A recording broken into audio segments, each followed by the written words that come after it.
Alright. Hello everybody and welcome to the very last, maybe, very last stream is the idea at least, of the 10,000 signs per minute mega base, fully belt based, no train network, no bots, everything goes on belts. What you're looking at now is one of the weirdest belt. This is not really a monstrosity, this is a work of art. The pizza slice splitter. Pizza slice splitter, say that time 10 times fast. Right, so this is actually a part of the purple science build. I just put blue and red chips on there for the moment because it's a little bit more visual, but originally it's meant to be grey steel and grey bricks, so that doesn't really give quite the same effect. Right, hey Odium, thanks for the 12-month subscription, man, a full year. That deserves a rocket indeed. Let's load back into the actual game, or well, we were in editor mode at the end of last stream. Still, we were designing the rocket control units, which meanwhile have been booted from the game. Those have been finished. All we need to do is put some robots, radars, make a blueprint, and then we can place the very last build, the very last production build in the actual world. Loading times are getting long. Thanks Suicidal Sheep as well for the 10-month subscription. Alright, so this is the scale of rocket control units. In Factorio 2.0 you no longer need the speed modules, you just have the blue chips. The speed modules can be forgotten about for the rocket. Here we still need to do these things, rocket control unit. The advantage is we have an extra step with 40% productivity in there, so we need less blue chips. But the trade-off of course is for every blue chip we need one speed module, so in overall rocket control units for the rocket is still a lot more expensive. And indeed we need almost 3 full belts of the things. I think we have 2.7, 2.8 belts of the things. We have designed it over here. This part is the rocket control unit build. This is the rest of 10,000 signs per minute. Blue chips, low density structures, purple signs. Here is yellow and purple signs, eventually. Another monstrosity right here, not moving at the moment. But that is 28 belts of rails into purple signs, combined with one single belt of furnaces and productivity modules. We're gonna have something similar for yellow signs, and we have blue signs, green signs and red signs, the early ones down here. Fairly small. Fairly small compared to the purple and yellow and space signs area. And then this is our starter base, like this tiny square here is our starter base. This and this brick outline, this is the entire starter base, which got us to the 1000 signs per minute base, which is over here.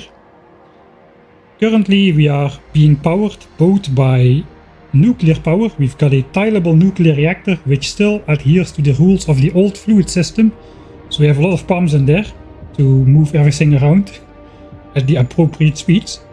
So we'll have to design a new one.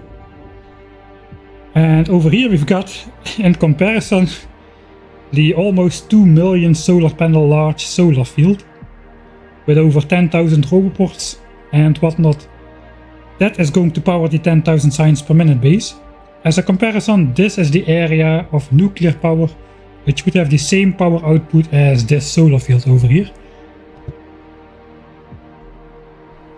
Thanks Mergelmush as well for the 6 months Prime subscription.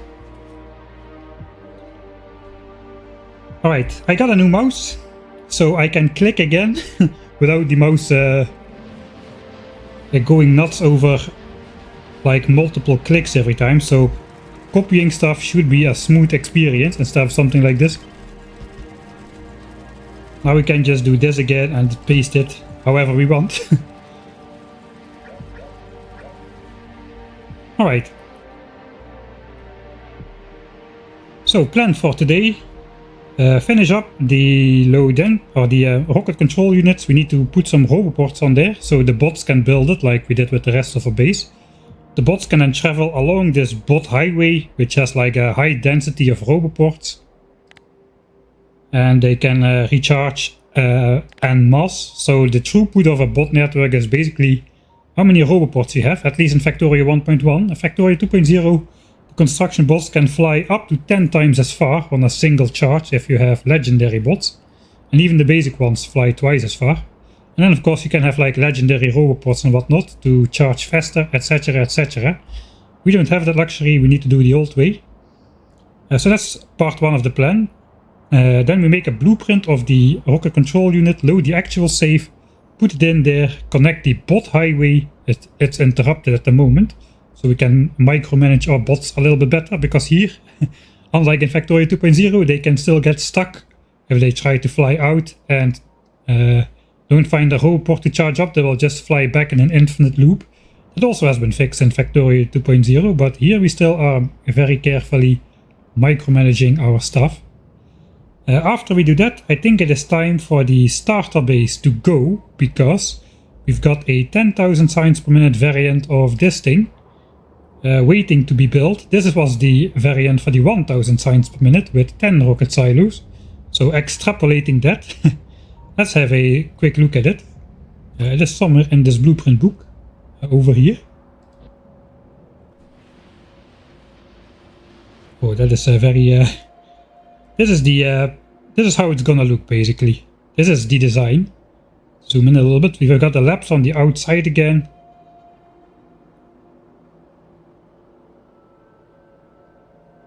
And a giant wave of psychedelic rocket silos which will launch rockets non-stop.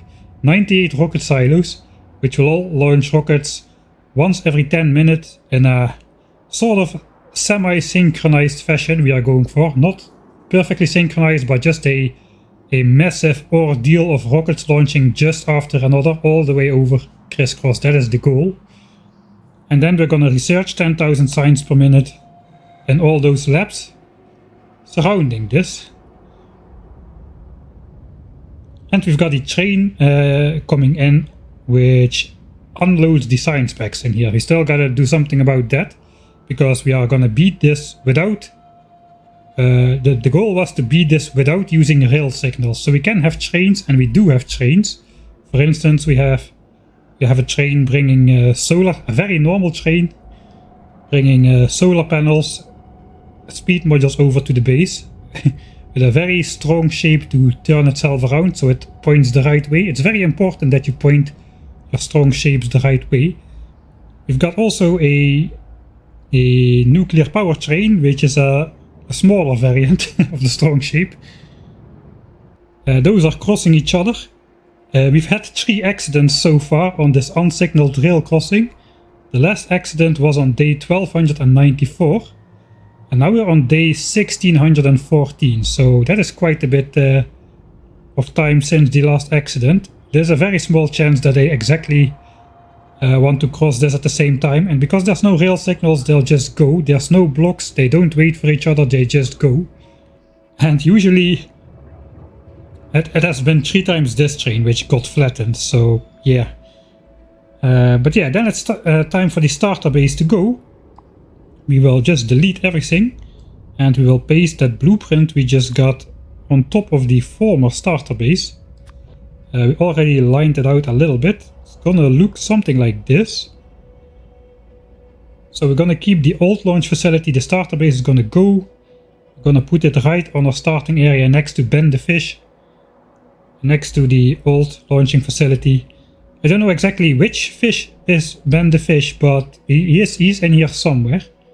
Got quite a lucky roll on my starter lake. The amount of fish you spawn with is random, and no game files were altered in this save. This is purely vanilla. Nothing has been done here, so don't worry about that. Right, so that is part 2 of the plan. Move the base out here. That's going to be a lot of moving. We've got tons and tons of full chests which need to move out of the way. We gotta find somewhere to store all of that. Or we gotta blow some big rockets on the base, but the problem is we still need some of the stuff to build the actual launch facility. Like these 98 rocket silos, which are sitting in these 2 chests. So yeah, I think we just gotta move it out with the logistics bots we have, not too far out. And then we gotta connect everything. So as far as sign specs go, we've got red signs, green signs and blue signs ready. We just need to make a train, we just need to make the train and then just a loading station to pick up that signs. That is all fully done, fully connected. Purple signs is connected as well, as we already saw. Everything is connected, rails, 28 belts. Purple signs is coming out. Yellow signs is not connected yet because the only dedicated build we have for yellow signs is the robot frames, which are built over here.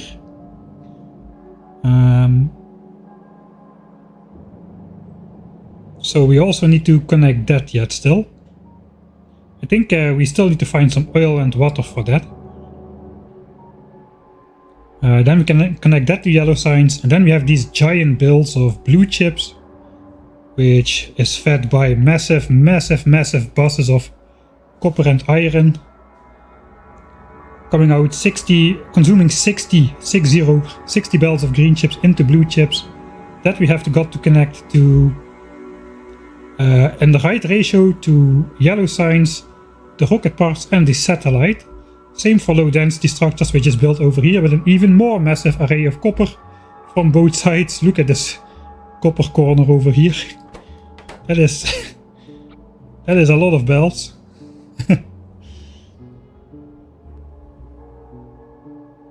So yeah, those are still to puzzle out, but for now, yeah. And then move the starter base, put the launch facility on top, connect everything, and then just start launching stuff and finally start researching again. It's been a hot minute since we researched technology. About 30 hours ago is when we finally switched off research because we reached our goals for the 10,000 signs per minute base.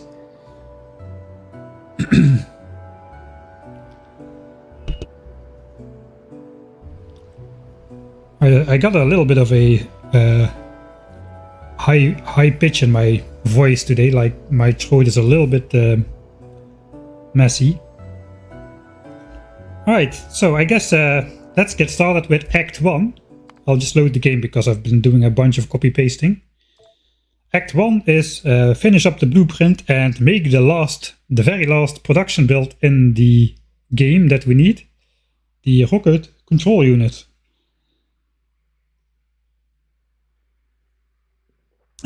Hey Obsolete. Hey, RCU is very nostalgic indeed.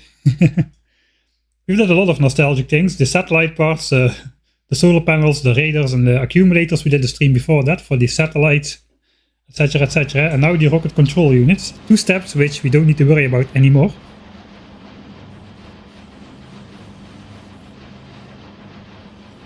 I probably gotta make some video about this split, or maybe not a video but like a short. This is how it should look in the real game. As you saw, I didn't choose the correct color palette to get the best visual effect, but the shape is a little bit different. Alright, so we gotta see the Roboport network, we gotta see the power network. And I guess we gotta get rid of some of those fake radars. We've got editor extensions mod installed, which gives us these radars which don't require power and give a massive line of sight, which is very nice. 2 of them. Okay, so we get rid of those. And then the area will go dark.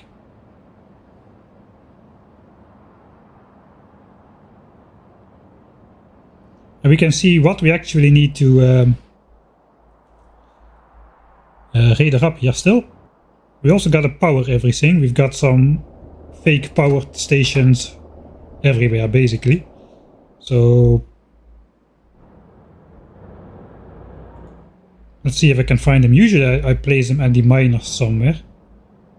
Here is one. Here is one.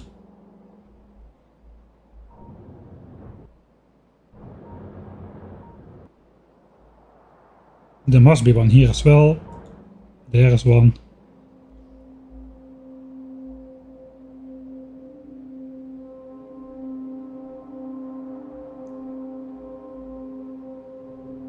Alright, so I guess first up the actual build. We only care about that it can be built by construction bots, not that it can actually be serviced by the logistics bots. So technically we could do something like this. It's a lot robots, but is that powered? It's not powered. Okay. That would give the bots another good entry place to charge up when they fly out, because this build is a little bit far off to the left side here. I think we'll just do that.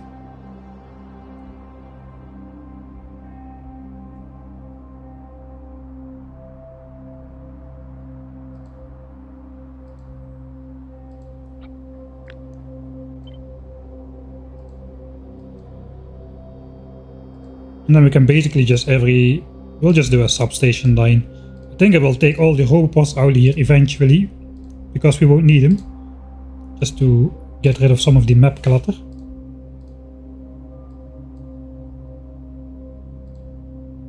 And this is a long line of assemblers. Kind of forgot how many there were in line again. Okay, we gotta connect the blue chips to here. That is not going to be part of the actual blueprint. We got some more of those in here.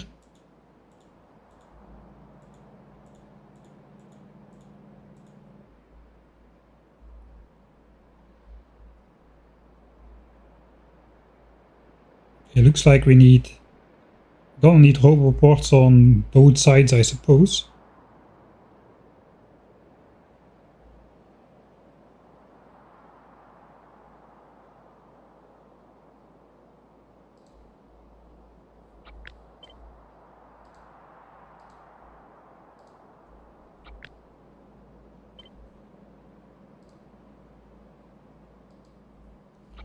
That could be something like that. That is powered by substations. Can we do something over here as well?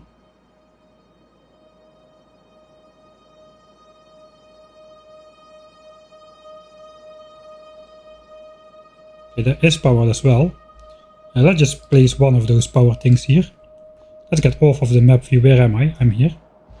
Then we can have some audible feedback as well when we place things. Alright, so that is connected. Power is connected between this. We gotta connect power to the right eventually. I suppose to connect this to the Roboport network, we may as well just continue this.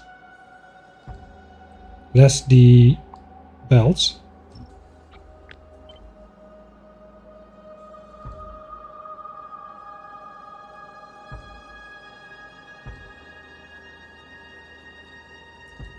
Alright, that's the Roboport network connected, and power is actually connected now to the main grid.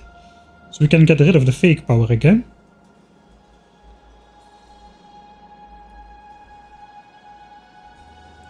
It is so hard to not do this from the map view.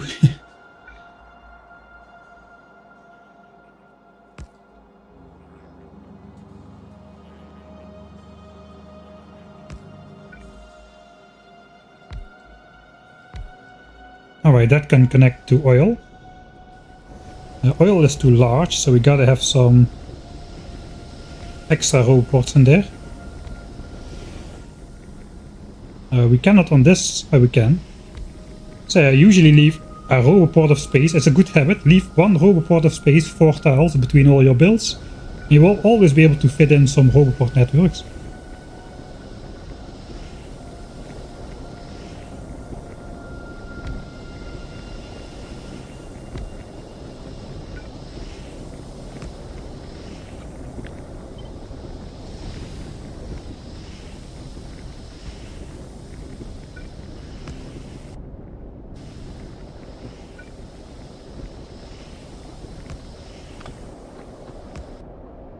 Alright, that is that connected to oil. So now the bots can even they don't need to follow the orange line. It needs to be connected by orange, but they will just fly to whatever is connected. So I think this is not too large of a distance for the bots to get stuck. So around this area they will start spreading out. The ones which build here follow the bottom roboport line, the ones which build the rest will probably spread out over here. So we don't need this super high density of charging all the way through the build. We do need to make sure all the belts are fully covered as well.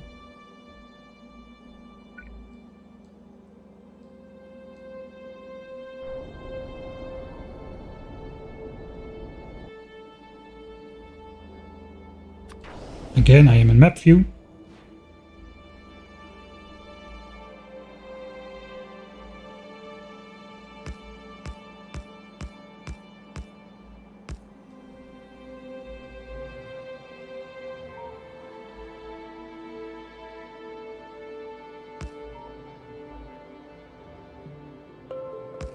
Alright.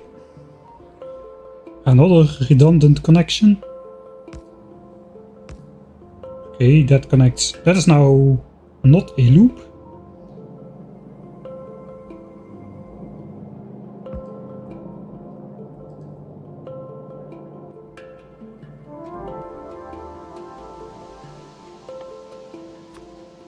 We still need actual copper wires to do this.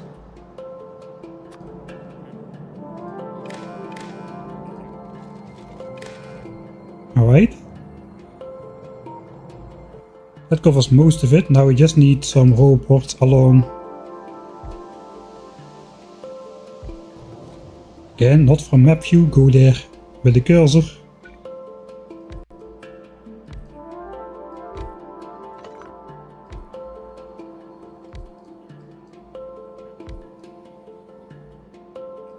And we're gonna do on both sides roboports.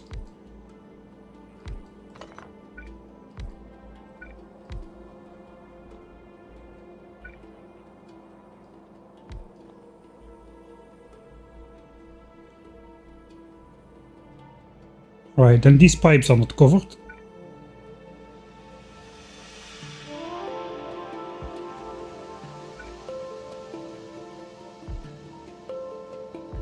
Okay, that solves that. So all of that is now covered. We still have these belt arrays to cover. For the rest, it looks like everything is covered. We just need to connect power and put down some radars, I suppose.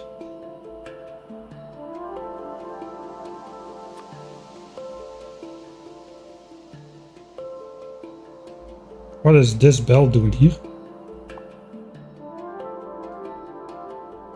That's probably a misplacement.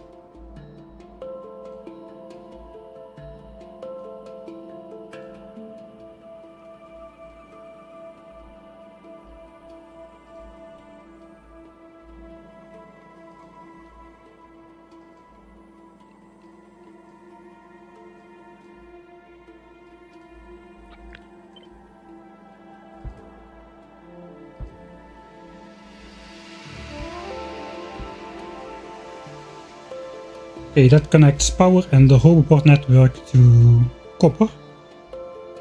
So it's connected a bit weird. The orange area is only connected through this. I guess that's fine. We can place the roboports and the power network ourselves again with the spider. So everything can be assigned to the bots at once.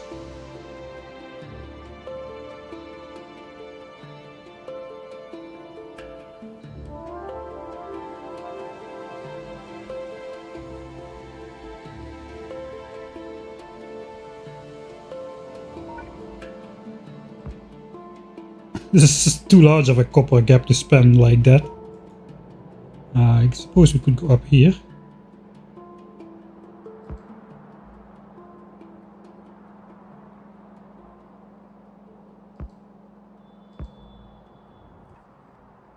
Make that look nice. Then we go off to the left in the same way.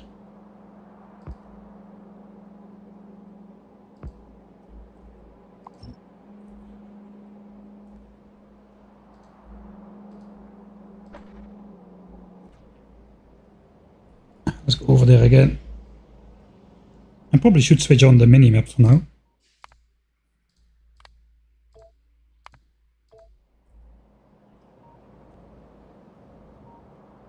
Oh, that's not connected. This is one tile too far. Okay, then we'll find a different solution.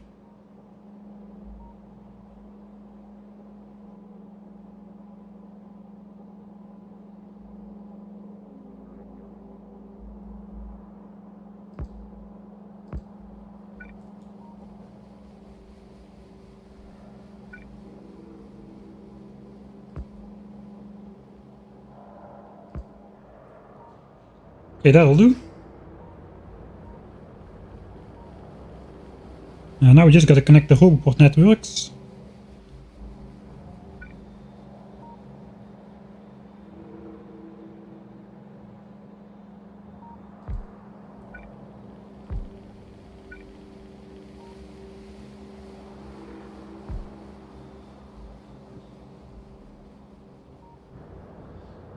Don't want to have roboports here really. See if I can do it some other way.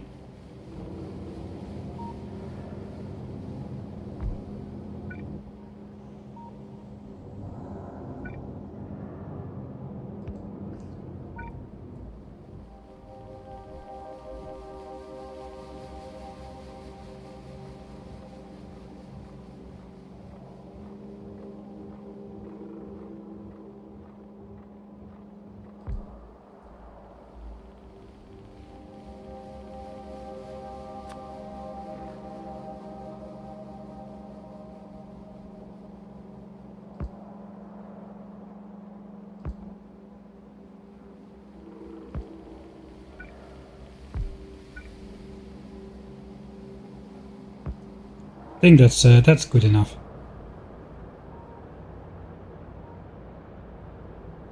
Okay, so that connects everything up to there. Suppose this is also a leftover, these beacons.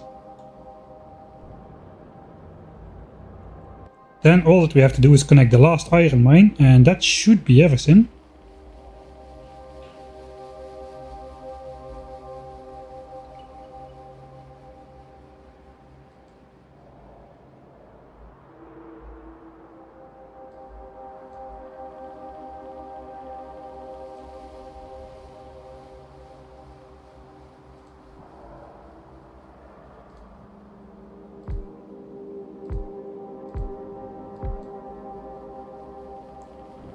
Okay, that does it.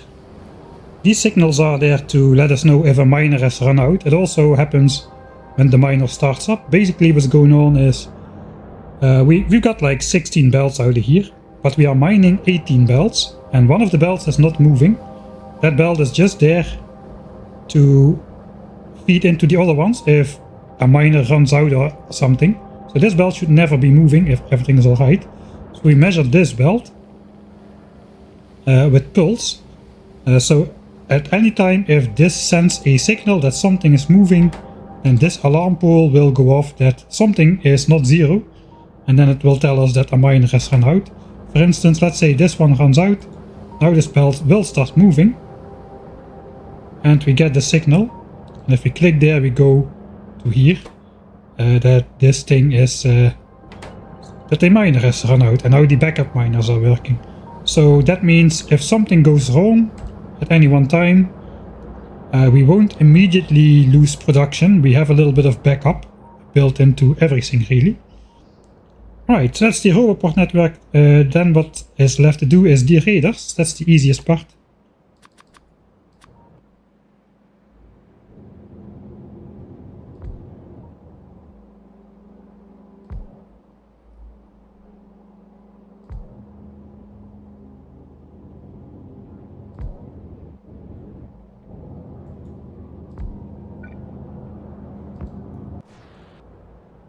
Alright, this build is so large that even 2 radar networks don't quite cover it, so we need something in the middle as well. Do we even have a middle? How many bells is this? 24 bells of green chips. So 12.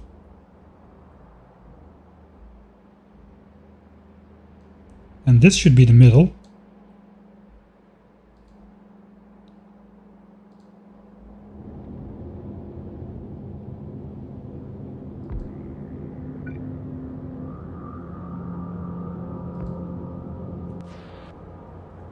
There we can see it go actually. Look at the sea of green chips coming in. It's actually switching on now. I didn't even think about that. It is the giant iron and copper mixer. That feeds out all the green chips. Looks like the red chips are already coming out as well.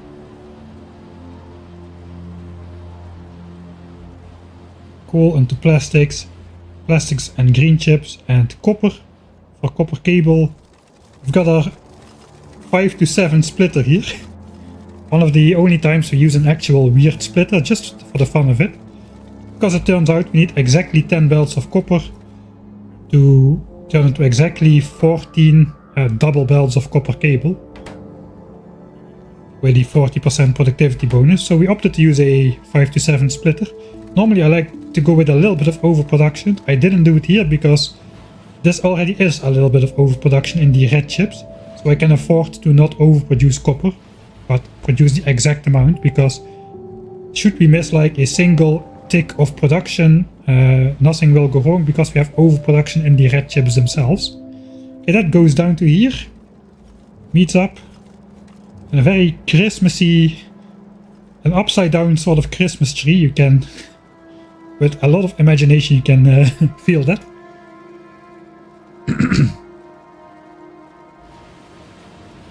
We've got our triple belt weaving here, also to celebrate the Christmas, I suppose. With a nice red and yellow and blue is green, kind of. Green chips on the, I don't know, it's a lot of colors. Very colorful. Out come the speed modules. And those will meet up with the blue chips, which we are now spawning in, but which will eventually be produced up here. We just need to connect the appropriate amount of output belts to rocket control units. We've got 60 output belts.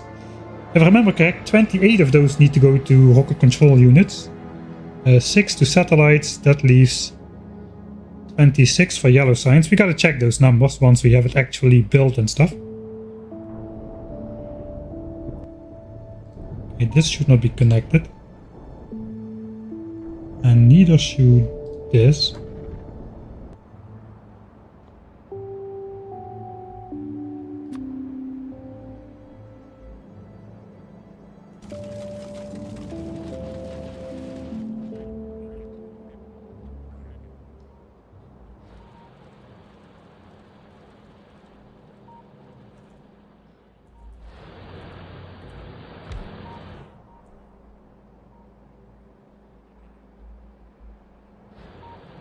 No, it doesn't quite help. We need something in here.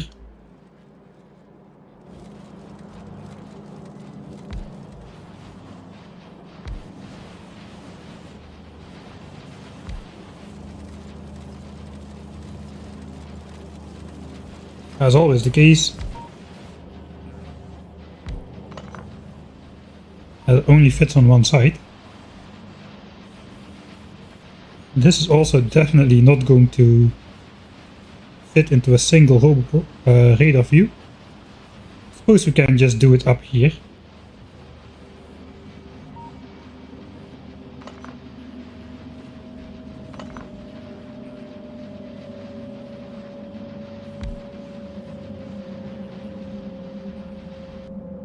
I guess roughly in the middle one.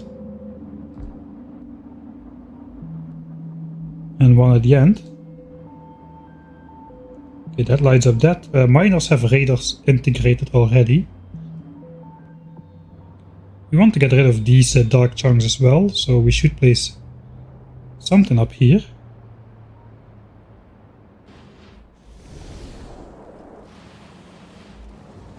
Actually, it needs to be in this chunk if we want to cover that from that side.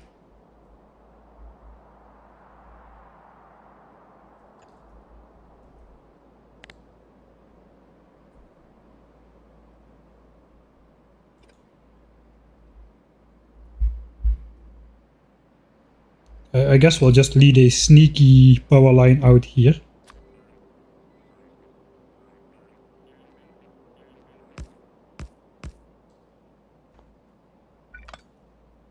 Really, one tile short, huh?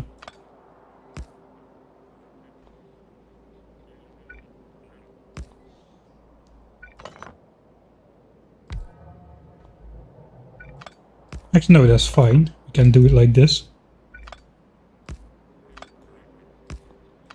Alright, that's connected. It is in this chunk. It matters where the center tile is. The center tile is in the correct chunk.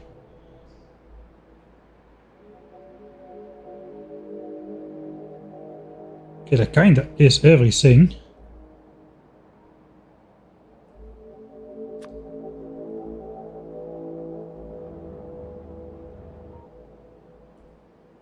Maybe under the green chips there still can be something. There already is something.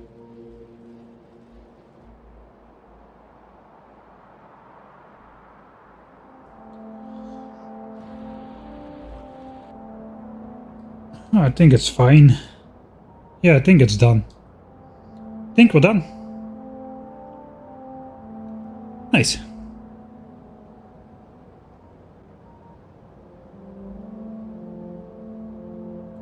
Then it is blueprint time.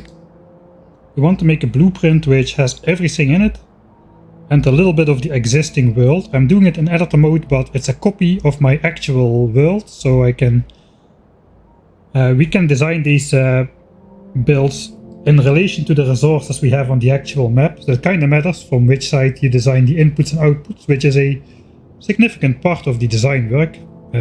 Making sure the inputs and the outputs go the most logical ways to connect everything to each other. For instance, well, low density structures is a great example where we take copper in from the top because that is where our 4 copper patches are. The 4 super large copper patches which produce like 80 belts of copper or something, 84, I think 84 belts of copper in total. Twice 42. And then the steel is coming in from the bottom because our iron patch is right here. And then plastics is coming in from the bottom as well. And then we take the low density structures out of the bottom as well because they need to go down. That is why we are designing this in a copy of the actual world instead of in like lab mode. Because lab mode is great for smaller designs, but if it matters where the resources are because of the unwieldiness of these giant belt bosses, it kinda matters how you orient everything related to the ore patches and to each other. Right, let's make a final save then, because we're gonna do a bunch of Control-Z. RCU blueprint time.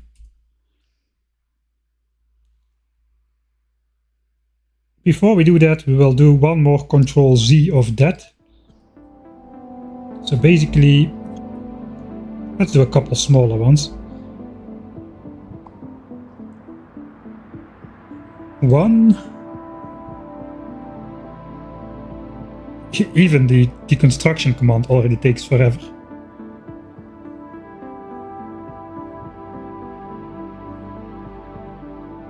Hello?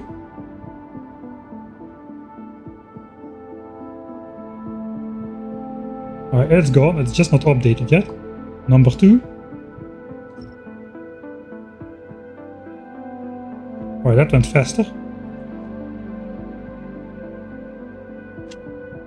Okay, that's the update. I will Control-Z everything back into place. 3 Control-Z's.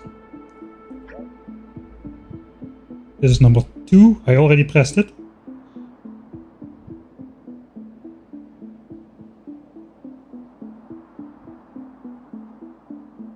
Oh. Come on. There it is, it's coming back. And number 3. Pressed as well. It may take like 10 or 20 seconds. Given how long it took to deconstruct it. I Control-Z, because we're in editor mode, it's a very easy way to actually empty everything out and just to see everything start up from the get-go. And then you can verify if everything works correctly very easy. So here comes half of the copper. The other half is gonna come from, oh, this is the way back of the copper. So this is half of the copper for green chips. No, it is all of the copper. Oh yeah, I'm doing this weird thing where I take 2 belts of ore, split them into 3, and then it's exactly enough to feed 3 belts of compressed 3 belts of green chips with 2 belts of copper ore and 2 belts of iron ore. It doesn't work if you use plates, split 2 and 3, but if you split the ore, the extra productivity step of the furnaces makes up for the deficit just enough. So I guess we'll watch this intercross if I can get the correct zoom level.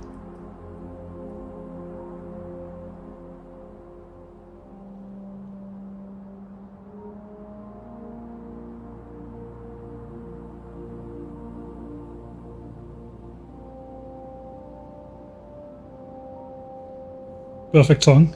Perfect song for the background.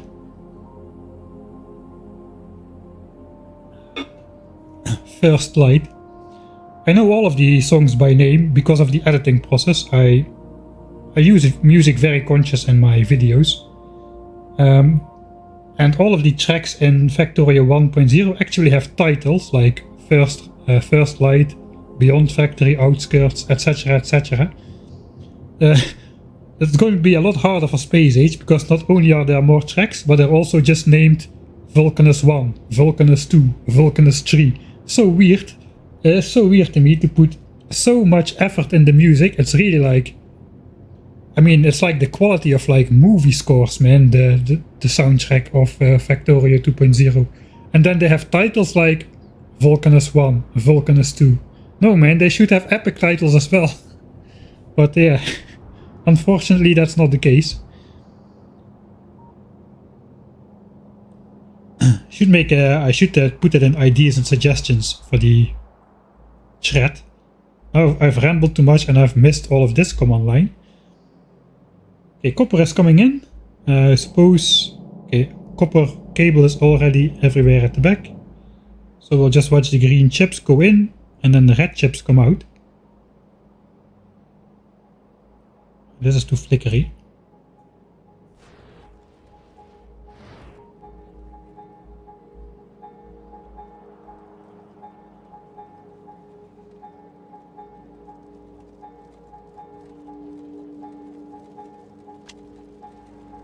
I'll try to speed up the game, but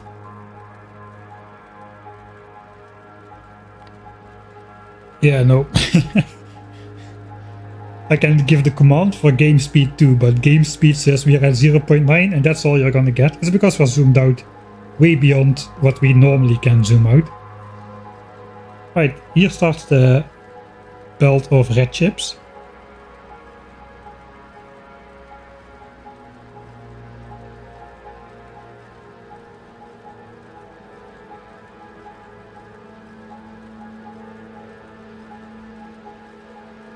I haven't made a single biter hack myself yet, so I have no idea how to do that the best way.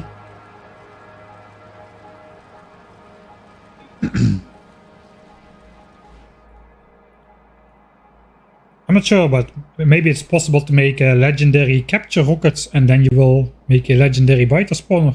Something like that. But you can produce biters, you can like custom build biter spawners as well, right? If you unlock the last technologies in Space Age. Yeah, I haven't gotten beyond what I did on stream yet. I haven't really played a lot of Space Age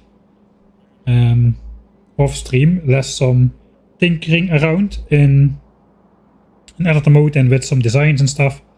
Getting some ideas for a new playthrough, a new challenge run. I've already got something brewing, and I already learned if after the belt weaving monstrosity and the infinite storage exploit, I already learned a couple new tricks which probably were not existing before, or which at least I don't recall having ever seen before.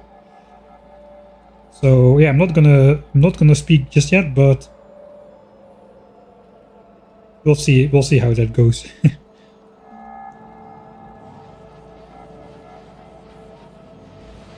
Alright, this part is working. About this I'm positive, so that means everything is working. That goes into rocket control units together with the blue chips. And this comes out at 3 bells of rocket control units. Right. Then it's actually time to make the blueprint. It does not really matter if I copy stuff that is on here.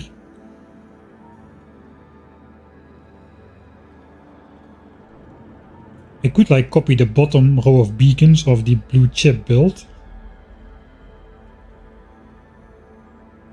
Need to go to about this distance. Go a little bit further.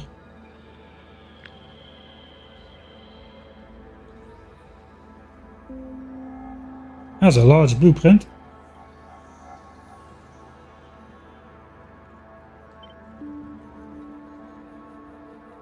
Alright. That is the final time we will ever have to worry about these effing things. The rocket control units. I will not miss them. You will not miss them. Nobody will miss them. I also not will miss making accumulators and solar panels for the satellites. That was the most annoying part. So I think we're done. We'll save once more. And it is finally time to load the actual save game. The one where we haven't issued any command. Thank you, restart button, you're very useful. The one where we haven't used any commands. 187 hours. This was how many hours ago? 5 hours ago. 5 hours to design the rocket control unit. Despite us already having the despite us already having the blue chips done. Man, such a pain, those things. Satellites are also removed, yeah. That was kind of a surprise. But yeah, in Space Age you make actual space signs in space. Actually, I don't actually know if the satellites have been removed from Factorio 2.0's base game without Space Age. Because there you still launch rockets, I suppose, to get infinite signs. They did take the rocket control units out of there, I think.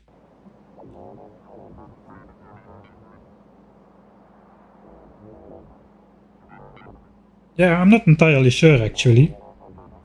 Maybe satellites are still in 2.0 without Space Age, but I'm not sure. I actually haven't fired up Factorio without Space Age. Here we've got our radars. This is our build for radars for satellites for 10,000 signs per minute. A single assembler. A single gear assembler, a single green chip setup, a single copper furnaces for green chips. That is radars. Then here we've got solar panels and accumulators, which is quite a bit bigger. All that matters not though. What matters is I need to get back to the base. It's gonna take a while. I have logistics on, so I should probably briefly cross here before I walk into the Roboport network, so the logistics bots don't go ham. Meanwhile, we can make a copy of this blueprint. And here we only keep the power network and the Roboports.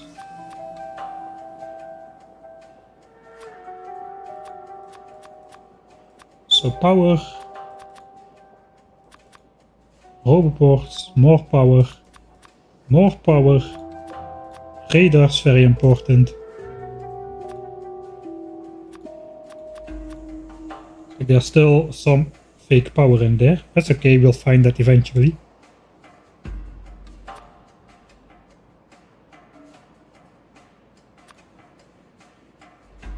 That's all that needs to be in there. That gives us full vision and full Roboport coverage. So this is what we need to take. If we take this on us, we definitely have enough to place the entire power network before we unleash the bots. So let's say 1200 of those, 500 Roboports, 400 substations, a stack of radars, 2 stacks of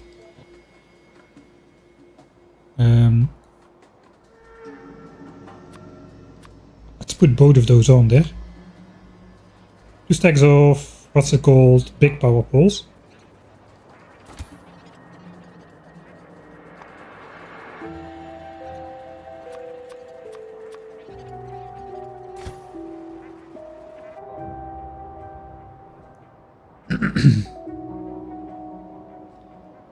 Ambitious goal to launch rockets today.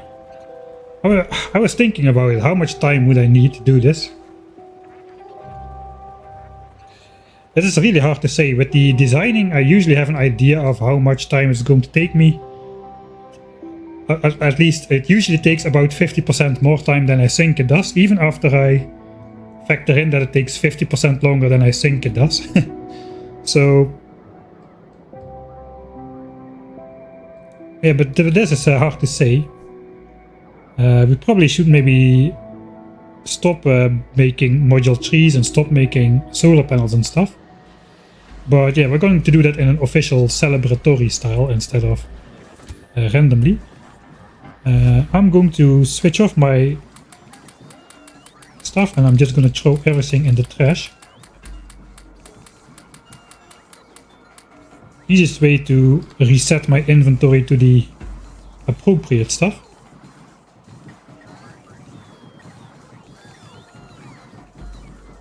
Alright. I forgot about the beacons.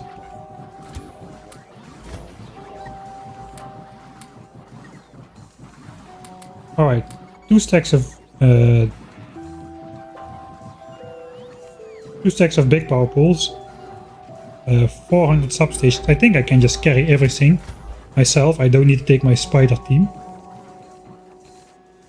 I can just request like 1200 of those real quick.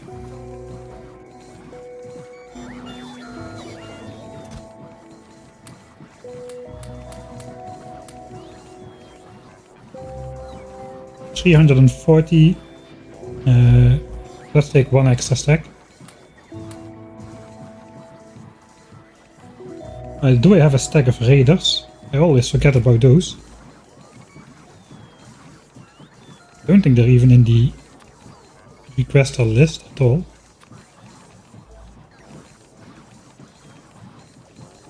Okay, and then 500 roboports. I cannot carry those, but Spider can.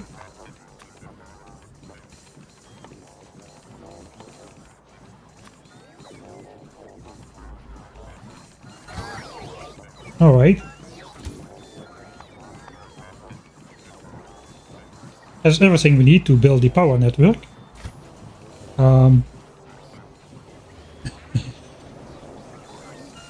Here comes our very normal train, unloading the solar panels and accumulators. This train has literally brought in every single last solar panel and accumulator which we used to build this solar array over here. I mean, this is the size of my blue chip build. This thing is my blue chip build, and this is the solar array. It is just impossibly big. It is unfathomably big. Alright, then we'll restart the long walk. I guess we will walk. Yeah, let's walk past the network over here. We need to go somewhere over there.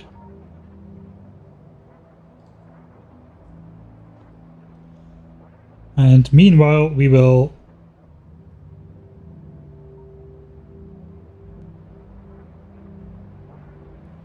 I don't think I should connect the whole port network. This is cut off a bit high, but I think it's okay. I think we can manage. So we just gotta put the row ports back into place. The base bots can do that.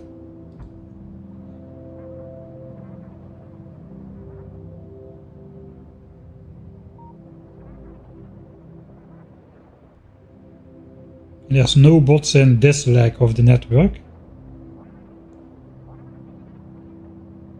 Okay, so this is entirely disconnected. The Roboport network disconnects here and here. So my bots cannot get lost in over there. They can only travel along this line. Oh no, wait, I should not do this just yet. Because then I first need to place the power lines and everything myself. So the base bots don't get tasked to do that, and I'll be waiting forever for stuff to connect. Alright, we can maybe think about how we are going to get the base out of here. We've got a lot of chests. We've got a lot of chests in here. Let's make a blueprint of the actual base just to see how many chests of things we will need to move. I guess this area, whatever is in here, will need to move.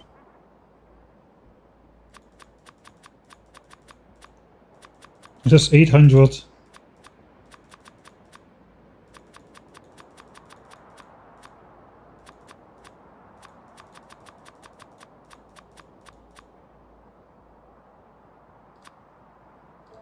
Okay, this is not a blueprint to place. This is just to get an idea of how many chests of stuff we actually have in the base. If we assume that every single chest is filled to the brim, and most of them are, we are going to need like 2000 chests or so.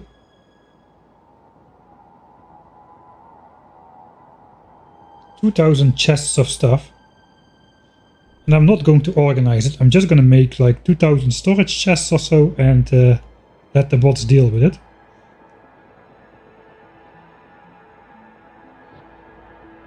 Alright, meanwhile I have arrived though, but we should keep in mind we need roughly 2000 chests to store base. We just gotta find somewhere to place them. Alright. We have completed the walk of walks. It's gonna be fairly tricky, I suppose, to place this on the top now.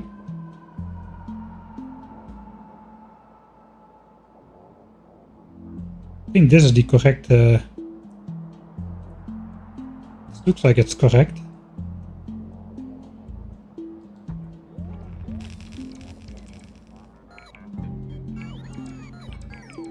Alright, so now we can place the entire power network ourselves. The entire power and roboport network.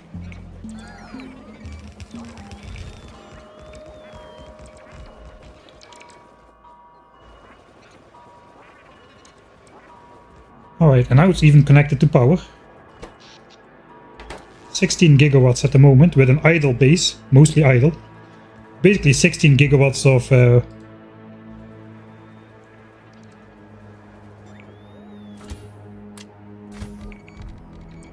16 gigawatts of beacons, I suppose.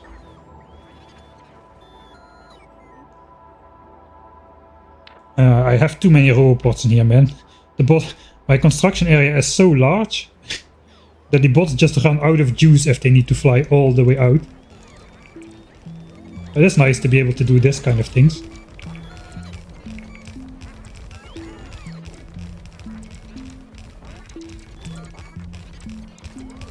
I really like the changes to construction bots in Factorio 2.0, just by default giving them twice the range to fly. That is very nice.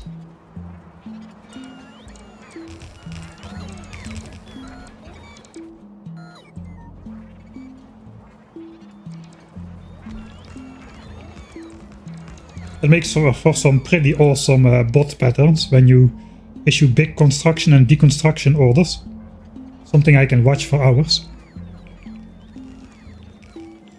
I'm not really keeping up with chat very well. Sorry about that. Bitrate dropped.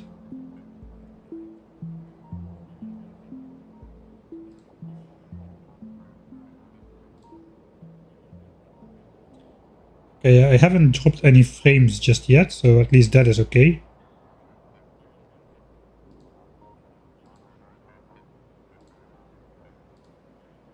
Oh yeah, but the bitrate is quite horrendous.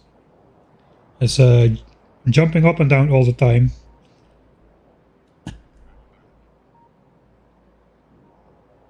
That's just how it is, I suppose. You cannot really change much about it. It is just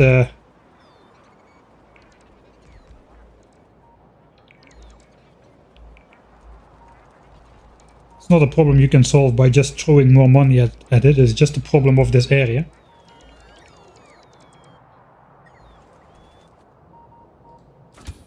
Alright, that's the remaining roboports. I suppose I should probably walk another loop. We'll have those things in there. Yeah, the amazing bot patterns don't work too well when the bitrate is low. That is definitely true.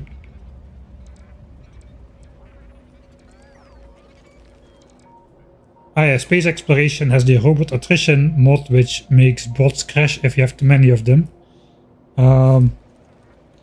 That's okay. The only thing you need to do in addition to other things is automate bots and just insert new bots automatically with a wire condition that the robot network should contain that many bots, and that's all.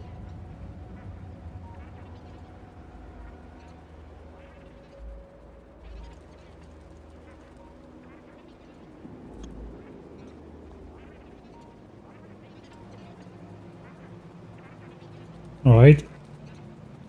Just double check we did everything. I think we need to place more roboports still. Maybe not. Those were probably all part of the roboport highway. Yeah, we should actually, because there's a roboport network now, we should get this notification if anything is missing.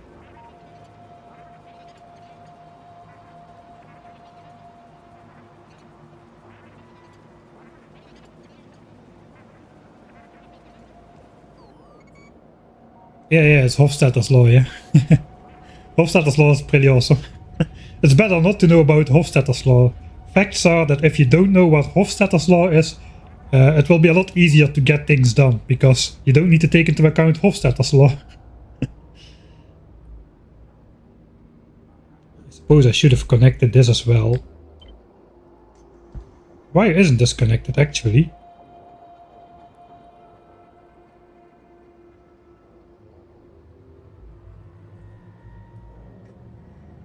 Am I taking this oil? Oh, I might be taking this oil, but no, I'm not, because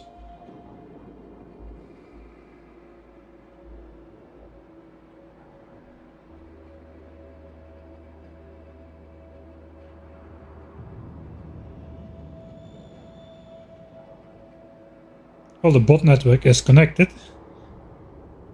I guess it's fine. There is power. Check out the power network once more. Yeah, we've got an idle base, mostly idle. I mean, the starter base is producing some base infrastructure, but that's it, no signs. We are producing modules though, modules and solar panels still. So the 1k science per minute base is at half capacity. The chip area is just producing the Mark III modules. Even our lights are using like 300 megawatts. 81,000 lights using 300 something megawatts.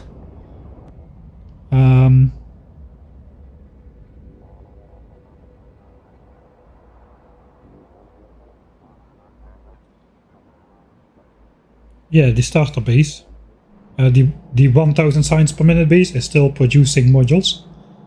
I think this was the origin of making weird contraptions in terms of even though you got players who built like a neat you got players who built like neat organized systems, and you got players who built like absolute spaghetti, and this is kind of a mix between the two. Like this is like neat spaghetti.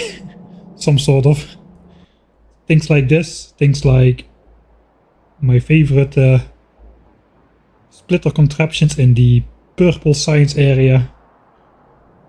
These things are like, these are the like, this is not anymore really spaghetti, I suppose. But monstrosities like these, this is basically like mixing neat builds and the usual spaghetti in some sort of weird way, I suppose. Precision spaghetti. It's uncooked spaghetti, right? It's still fresh in the package, all nicely and neatly next to each other. Okay.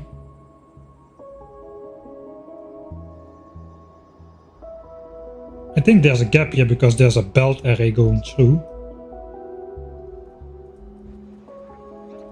I think we will place one more radar maybe down here. There's a weird gap in the coverage there.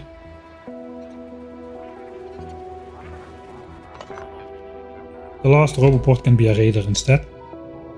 Right, then let's get out of the roboport network. We are ready to paste the actual blueprint. The actual blueprint has got like roughly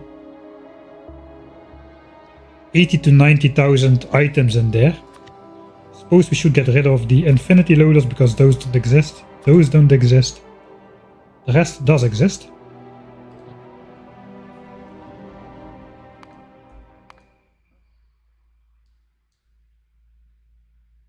Now we can go to actual save tree 78, build the final build of RCUs.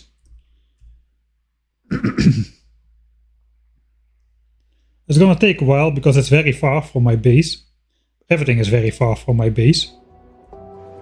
That's fine. Where can I stand? Where the bots will fly nicely. I think we can stand over here.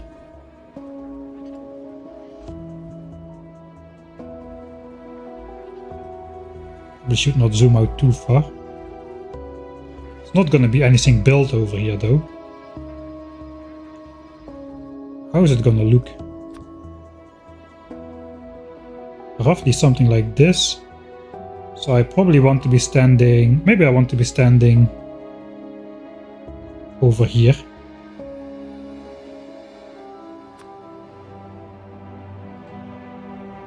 You can theoretically stand in the middle of the oil field. There is no logistics coverage there, so the bots won't try to take stuff or bring me stuff.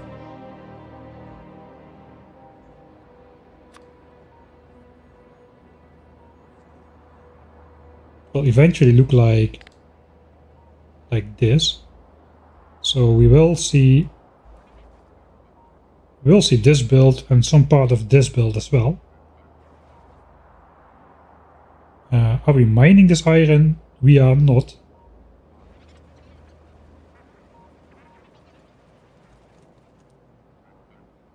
Yeah, I think we'll just stand over here in the middle of the oil build. Right. See if we can place it. The center happens to be where I'm standing. Oh, this is like not a lot of frames. Okay, I think this is it. It is aligned correctly.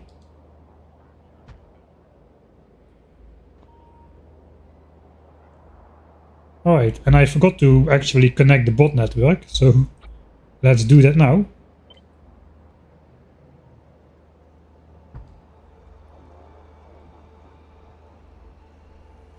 Okay, let's see. No tags. Bots are on. This can be off. This can be off.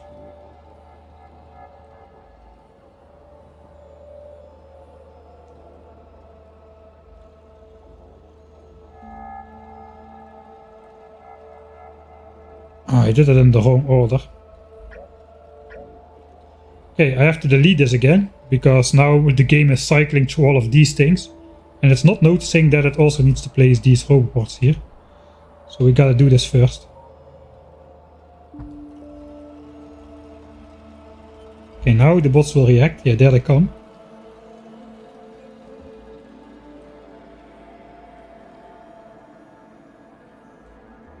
And once that happens, bots will start to go crazy in the base.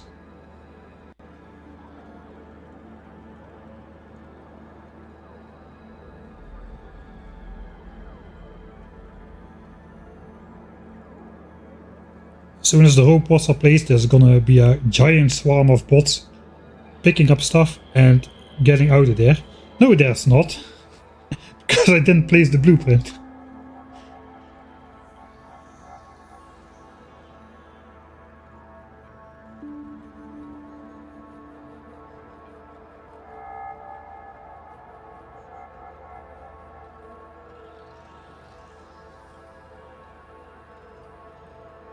Come on, yeah, no. Okay, that's it.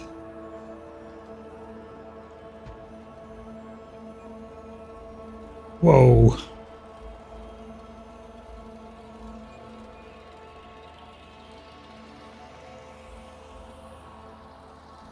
Okay, they're still placing the robot.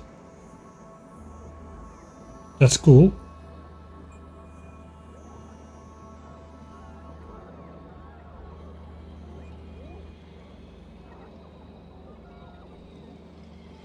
That means we will see the bot explosion happen live.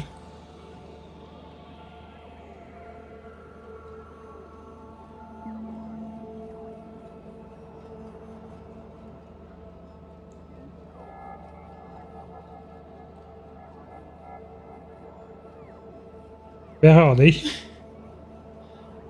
I think they're just flying in from the north a bit. They were stored up higher in the robot network, in the highway.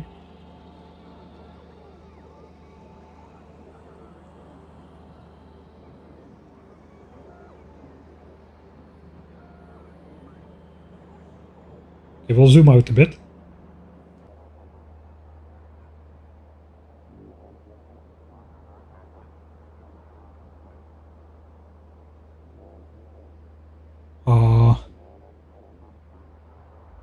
Why is everybody flying up?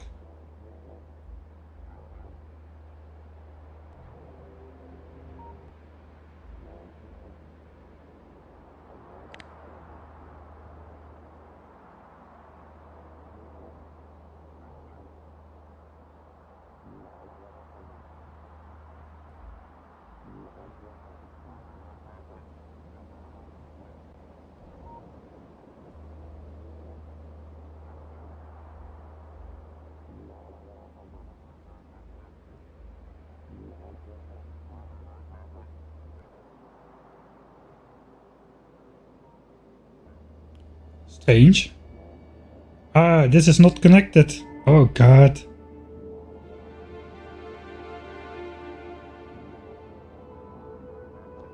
Ah, this part of the... I'm missing the connection here. How is that possible?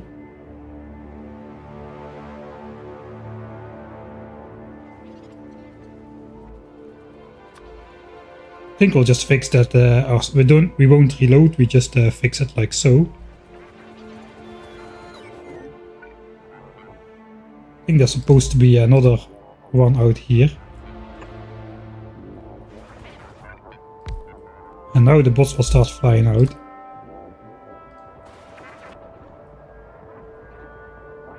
There we go. That was what I was trying to catch.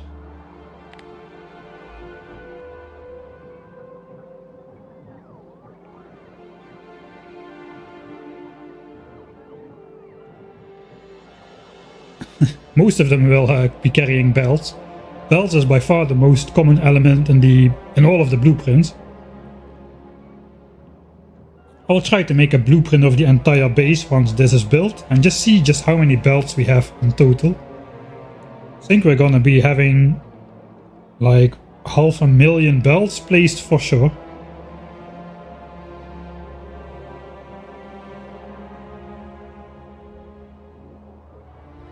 Alright. So here you can clearly see the laddering effect of the bots.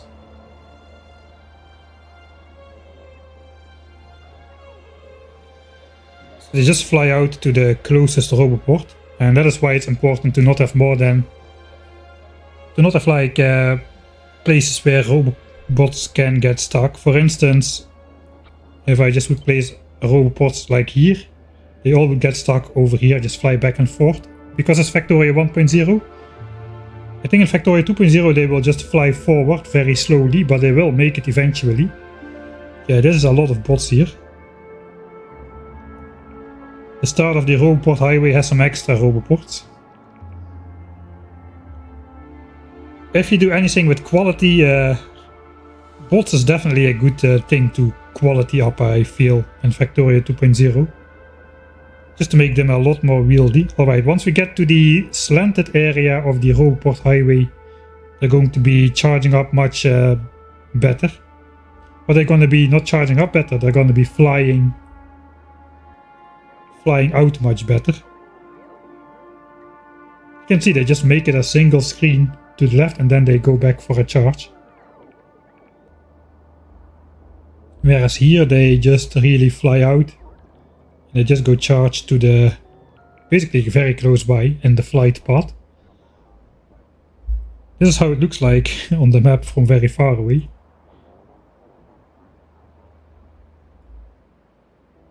It's basically a lightning of robots coming in. Yeah, this is going to be an issue for the way back though. This zigzagging is that's why I built a lot of robots here.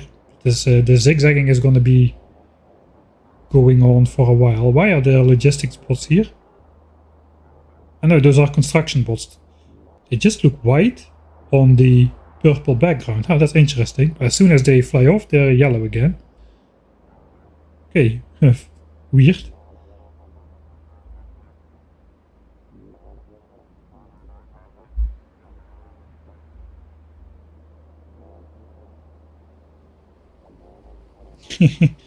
I just wish it was possible just to click one construction bot and then just have the camera center on that bot for its entire flight path. That would be very cool.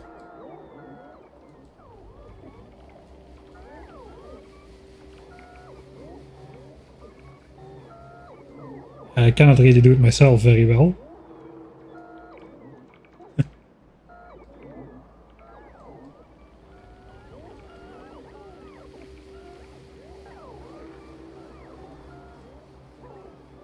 No, yeah, you need a mod for that, if that's possible at all.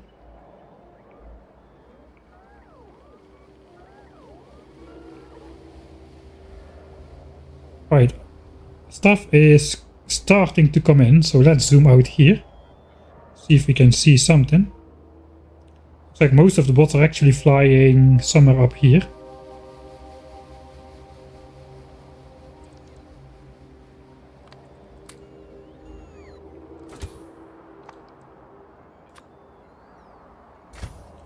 So let's go somewhere else.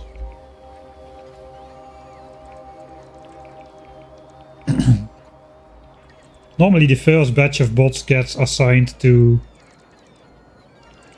this is actually a pretty nice view, I suppose.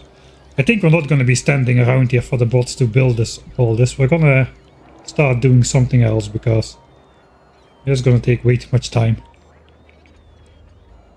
I guess one of the first things that's going to happen is the bots are going to be picking empty this tree field. So let's watch the trees disappear at least.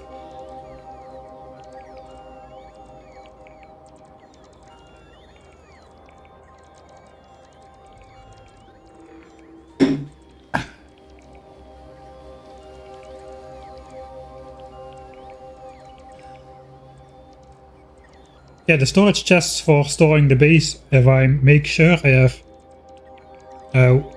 a lot more storage chests than I have chests to fill. The bots will only store one item per chest, so it won't be an absolute mess. But still, it won't be organized in groups or something. I may move the wood out there like that. Like things which we have a lot of like wood or belts. Maybe I'll do those.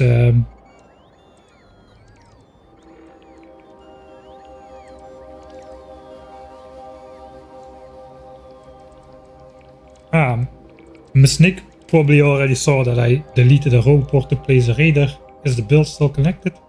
I think in that space it was. It just was not connected in the space where...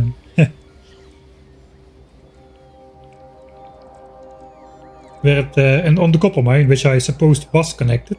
But I think I just added 2 extra miners in there, which separated those northern and southern robots by just enough to have them not be connected. And mess up my great cinematic moment in the end.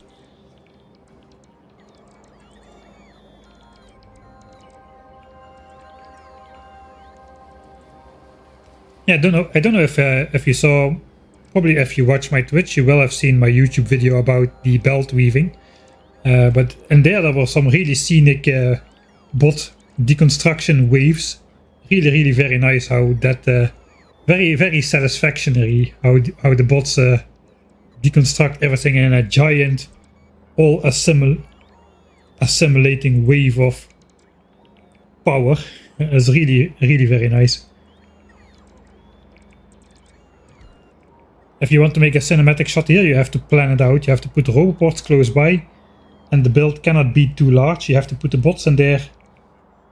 And if the bots fly further out, then like this diagonal is already too far for the bots to fly in one go in Factorio 1.0. So yeah, it is just not very...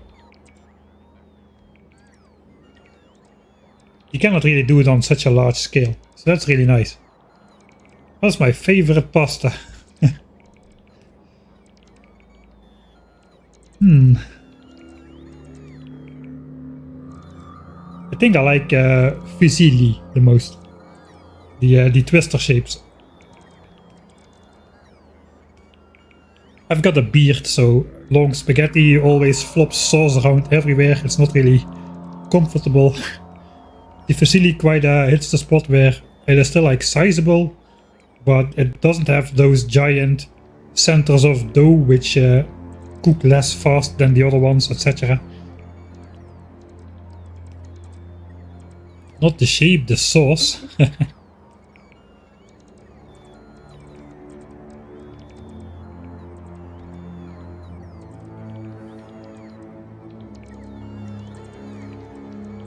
I know I like pasta with tomato sauce really. And cheese on top. Okay, the rest of the cheese might actually just stay in there. Yeah, those are not marked for deconstruction, those just fit in there. Apparently. They are not in the way. Somehow they are not in the way. I don't know how they are not in the way. This tree is literally standing on my belt. The belt got placed under its roots or something. You know what, we may just leave one build up like this with the trees in there. Normally I clear them out, but let's have one build where as many trees survive as possible. Especially these trees are, because they are quite massive and quite colorful. They won't be for long. They are gonna go grey and looking very sad very soon after we switch this all on. Speaking of switching it all on, I probably should make sure it doesn't switch all on.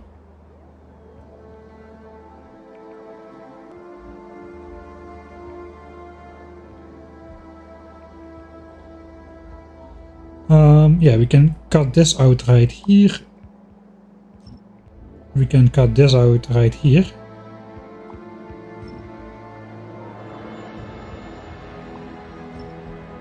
And now we have 40 really sad bots who had almost arrived with a belt and now got their order cancelled and need to fly all the way back to the base with their belt.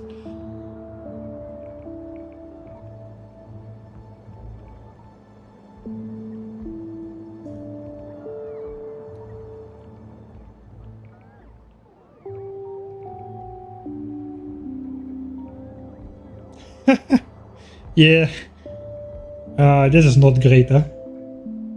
It even looks more dramatic like so. But they will get the job done eventually. It's gonna take them a bit of time to zigzag this distance back to the right here. But nothing we need to worry about right now. Alright.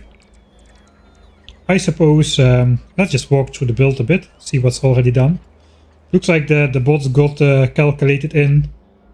This was all not ready. The robot network was not ready after placing the blueprint, and it was ready at this very moment. And from here on out everything gets placed. And now the bots will just scatter place the rest of it.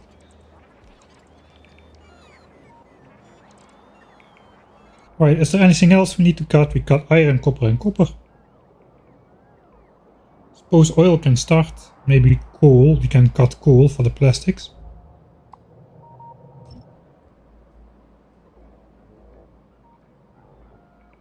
And the rest is automatically cut, I suppose.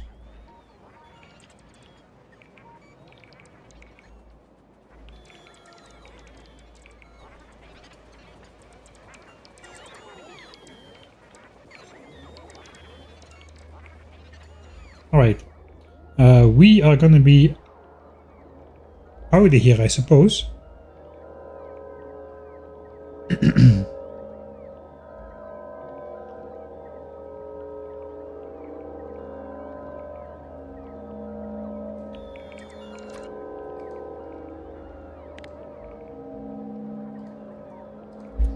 Alright, that completes phase 1 of the plan. Phase 1 was build the final build. We do not need to worry about that anymore, because the bots are already doing it for us now.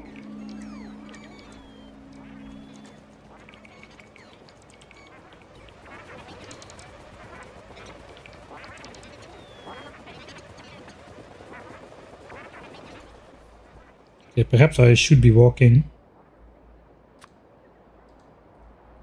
roughly where the bots are flying.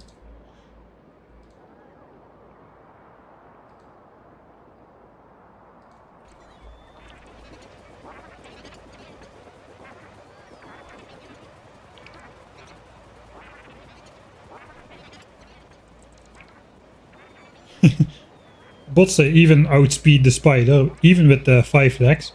I guess this, I didn't really test this yet, but I think in Factorio 2.0 the spider can get ridiculously fast, right? I mean, you can upgrade the grid size, you have legendary legs, it should be way faster than this. This is the maximum speed we can do at the moment. And then they nerfed the personal laser defense. They really went out of the way to nerf personal laser defense and to make artillery just about the only viable option to use at scale. But what I want to say is, having a high speed is way more OP than having the powerful laser defenses in there. Because if you can put like the equivalent of 10 to 20 standard legs in a spider, it's just going to be so fast, nothing can even hit you. And even if you get slowed down by Behemoth Worm and Behemoth Spitter Acid, you're still gonna outrun even Behemoth Biters, so there is no danger whatsoever. It just will take forever to get done. I noticed that in Warptorio, where you got the upgrade for the Warp Spider, the upgrade for the Spidertron, the Warp Strider, that thing is also ridiculously fast, and where in the Ultimate Death World Challenge I had to call in like 2 or 3 backup spiders to help me take out the nest. The Warp Spider could take out the biggest nest by itself easily, and that was not because the personal laser defense was OP, that was purely because of the super increased speed of the Warp Strider. So weird space to weird thing to nerf, if you ask me.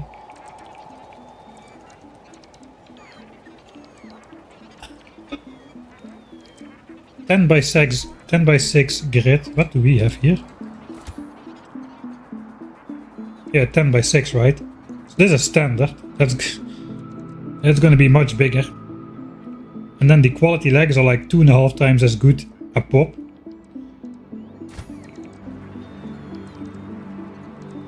Alright, I'll do the get up and stretch thing.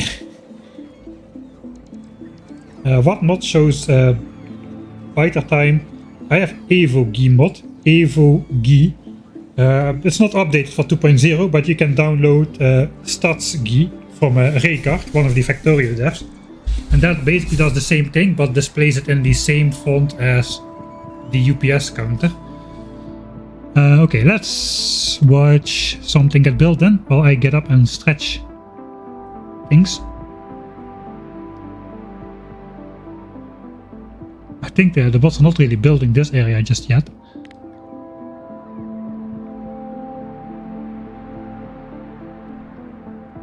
I cannot zoom out more.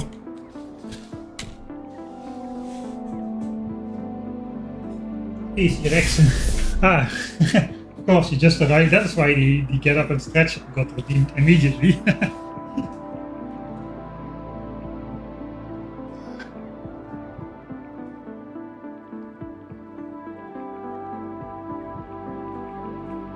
Legendary 15 by 11. 15 by... That you can fit like how many legs in there? Legs are like 4 by 2. So we can use 12 by 8. It's like... That's like a lot of legs. That is a lot of legs.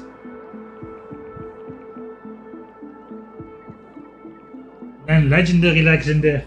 Man, that is I have to try it out, man. That's gonna be crazy. Yeah, bots are quite fast. I don't know what we got, like bot speed 15 or 16 or so. Something like that.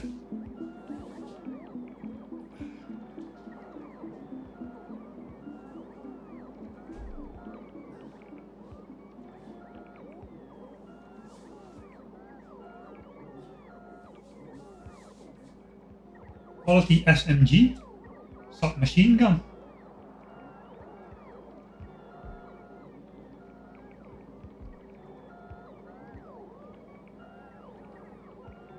Spaghetti with cheese matches your playstyle. Oh yeah, Dicilia, if you are watching the Ultimate Death Roll Challenge, the one which is uploaded in episodes, you can find the supercut instead. It has a lot less ad breaks and it is edited together seamlessly. So you don't have the overlaps, the recaps and all that stuff. It's called, I think something like, it has the 1000 days clickbaity thumbnail thing. I think it's called I survived 1000 days on the Ultimate Death Roll Challenge or something to that regard. That is the same, basically the same series, but in a supercut version. 12 hours of it in 2 videos because it doesn't fit in one video for YouTube.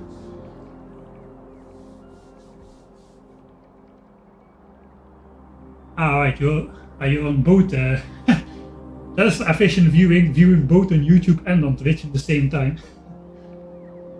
Okay, that is enough stretching for now.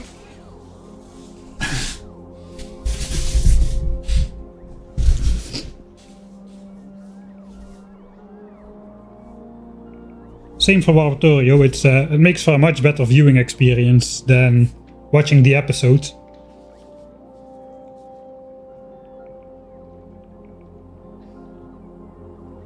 $14 legs for legendary spiders, and every set of legs is... If every set of legs is legendary as well, that is 2.5 times the speed, I suppose. I think that scales normal. So then we are up to 35 legs in a spider. And now we have 5. That is 7 times the speed boost that we currently have. So currently we've got 150% movement bonus. So like 250% movement speed in total.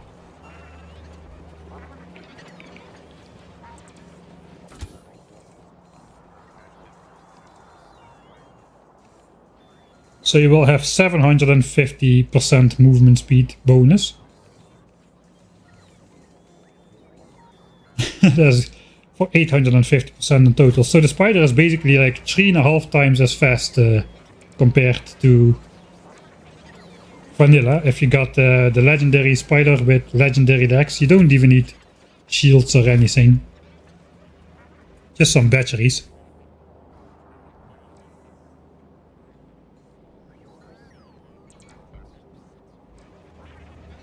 Yeah, between 3 and 4 times as fast as they can be now, which is insane. Alright, so the bots keep doing this. Meanwhile, we need to do something else.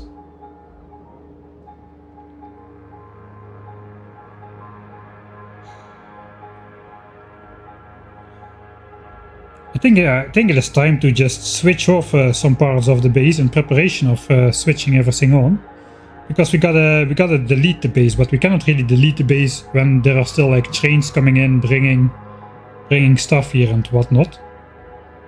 This rail line is going to stay. The 1000 signs per minute rail line is going to stay. I think the reactor here has got to go. We got a landfill in a little bit of the lake, which is annoying. Perhaps we gotta take all the fish out of the lake. We've got 100,000 fish in here. Yeah, 100,000. We've got a landfill a little bit because the beacons are gonna come to out here. So we have to landfill just this little strip over here. And of course we don't want to despawn any fish by doing so. We gotta get rid of the umbrella. I guess the umbrella can stay. Spidertron DJ, who refuses to DJ, can stay. And the nuclear reactor, technically we can just cut off a little bit, but I suppose we're just gonna deconstruct it because we're gonna try to save as much UPS as we can when we switch on the actual base. So we've been watching this for the entire game now. Pretty nice. 100 like the maximum temperature, heat pipes, the circling stuff looks nice in the night, but yeah, it's time to get rid of it, I suppose. I'm a little bit sad. I like this base. But yeah, it was me who decided to build it on top of my old base, so I suppose that is just how it's gonna go. So technically I could give the logistics bots the task to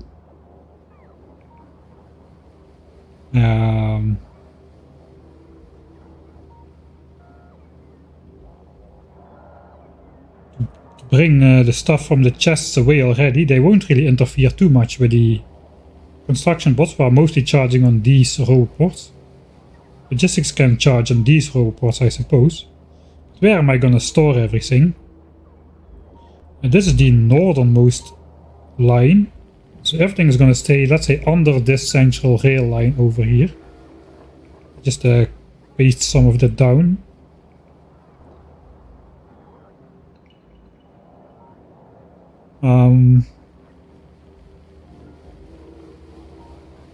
So I think what I'm gonna do is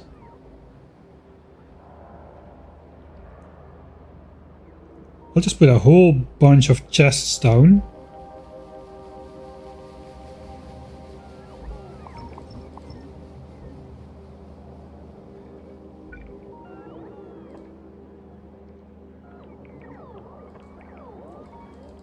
Okay, that will connect.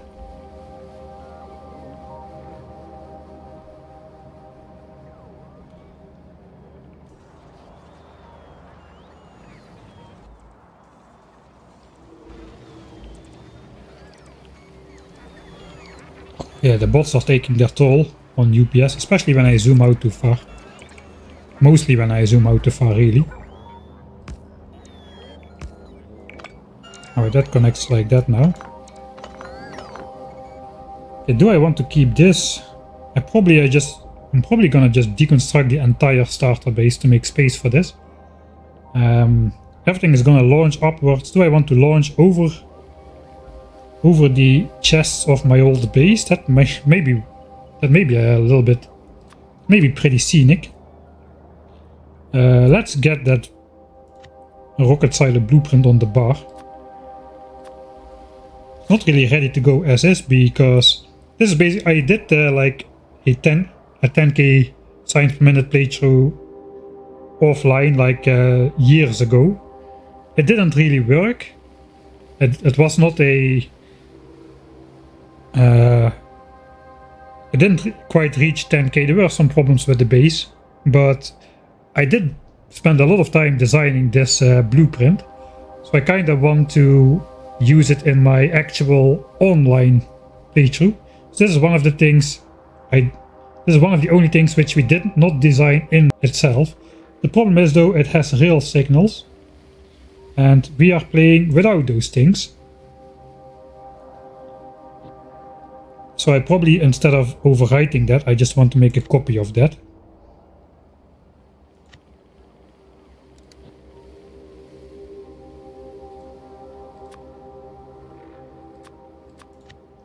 And I'll just mark this one as rail signal.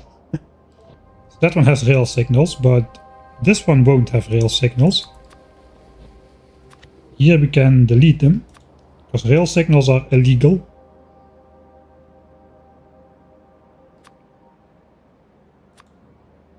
No chain signals, I think.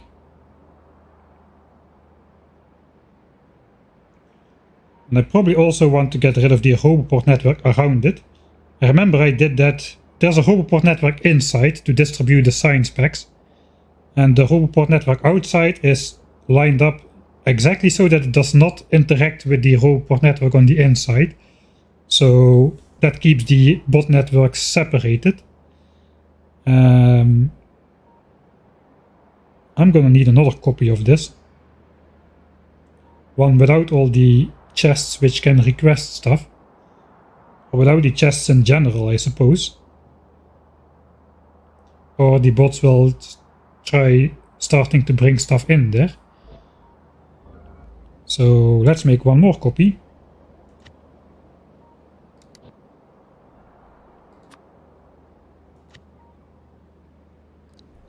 No chests. will have to place the chests myself after the entire blueprint is placed and the bot network has been deleted. So no requesters, no buffers. Those can go, those cannot take items, they can only distribute items.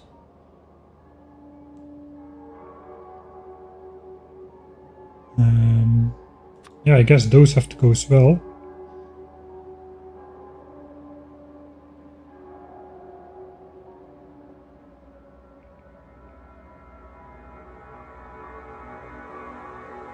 Right, and then I do want to get rid of the entire robot network around it. Okay, let's also put that one on the bar. Maybe I should just put the 10k SPM book on there somewhere as well.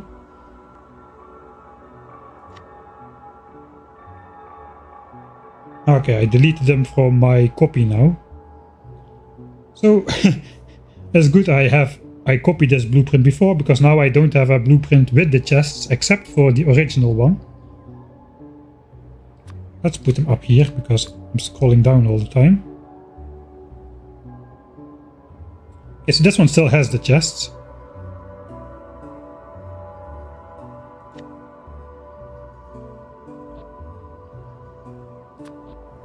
Okay, can I paste this in an area where the bots don't have access? I think I can.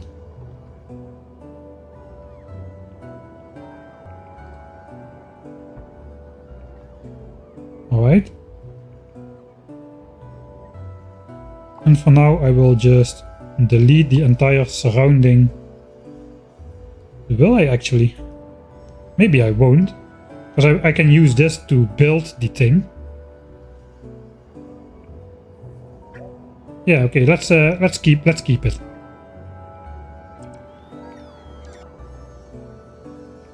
Okay, how is this gonna look? Where is the center gonna be, roughly speaking?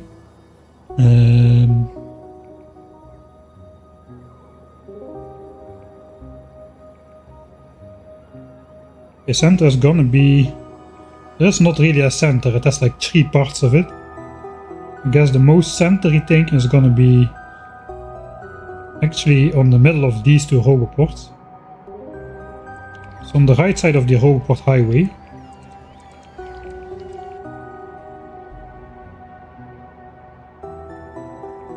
It would be kinda cool to launch.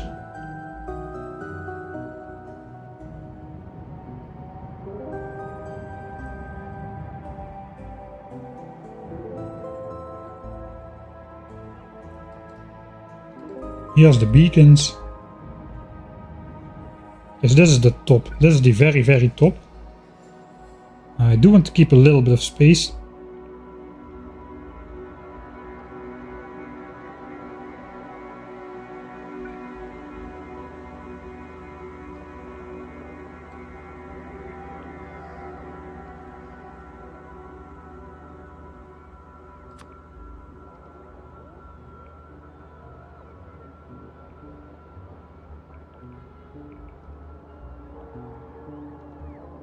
Okay, that is how it's gonna fit. Given that the top line with the roboports, the green dots you see on the left-ish top of the screen, that is how close roboports can be without interfering with the network. So I guess these can stay, but these will have to go. So exactly where I'm standing. These have to go, this can stay. So I suppose we will just start using storage chests from this point on.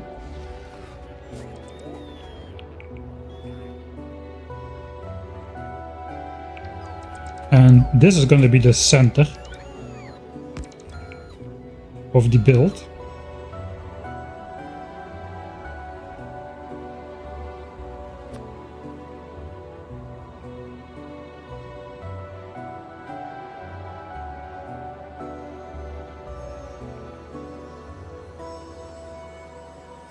Is it though?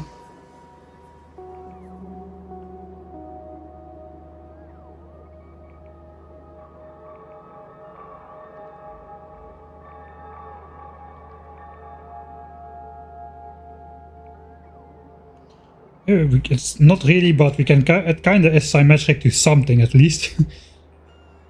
So let's see, what does it take?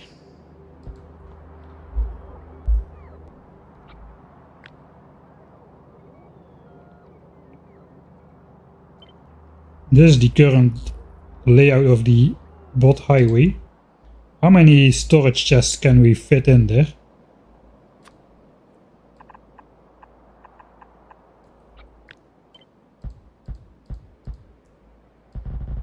Alright, so this is 100. We need roughly 2000.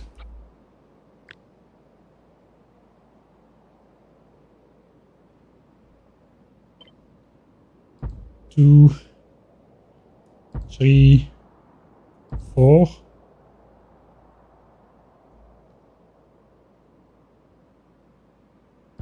That's 450. So this would be 900 chests already. I think we can just go like one wide.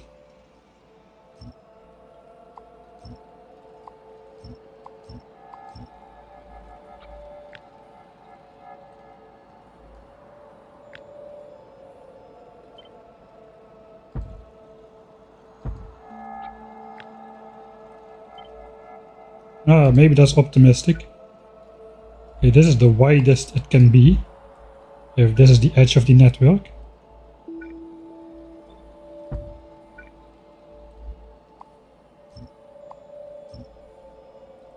How many chests is this? Only 742. Okay, I'm quite off in my calculations apparently.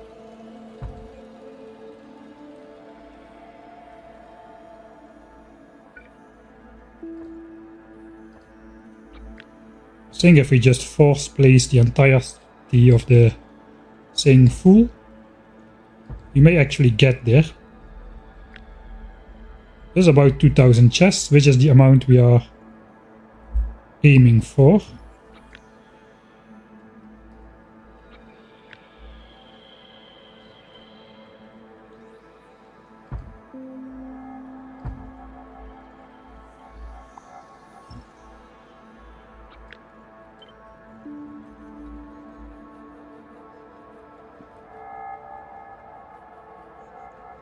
Alright, if we make it 4 chests higher, it's going to be a perfect square.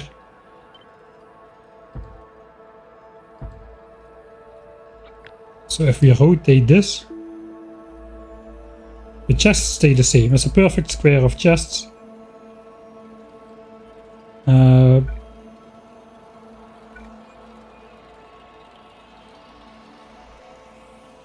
there is 1 tile of space left over. 2,500 chests. I think we're gonna go all the way around though.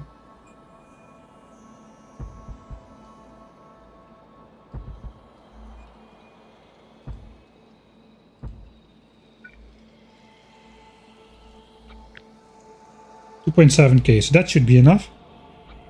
This is going to be our base.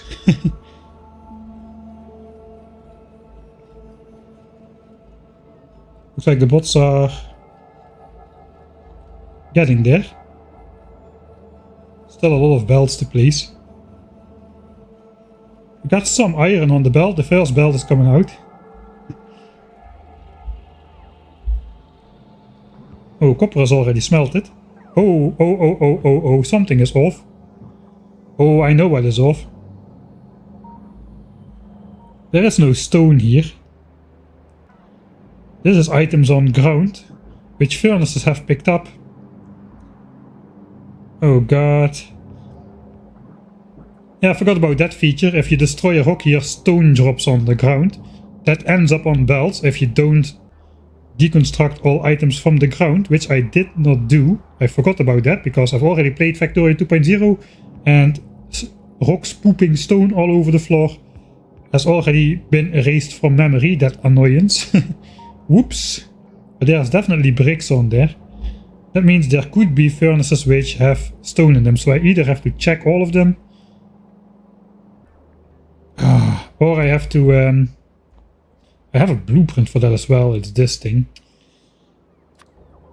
I have to check all of them, or I have to deconstruct and reconstruct the furnaces. The problem is they're already full with 100 copper plates each, so that is fairly annoying. Let's do this now. All items on ground. Rocks, trees. Not rocks and trees, but the dead trees.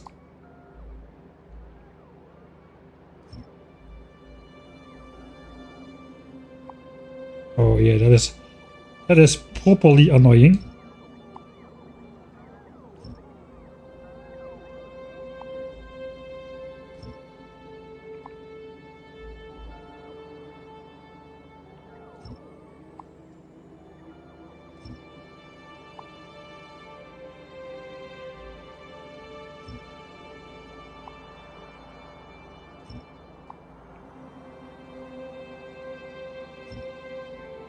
Oh, it looks like we got a small area which is not covered by robots.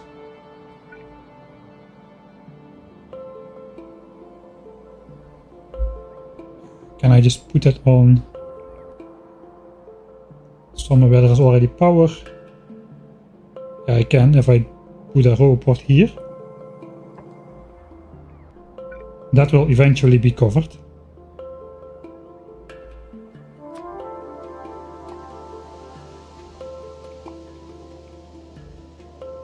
So this blueprint targets stuff on ground, fish, all the rocks, and all the ugly looking dead trees. Not all trees and rocks, but most importantly item on ground. So I suppose we'll at least... Oh, this is properly annoying. The problem with stone is, if there's an odd amount of stone, it can end up with one stone in a furnace and the furnace gets gridlocked. I'll just check all of them in the mouse over on the right.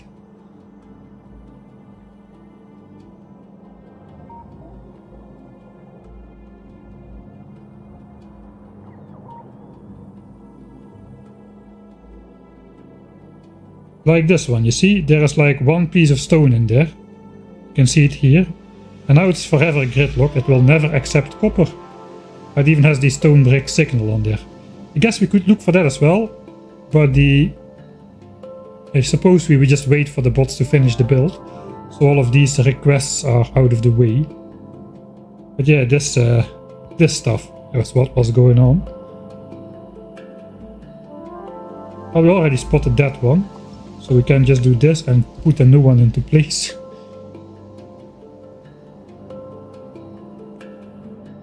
And that will get replaced. Oh god, we have to do that for all the furnaces then. Oh man.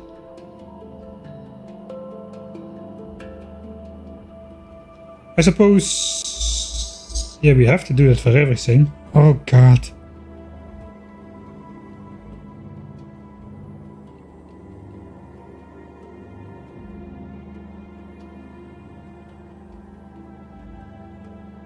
Okay, but this is not yet switched on, so this is fairly simple. We can basically look in alt mode, and if there is... they all should be blank. If there's a symbol on there...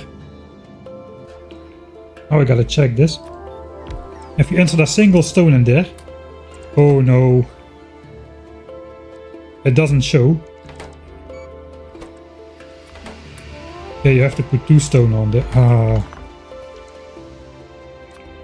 Does also have to be powered. No, it does not have to be actually smelted, but there has to be 2 stone in there before the recipe shows. That is extremely annoying. Well, there is another 20 minutes added to my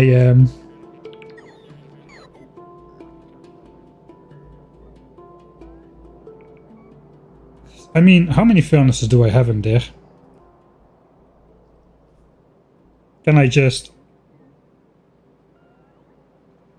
No, I'm just going to look over. That's going to take forever, man. How many furnaces are in there? 600 furnaces times 100 items per furnace. That's over 60,000 items to take out of the furnaces. Yeah. That is the order of magnitude of of items of the entire field. I guess they would take it in batches of 4 though.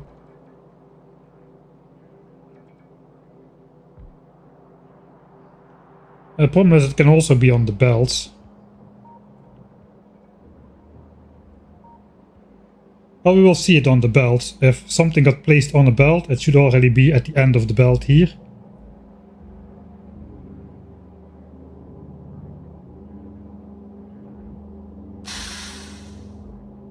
Yeah, we'll just need to visually inspect this, I suppose, once it's all done.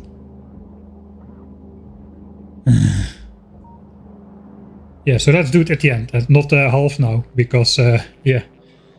Hey SDB, thanks for the 12th month subscription, man, a full year. Grand final, yeah, I'm hoping so, but so far we have just placed the rocket control units. We are working on deleting the entire base, at least making a plan for it. This is the plan. There's basically like 2,500 storage chests, which is going to be our base in a little bit of time. And we're gonna place that over where we are standing. So right here. That is where it's gonna be placed. That means we'll manually deconstruct part of the green chip build, I suppose.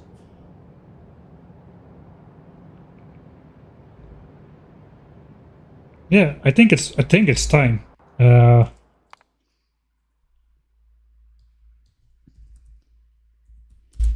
Base is dead. Long live the base.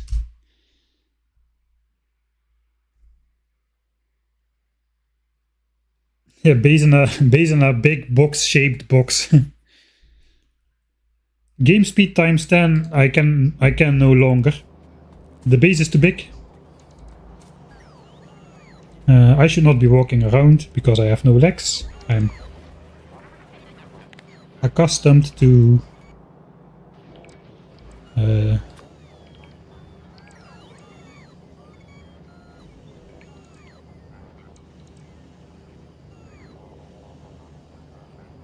it was these 3, right?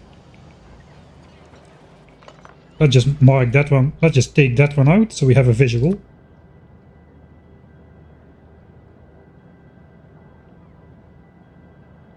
Yeah, that's correct. Okay. So this has to go eventually. This can stay.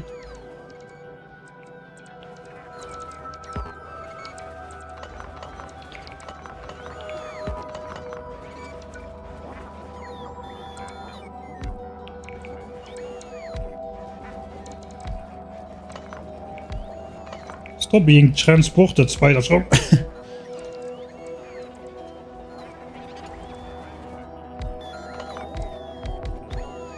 We'll just place a couple extra over here, since we are taking some out over here. These 6 hoverports is going to be all that's going to be left from the base.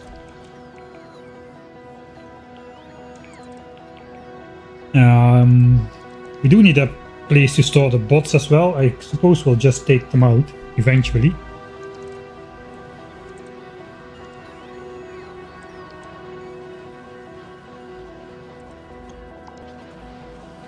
Alright.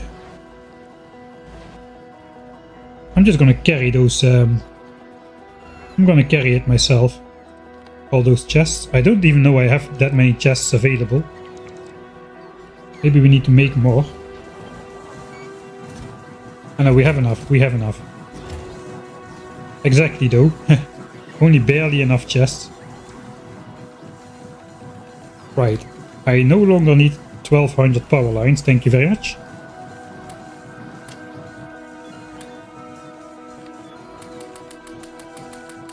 Clear everything again.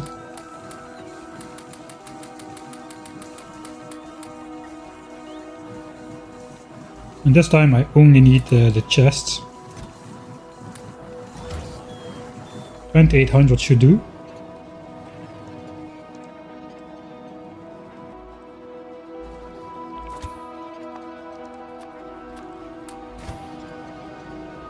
Alright.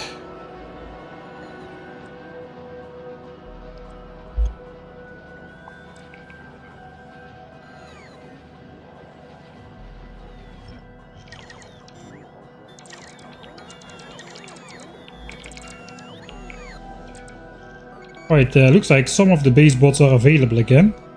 Not a lot of them. But there we go. Yeah, all of the bots are gonna be still on the way, looks like. Almost all of them.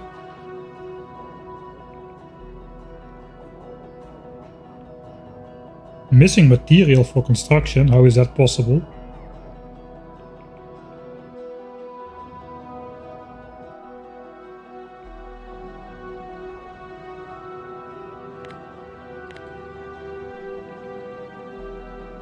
Okay, this whole port is disconnected by one tile. That is how that's possible.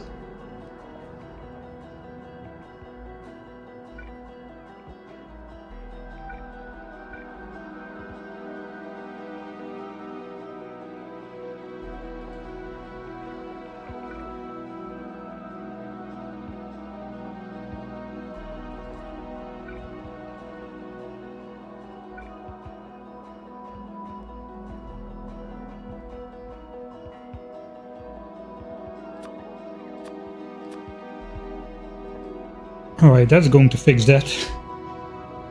Okay, not my best prepared blueprint ever, I must say. Still though, it's still getting built. It's already almost done.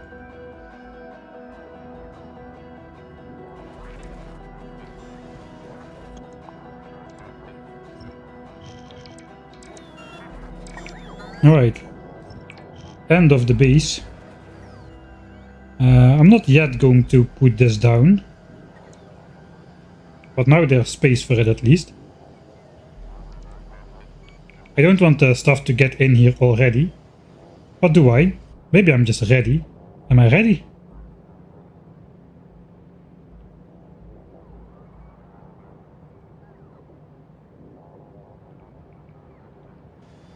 Maybe I'm ready.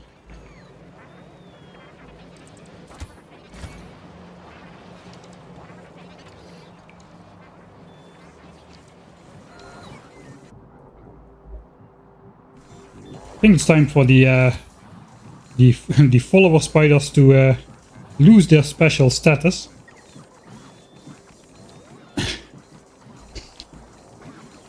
Just some regular spider dude. And just some regular color.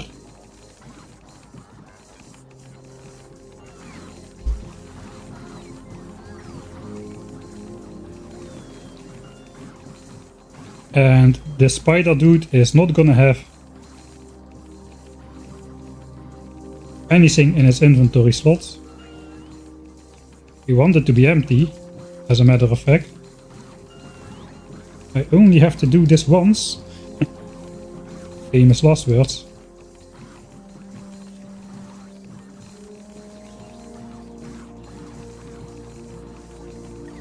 Okay, logistics, nothing, nothing, nothing, nothing, and nothing.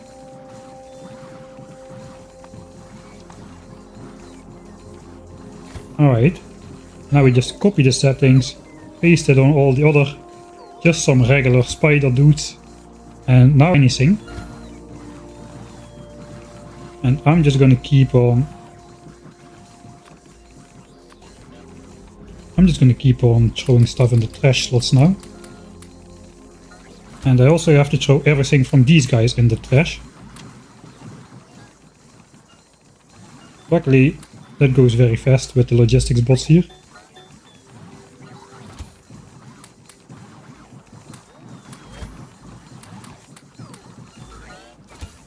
Alright.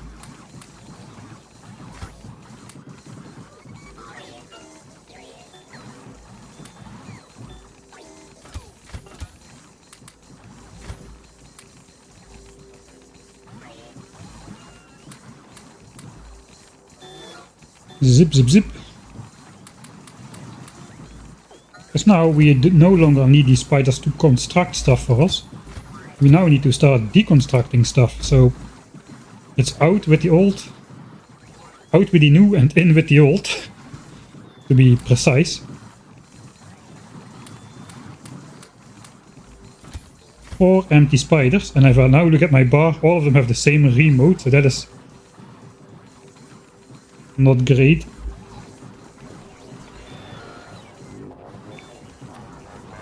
Okay, this was the leader, so I can connect that guy to me. Now we got 4 regular spiders following us, so we have some space to store some stuff.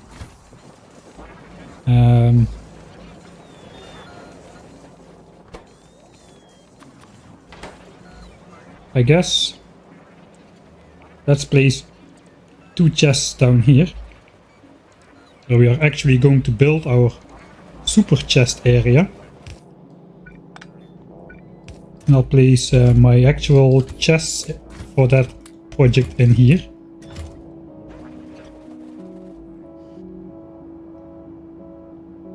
Time to decommission the trains. Not this one will stay. Basically this one. Now if I'm smart, I will try to carry as few stuff as possible back to the base. So if I just mark all the miners for deconstruction, I can do that more smart. So nice to have an inventory in map view so I can edit deconstruction planners from the map view without jumping back to where I was before, that kind of things. Not everything in Factorio Space Age is better. Alright, so the miners are deconstructed, they'll no longer mine, they are now idle. That will get rid of all the ore on the belt. Eventually that will get rid of most of the plates as well, and this will eventually stop working. So let's do that as well for here and here. This is copper for modules.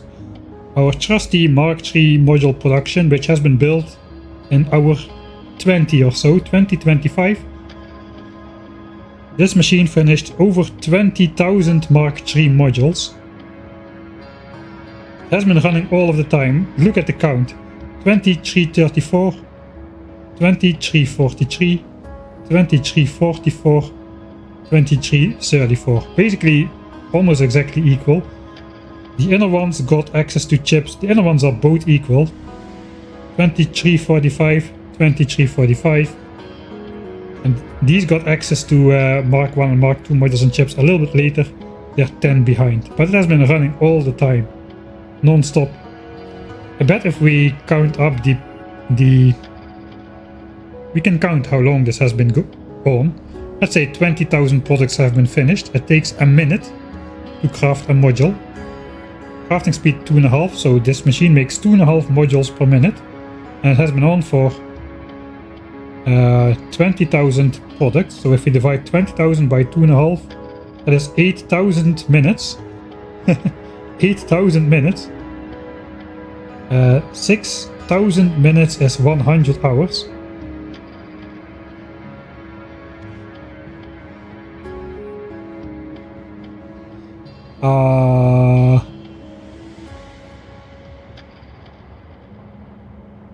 So it has been on for like 133 hours non-stop. So that's around hour 50. That might be right. I think we did the nuclear reactor first, before this. Let's see. We're looking at 250 hour production graph of module 3 production. Well, the numbers don't quite make sense, but this is roughly 2/3 of the way to 10. So that's 100 and...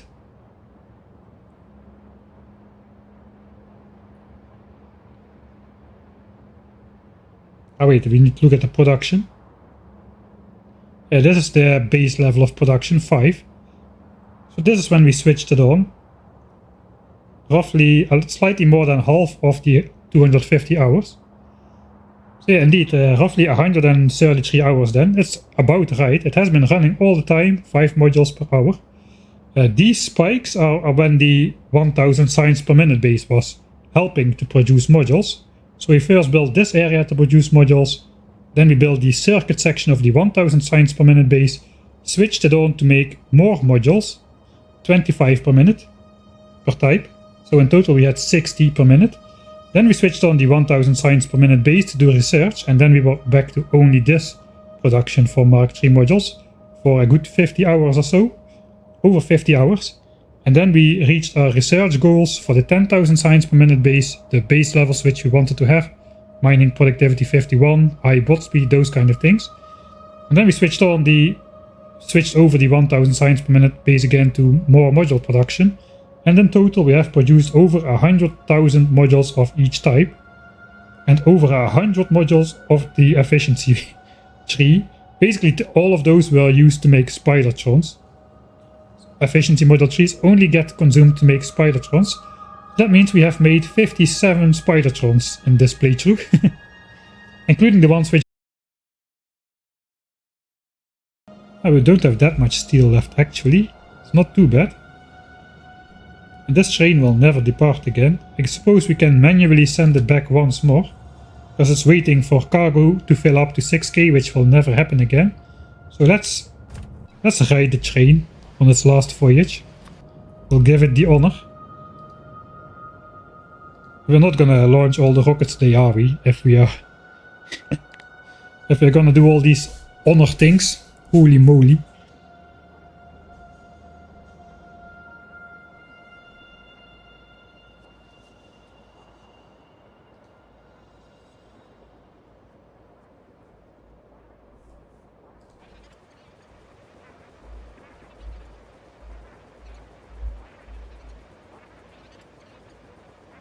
Oh no. Rip.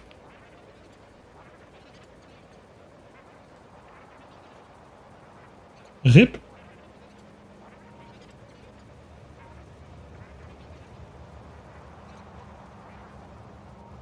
Oh yeah, looks like we are restarting.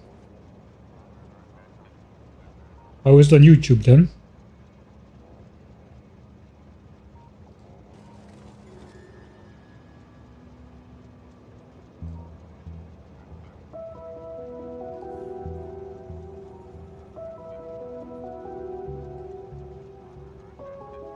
Looks like YouTube is still up.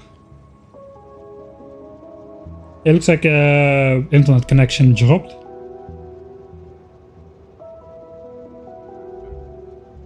Is it back now? It's back now. Alright. That's annoying.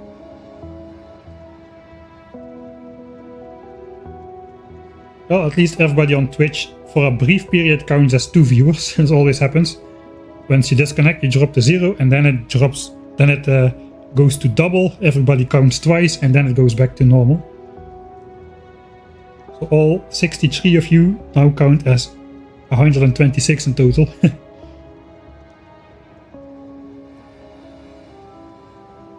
All right. Yeah, we are going to basically pay this train the final honor of riding its last voyage. Basically, module 3 production stopped. All of these have been producing for 133 hours or so, producing non-stop 10 modules per hour for the base. We have emptied the furnaces as good as we can. Of course, we are not all the buffers in the stashed furnaces have been consumed equally, but at least we won't have to carry that much stuff back to the base. Now we have to decommission the train, and we're just gonna honor the train. Let's jump in the lubricant wagon, because why not? And we'll send it back once more, because it's now waiting for cargo to fill up, which will never happen naturally again. Because production has stopped. How much modules has each assembler crafted? Probably that part got cut. 20,350. For the inner ones, 20,340 for the outer ones. So all of them have been busy for 133 hours non-stop. I just calculated that, I guess during the disconnect. Right, final voyage. Let's see if we can crash once more into the nuclear fuel train.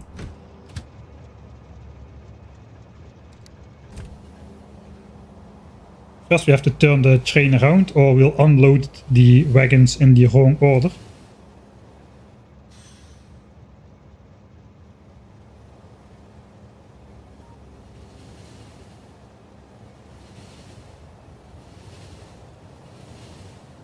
Yeah, and the total production was 112,000 of each type of module. 112,000 Mark III speed, 112,000 Mark III productivity, and roughly 112 efficiency tree.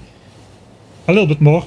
We have created 57 Spidertrons because we consumed 114 Mark III efficiency modules, and the only way to consume them is to produce Spidertrons, as those require Mark III efficiency modules to be made. So we made 57 Spidertrons, including the ones that are sitting in chests.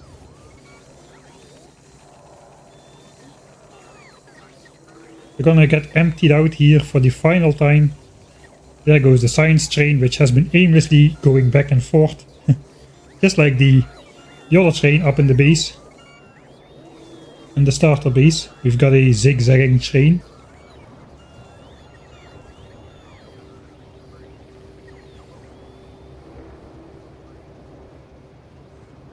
What are we waiting for? Good question.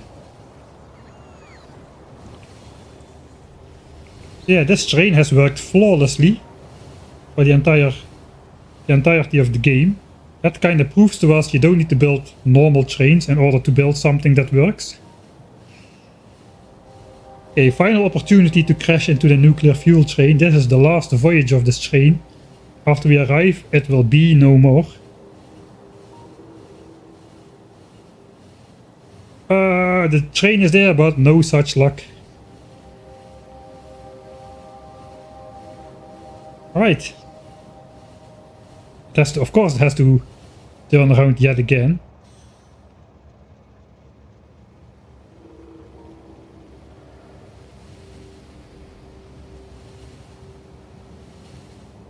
Thank you, very first cursed train of the playthrough, for your service. It has made... do we have some stats on that as well in the mouse over? That's made this many trips or something, I don't... 7 train kills. I think that's mostly wagons.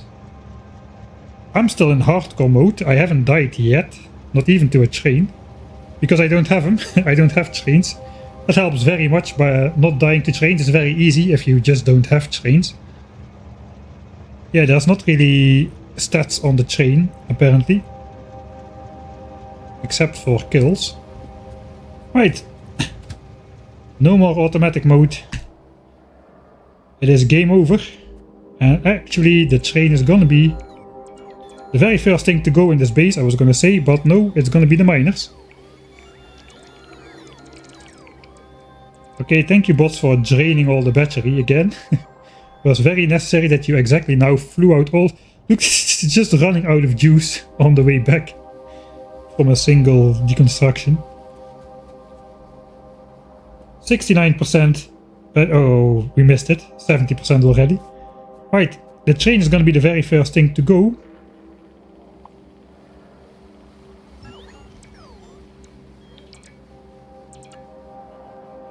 Sad moments. Sad moments.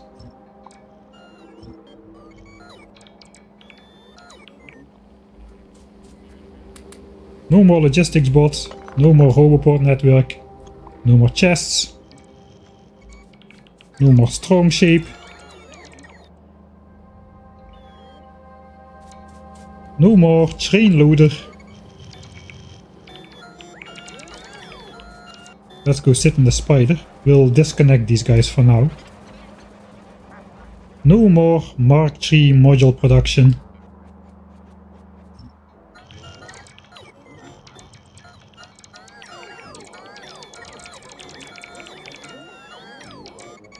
Oh man, this is gonna take a while.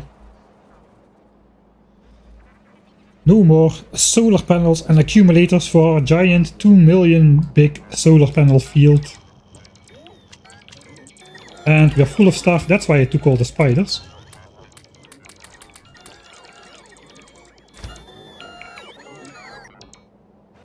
Okay, looks like we'll have to keep them connected then. So we're gonna have to offload everything on these guys, that's the plan.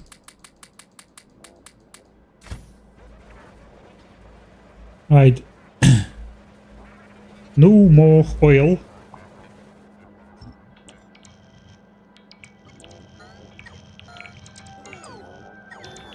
And no more battery in my personal armor.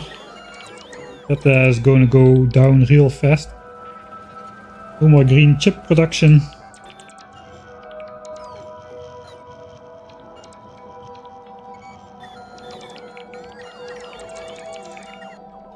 How is the bots? Are they done? Oh, they're almost done. Looks like the last ones are flying up right now. I guess all of them are still belts. I thought they would be placing modules, but we're still placing belts. Okay, we haven't placed all modules just yet as well. But most of it is looking complete. Okay, we won't do the final check just yet. Let's first finish this part. It looks like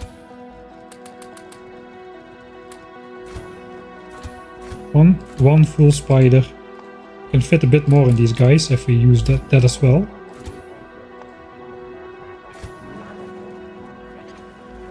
No more furnace area. This could be pretty full.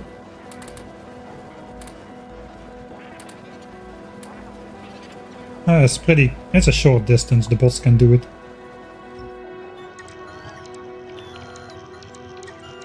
This would be so great in Factorio 2.0, man.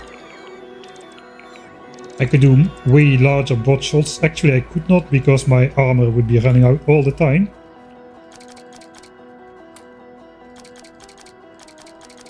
Okay, I guess we have to go like this for a little bit.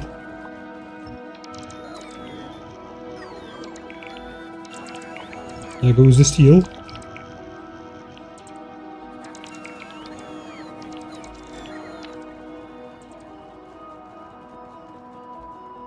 I do have another armor. I don't know how charged up that one is. That one is completely empty as well. Okay, that okay, then it does not really matter which one we use.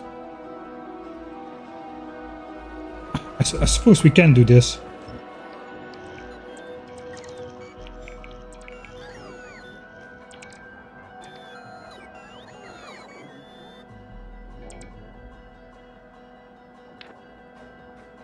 Yeah, there's still a little bit of juice in there.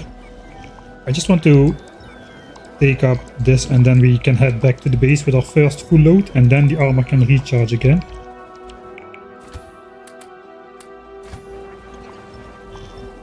So we'll have to keep the bot's flight distance a little bit shorter.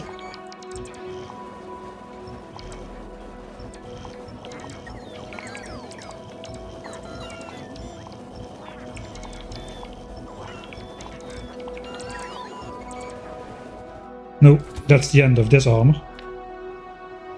Okay, switch. This still has a little bit of juice in it.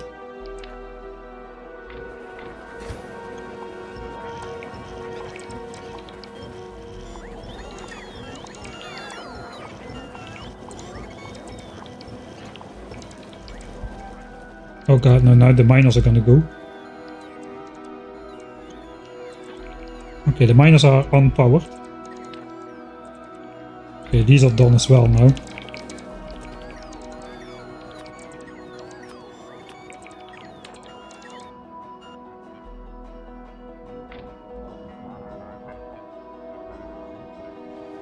Alright, so we have to wait just a little bit to take up the rest here.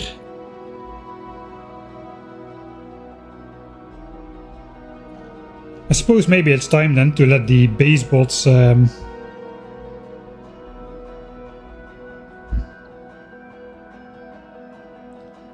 we got one case with the eternally getting stuck bots thing.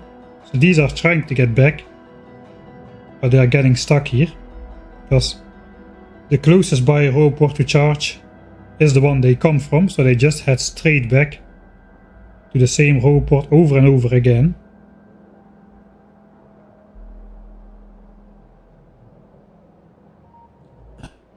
I can probably just fix that. I'm gonna get rid of all roboports anyway.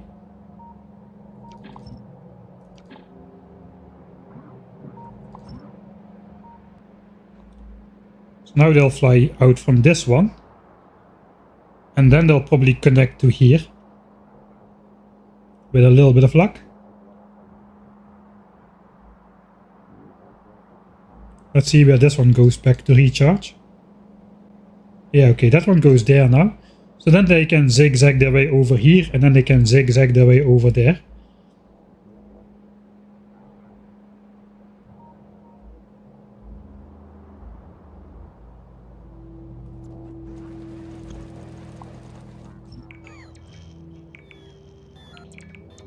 So nice.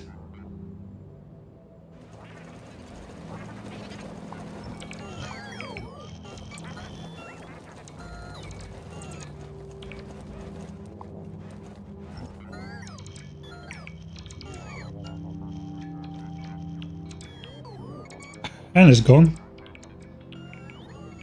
As clean as the day we arrived. Less a couple of trees and rocks. The trees look a little bit more sad though than when we arrived, but we cannot have everything, right? Looks like there's still one radar from our old radar grid. I think I deconstructed all of that.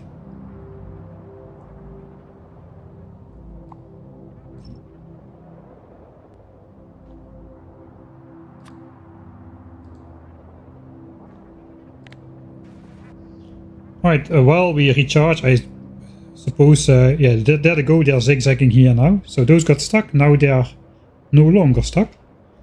It looks like I forgot to give robot coverage to the actual coal patch. That is not great.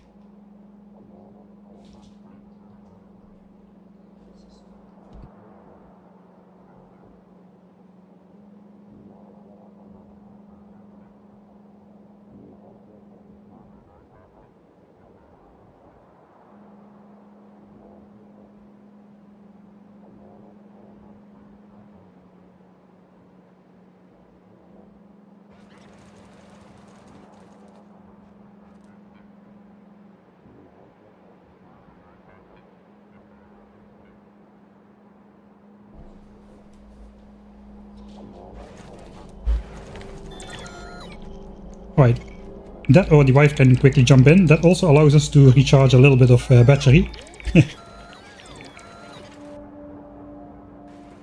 But I was gonna say we can take a little bit of time to actually inspect the build we just made over here for the stone poops thing. So let's just inspect all the furnaces.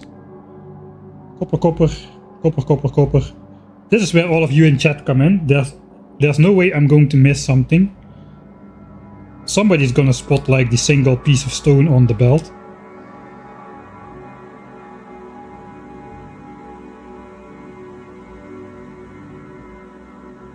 Okay, all of these have copper inside. Okay, so before I said when one stone goes inside you cannot see the recipe, but we still can, because if no stone goes inside there should be iron or copper inside, and we do have a symbol on there. So if there's no symbol on there, you just missed it. Really? Stone on the belt near the end.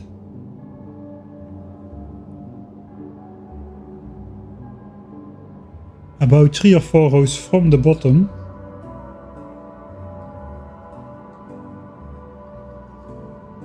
On the ore belts, right?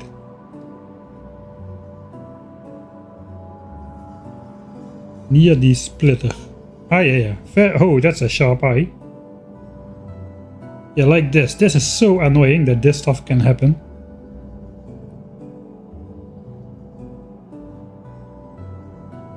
And in Factorio 2.0, when you mouse over a belt, you can see what is on the belt. Or I can connect it via wire to see what's on there, but now I cannot. So I don't know if there is, potentially could be stone in the underground section of this belt as well. I cannot rotate it remotely either. Or can I? No, I cannot.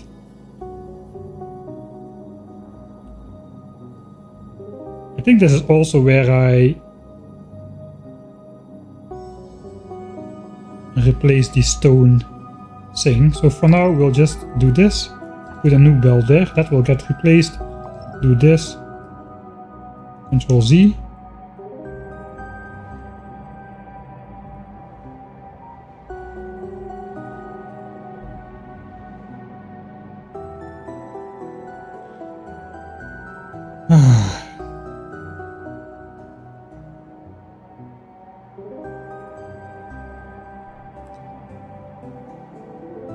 There's stone right next to the mouse at that underground.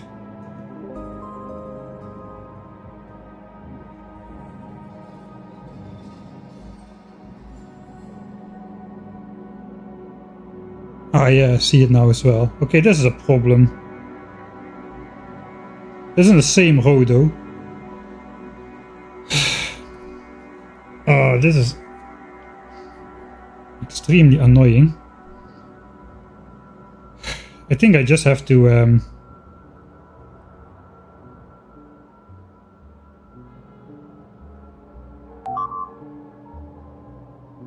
yeah, you know, I think I just have... God dang it. I have to deconstruct the... There's no way we're gonna spot everything, and if I miss like one stone in one row, it's not gonna work. This is way harder to spot than I thought it was.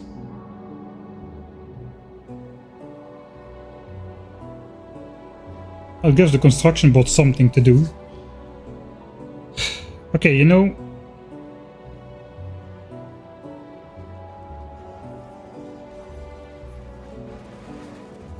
We'll go back. We'll put the assorted chests down in the base. Let's make a one which has...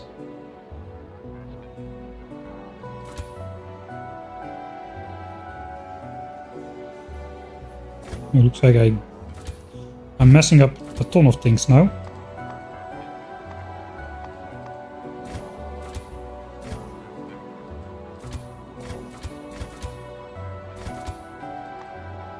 Okay, here's my blueprint.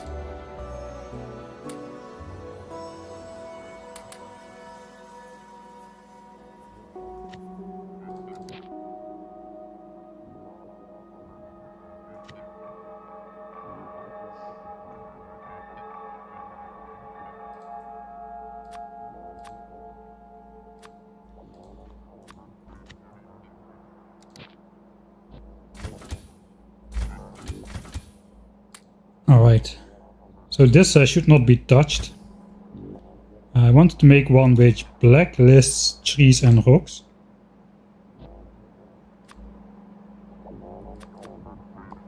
So I can just do this without worrying about deconstructing any trees. The trees are still useful, even at this stage. Well, at least my battery is full again. We're gonna go over, we will have to just deconstruct and reconstruct it. It is extremely annoying.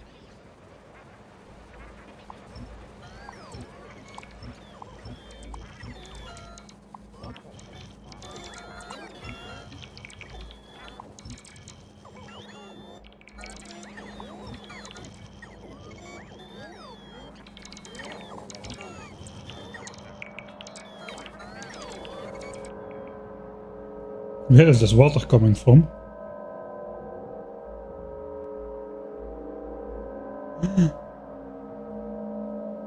Wait, this is this is water for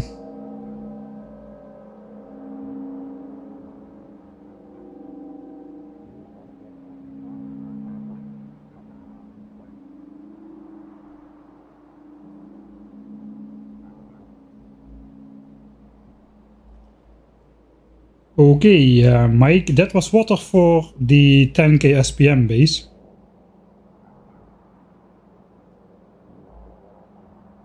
I think I did not interfere with it yet, but it is now unpowered.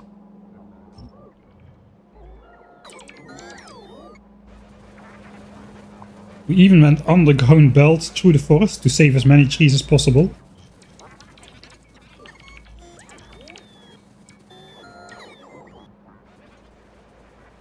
Okay, so I gotta be a little bit more careful with how I deconstruct these things.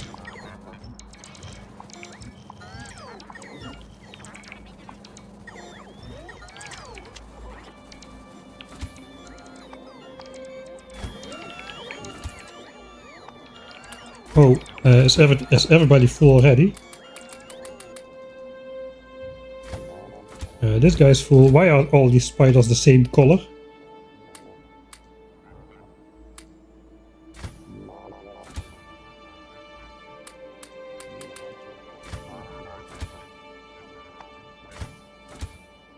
Okay, we got one more chunk of inventory space.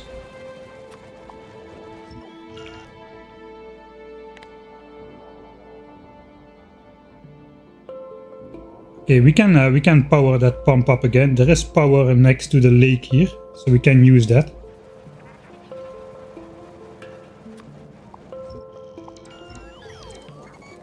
So basically what we're gonna do, we are going to place down the storage chests already. So the construction bots can bring back the entire blueprint we just placed. Not all of it. The empty belts can stay, but everything that is in here will have to go.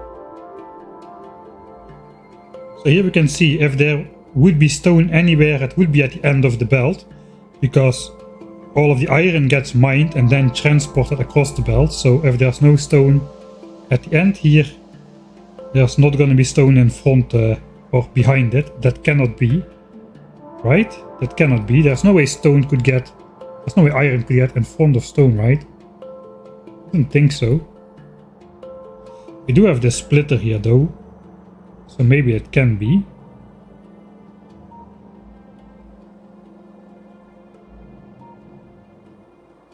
Ah, that was so bad.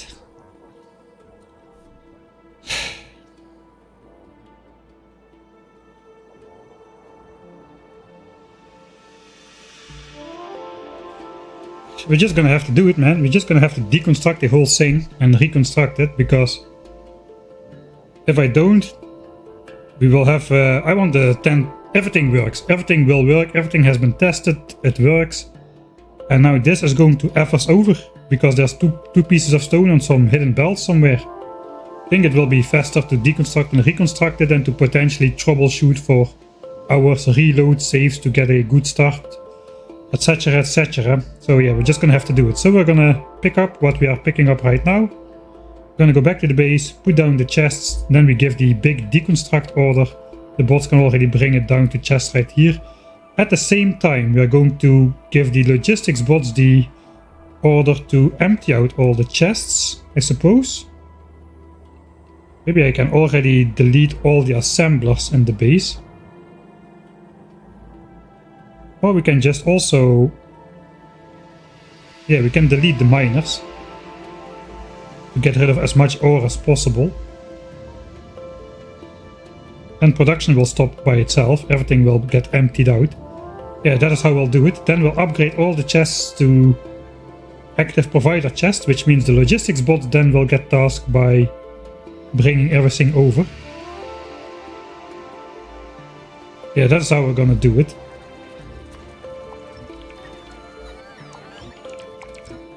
Looks like I forgot to the track and go. Looks like I forgot to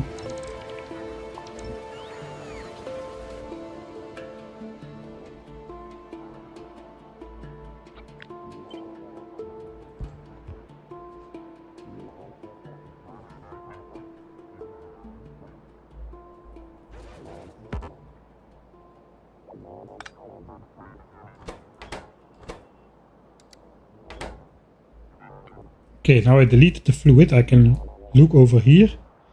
Okay, there's no fluid in there, so that tells me the pipe is still connected.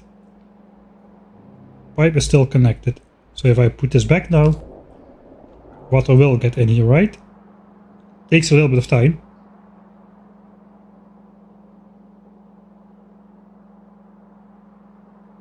Not this much time. Ah, wait. The pump is not powered, so we have to power the pump first.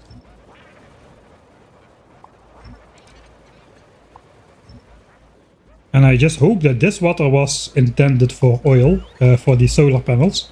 I think it was.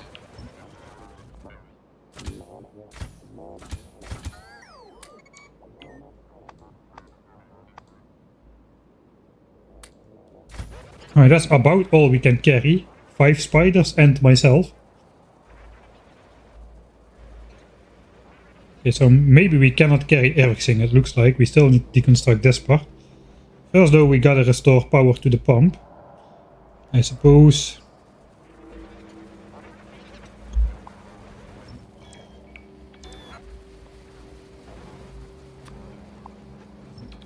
We'll at least make a straight path for a power line then.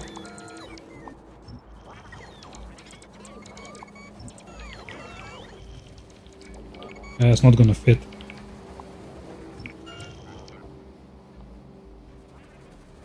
Okay, so now we need to find some big power lines. 3. Another 3. This is gonna be enough. All right.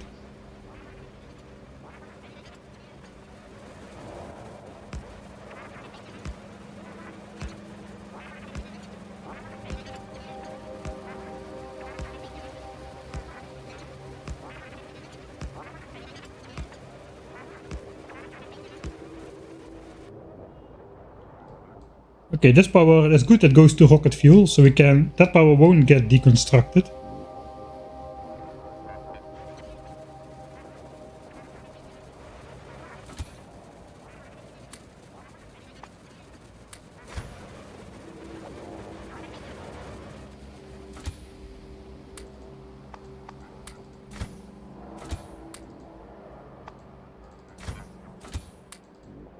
We may be able to do this. Problem is, if we are not able to do this, it's a little bit problematic. I still have some trash slots as well.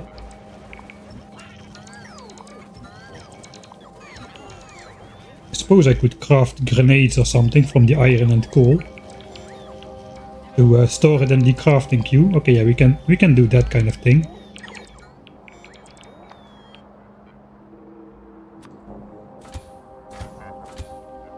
I guess we will need to.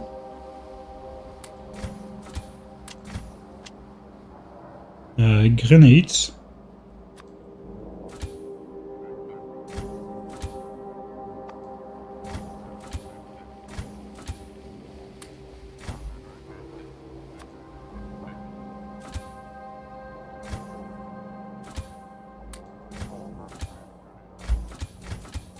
I should not have made them all the same color. This may be too many grenades.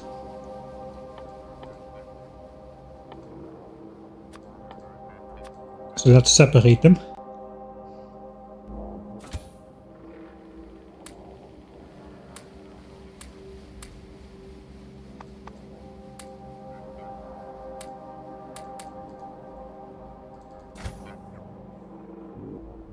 Yeah, I think we can carry everything if we use this technique.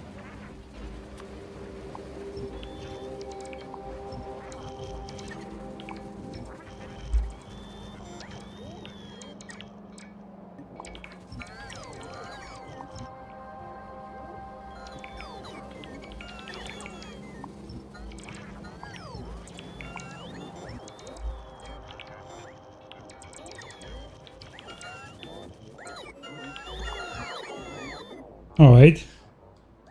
Clean. Exactly clean enough.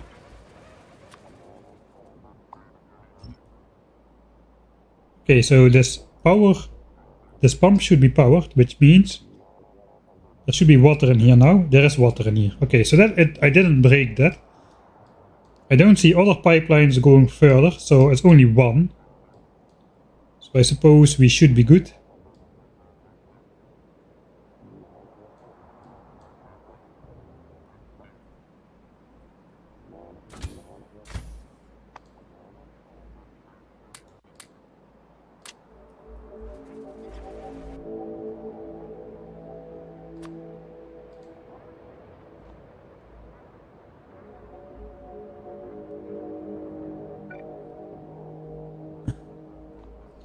Yeah, I should not move that pump. I was thinking I'll move it over to here, but that may be too far. That may be too many pipe sections. It's probably at that location for a reason.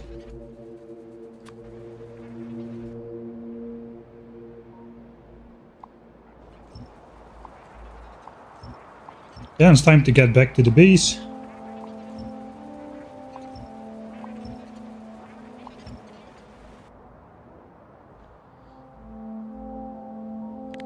And watch the logistics bots go crazy.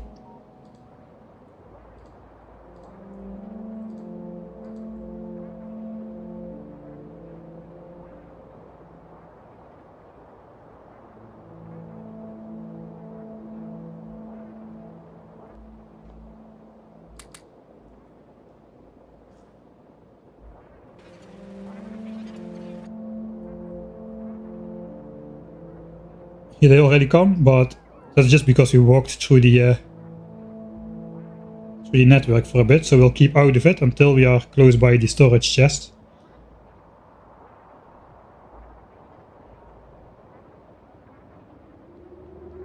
I kinda do want to get those chests placed down if I can.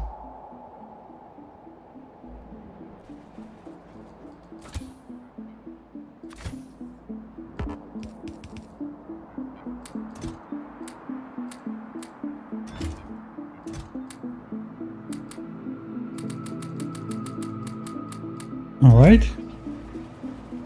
So we'll stay out of this. I'm just gonna go in manually. I don't have trash slots or logistics requests. I just have my bots and my armor. It is time. Time to build the storage chest blueprint. I'm gonna get myself locked in the middle here. This is not gonna work out great.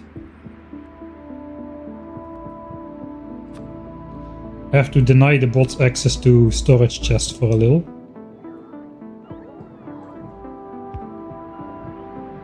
Alright, so now they won't have access to these. Everything should be in these two chests. So I should be able to build the entire blueprint myself.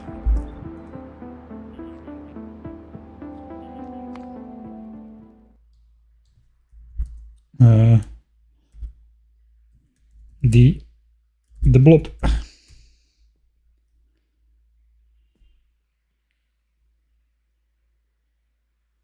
Yeah, this is in Factorio 1.1.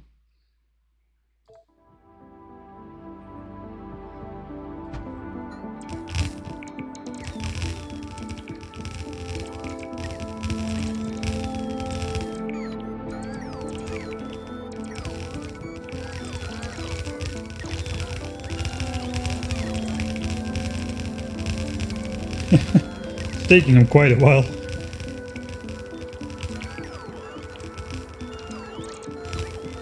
Have you encountered something specific for Space Age that takes a toll on game UPS? Notice a lot of weird times where I could not speed up the game as much as I thought I would be able to.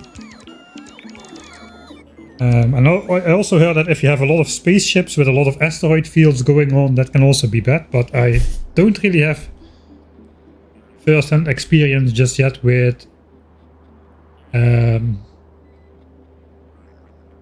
anything too limiting in Space Age.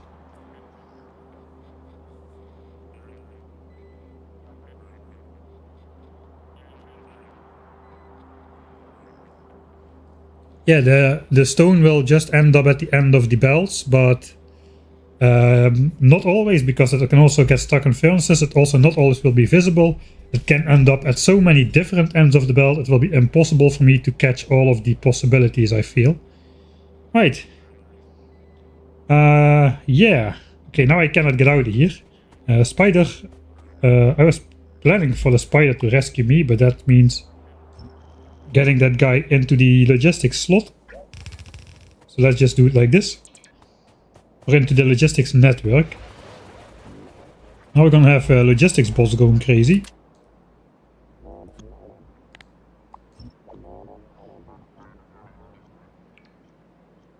Alright. That can go as well. Oh, this train will have to go as well. Right, here comes the logistics bot.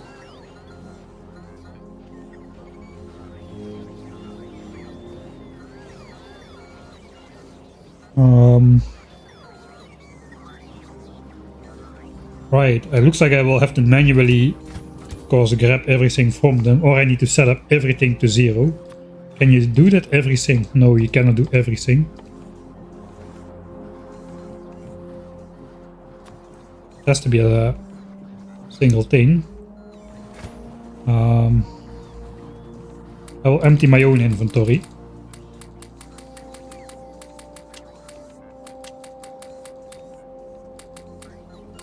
Because I need to cancel all these grenades.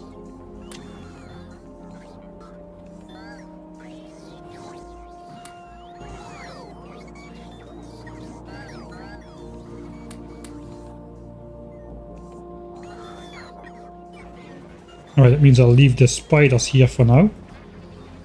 I'm first going to just deconnect all the miners here.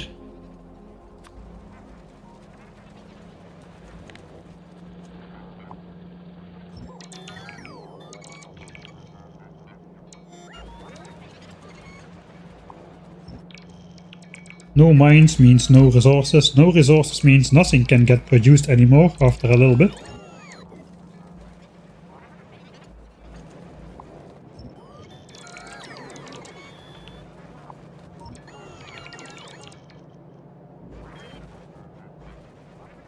Alright, that was the starter mines. Yeah, I did not do a good job of mining up my starter patches here. You can literally see this L shape where just we took the bite out of the iron. This side of the coal got used, but this side didn't. Alright. We haven't... I'm pretty positive we have enough stuff to build everything. And it's goodbye to these miners.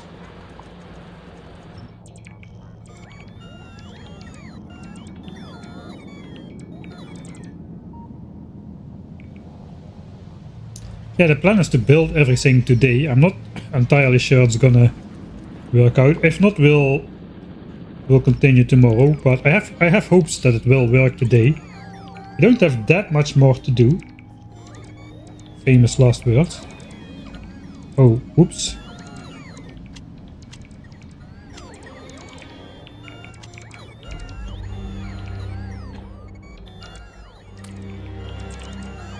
Use the home deconstruction planner.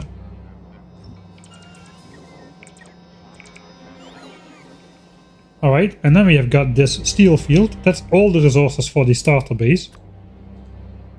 Right? This is already 1k SPM. That can stay for now.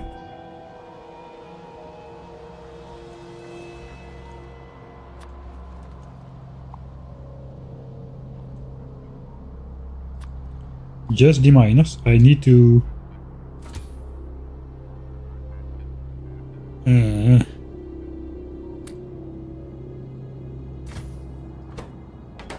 Yes, this guy's trash slots. This is still full as well. We'll give it a try. And it's not gonna fit.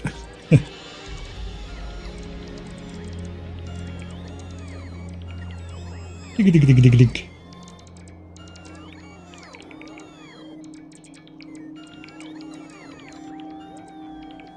Hey, thanks, Yoka. I'm a little bit slow with reacting. It's barely fitting.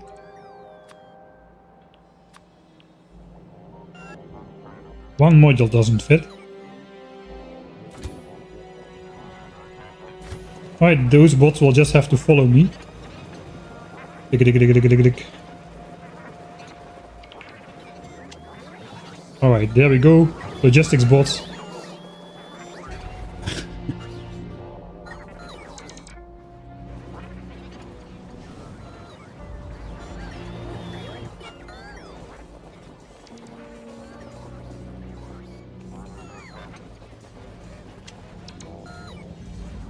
Alright, so the miners are out. That means production will soon be out. Can I just do something stupid like upgrade everything to active providers? Including the requester chest, that means the network here should stop working as well. Okay, so first, I have 480 labs. How many are in my blueprint here? Put it to the top so I didn't need to scroll. 500 labs. Exactly 500.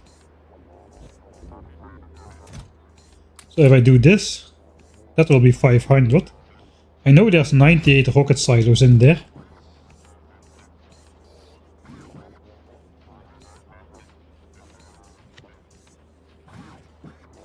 Yeah, 98. This is 96, so one is ready, that's 97. If we take that out, we need electric engines to be input. Take that out.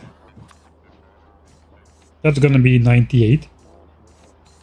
I suppose we are deconstructing a rocket silo actually.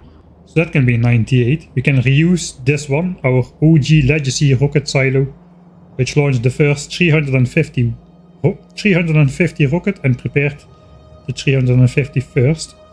I think there's no way we can keep that. Let's check if it's actually not in the way. There's no chance that that is going to be not in the way coincidentally.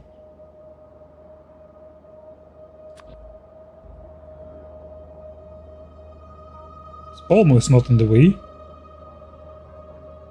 It has to go like so. Yeah, it is in the way though.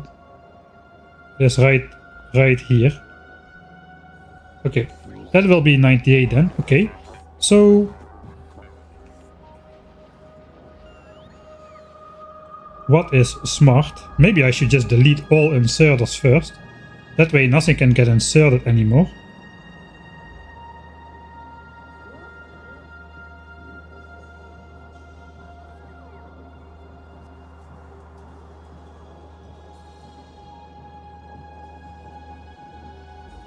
I think for the mall section, that is going to be not too bad of an idea.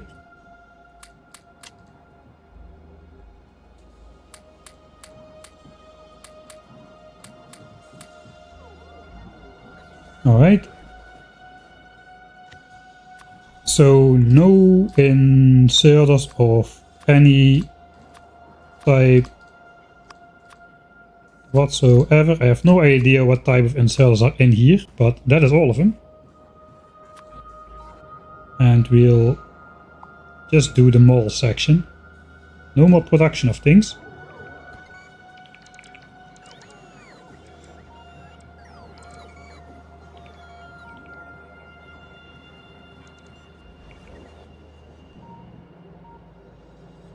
Now that's the last of the iron.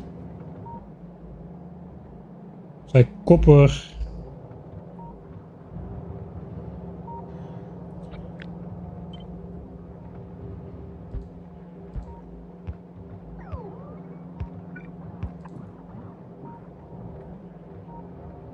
We can get that empty like so. Coal and stone.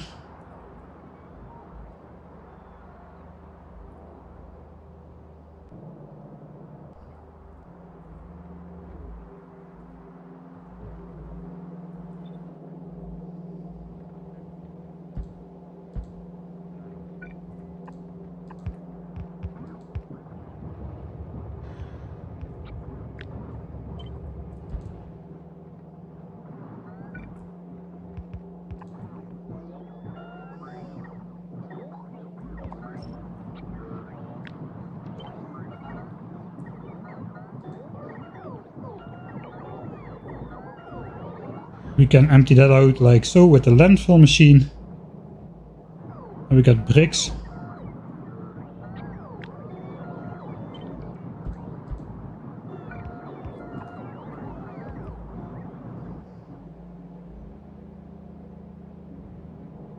I guess I don't need to do this as well. Eventually it will be deleted anyway.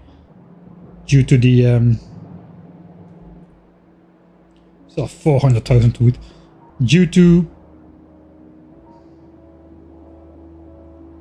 what? Everything being upgraded to active provider. That means basically these chests are gonna get emptied and the inserters will just insert it in here. Alright, so I don't need to worry then. I guess let's try.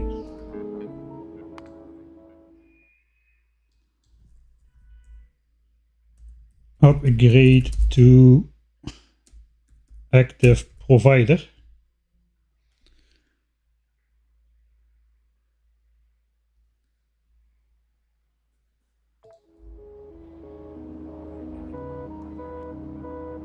Oh, this is always dangerous, these kind of things.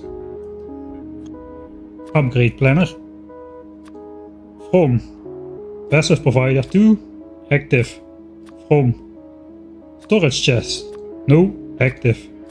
Requester chest, you are now active. Buffer chest, who uses buffer chests anyway? I do. Steel chests, even those cannot escape the logistics system. Active. We have one iron chest in the base. It's got my armor and stuff. Like the OG stuff somewhere. This one. The pistol and all the armors. I suppose we'll pick that up ourselves. Okay, here we go then. This is gonna cause the biggest bot storm we have witnessed in a while. Perhaps I should first do a little bit more of this kind of thing.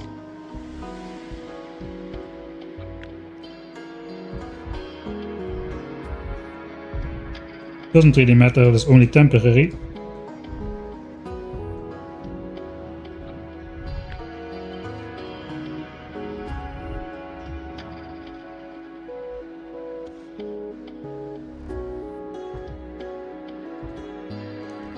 So we are gonna have a lot of bots. I could have done this a little bit better, but oh well.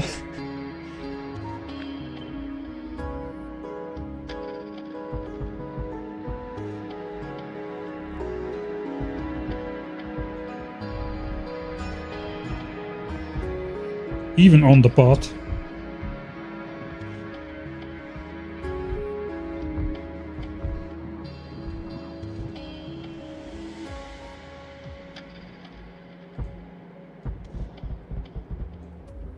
You just need a lot of charging capacity.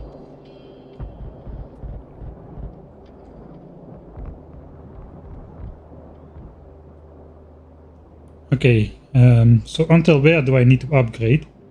Oh, I need to be careful to not upgrade this. I guess I will deconstruct this as well. I have enough.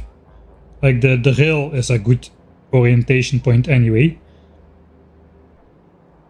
And we know until this rail we need to approximately go.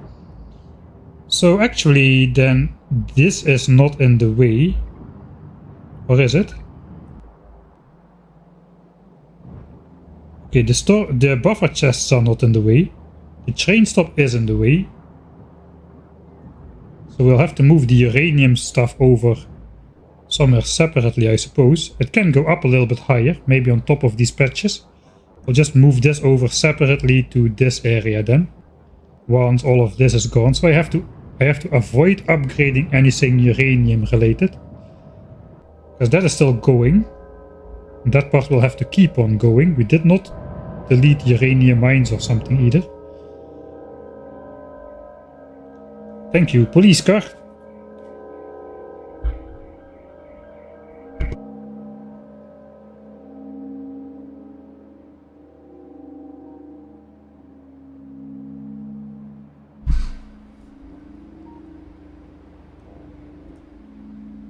Alright.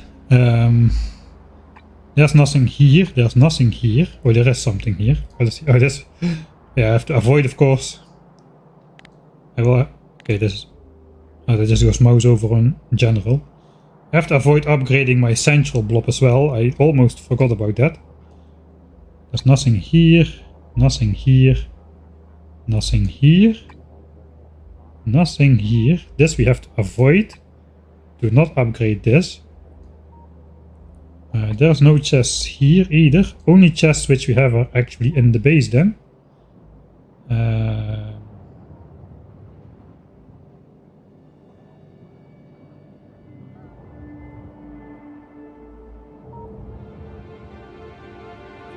I mean, the nuclear plant is gonna disappear as well. It's not really a reason to do that right now though. So we'll go exactly not on these chests. This can stay as well. Okay, there's nothing there. Okay, that is basically the extent what has to happen then. I do not have this many active providers, I'm pretty sure.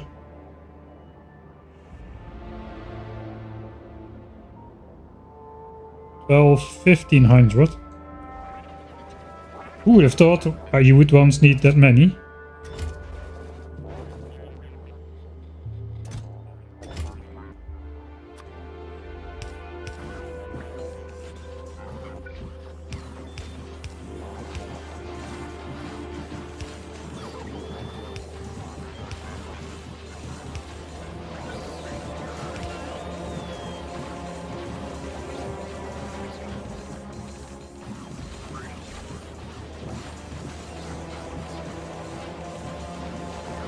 Alright.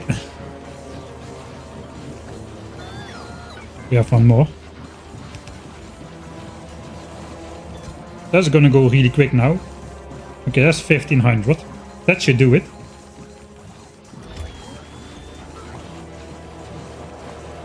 Yeah, I never would have predicted I would be using 1500 active provider chests in my base. Alright. That should be enough. Let's say override the save. Can reuse empty ones. Yeah, that's true, but that's work. Too much work. Alright, so from next to the nuclear plant, without touching these chests,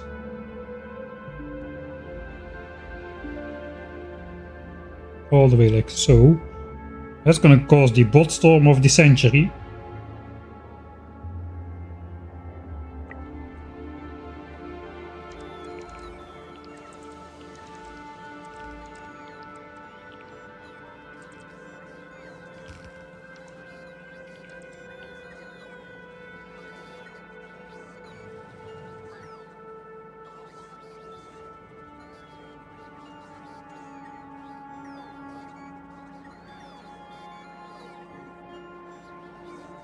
It looks like first everything is being transported to chests which are not upgraded just yet. Which is kind of weird. Like this. I probably should have collected the... Oh god, it's these bots which are coming back. Okay, let's do it better, because that sucks. The bots are coming back from all the way up there. We're just gonna add like some new bots.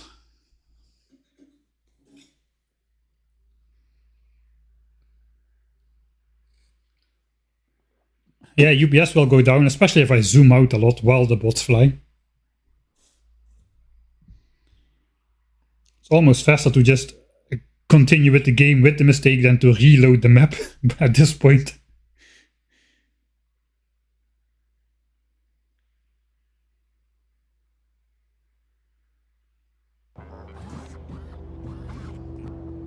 Alright, so basically that is like 1,500 of those things, so we basically need to grab those bots,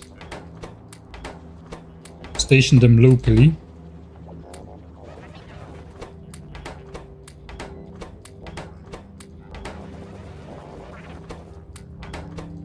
And if these bots are here locally, those distant bots won't get recalled just yet. They need to stay there, because they need to deconstruct this base. It's good if the bots are all here.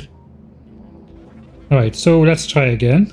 This is why you save in front of those important moments, because that is not just something a simple Control Z can undo very quickly.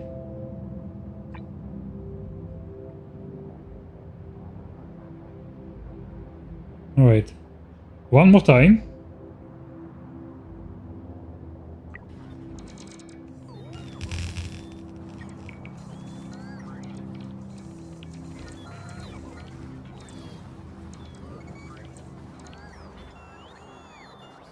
And the great migration begins. Oh, that is causing a bunch of UPS stuff, this.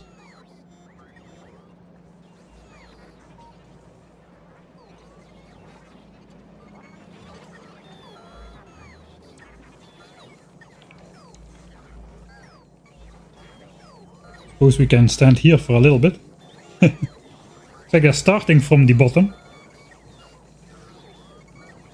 Actually, I think they do it in order of the and the order which the chests were placed in. And the chest got placed pretty erratically, so it started at the bottom, but then it was all over the place.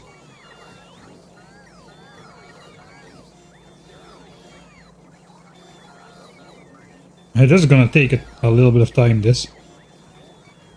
I mean, I have only 10,000 logistics bots, but the problem is I cannot simultaneously charge 10,000 logistics bots. As soon as you've got these bot queues a lot. There's robots free over here, which they are not using for some reason. Factorio 2.0 fixes that as well. The charging behavior of bots is also way better. So now they are queuing up here, like British people, and leaving these counters, which are also open, free, because they would rather queue up.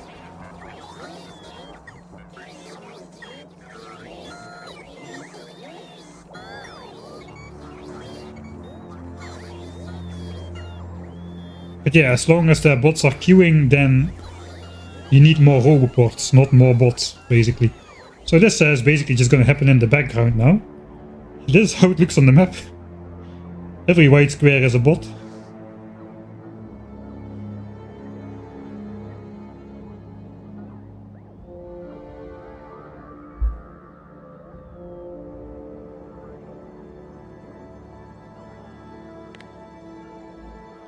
Alright, then I suppose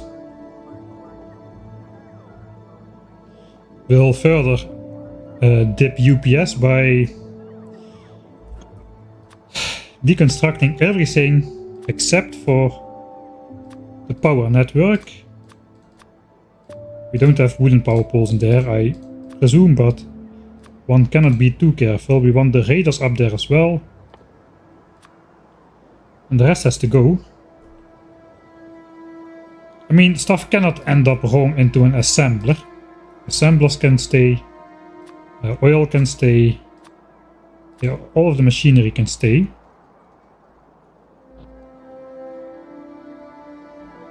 Let's see what else can stay. The miners can stay. Miners can stay. That means anything with modules can stay as well. Beacons can stay. All the belts have to go except the ones we manually leave. We can manually leave a lot of the belts. I know where the belt ends are on here. This all has to be blacklisted. Oh, we also have to blacklist. Oh, we cannot do this, can we?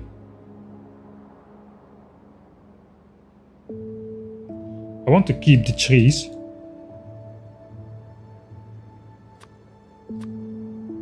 There's no space for all the trees on there. Maybe there is.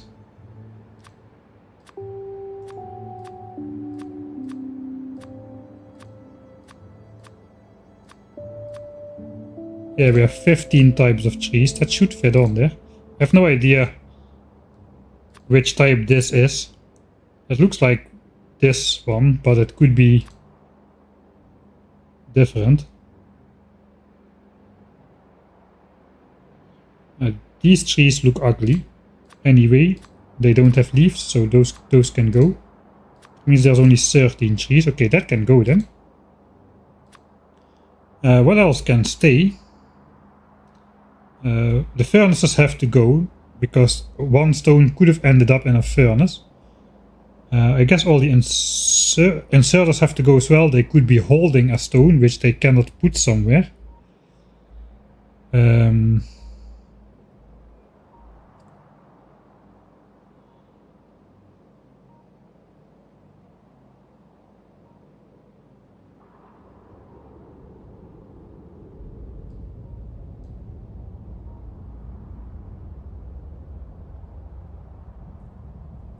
Mole is now no longer producing. Alright, so I think that is the blueprint.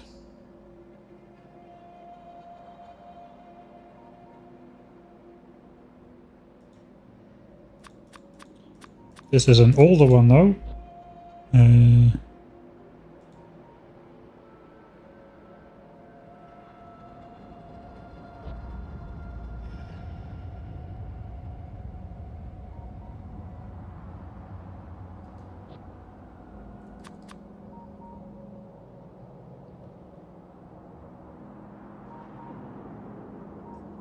Alright.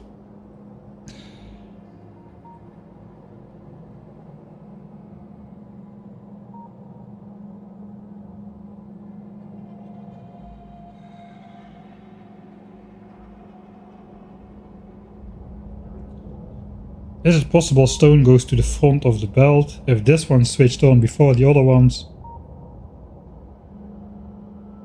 This one could have switched on if stone was over here, but this got built first. This iron belt could have put iron on here, and then stone could be in this underground because it laid on the ground over here. It's now hiding in here.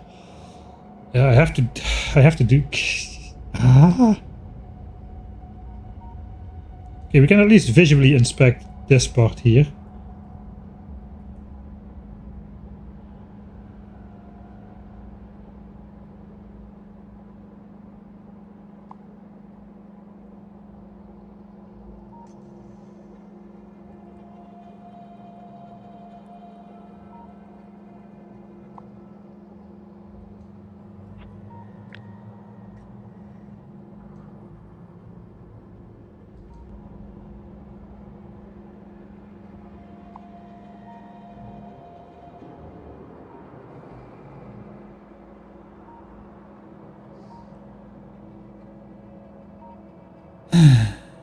Yeah, visual inspection is. We have time. I think we have time. We can do this. Let's just take no risk.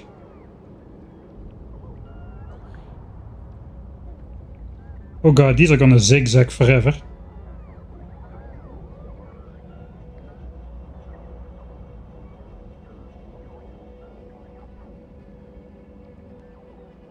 Okay, so everything that got onto this belt, everything that laid here will have been transported to the very end of the belts.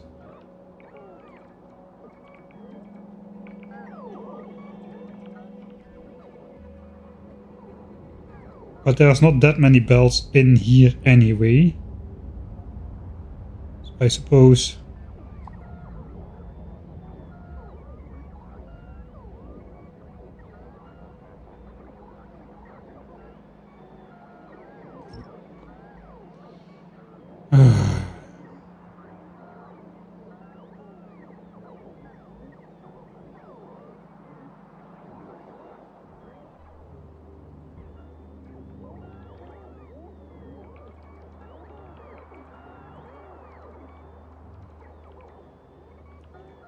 Such is life.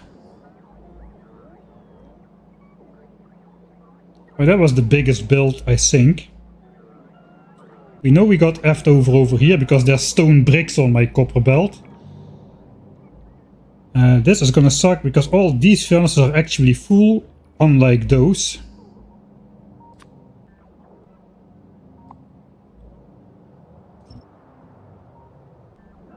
We already don't have bots available for that, I don't think. So they'll have to make a couple trips.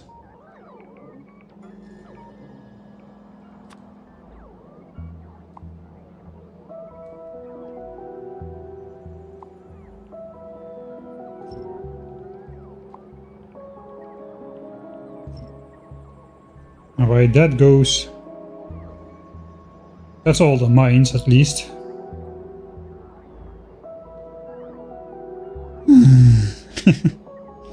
Well, we still have to build this over here.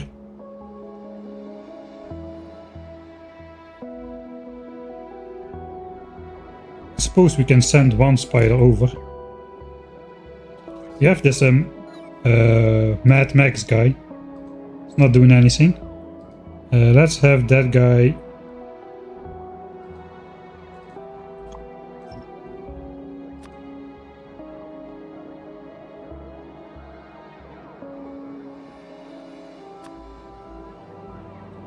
Go over here.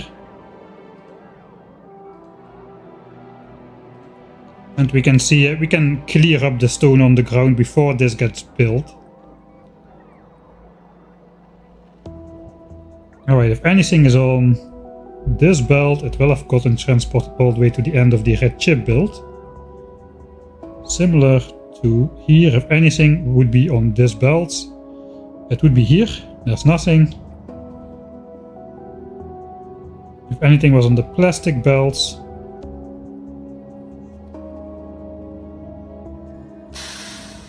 It would also be at the end of the red chip belts. That means it would all end up eventually on where? These two belts come down. This goes over here, joins this. Red is the output belt. Blue is over here. Okay, so blue underground, yellow underground.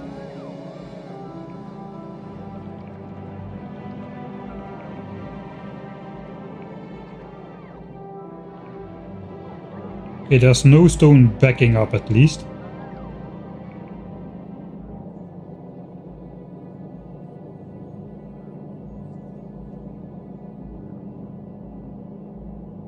Oh, there's a lot of red chip builds. Oh, that's probably not very nice to look at. Alright. I don't know if something is in the yellow undergrounds or in the blue undergrounds. So those have to go. This one and this one. The rest of the red chip build can stay.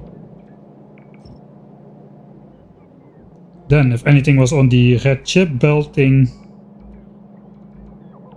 could have ended up on the splitter. Splitter. Splitter. Splitter. Splitter. Right? And if not, it will have ended up all the way at the end of this build. I'm not gonna figure that out, so we'll just do this. Inserters here cannot hold something wrong.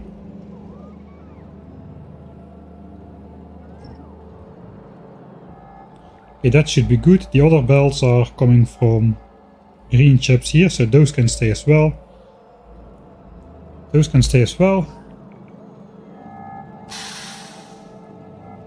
Oh hey, sorry, thanks to SolidZ46 for the subscription to Amazon Prime, as well as N/A with the slash written out. Thanks for the Prime subscription. Nice Christmas gift out of Jeff Bezos' pocket. That's always a good idea.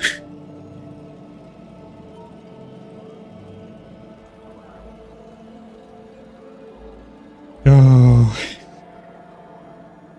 Factorio 2.0 bots are great, man. It's probably the last day, hopefully the last day we'll be playing in Factorio 1.1. Okay, now we got like a double whammy going on with the bots. We've got the logistic bots transporting all the stuff from the base.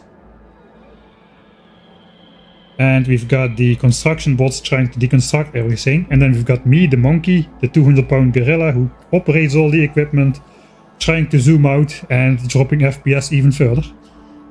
So let's not zoom out. Yeah. Okay, what else? If stuff was on these belts, there is nothing on here. That can stay. This will have gotten fed to the end. So if these belts, these should be open. So empty, empty, empty, empty. That means this can all stay. And there's nothing at the end of this splitters. Okay, so this can all stay. We don't need to deconstruct that. Okay, I'm just going to wait for the bots to finish. Stream looks awful. Is it that time again? Let's go to something which is friendly.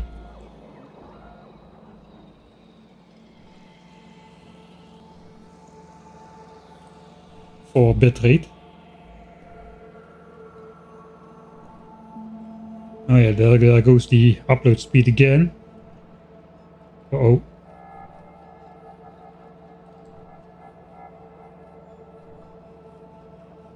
Okay, we're having another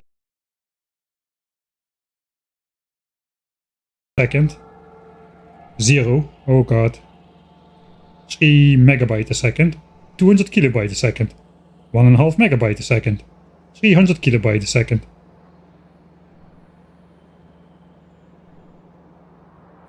And 76 kilobytes a second. Okay, we'll have to sit through this, I guess.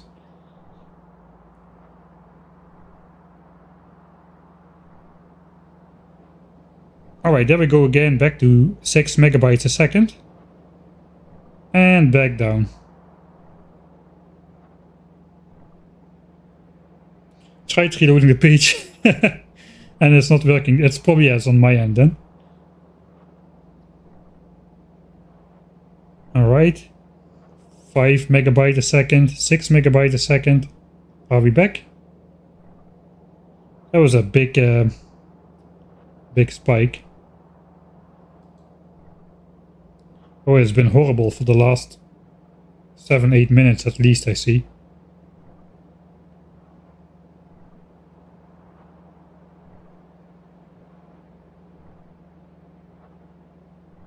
Thanks for the notification though. I really don't have eyes on that at the same time as both on chat and on... I have now 2 screens, one with chat and one with the game. And I don't really see the bitrate stuff.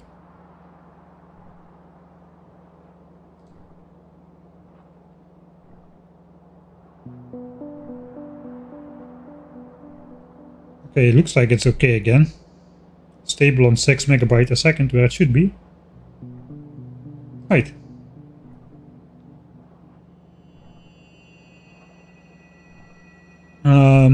So probably best if you refresh the stream in general at the moment if you are watching right now just to catch up. Only there was a fix for the UPS. The fix is not use 30,000 bots in one time.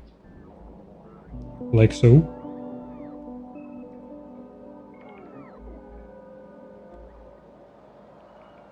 Alright, then we have this thing again, which has the item on ground in there.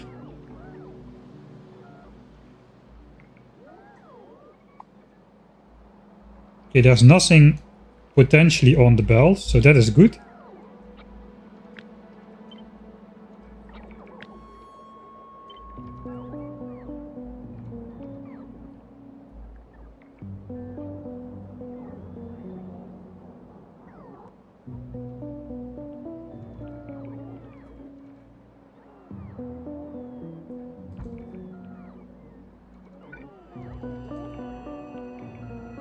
Alright, so we'll just hope that this roboport gets connected a little bit.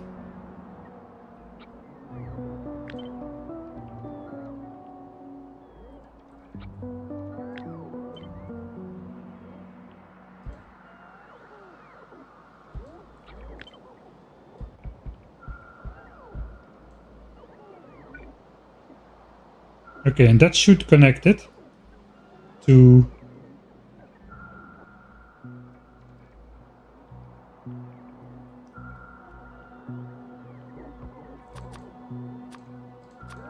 the copper mine.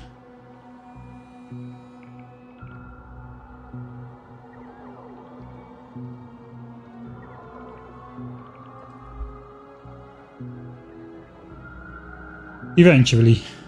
And after that we can simply paste the blueprint once more to put back everything.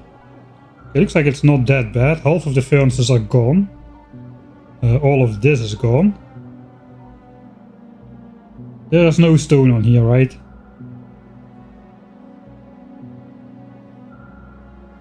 Paranoid.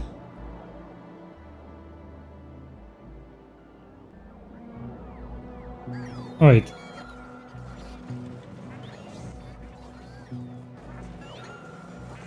In the meantime, let's connect the spider team again. Looks like the belts are mostly empty now.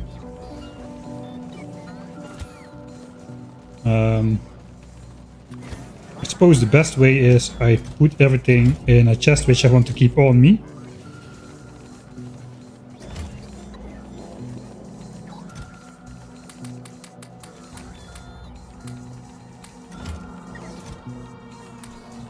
Alright. And then I can just throw everything randomly in chests over here for the bots to pick up.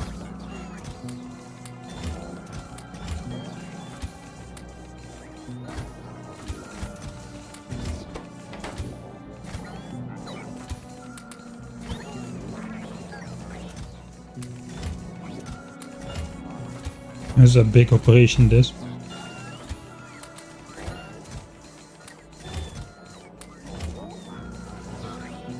Okay, that should be everything.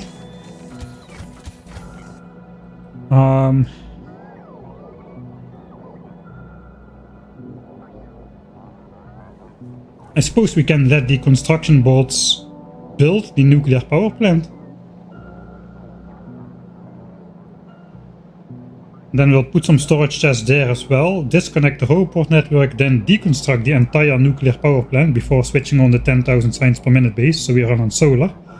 And we'll have the entire power plant sitting in chests over here then.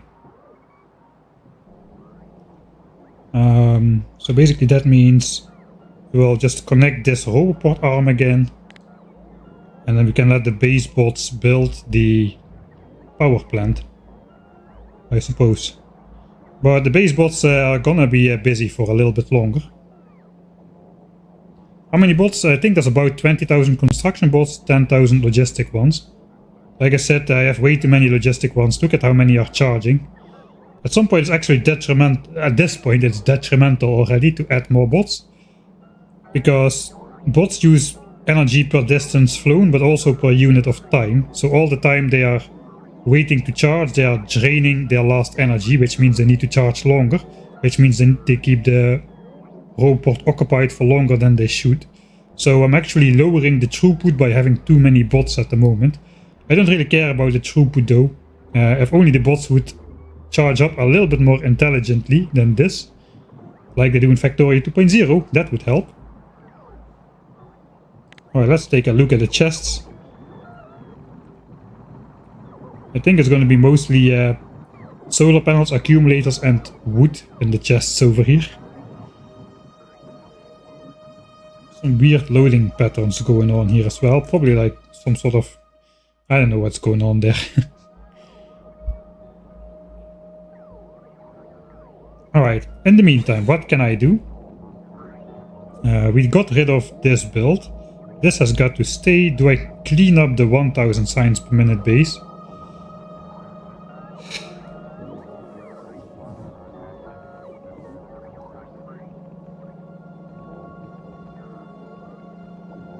I think I'm just gonna leave this up. It's gonna be inactive. We're not gonna take in modules anymore. And this should eventually back up actually. You can just leave this base in a backed up state.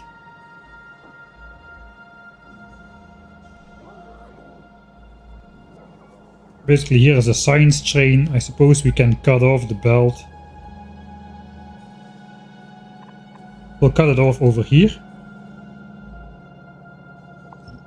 We'll just mark it. This will just back up against here.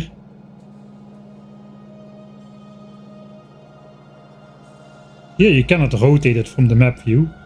Actually a bot will have to come by to flip the belt over. So this is the only way I can do it right now. So this will then back up. And I suppose if everything is full, everything is backed up. That means it won't be using that much processing power if nothing is moving on any belt. So that is what we're gonna go for here. It should not take too long to back up, I suppose. It does look fairly slow. How many belts is that?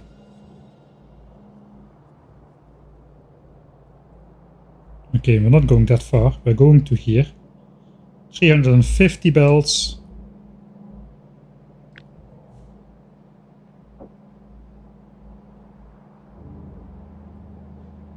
$350 is like 600. 750. Let's say about 800 belts need to fill up with modules. That is 3200 modules. At 50 modules per minute, that's gonna take an hour. It's gonna take an hour or so for the belt to fully fill up with modules. So that's in the realm of possibility. I think we're gonna keep it. We're just gonna leave everything backed up, and it probably should not use a lot of UPS. Once everything is running, I could go in editor mode and just delete this base in editor mode, and then see if that makes a jump in UPS or not. If it does, we can still deconstruct it, but I don't want to deconstruct everything, man. I mean, this was okay. The old solar panel and module maker, but I want to keep the 1k SPM up there. Alright, no more extreme bot zigzagging, except in this part a little bit. We are placing the row ports, but not the power just yet.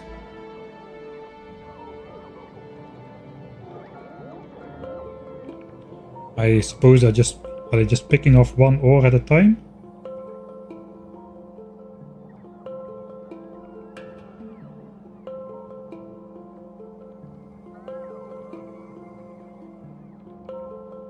No, I think they're picking up all 4. Yeah, they're picking up 4 ore at a time. Okay, that's good. Because construction bots can carry 4 items, but if they need to pick up stuff, they only carry 1 usually. But it looks like if there's like ore on the belt to deconstruct, they pick up all 4 at the same time. You can also see that every belt has either 4 ore or 0. That's another sign that they're picking up all 4 at the same time. Okay, that is good then. Alright. In the meantime, I guess I will go out by myself. I should probably grab the stuff from this chest over here, which has the remotes.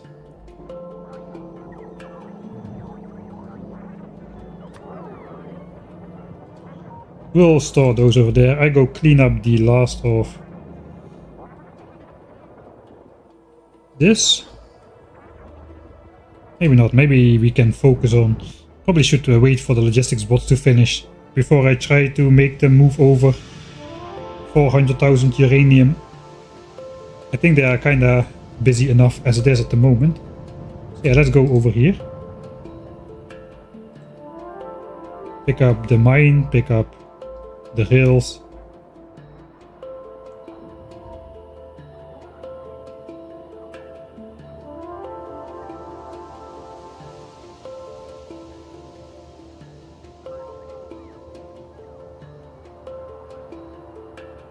If you're going to deconstruct nuclear, how you're going to do the video there is not a huge difference with solar. I'm going to keep the plant ready to be reset up again. And at some point after the base is running for a while, I will build the nuclear plant again and I'll delete all the chunks with solar.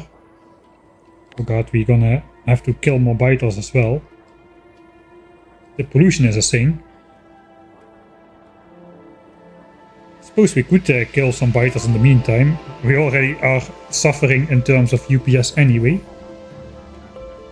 It will give us an edge to... if UPS is lower, we have more reaction time. We have quicker reaction time in terms of the game. I don't understand that people... A lot of people think that using mods to speed up the game is cheating, right? But it's actually not. If anything, you make stuff more difficult for yourself because now you have double the reaction time, and it's not only you who speeds up, but also the enemy speed up, the byte revolution speeds up, everything speeds up. So I don't really get the notion that people think speed up mod is cheating. You have to suffer in real time, or what is the idea behind it?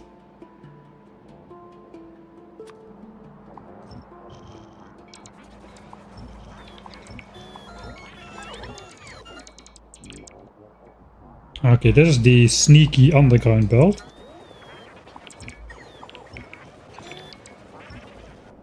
What's the power network doing? Okay, this... we disconnected... Okay, we disconnected a pump and a rocket fuel. It's no big deal, because it's anyway not on yet.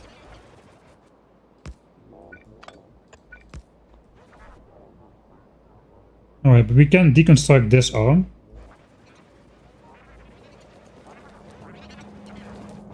We need to reset up this arm though.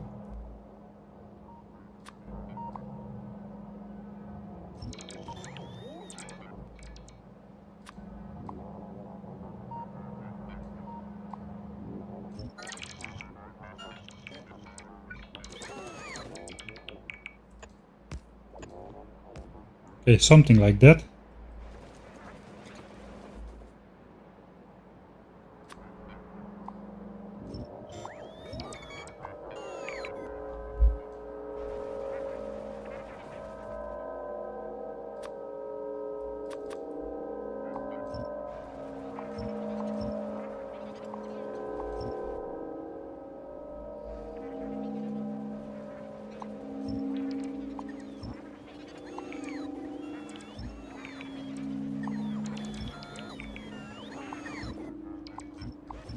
Or remember the time when curved rail was an entity you had to craft instead of just crafting pieces of rail in general. There should be a diagonal deconstruction planner which selects a square but rotated 45 degrees just for these occasions where you need to deconstruct a big piece of diagonal rail. Alright, accident counter.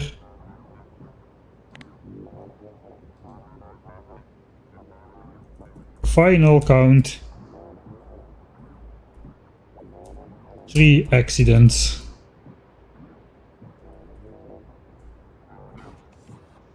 Accident. No more.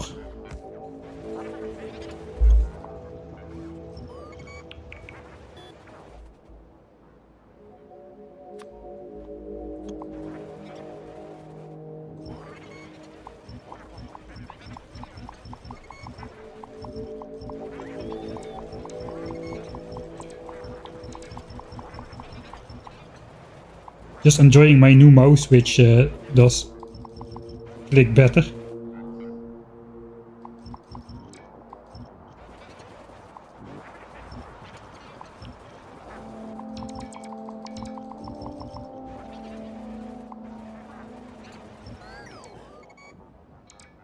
OpenTTD has diagonal deconstruction planner. It's time that somebody integrates that in Factorio.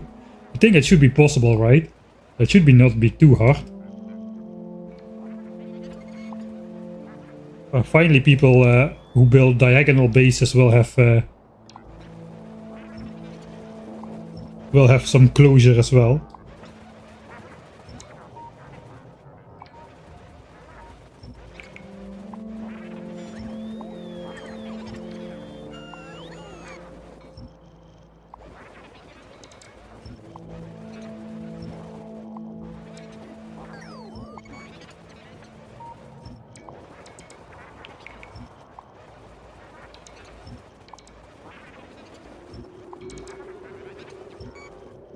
Okay, let's check the bitrate. Ooh. That's why I walk around in a spider, even though it's faster on foot. Sometimes. At least you cannot die to trains while you're distracted for a split second.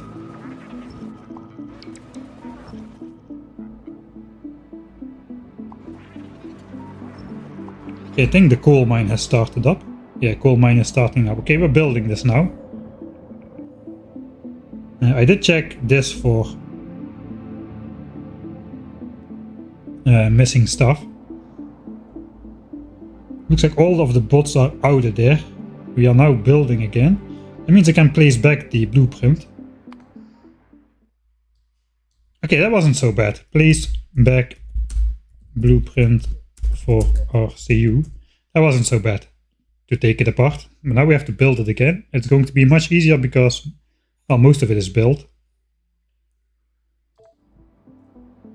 And this is still taking a bit of time, I suppose.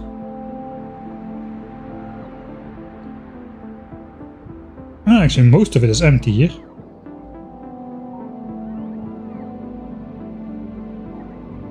Yeah, wood chests are still pretty full though. I don't know if there's a hidden priority. No, there's plenty of wood in here already. Yeah, right, blueprint. So, full blueprint.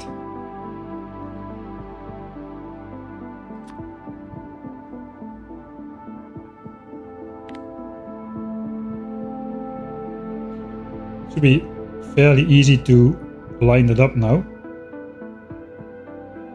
I should be able to place it without shift clicking. Radar is in the way. Ah, that's a clue. That means I did mess up my roboport network by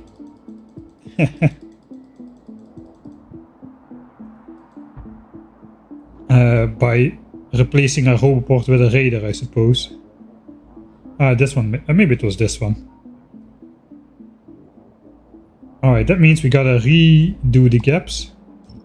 That over there. Suppose over here.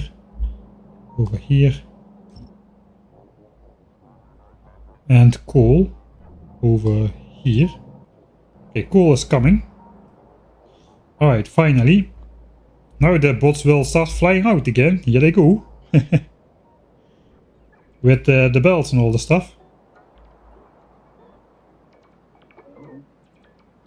So they'll have 2 more flights to go. One with the belts and furnaces. And after the furnaces are placed again, another trip with modules for the furnaces. They don't start flying at the same time with the modules. Alright. At least we can be sure that there's no stone on the belt. Now you will see that there's somehow some piece of stone on the belt which messes up my 9,995 signs per minute will have.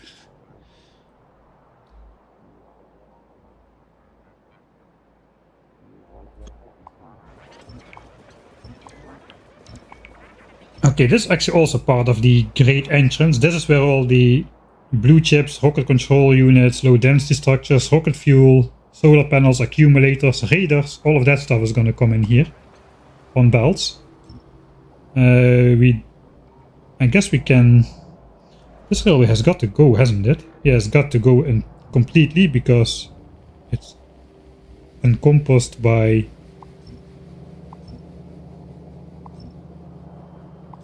the launch facility. I suppose...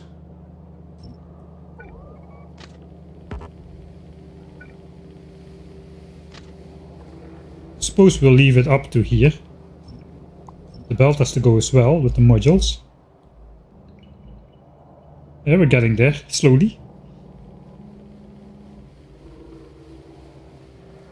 So we'll leave this up here. I guess we can just leave the modules go to the end of the belt then. It will be a little bit longer before it backs up. So another 300 belts. 2,400 items. 50 a minute. Another 48 minutes, so 2 hours. We won't have this thing finished in 2 hours anyway, so that is alright. House power, is this the only connection? No, there's a connection here. Okay, that's good. It's not all hanging on a single power pole, but now it will be if we disconnect this, and we will.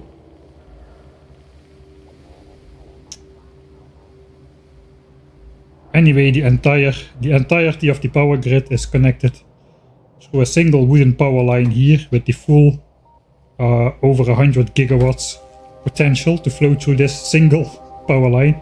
So a single point of failure is nothing new in our base.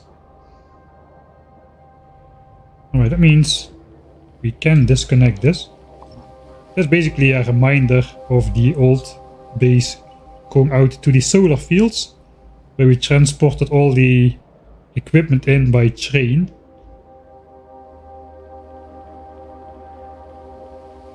I guess we'll just leave all of this here as well. That is not going to hurt us. Look at this, there are so many power lines in there. That is basically just one big blob, even though it's lines. And the game does not really like rendering 30,000 bots as squares on the map, plus who knows how many power lines. I suppose we are gonna be deleting the radars as well then. For now we can do this.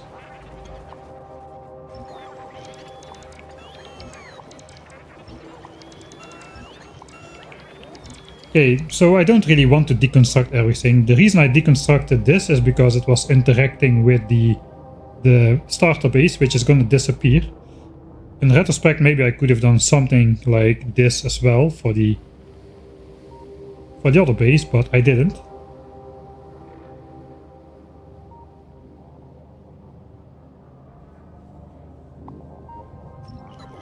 Right, so this is part of the actual build.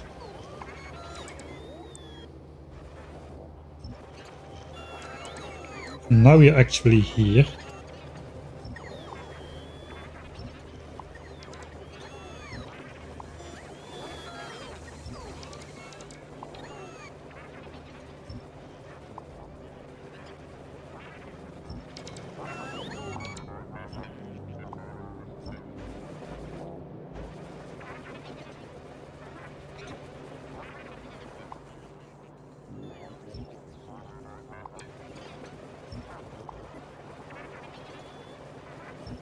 Okay, one of these was for the old field and one of those was to bring stuff to the solar field. That can all go. This has now been upgraded to active providers as well. So I suppose we'll just delete that for now.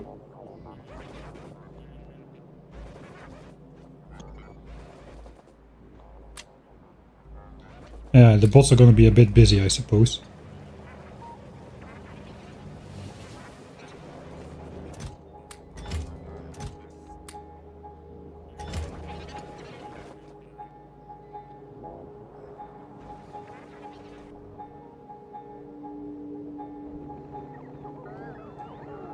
Yes, mostly the belts and the wood which is still needing to be done. Some landfill here as well.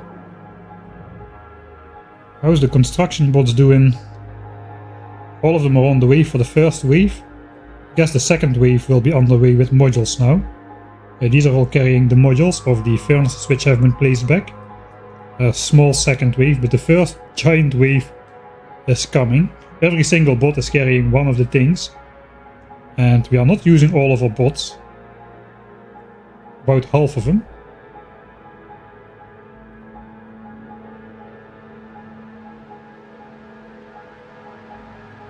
Right, I'll be glad when that is over. If we have half of our bots available, I suppose we can start deconstructing the other parts of our base.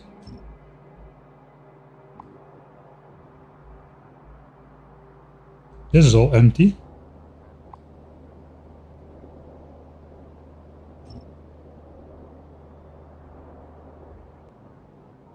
Okay, they're gonna come from the north.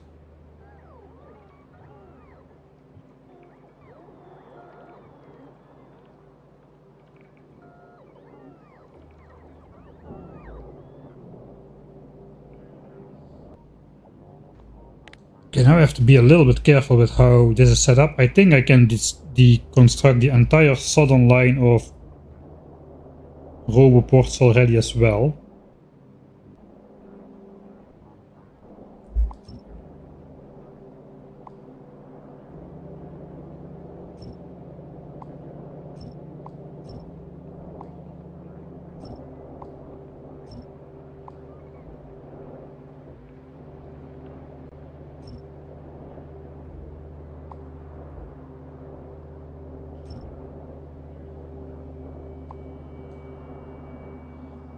Lubricant line is gone as well, I suppose. Radars go as well.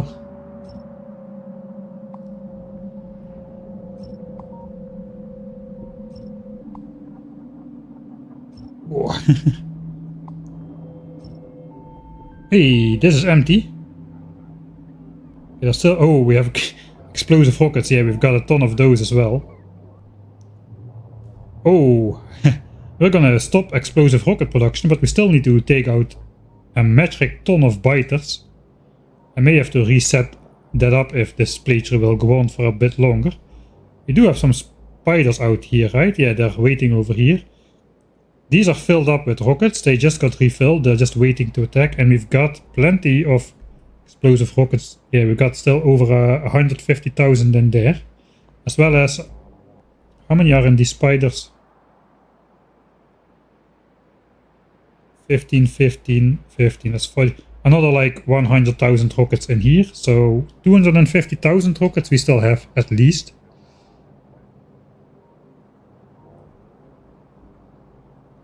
I did not really think about that too well. We did clear a bunch, but we're gonna have a huge... This was the pollution cloud of the old factory. We're gonna have a huge pollution cloud around the new factory here. So that is a little bit problematic.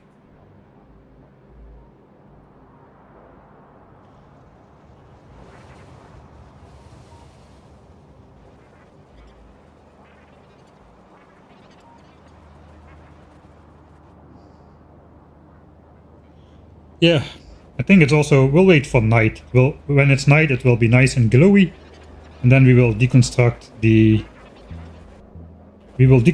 nuclear plant. Let's first go out. There's one mine we haven't deconstructed yet. And that is the oil mine. There's also a mine.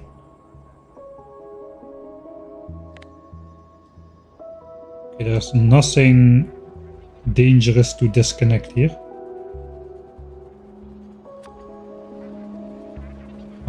This was a one-time use blueprint.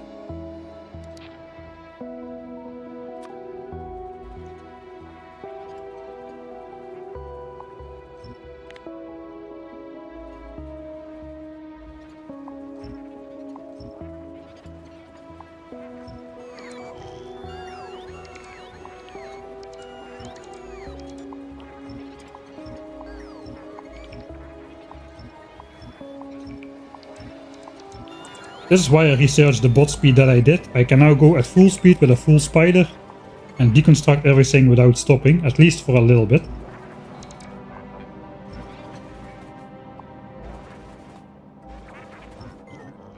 Okay, now this is no longer powered.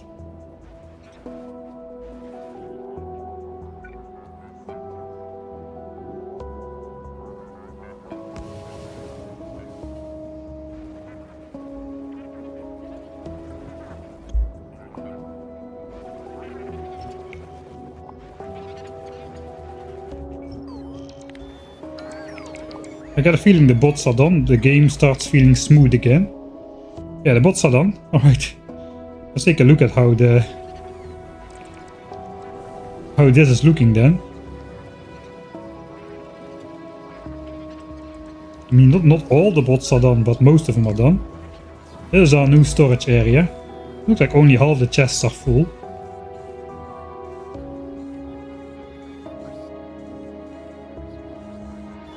Can probably force everything in the bottom half by deconstructing the storage chests up there.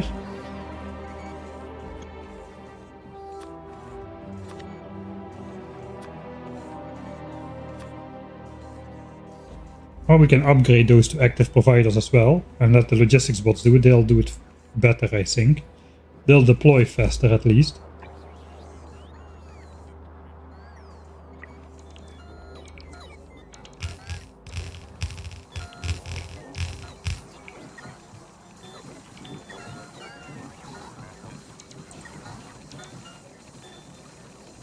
That should force everything down there. We don't have enough, apparently. We need to deconstruct the ones in the base over here.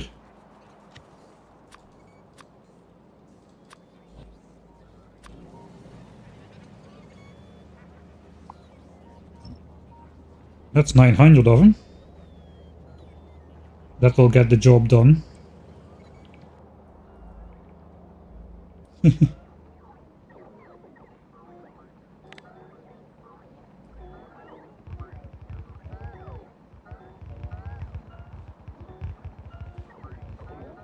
Yeah, that's gonna take a little bit more time. We can do the nuclear plant. It's nice and nightly. Today, the bots are we're getting our value out of the bots this time. All right, let's make one which does fish as a blacklist, so I don't accidentally deconstruct the inevitable fish with this. But this is the end of the nuclear plant. There we go.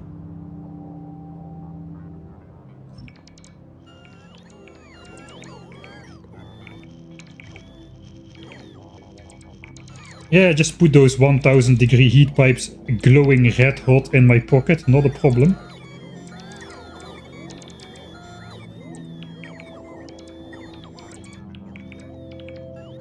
Alright, that's all my stuff.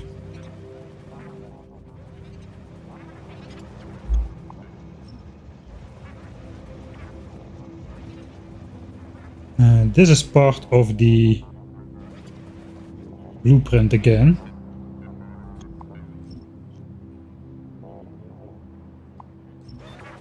We had water coming through that. Let me just check out how that was supposed to be. I want to... I guess I won't really be building anymore. Keep that on there. The one without chest. Just looking how that is gonna fit there. Alright, so... Okay, I see. So this will be like so. That is the bottom corner.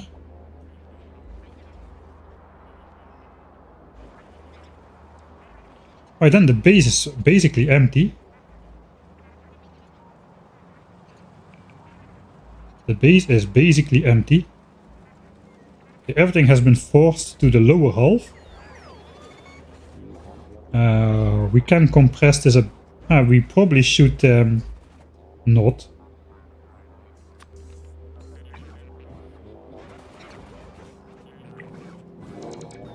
We'll upgrade. How is that? Okay, that's the home chest. But I had all of those in there.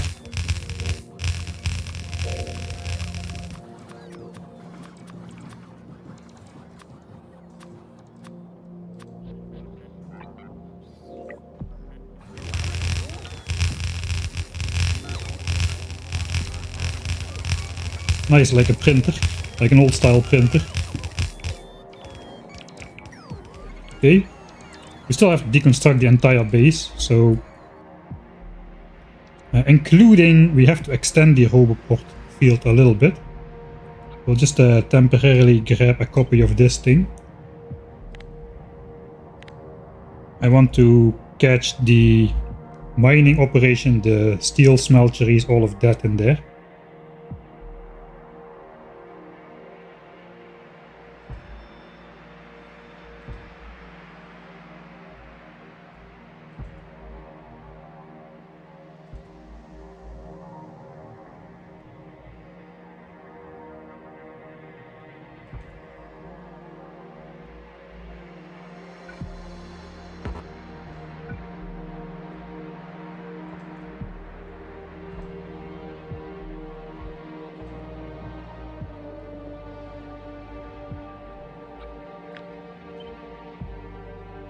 So we can take this out with the bots as well.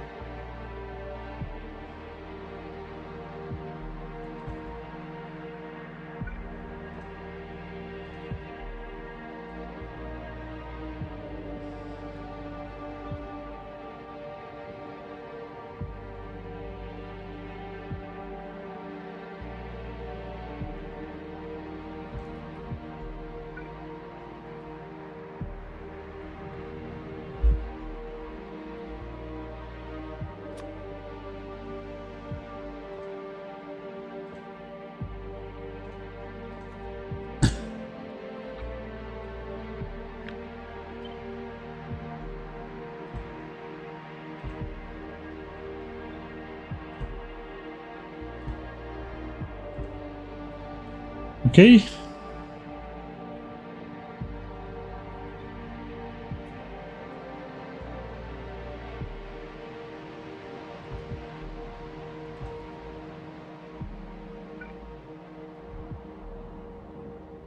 Those don't connect.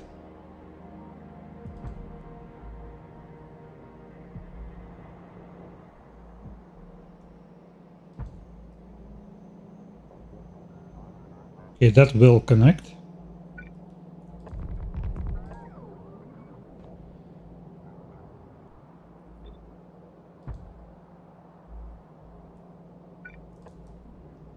Okay, now I have full coverage. I think the landmine can, or the landfill can stay as well. It's also full. Completely full. 4 million landfill in these chests. And the stone patch still has 15 million inside it remaining from the 45 million it started out with. Alright. Okay, so this is built now. We can check this out. Let's go check it out. Our RCU backup. Man, with all these save game names about RCU, you would think this entire stream has been about rocket control units.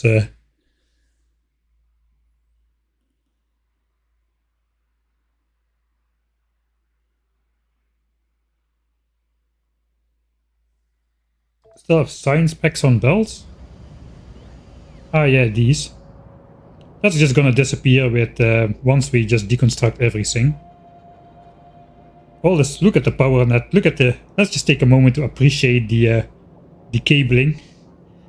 All of these have been hand wired. This is the self-balancing starter base, the original blueprint book, which just fits on top of itself and produces 45 signs a minute, plus everything you need to build the base. I completely hand wired it. Okay, don't look at this, this is just a robot pasted, but this is all like hand wired to look awesome on the map. Again, this is no longer true here, but the rest of it was pretty nice. That's going to end here as well.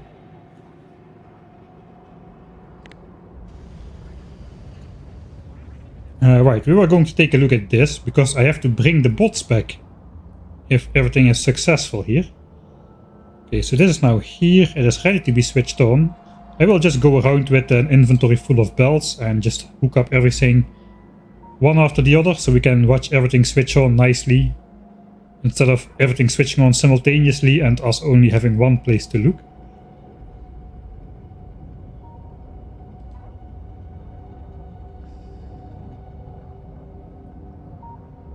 How are we missing?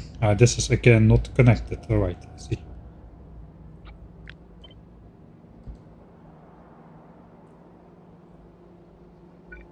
Okay, that will be connect. Okay, this will connect this arm as well. That's a little bit dangerous.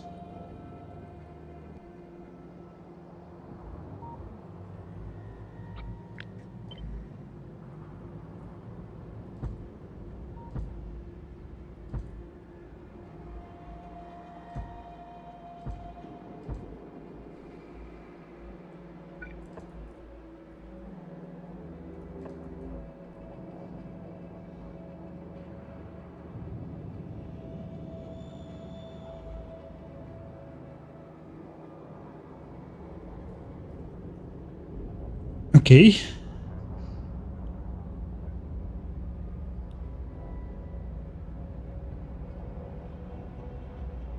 I have to cover the starter bit, the mining patches still.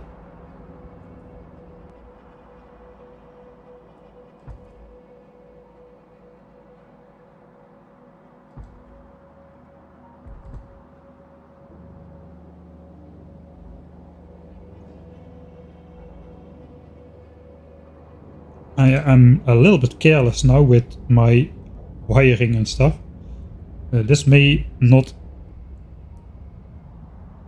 end up super well.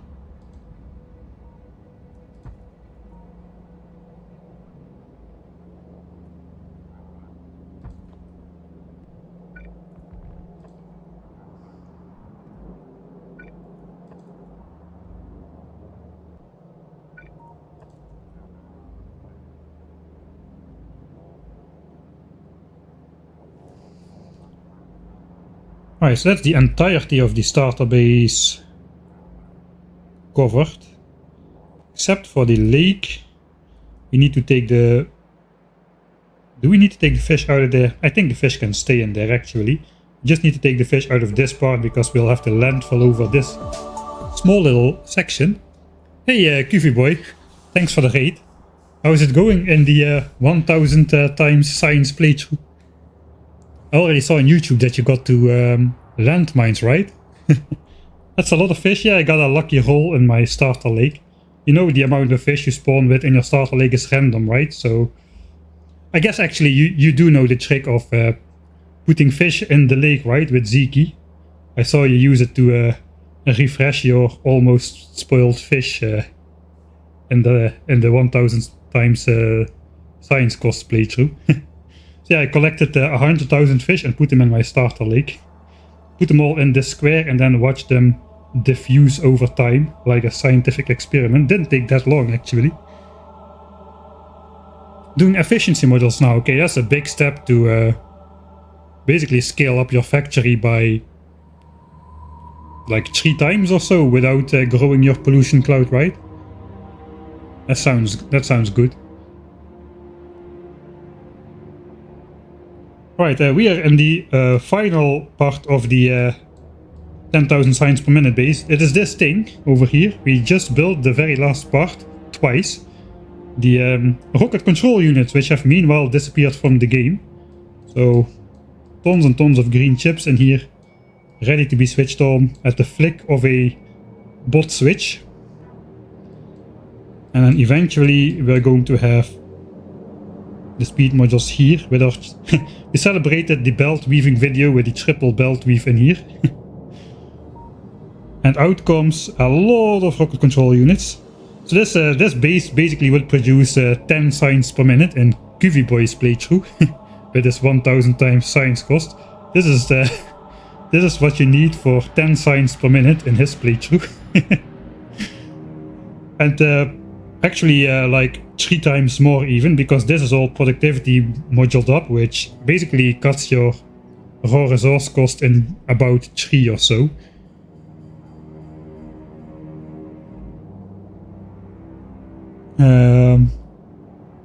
Yeah, we are in the process of deconstructing the starter base. We already deleted everything. Everything is now sitting in these chests over here. My entire base.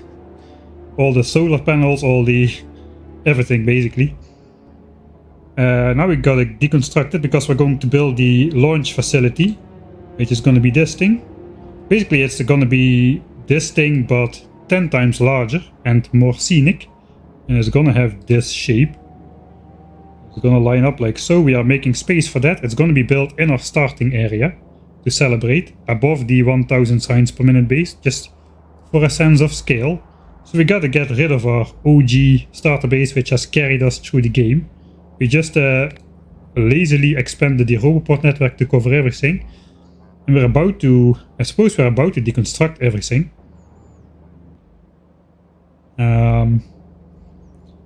We cannot just deconstruct this though. This has got to keep running, at least for a while.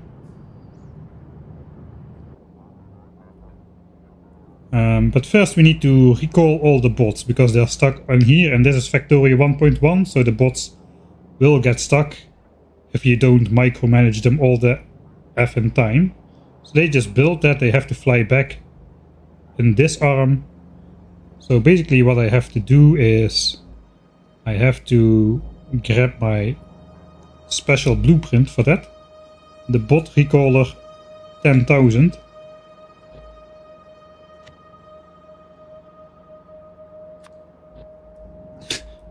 Basically a metric ton of belts, or an imperial ton, that works as well, which will just place, and that will recall all the bots. First the nearby bots, which are located over here. We've got 22,000 bots at the moment. I suppose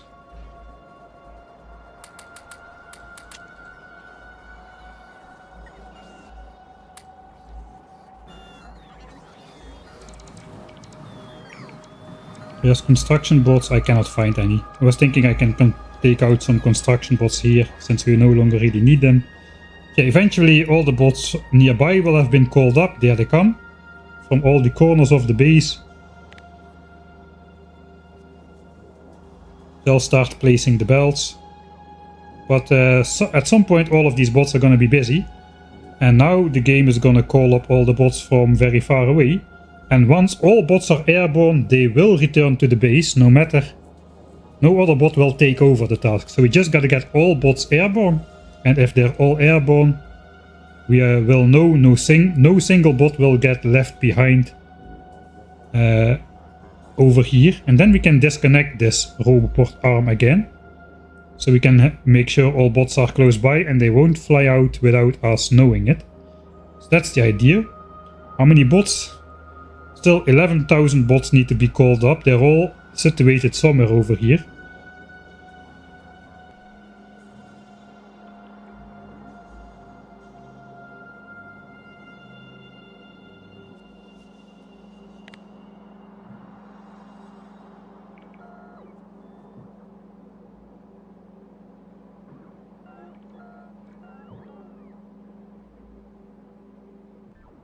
So yeah, it's gonna take a lot. It's gonna just keep shooting those arrows of bots out of there until all of them are airborne. And then we're gonna get the big zigzag again. Looks like we kind of solved the big zigzag by adding this one on the coal. That means they can now zigzag their way immediately to that area instead of doing 20 zigzags up here. Okay, that's gonna take a while. So before I deconstruct the base, I want to have all bots at home. In the meantime, I suppose we can have the logistics bots. We can prepare a nice little task for them again. Because basically, we do want a copy of this. This is in the way, it has to move.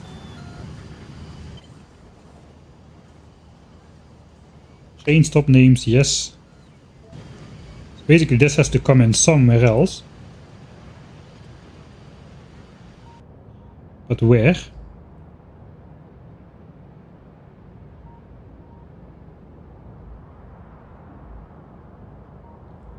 If I was smart, I would do that out here. It's a little bit far away from the base. We're not gonna get iron here anymore, are we? I suppose if we're connected to this, we'll have 36,000 iron dedicated for fuel cell production still. So I suppose we can keep this going. I think I'll just paste this somewhere above the uranium mine. Do I need this roboport arm? Maybe?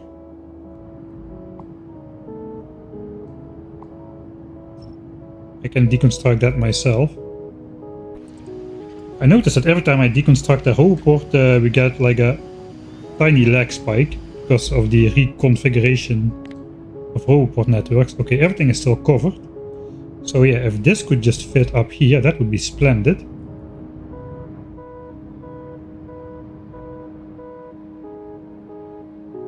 It does fit up here.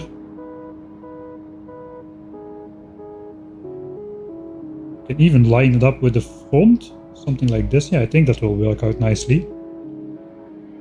We'll plop that there. Alright, all the construction bots are busy, that's the idea. Not all of them are airborne still. Okay, that is bad. That means these bots don't have far enough to travel. So the game only calls up like a small amount of bots per second, like 200 or so.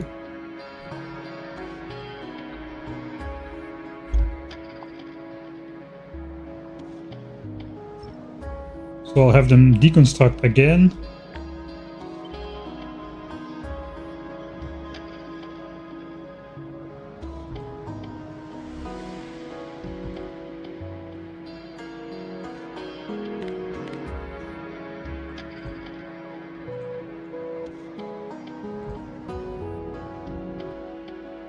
Okay, 3000.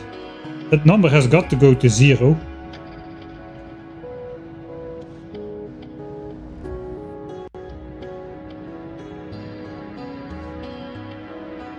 $1,800. Sorry, 1,800. It's not dropping. Now it's dropping.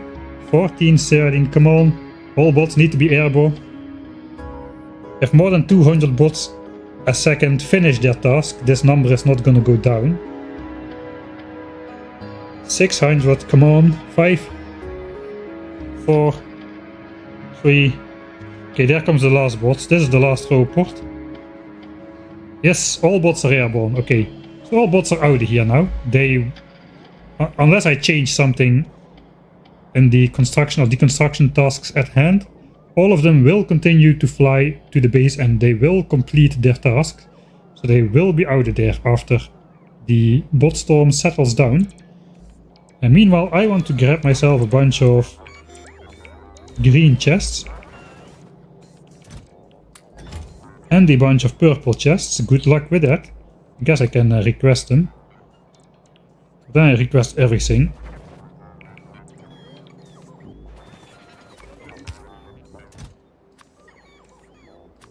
This has to be done by logistics bots. Okay, there we go.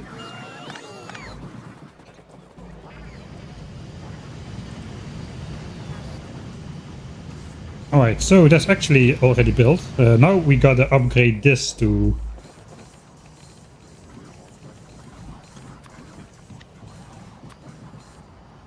the logistics active provider chest. And that will give the...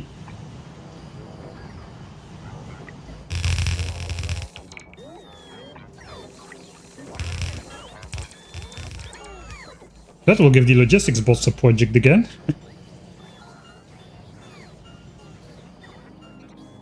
I don't have nearly enough robots around for these guys to charge up at.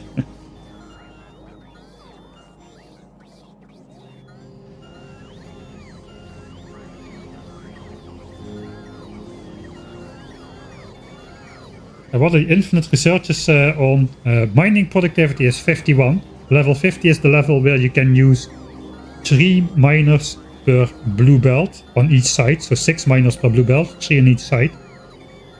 And get compressed belts of ore. That was our goal.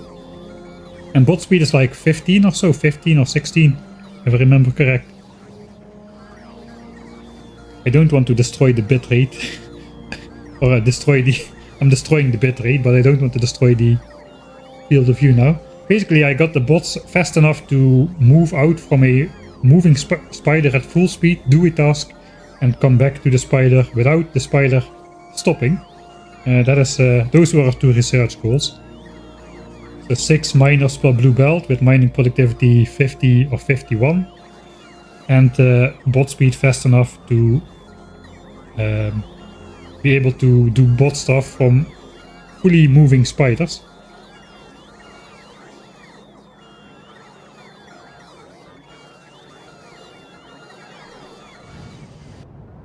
Alright. Okay, the bots are finally almost done zigzagging.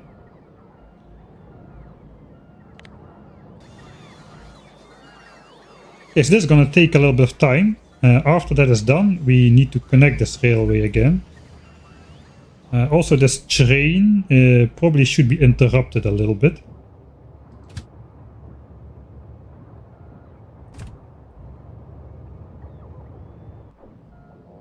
Actually doesn't matter, they can just offload into these chests anyway, and yeah, it's no matter. That will get transported to here, that is fine. Eventually we have to connect this again to this rail.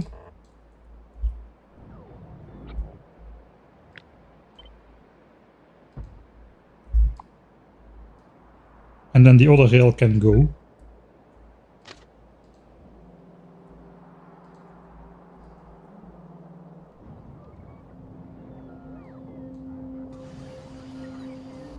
All right.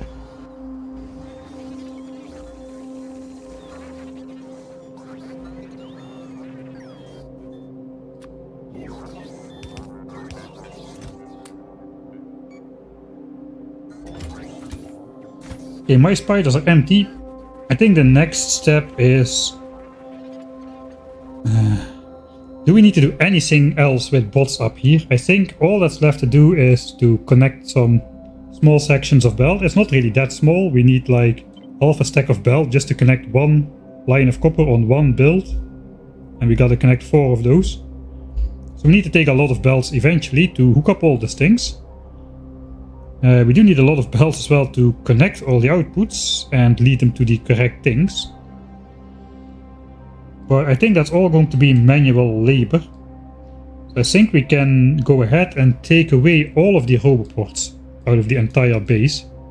That is a little bit hard to do with construction bots. It is possible to get all of bots airborne here and have them go towards the target and delete everything, but this is a regular pattern thing. Here is going to be very hard, so I suppose I'll be doing it myself, and for that I will again take my group of towing spiders.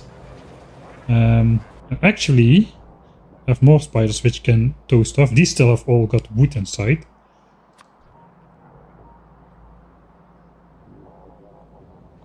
Let's go over there. So we can throw these spiders behind us as well. Because roboports only stack to 10 and we have a lot of roboports.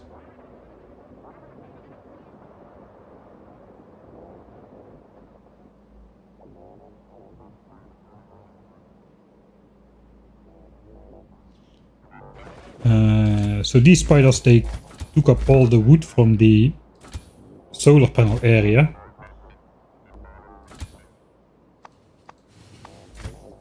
Logistics is not requesting anything.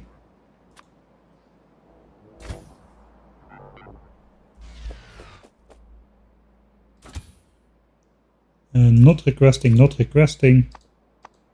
We got wood to 0. Set wood to 0. Alright, that goes automatically in there then. Now just copy that to all the other ones.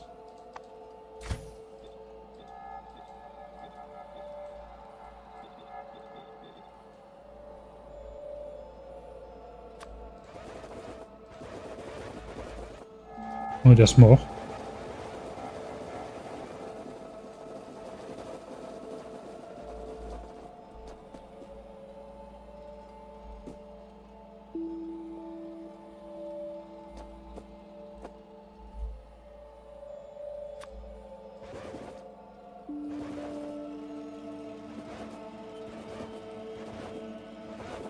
Okay, looks like they're all separated. Okay, this has the correct address. 1, 2, 3, 4, 5, 6, 7, 8, 9. Okay, all of them have got the stuff copied. Are the logistics bots done? No, they are not done. Let's hope they find time to unload the landfill spiders. We'll just park those up right next to the blob of logistics chest.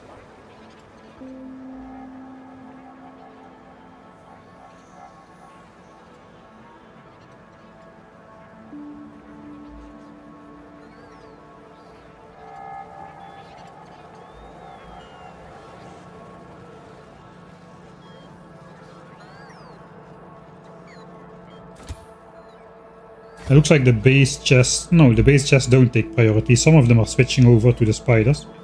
Maybe the spiders take priority. I'm not entirely sure. Guess I gotta wait for that as well. How is the base... How is the bots doing? There's a lot of bots waiting on some robots here. Maybe I can spread those guys out better. If I do this. They'll just go up north. Yeah, so they're already going to all these different roboports to charge up instead of waiting at a couple separate ones.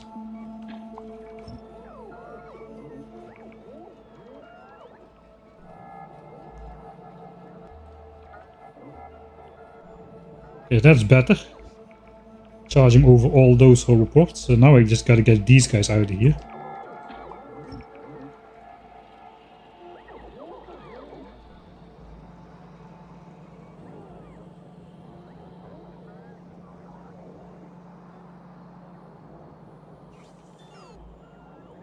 Alright, we can send Maxi Boy back to the base.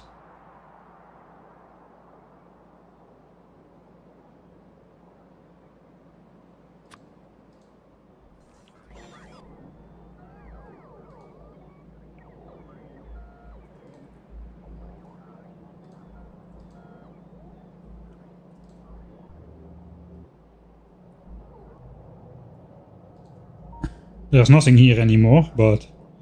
So I guess we'll not store him there, we'll store him here.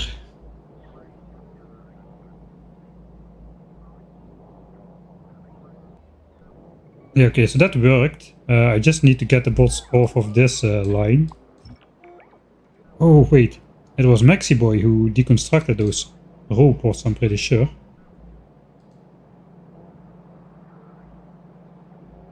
So get back there. Now we can get these bots to separate out. This is a lot of bots, way more than it looks like. As you can see, the other bots already are all on the way now because they went to charge up a bit smarter. Max was back. He can take out those robots. He has a construction port on board. So go charge somewhere else, robots. Yeah, that's the way, that's the way. Spread out. That is the way. That is the way to do it. Spread out over all the roboports. Like you do in Factorio 2.0. You're learning, you're learning. Soon you also will be ready to graduate to Factorio 2.0. For now though, until you pass your exams, you are stuck here with me in Factorio 1.1.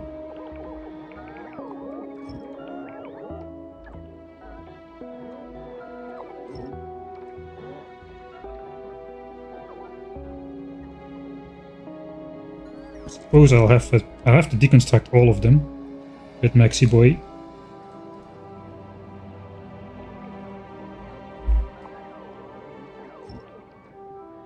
Alright. I think that's the best I can do. Now those guys will wafer out over there. Is that a word?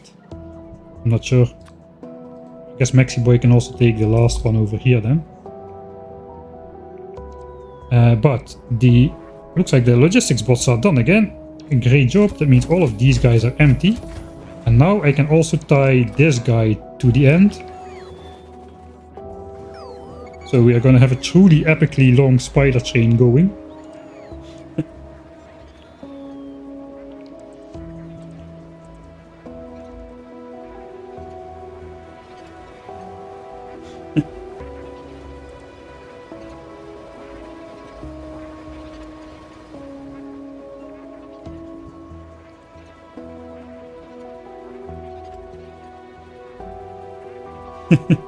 That's just too funny.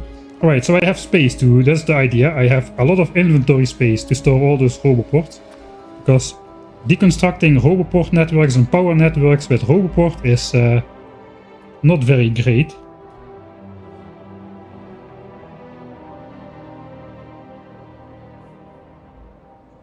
I guess we will start.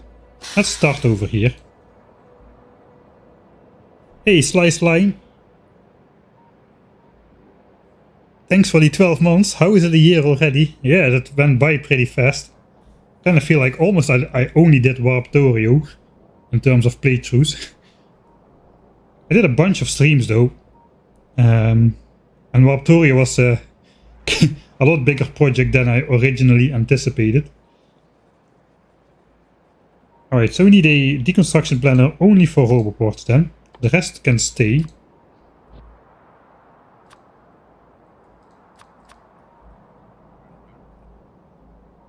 And as this is not connected to the main roboport network, I can safely do all of this. And no bot will try to do anything.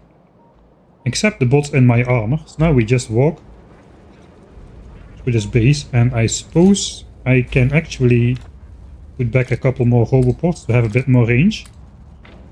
Not all of them, because there's definitely something like too much range.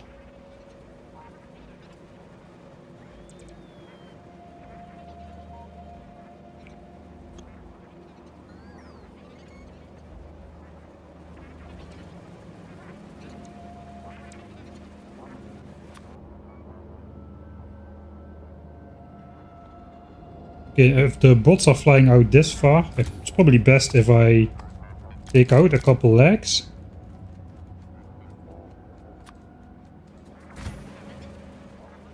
And then just send the spider on a pathway through the base. This is not really a good solution to the traveling salesman problem. Sometimes the best solution is just get started. Just get started and worry about efficiency later. Sometimes the most efficient way is just to get started and not worry about the theoretical best approach.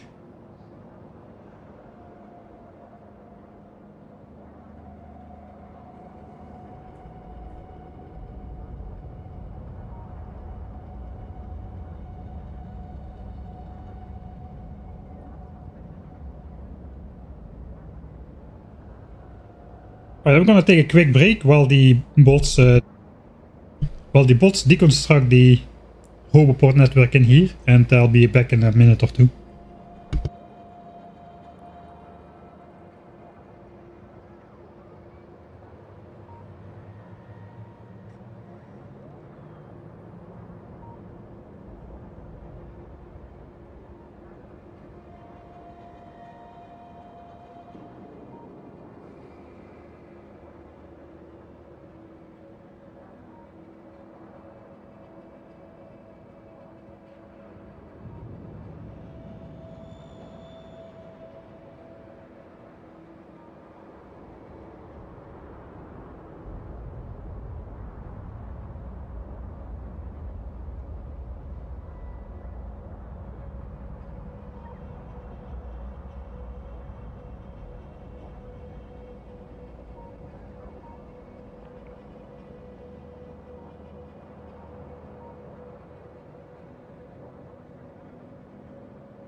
Alright, spider faster than me, confirmed.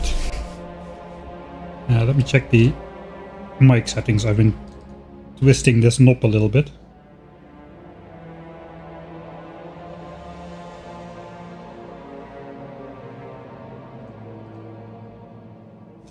Alright, this is still looking okay. Well, that went pretty well. Looks a lot better without the Roboport coverage. Of course you can switch it off, but you know, when you are here and you press deconstruct or something, that's all the Roboport networks and the lines come on the screen, like over here.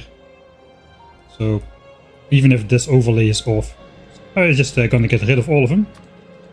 Next stop is gonna be rocket. No, actually the solar powers and accumulators for the satellite.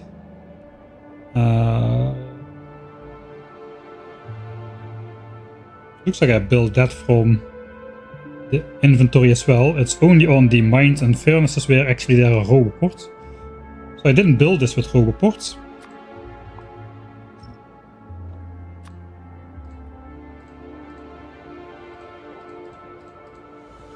Okay, that should do that. Now for this part we can actually put in the legs again. Okay, my inventory is actually far from full. Of course, this is a tiny section compared to all up here. Construction bots have finished. That is good. Actually then, stop Mike. We can make a gap in the roboports here as well. Where are construction bots sleeping?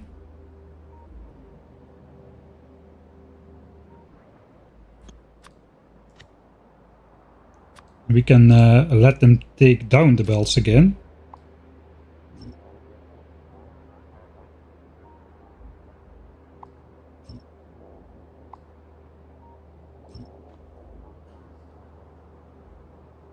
And that will station them even closer to home than they already were. They're all gonna bring the belts down here now. It's gonna be quite busy again on the bot highway, but so be it. Did I transfer everything over here? Yeah, this is all empty. This is now working as well, so this can go.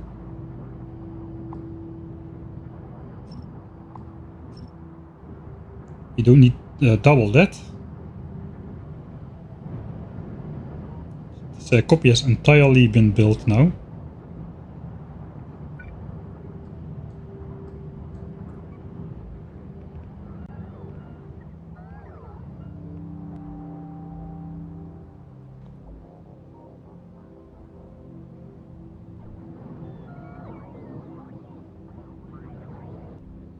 Right, the train may actually be stationary for a little bit, but it's okay.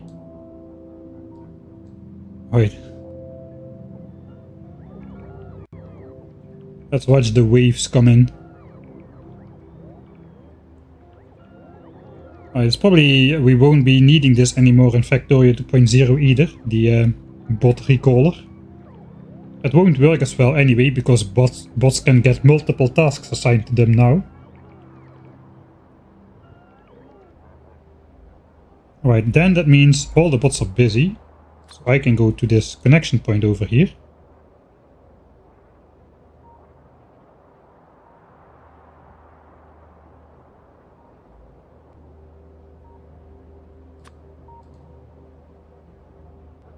And take out the roboports myself.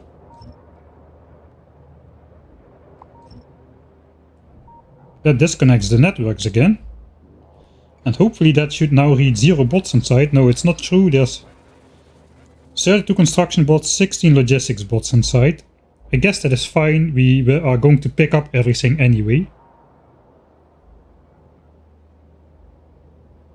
So I suppose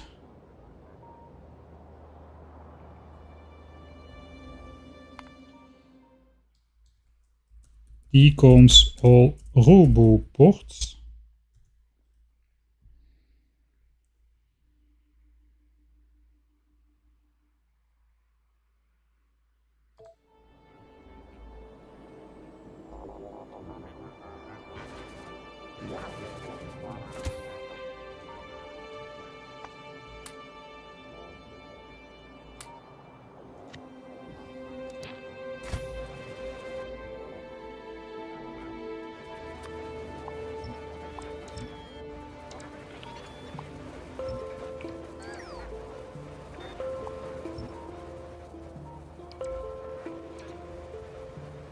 Okay, so now all of this is no longer in reach, right?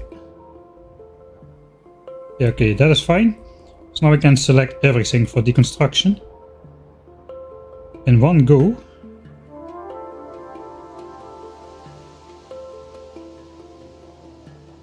I think.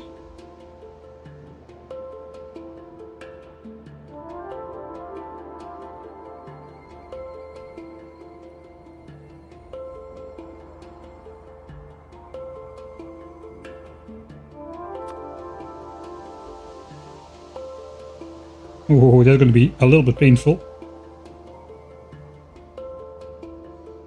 Oh. 3,900 roboports.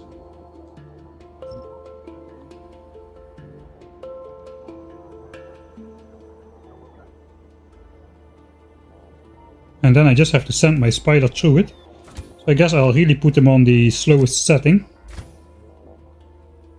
And I don't think I'll need all those spiders. I thought it would be way worse. 3,900. That's like 4 inventories. It looks like the landfill spiders can stay behind. Oh, that's the bots which are assigned to this network, huh? I guess the logistics bots as well. Yeah, here they come. Alright. I suppose we can wait for those. Hey, thanks, K03 Runigtrien. Grunchen, I guess. Thanks for the Prime subscription. Is that Deutsch? I think that's something German. I'm very good at names. K0330N. Thank you.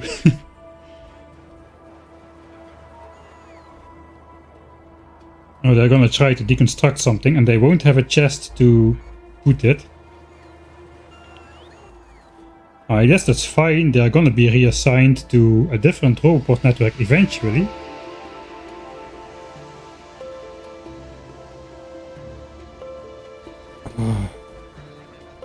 On the other hand,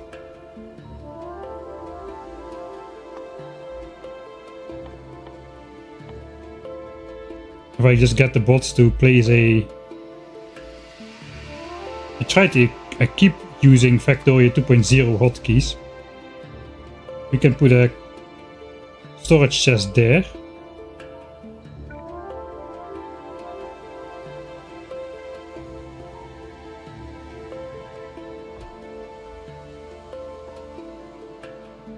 Where is it? It's over there. Okay, so that is in range. So then at least the bots can bring back their stuff.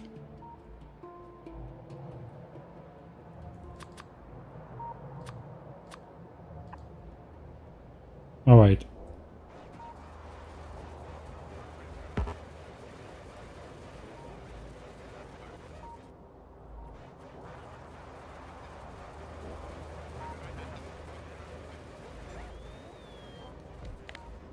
Right.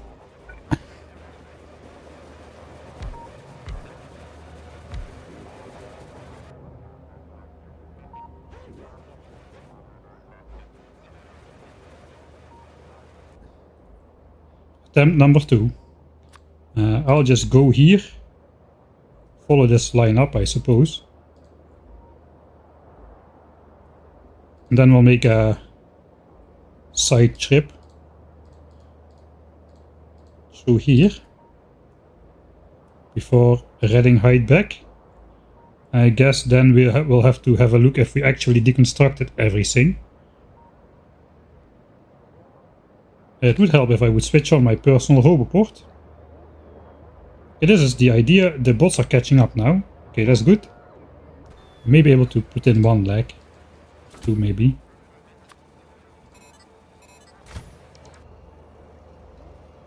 Alright, so that is on the way as well.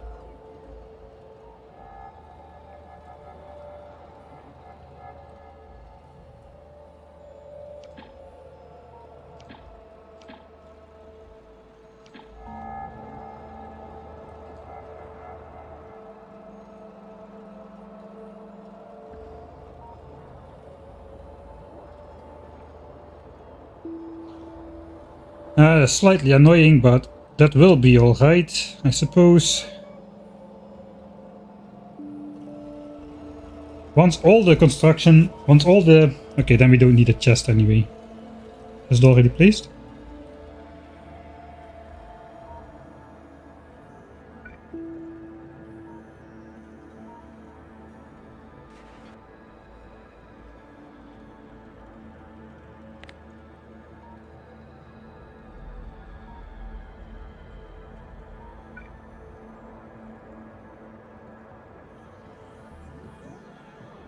Okay, why is that not being placed? Perhaps the bot is just charging. It's possible.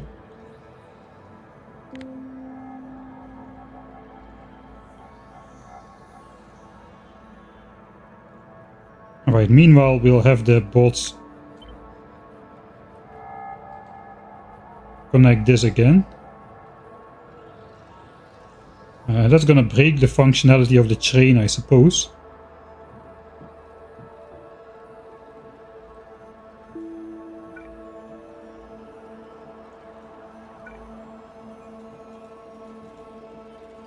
And now it remains disconnected. This is disconnected from here. I want the bots to build the power plant.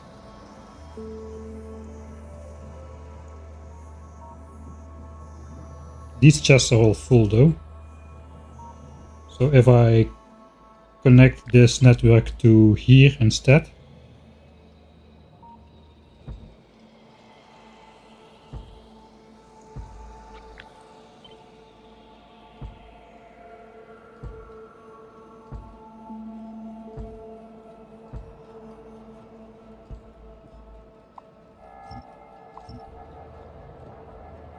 That should stay disconnected from this network, which means it should stay disconnected from these chests. Because we are requesting these fuel cells over here, which we are then driving back to the base. But if I connect this logistics network, the logistics bots will bring back these fuel cells right to the station over here, which is not the intention.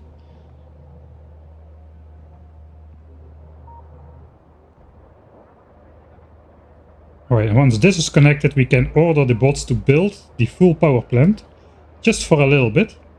I mean, the fuel cells are already delivered, the nuclear reactors are already on everywhere, they're just wasting power, just because we can. So that we have a balance between production and consumption, that's the idea basically. Looks like we are fairly reliably picking up all the roboports, so that is nice.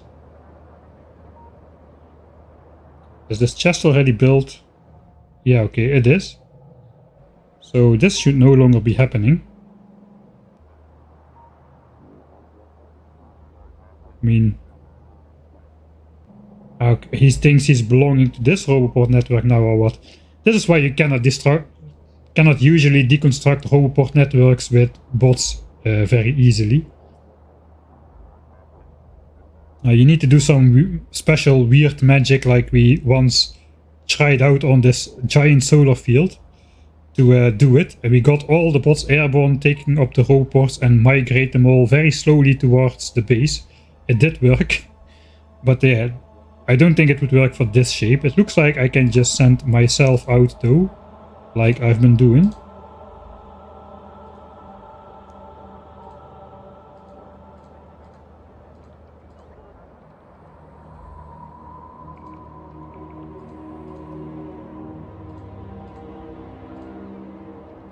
And as long as I come close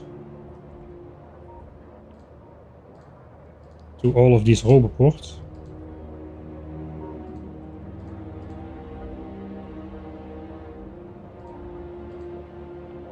should be able to take them up very easily.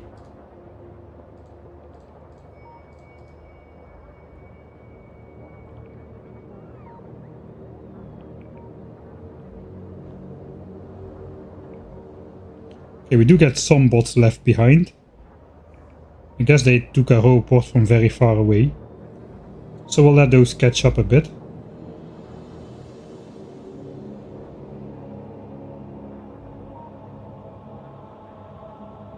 Alright, so now this is connected, right?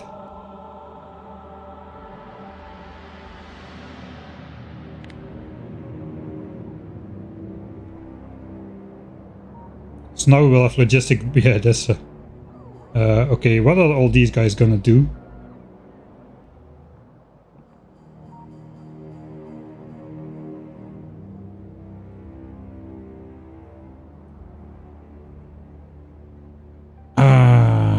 I see. Yeah, they're gonna pick up this. Okay, that's fine. That is fine. Alright. fill in tileable reactor. Just for a brief moment, we're gonna build the entire 500 core nuclear power plant, and then we just will disconnect the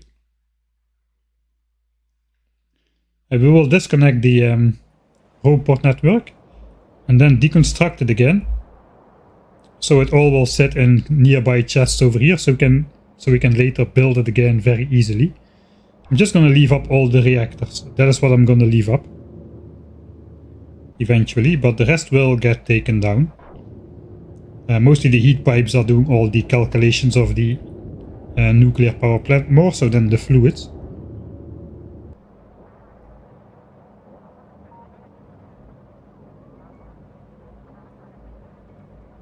Okay, this is gonna take a while. It is now just being picked up. At least we're leaving this alone.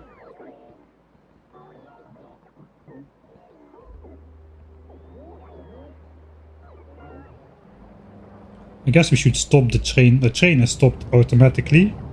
Yeah, because nothing gets...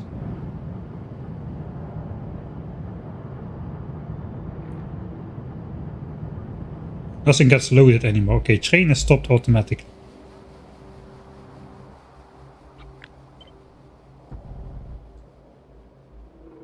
And I could even build this automatically if I just extend the whole port network a bit.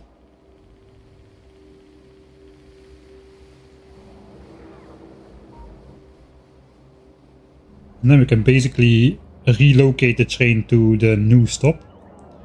Then we can deconstruct the base. Okay, we are there.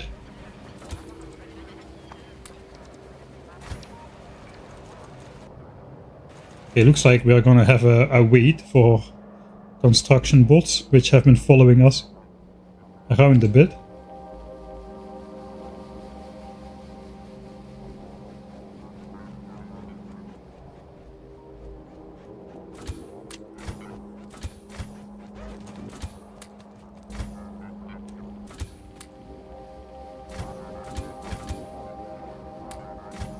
Alright.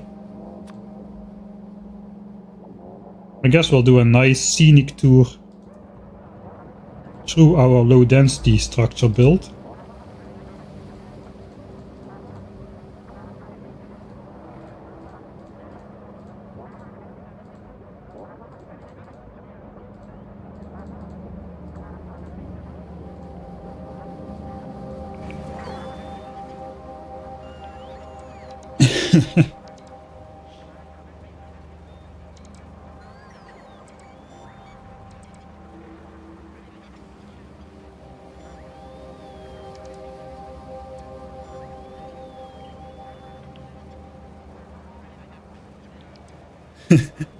Two by two is the minimum possible. How is that for a joke? I don't understand how that's a joke.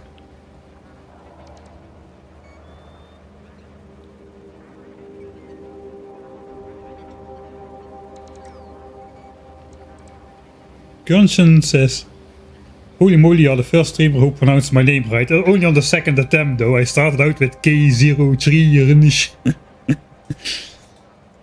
But yeah, I grew up close by the German border, so even my dialect has some elements of German in it.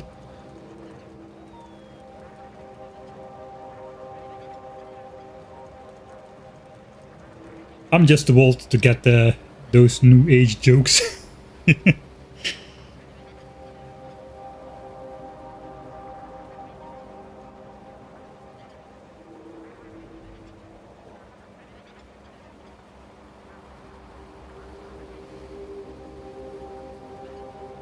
Just turned in and the roboports look crazy. Not for long anymore, at least that's the plan. Right, the plan actually was to build the tileable nuclear reactor, which is also outdated now. I got a book for that as well. This one.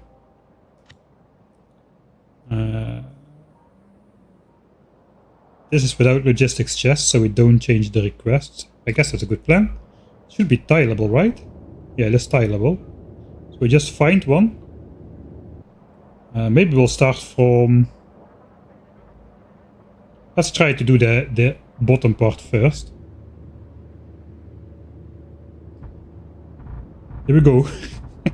This is dumb.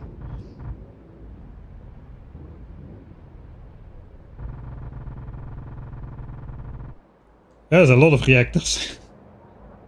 Looks like we missed one.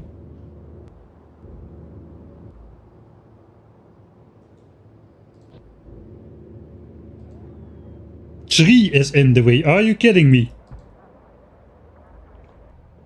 Tree is in the way. Huh. Alright. Okay, there we go.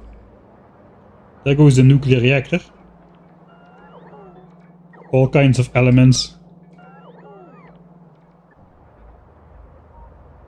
Sort of a robot highway, a little bit incomplete this one, but I guess it works anyway. So that's all gonna get built now. And for one brief moment we are going to run an 84 gigawatt nuclear reactor or something like that. We can even briefly switch off the solar field again, I suppose. Let's see, can I get up to... No, I'm like stuck at like 60 UPS now. Yeah, laptop is quite hot actually.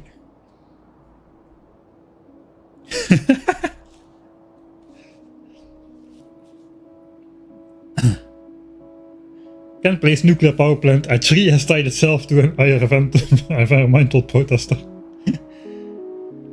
It's a little bit weird for environmental protesters to protest against nuclear power plants, since it's one of the cleanest energy sources we have access to.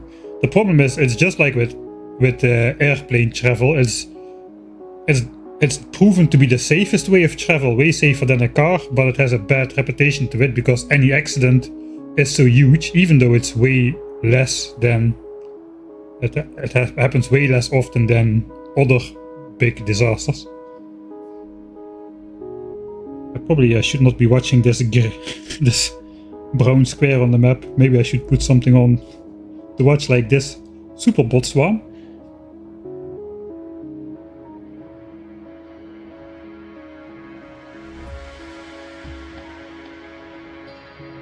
Ah yeah, okay, I get the joke now. It's not... It's indeed very inefficient. There are cases to build a one-core reactor, but... Yes, not many. Not many cases.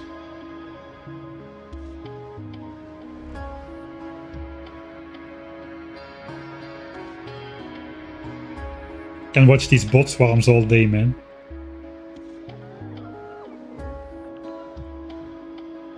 But we have a base to build.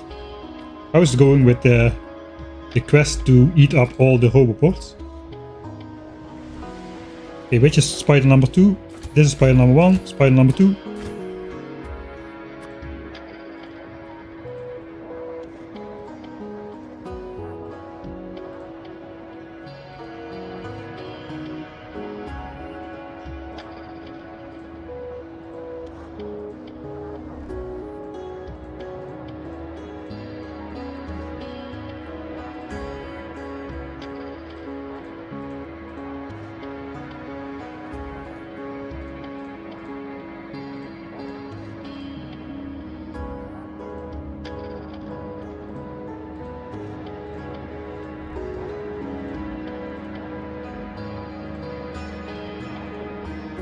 Okay, I guess after this amount of walking we will probably be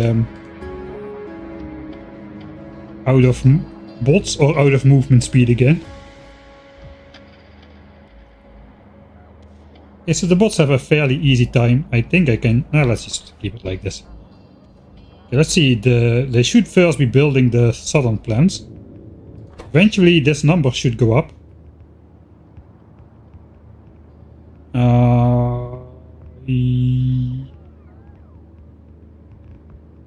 17.5 gigawatts.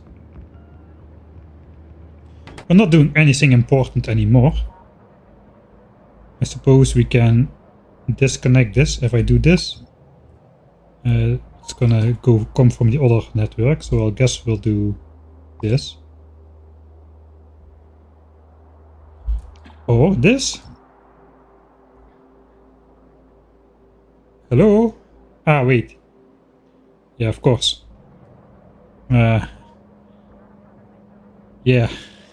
That guy is not reacting at the moment. He is overwhelmed by the activity of his neighbors. That's gonna take a while. But anyway, we will disconnect solar for a brief period. And just purely run on nuclear. It's gonna take a while to construct as well.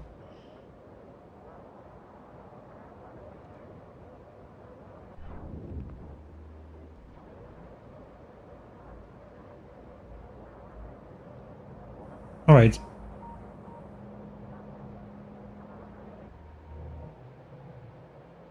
These guys are also picking up robots left and right. Mostly left.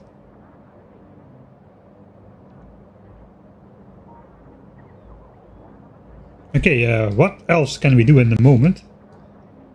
Construction bots are busy, logistics bots don't really have tasks anymore.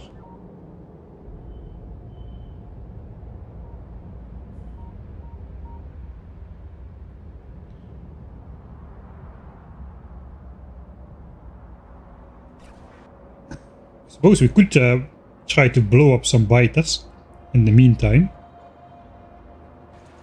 We have a lot of biter blowing up to do still. So we may as well start with the most dangerous edge, because as soon as we switch this all on, I think pollution is gonna spread maybe faster than we can keep ahead of clearing it. So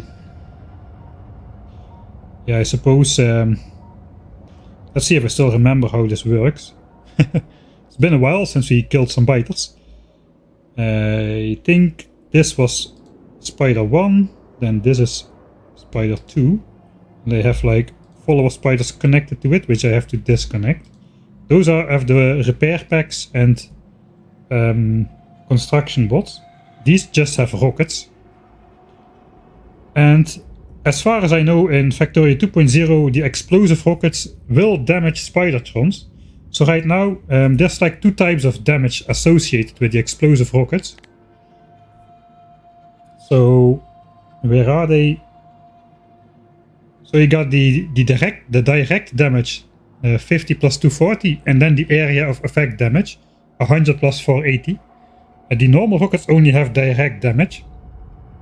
Now in Factorio 1.0, the Spidertrons are immune to the area of effect explosion damage, which is why you can use explosive rockets everywhere. They are not immune to the direct damage, but of course we are not directly targeting spiders, we are targeting the nests. Just the area of effect explosion damage does a lot of damage as well, but the spiders are immune to that, just like the player is immune to landmines when taking out landmines with nests, one of the most cheesy combat strategies in the game. Those still exist, but of course the explosive rockets with Spidertrons had to be nerfed, while you can just blow up behemoth biters with landmines by hand. That is not a problem. Taking out nests like that with a light armor and a stash of landmines in your pocket, which you throw around like grenades non-stop. But yeah, in Factorio 2.0, spiders will get damaged by explosive rockets, is what I've heard. So I haven't actually tested Spidertrons yet at all. It is the point where we want to switch on the chunk lines again, so we can see where we roughly are in the chunk. You can do that by pausing the game as well, but that is annoying, so we'll just have that on here. Yeah. Alright, just to showcase on this side, I don't want to do it everywhere, but there is no enemy expansion chunks anywhere on the map. Those green circles, they are nowhere to be found. These. So we got biter islands, those are fine, they cannot expand out to the mainland. There are no biters in the void anymore until we discover them. So I'm going to keep this on, just for a little bit. Because as soon as we are going to see biters, those chunks are gonna pop into existence. The quantum biters are gonna become real.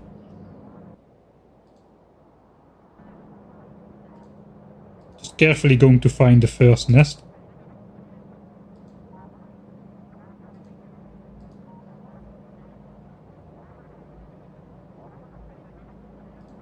As soon as we see biters, there should be a bunch of expansion circles forming all over. And that means biters suddenly do exist again, and they can actually and will make new there we have it.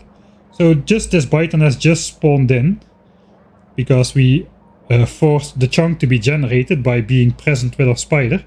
And now these chunks are expansion chunks, and now the biters will send expansion parties out again once every 4 minutes or so. So they still have big chances to try to settle somewhere near the islands, but in general this is going to spiral out of control really quickly. So we gotta take out those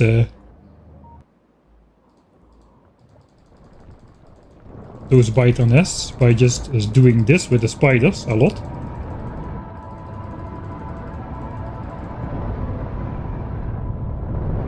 And then try to watch the game do Spidertrons, logistics bots and construction bots simultaneously. Good luck with that.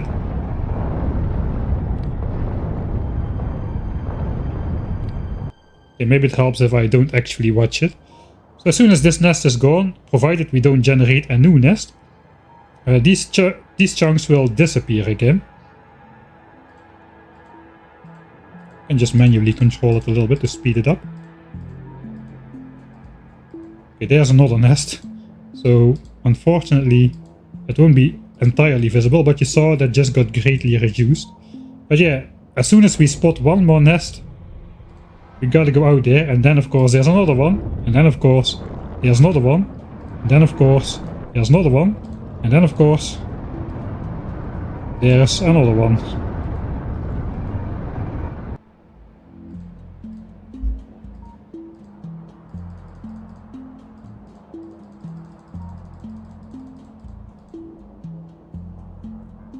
Alright, now hopefully I can showcase this.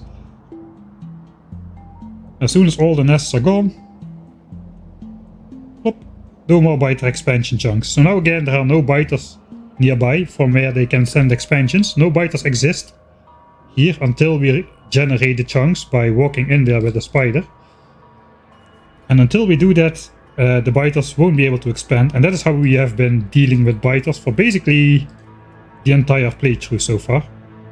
Alright, so we don't need to watch this all the time. We have two spiders. The problem is, if we march in a straight line through a nest, the spiders are basically dead. It looks like there will be a nest close by, or that is just a worm from that nest still. It looks like that's just a worm. Worms don't count for expansions, it has to be nests. Spidertron does not take damage from explosive rock, I just tested. Okay, that is great news. I was already gaslighted into thinking that was the case. I don't know where I read that then. But yeah, that's why, if I'm not sure of it myself, I always have some sort of disclaimer to it that I didn't test for myself. Because there's a lot of wrong information about everywhere, as I probably don't need to tell you. Okay, so we can do like 2 lanes of exploration at the same time. So we'll just do this and this.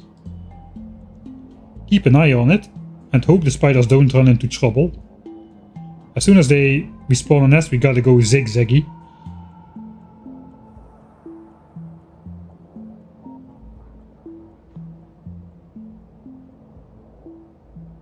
I guess we go like this, come back once more to here, and then go back up once more. We can send one of the backup spiders up here. The other one can stay down, just in case we need repairs. Alright, we can switch off the expansion chunks again. But blue spider met a nest here, so we gotta go take that out. And hopefully the white spider doesn't simultaneously run into another nest and die while I'm zigzagging this guy around.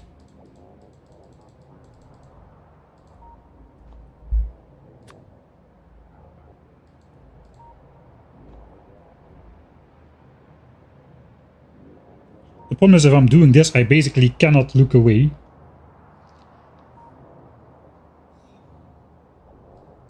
Mostly I cannot look away for the one which is going in a straight line. This guy should be fine. Yeah, he's still in the green. So we are getting hit a lot by acid. But not enough to be worrisome.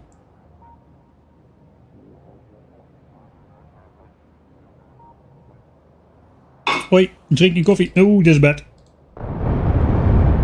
We basically get stun locked in place by all the acid. Look, the hit points are... Oh, that is loud, sorry. The hit points are already halfway down. Actually, I didn't check that, but the sound from the map view is a little bit weird in Factorio 1.0. I hope that got fixed as well.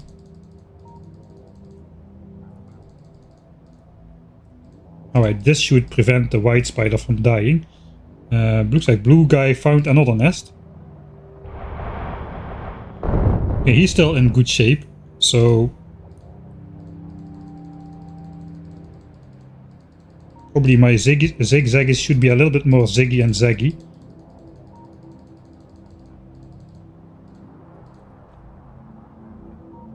Oh yeah, white spider probably can use a... Ah, he's still okay. Still in the green. Right, both of them are not really doing anything now, so I can control my spider again. Multitasking, probably not always a good idea.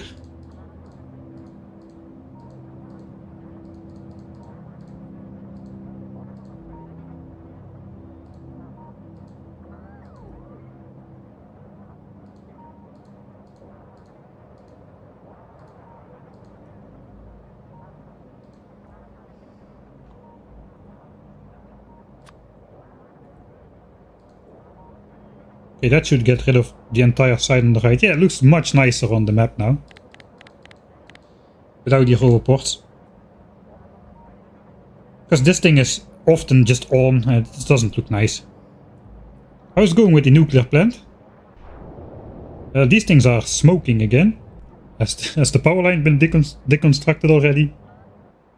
It did, alright. So this side now is running on... Well, it was 100 gigawatts of power. It's like actually more like 74 if you include the nighttime accumulator drain. Even though the peak power is higher. And now we're running on pure nuclear. And this should go up to about 80 or 84. I don't exactly remember how much. I think it was more than 80 gigawatts after everything is will have been built. So we'll have to wait and see. Man, these waves look awesome.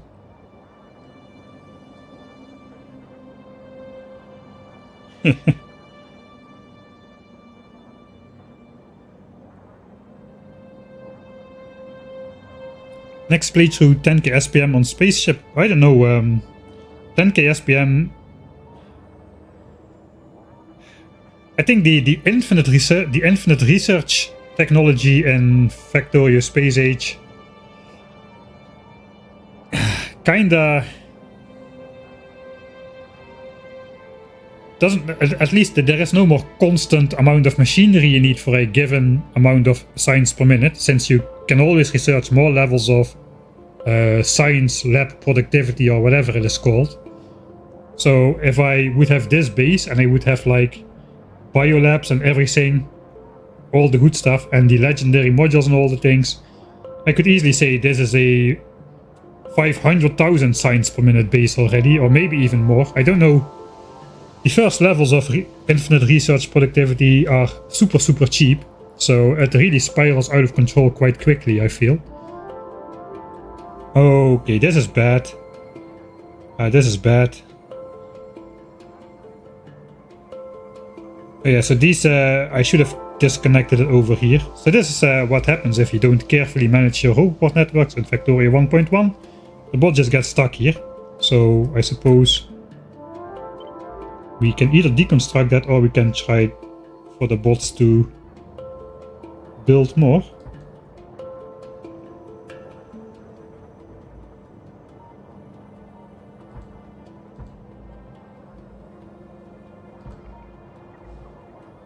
So they can make it out again. That will take a while, but anyway, what doesn't take a while in the meantime? Okay, Mike and the spider still running around. Let's multitask our way back to these guys again. Ooh. Is that a nest or is that a worm? Let's check.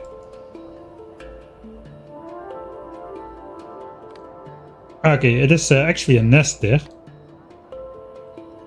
Okay, now oops. Okay, now I looked at this. But yeah, now we can see. I was just gonna say they could have sent an expansion past me already, but looks like they didn't because all circles are still green and there is nothing on the map yet. So we have to take out that nest as well. Blue spider still has over 2000 hit points, so I suppose we're just going in.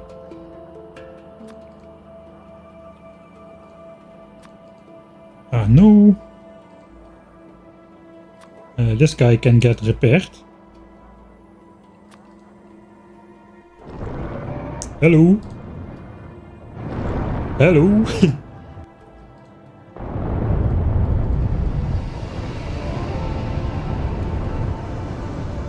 This is gonna be massive as well. There may be another nest fixed to that one. I guess we'll find out soon. Okay, these all have sustained some damage.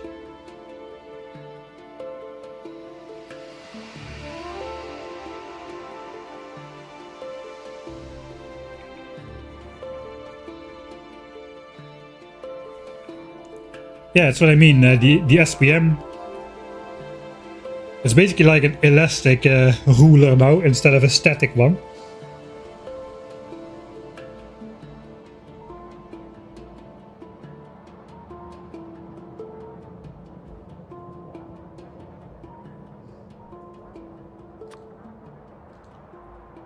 Alright, we have finally got rid of all the biter nests in this area.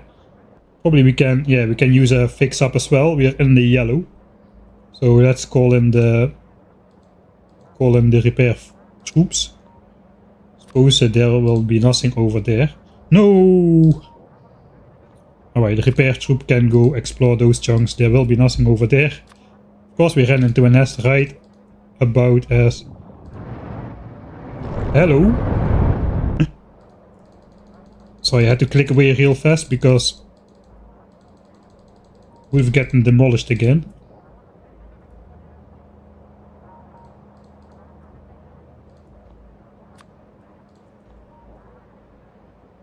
Okay, that should be okay.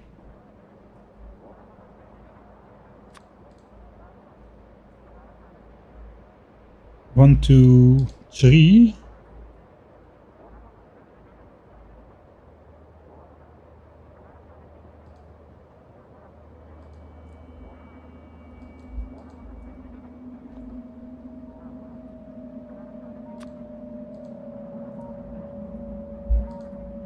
Right, so we'll explore these two chunks with the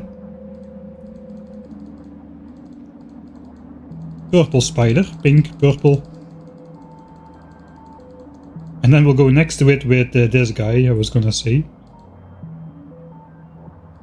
and that will reveal like 7 chunks at once. Alright, ready to be repaired now.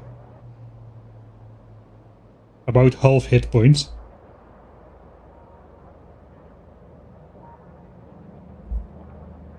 This is a bit dangerous. The main spider is supposed to be ahead of this one. I think we're in the wrong chunk here.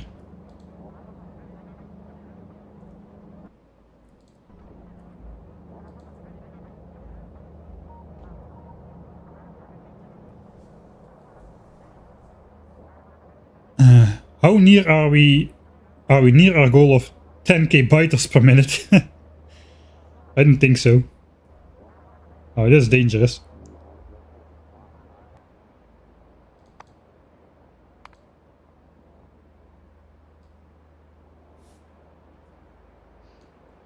No, we have killed 4 biters per minute, or 4 behemoth worms per minute. That's actually the most of our kills as behemoth worms. We have killed more behemoth worms than the second in line big biters. It's basically a function of us discovering the nest as we destroy them. They basically don't have enough time to spawn the amount of biters they usually spawn, as the nest basically gets zapped out of existence almost the moment they generate.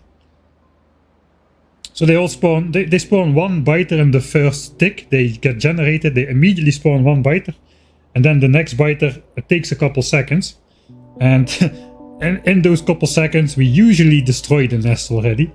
So as you can see, we destroyed 70,000 nests in total, but we didn't really destroy that many more biters and spitters than 70,000, right?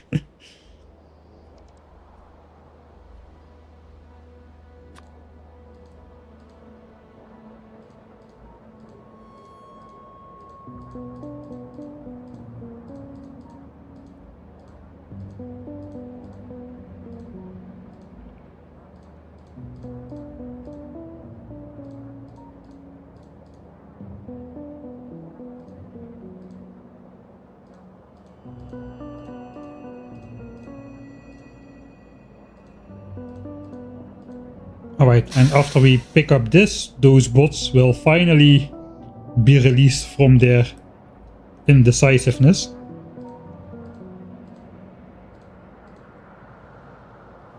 Hey, my chat, thanks for the full year of subscribing as well. Hello. Happy streaming anniversary. Wait. Yeah? Was my first stream 27 December? It could very well be. Last year Christmas holiday.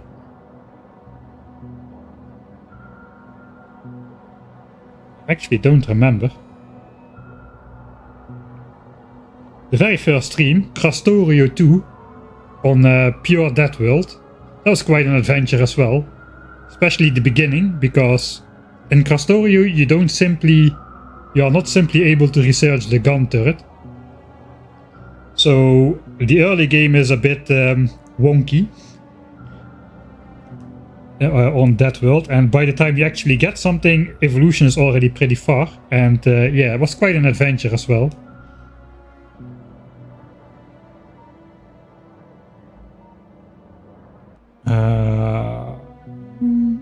Okay, we are still basically at full health still.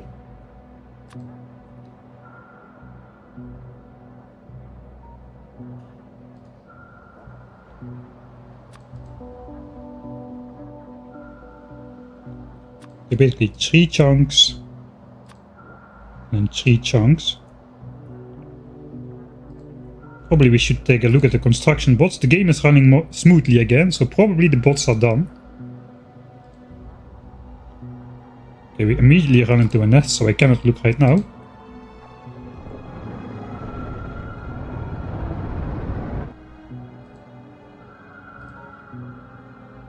I was waiting for the chunk to generate in.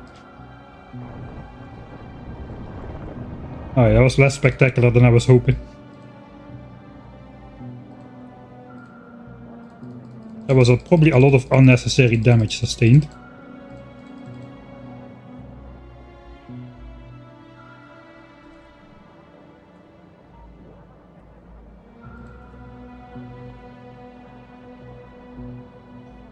No, bot's not done yet, for sure. Bot's still working very hard.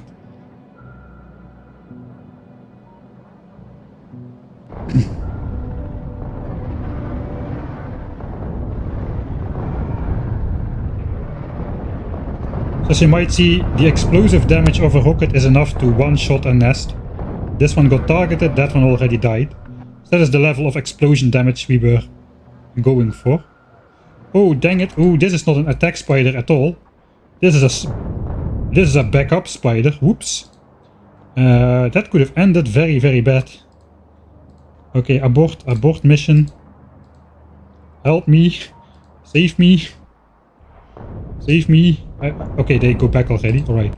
I do have some rockets on board with the backup spider as well, precisely for this kind of mistake I'm prone to make.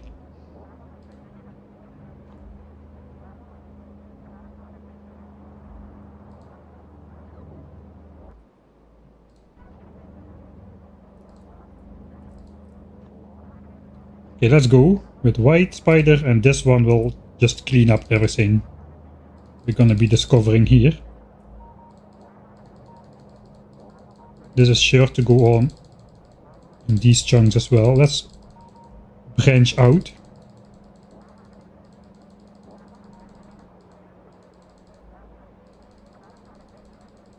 Okay, that probably should be survivable.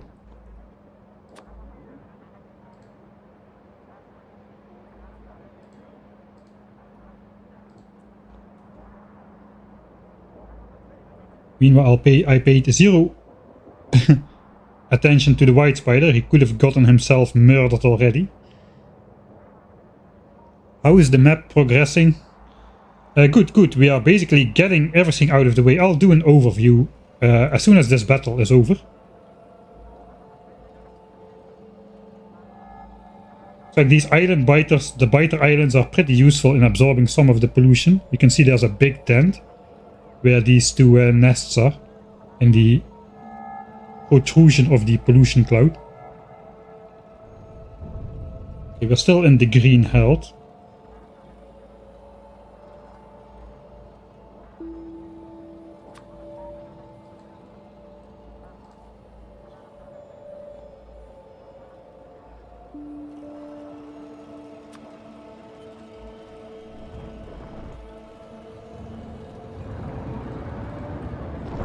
Flop.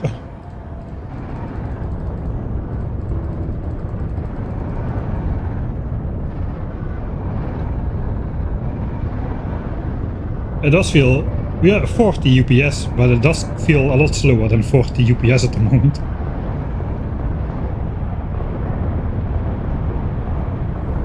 At least we can follow what's going on.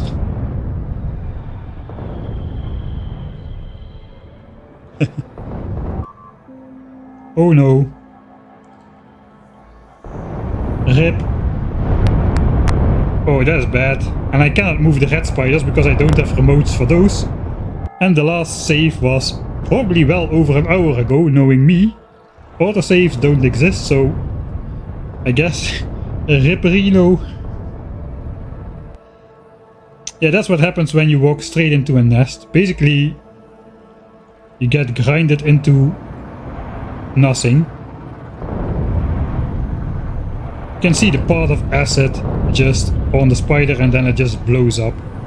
Goodbye, red spiders. It was nice. You did a good job, but now it's over.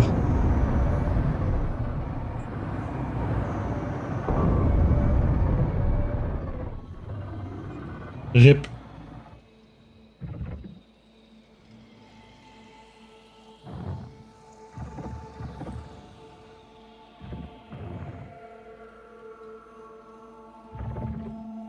Gotta do the wiggle. Yeah, I forgot about it. I basically forgot to watch that. I was watching this and I was watching this and then I forgot that I was having a spider running out in trouble. The most expensive thing is, let's check how many rockets are left in these guys. It's not really the spiders that were so expensive. It was the fact that these still have 1327. That's over 40,000 40,000 explosive rockets lost. And I'm no longer producing explosive rockets, so that might turn out to be a very costly mistake. Now we quickly gotta take down those biters before they send out expansions, because we don't have eyes on the map.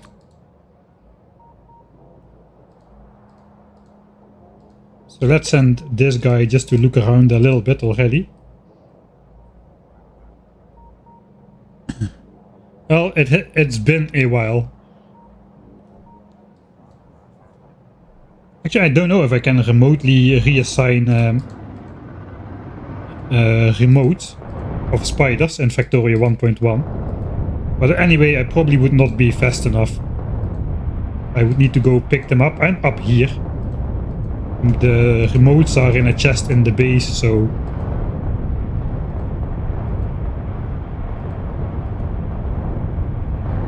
Well, revenge. Teal Widow. The Teal Widow by itself is already a clue that something went wrong much earlier in the playthrough. This spider is called the Teal Widow for some reason. Because the Black Widow also mysteriously disappeared at some point, together with another two of his red comrades. Alright. That's gonna be it, I was gonna say, but no, because...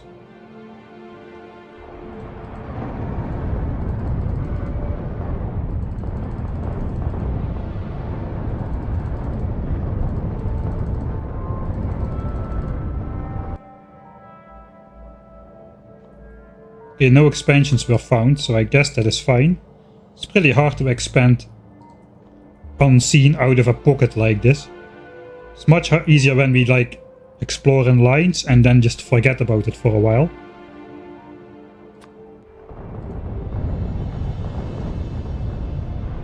Okay, we gotta go in this chunk, just nothing we can do about that. Alright, that is it. Right? Almost very dangerous.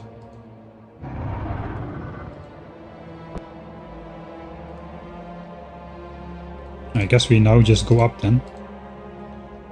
Okay, we'll explore a little bit more here. And I think we have time for this once the signs per minute base is up and running. How is the bots doing? Kinda done, except for this part. Yeah. No, I have a better chance probably doing this now. They might just slowly fly out to the next roboport if I can get these deconstructed.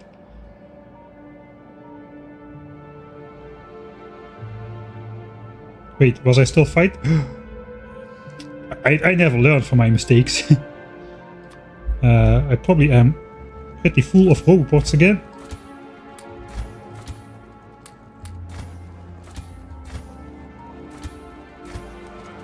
That's good, we took all these guys.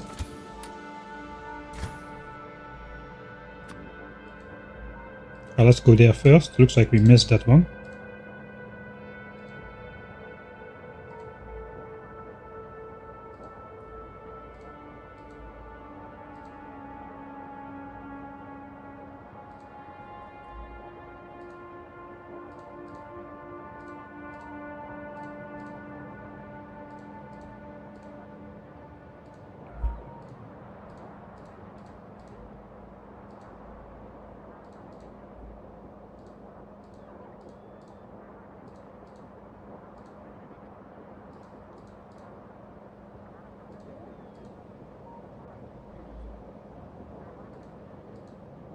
That should be all.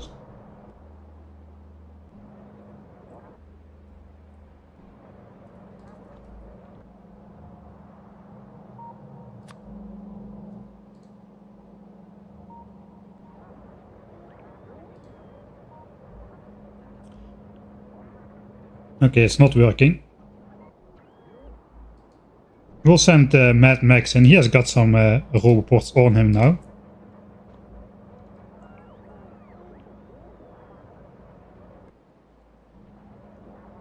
We can maybe just try to deconstruct this entire arm.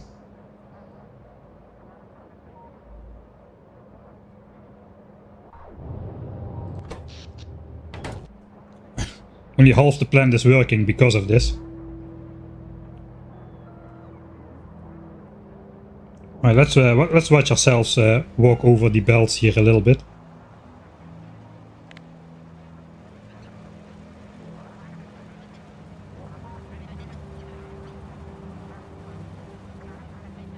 This is the blue chip build. Fairly large.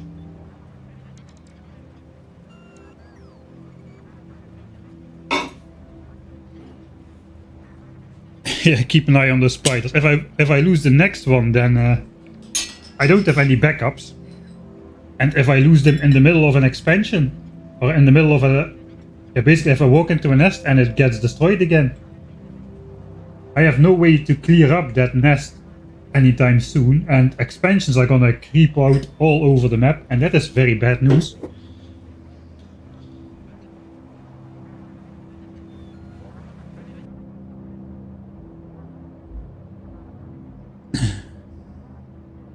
And this is eating up my UPS. I'm not gonna come back though.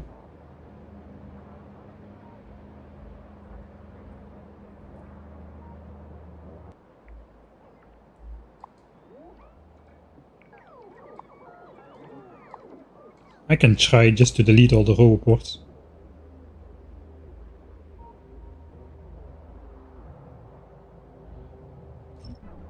Yeah, that should be close by enough.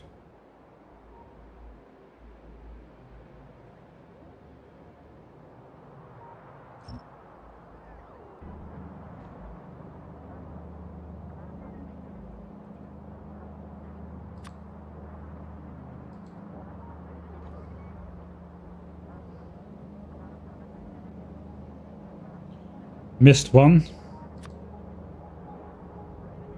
Yeah, I'm not going to redo the entire part for that. We'll just shift click our way back to that one. Alright, we'll do some focus spider takedown then. Alright, we're gonna go down again. Yeah, let's stop revealing chunks there.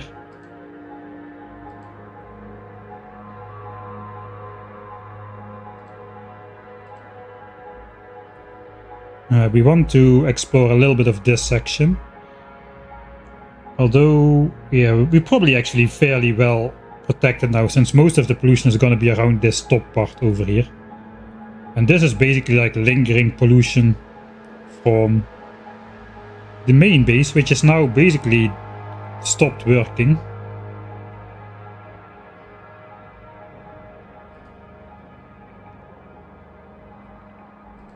Yeah, so don't explore chunks at all, just go down.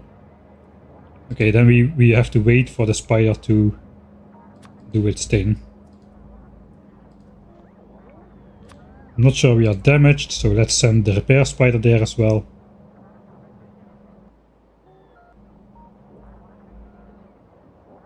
Alright, we're gonna get this all over now. These are also stuck. Yeah, I didn't think that through. That is the... I'm making a lot of weird mistakes today, like this. You know, let's solve it a different way. We'll just stop constructing. Entity ghost. Anything that is not yet built, we will just select for deconstruction. And now all these bots will go back to the base. We can deconstruct the entire roboport thing.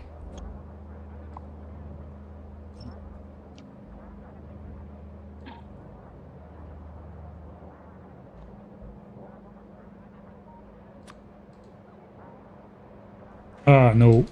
That was the wrong spider. It looks like we will be clicking the entire thing yet again.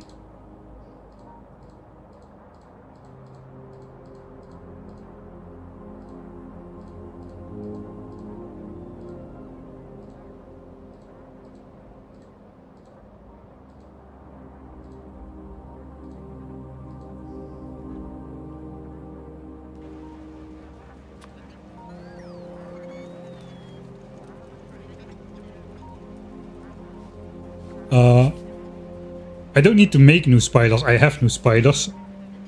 I'm fairly sure. I think it's this one. I have like 10 spidertrons waiting. But still, before I have those set up, I think we don't need to. At least not in this part. It will be a while before the pollution is so bad that we cannot do anything. Alright, there we go that way. Is this Mr. Mad Max? Yeah, it is.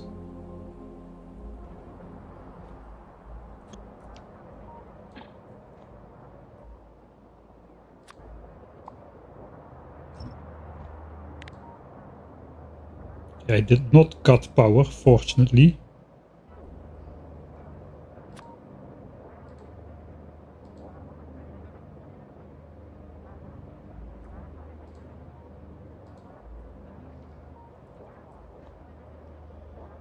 And now we get rid of that arm.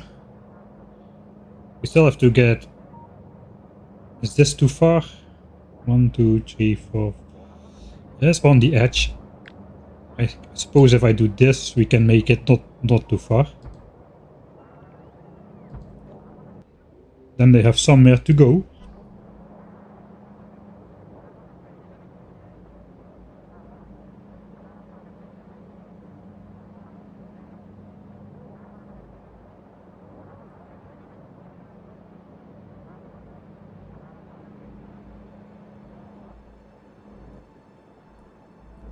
Alright, so we have to wait for...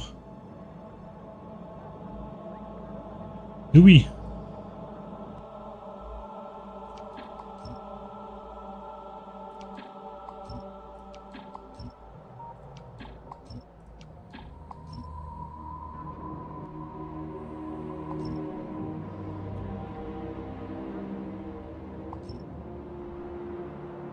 Alright. I think we can just place the blueprint back again.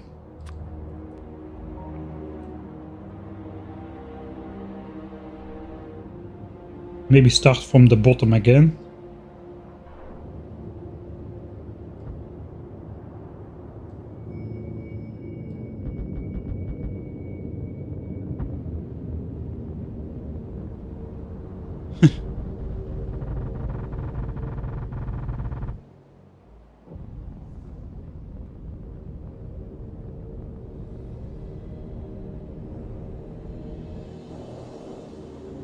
Alright. So that should... What do you mean, missing materials for construction? How are we missing pipes out of all things?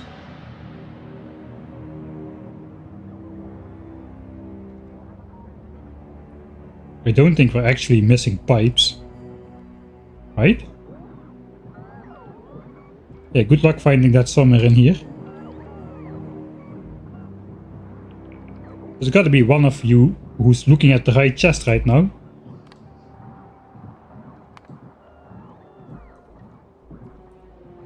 We're actually out of pipes.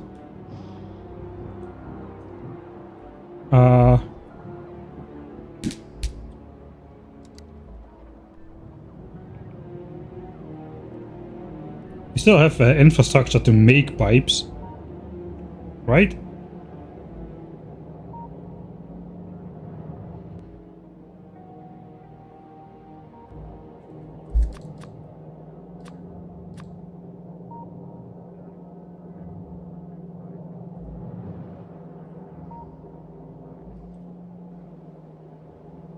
I suppose... Don't really have space for a stack inserter.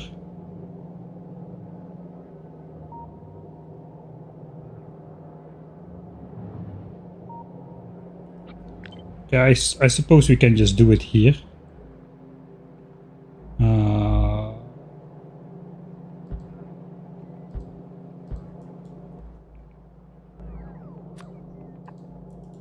Now we need to wait for this actually to...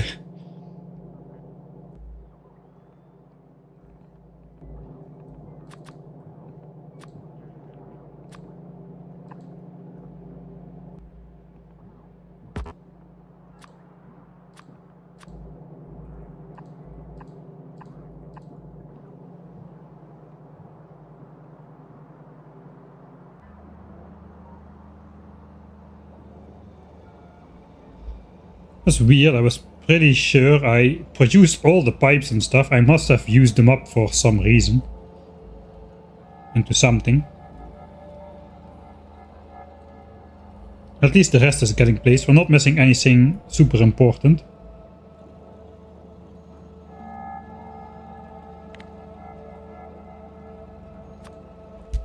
Alright, now it's time to take up the Roboport Highway.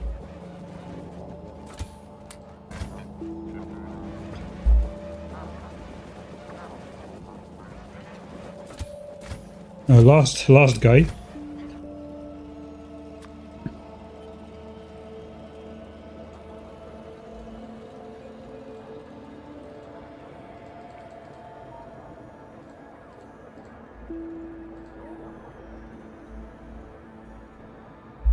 That's the last of it, and then we just continue.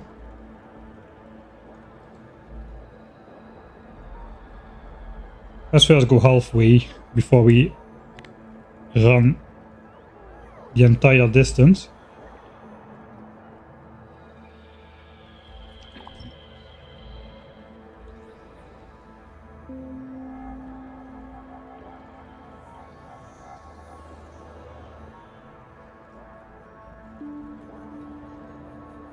Alright.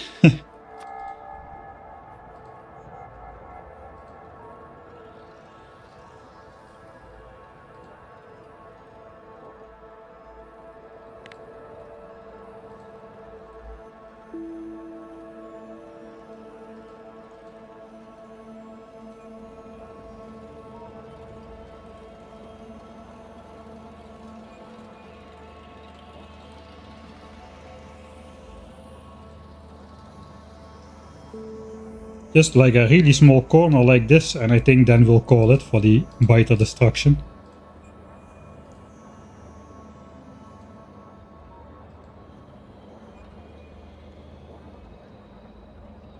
There's a lot of forest here as well, so it will take a lot of time for the pollution to penetrate through all of that, I feel. Alright, focus. Hello. Yeah, I was not focus. I'm already letting my spider die again just to get a good shot of the behemoth worms popping out of the ground all at the same time.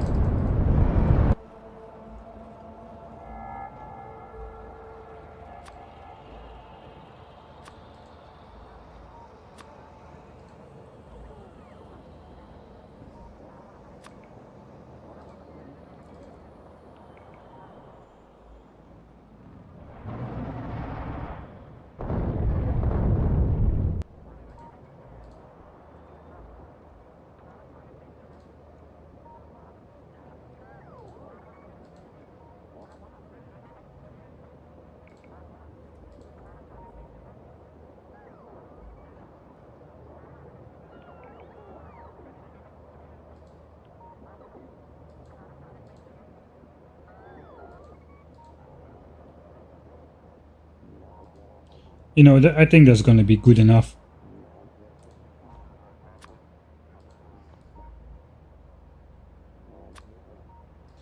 Actually, we'll probably deconstruct all the spiders at the end, because in Factorio 1.1 it seems that spiders are actually not very great for UPS either.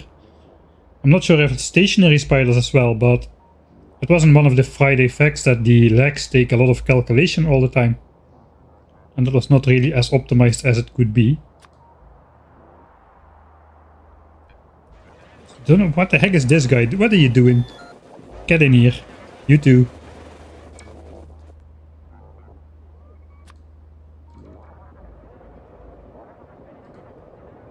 So I don't know why these didn't get picked up.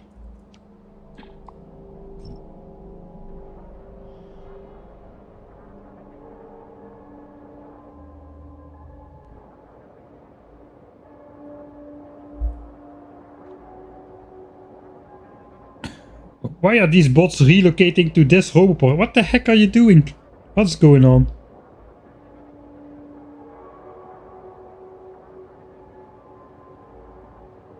Did my assemblers get built already? Yes, they did, but there's no power. Now there is.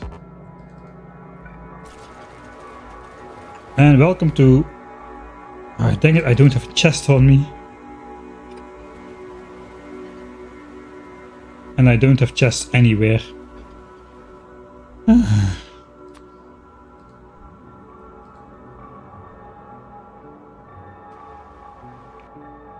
I don't have any chest requesting iron anywhere whatsoever.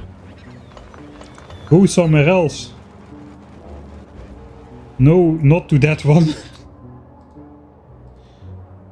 This is not a roboport. What are you doing? That is not a roboport network. Don't go there.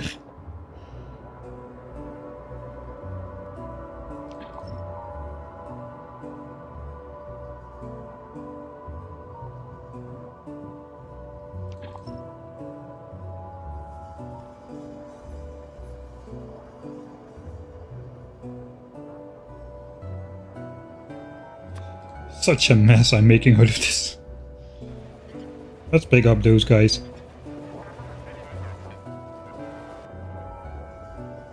Now it's just the highway. I feel that should go pretty well.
How is it moving between the two factories? It's quite horrible actually. You immediately get used to so many shortcuts and quality of life improvements in Factorio 2.0. Like being able to set recipes remotely and requests remotely and that kind of stuff. Now I cannot do it. Alright, finally these bots have started moving. I'm not sure what these guys are still waiting for.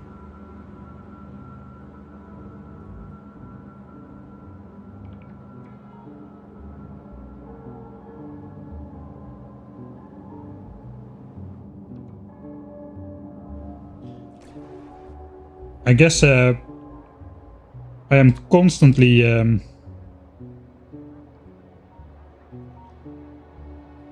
constantly building and removing roboports, so that really messes a lot with reconfiguring the networks all the time. That is also a reason for the UPS being so low now. All the bot stuff.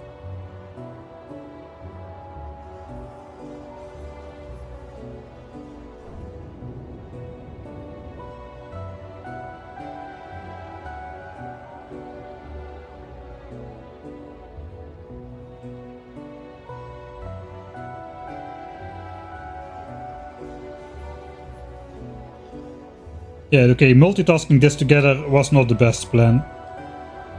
Looks like this. These were already marked for deconstruction. Or these were already targeted by a different bot. And that's why they did not get deconstructed. So I guess we'll just walk like so. And then we'll probably have to make another loop to get it all done. We can leave the power lines in place, they look kinda nice. And we have to power it somehow.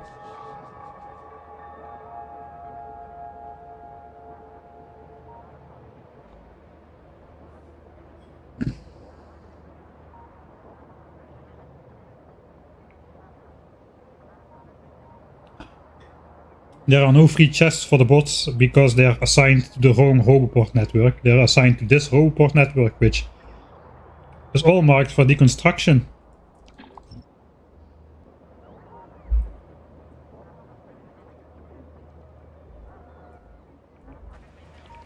It's time to load up my own spider with a roboport as well.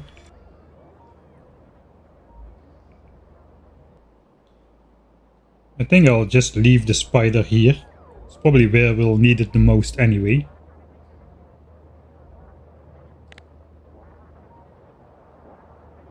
This is gonna pollute very quickly though.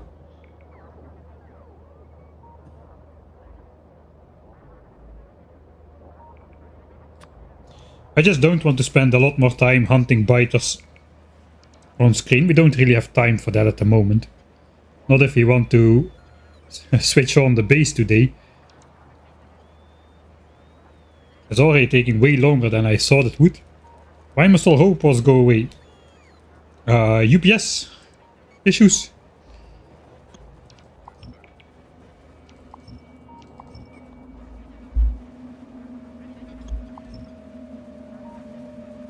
Robots take some UPS, so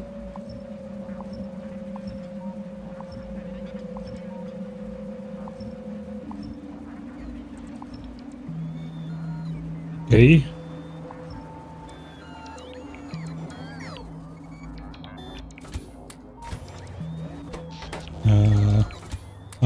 Okay.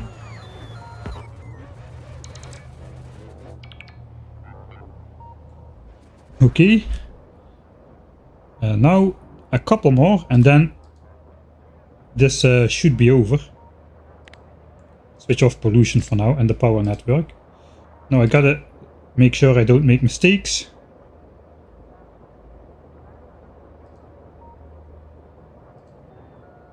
Alright, and then this is the final one. And then this is the final one. In true Michael Hendricks style, we got a final one. There's probably somewhere a finaler one even. Maybe not. Maybe not this time.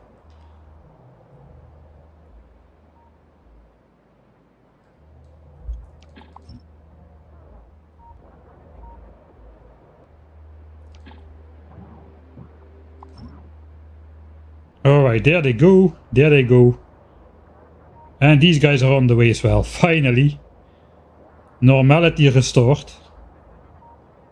That means we also should no longer have missing construction bots over here. We just have missing entities. How many missing entities?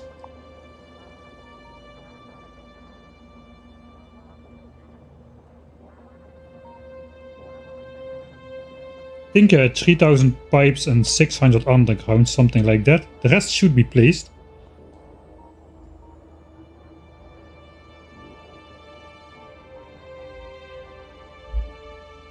Okay, so we can check in with that just a little bit later still.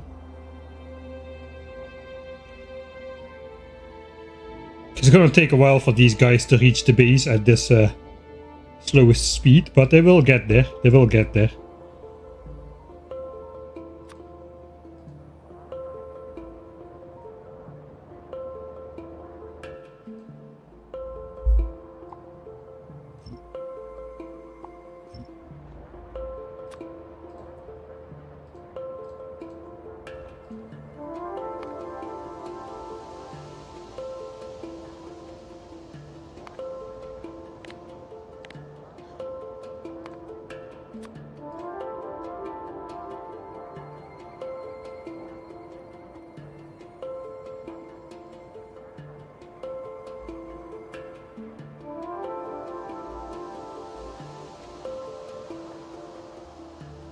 What is this bot thinking about?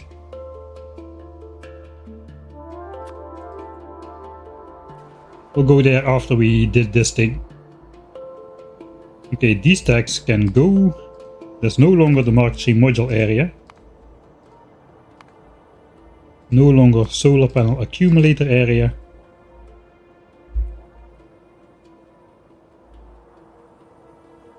Is this backed up already? Not yet. Okay, we're getting there. We're getting there. So that's still going.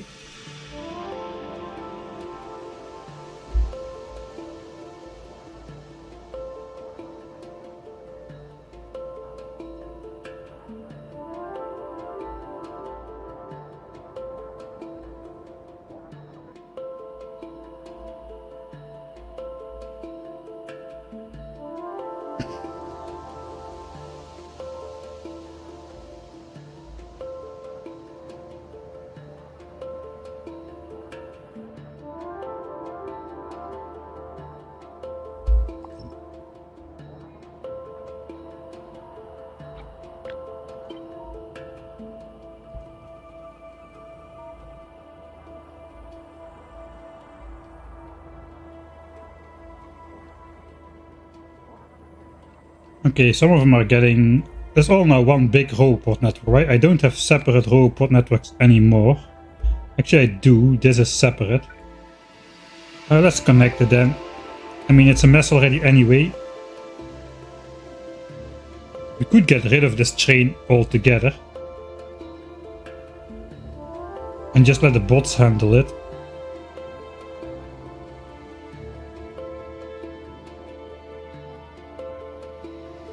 Yeah, we can just redo. The base is gonna go, but the uranium stuff is gonna stay. So just put a diagonal roboport path to the, maybe to this corner, diagonal, and then just let the bots supply the reactors. Maybe that's just the way to go instead of the train stop here. We'll see. I do like the train though. We've got one more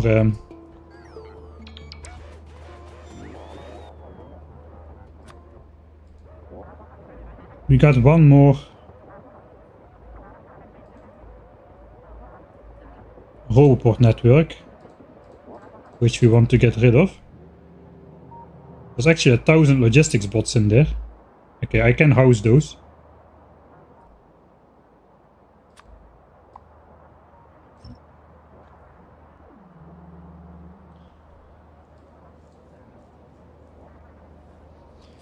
Holy moly, that took way more time, that mistake, to fix that up than I thought it would.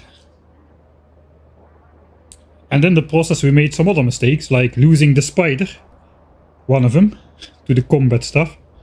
So no more combat unless I'm focused on it. Because if I do it again, we have bigger problems. Since then we are gonna have biter expansion parties traveling and invading my base, my undefended base, which hasn't been defended by even a single gun turret for the entire game.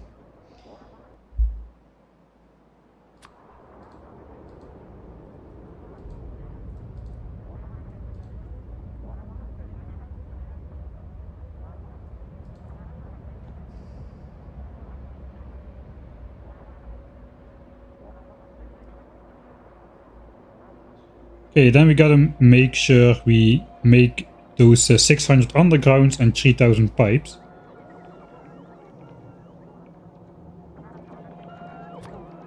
Okay, gotta stop walking. Alright.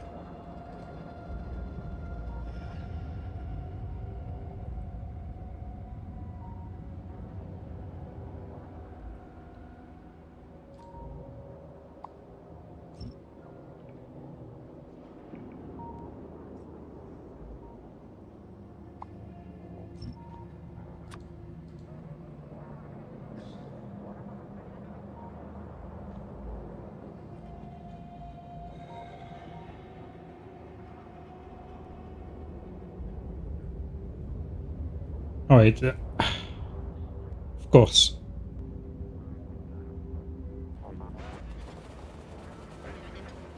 I have a pipe assembler in the base, it just hasn't got inserters anymore. But I suppose we are going to just do it here now.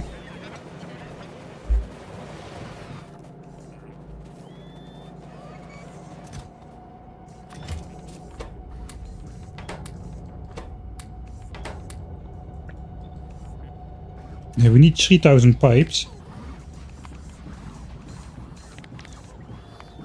I guess we'll just let it fill up. We also need undergrounds.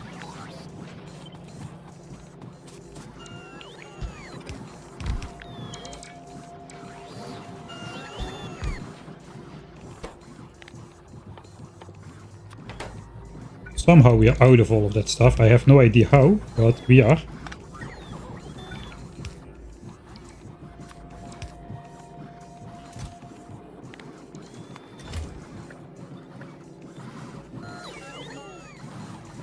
No, not pipes. Just iron. And like so. Oh, that will make the undergrounds. That should finish up the nuclear plant.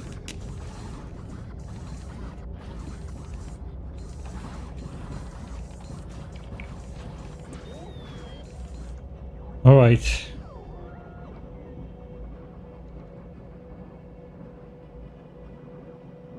And in the meantime, I suppose it is finally time. I wanted to do this a long time ago already, but I couldn't. Now we can. We can deconstruct the starter base.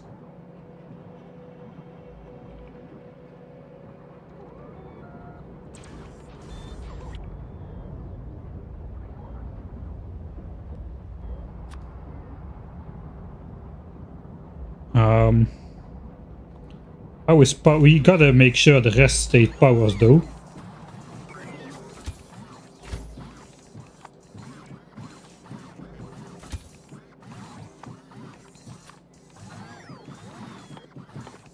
But first we gotta make sure we get rid of the tons of roboports.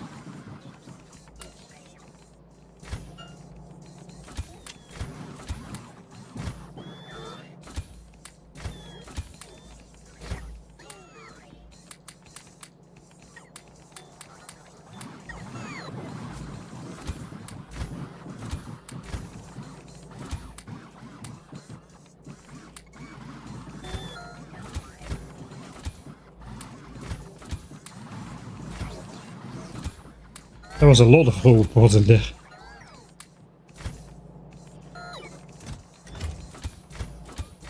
Okay, that's all of it. Back to full speed.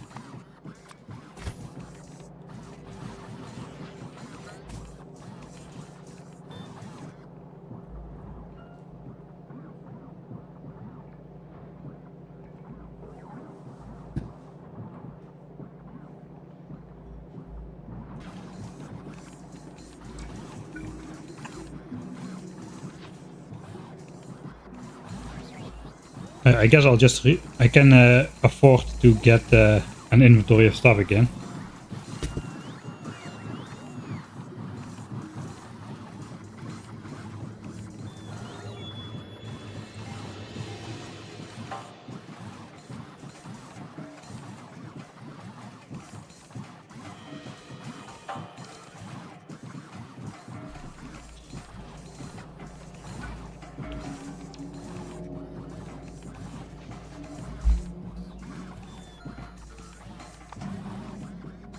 Okay, now I can request stuff again to myself. Now I have my logistics on again. The groups are really useful in Factorio 2.0, so I can just ignore that and just request something without getting everything in my inventory. What did I want to request though? I already forgot. God, power lines. I already have power lines, alright.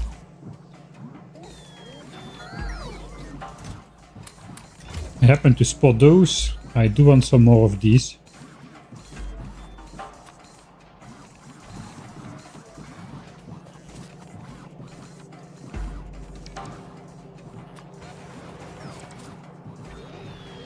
Okay, let's disconnect the horde.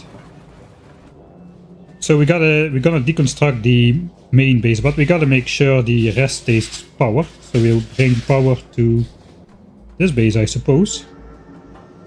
We'll connect it to the 1000 signs per minute base, and that is powered through this cable, so that should stay powered.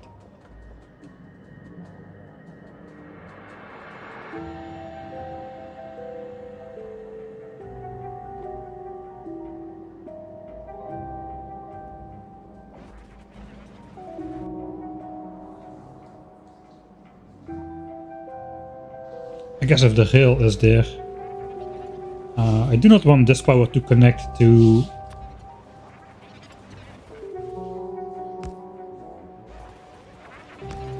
the 10,000 signs per minute base.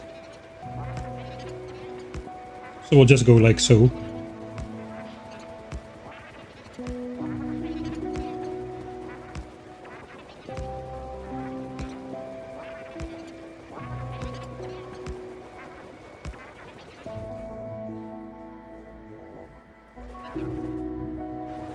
Do you have a mall?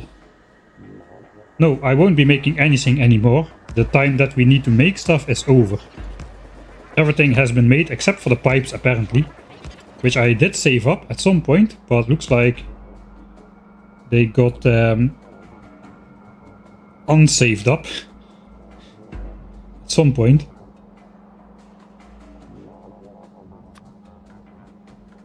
Right, this is connected through here, so we can also deconstruct this entire power network here.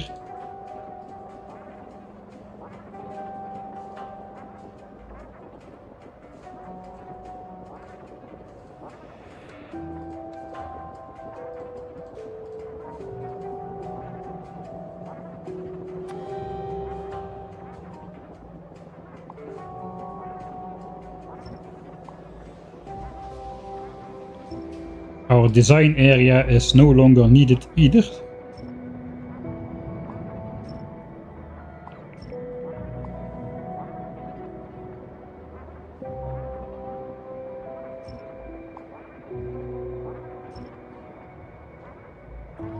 Alright. I suppose we also have to pick up the spilatrons. Those cannot be deconstructed by bots. We'll actually have to go and deconstruct them ourselves. That's another 8 spilatrons we could use to replace the combat ones. But yeah, the real pain is the explosive rocket. We lost like 40,000 explosive rockets or so.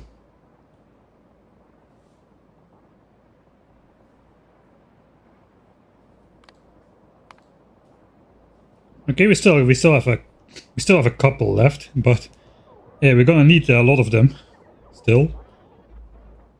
Ooh, that is UPS is not liking that. Okay, we're done. 82 more pipes, and then everything has been supplied.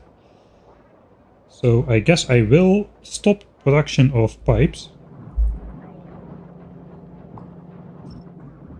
And we can request pipes over here. No, we cannot, because we cannot do stuff remotely. And now I touched the keys, so...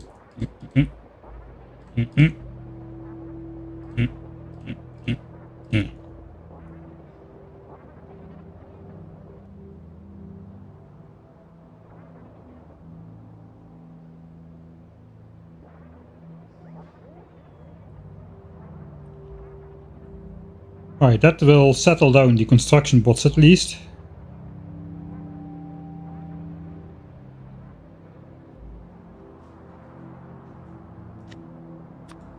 So we can make another deconstruction planner that deconstructs everything except again the power network, because we need that to keep the roboports up.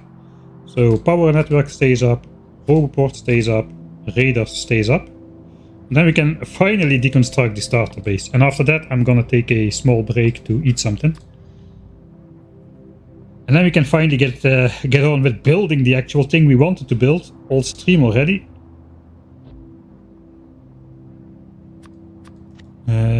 Blacklist.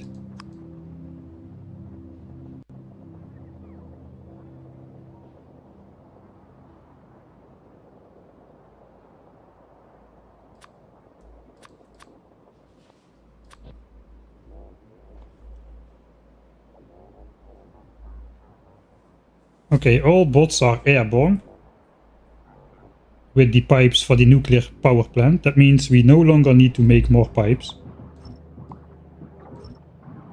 Looks like this guy is picking all of that up.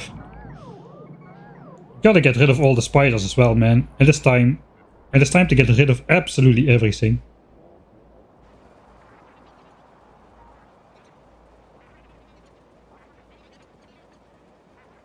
Okay, at least we're back to like 60 UPS now that the bot swarms are over. Can we go faster? Yes, here we got 65 UPS.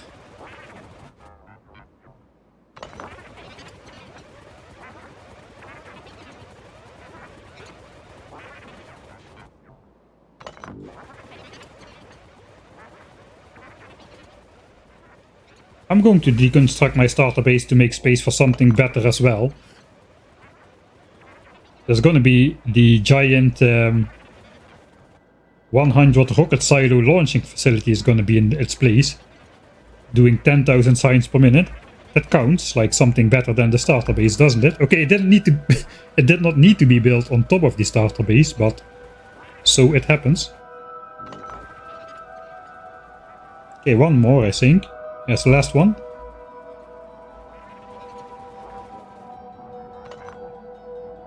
Okay, that is that gone. What about these guys? Not really sure. Maybe we'll need them for something still. So let's keep those on there.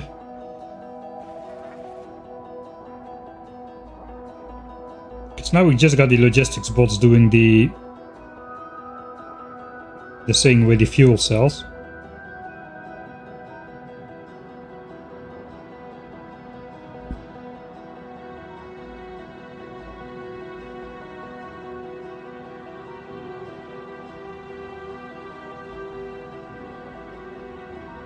Alright, so if I want to stop that, that I just have to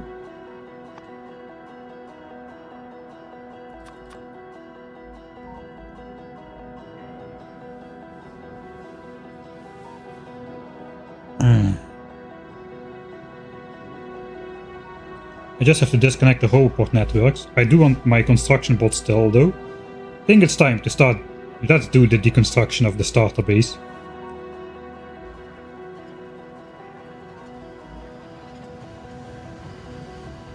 I think we can send this train over to the new train stop. So I guess we can ride it.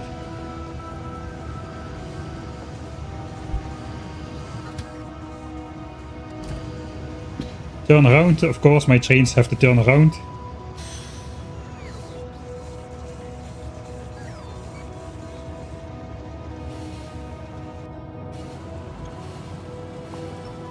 Okay, I deconstructed some of the rails, so we no longer will go to that station, we'll go to the new station as soon as we come back.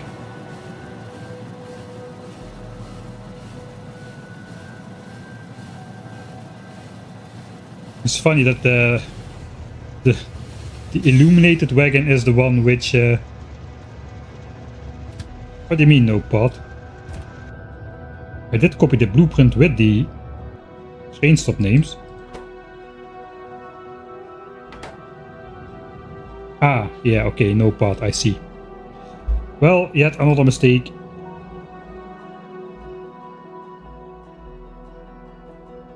We can fix that though. I got coverage now.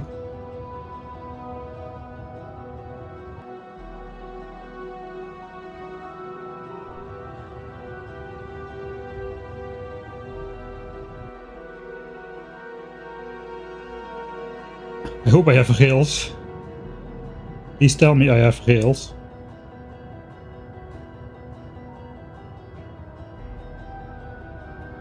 Oh, the construction bots are coming from far away again.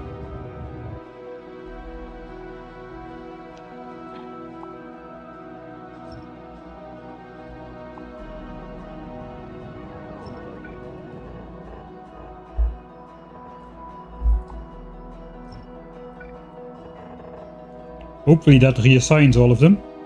I think so.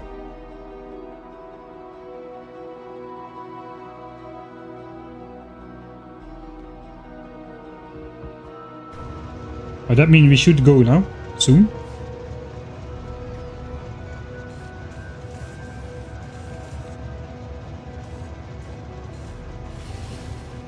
Alright, yeah, rail connected. On the way back to the new train stop.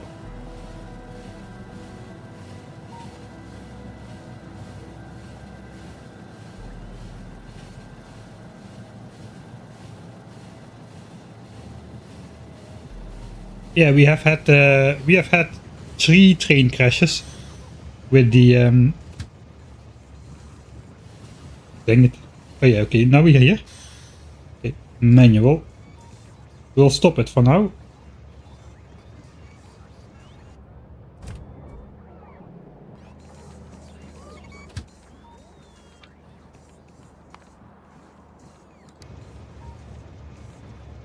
Oh. Hey. Oh, I set to all passenger present, I see. Okay, it can do another loop, I suppose.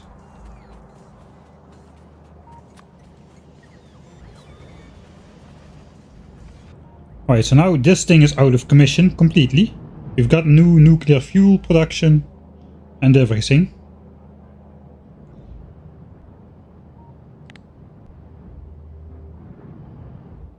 Alright, that means we only gotta make sure that this stays up and the rest can get deconstructed. So I suppose let's get to it. Let's deconstruct the starter base. Holy moly. This playthrough, man.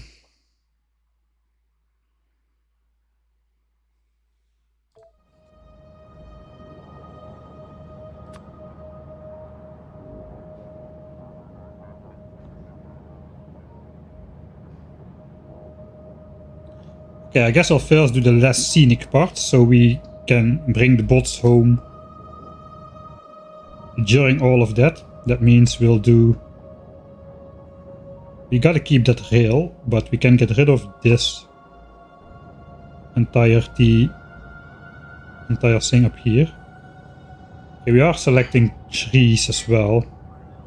Forgot about that.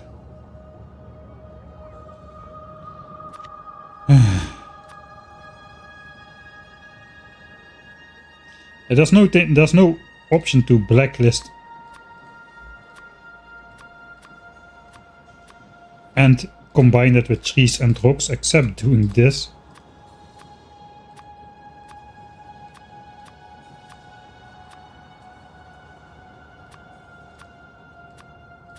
Okay, the other trees can go. Let's keep these as well. Rocks can go as well, I suppose.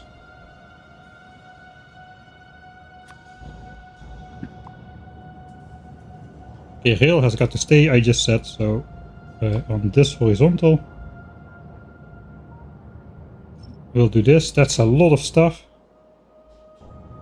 But yeah, all the bots are probably somewhere far away now.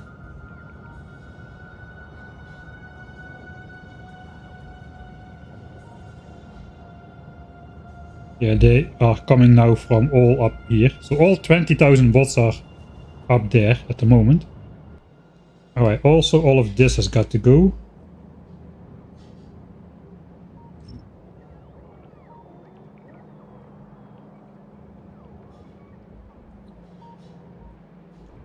So just a massive... We'll just select everything right now, so most bots come back. Oh, not the rail. I suppose I'll add rails to the blacklist. Curved rails is still in there. Do I need to do that separately? I'm not sure, but let's do that anyway.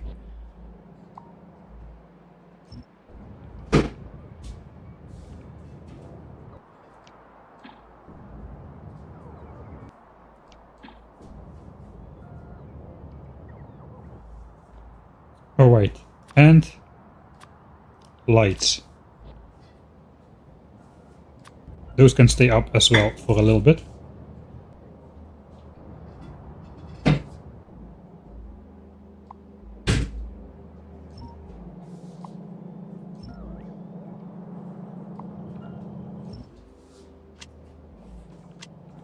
Oh, this is my personal construction bots again.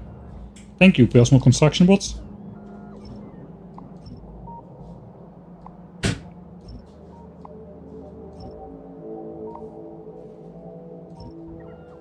Alright, that's all the non-scenic parts of the base. We'll just wait for the construction bots to come back once more. And then we can deconstruct the starter base. Yeah, I know my inventory is full, don't worry.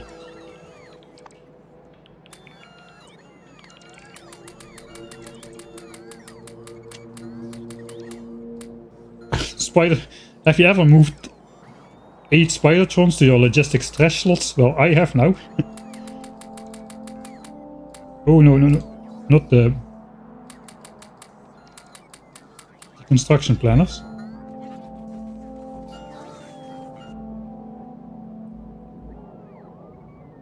How many bots are airborne? Alright, about 17,000 out of the 22,000. That's good. I want to keep some bots in here. Because of the deconstruction of the nuclear plant eventually.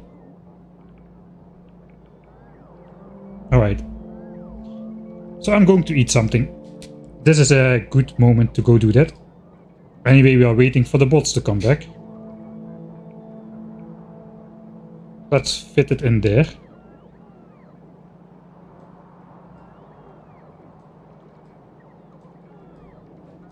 Cannot decide. Okay, let's like so. I'll be back in like, it's not gonna be long, like 10 minutes or so. So see you in about 10 minutes. Hopefully the yellow swarm will have ended by then.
Right.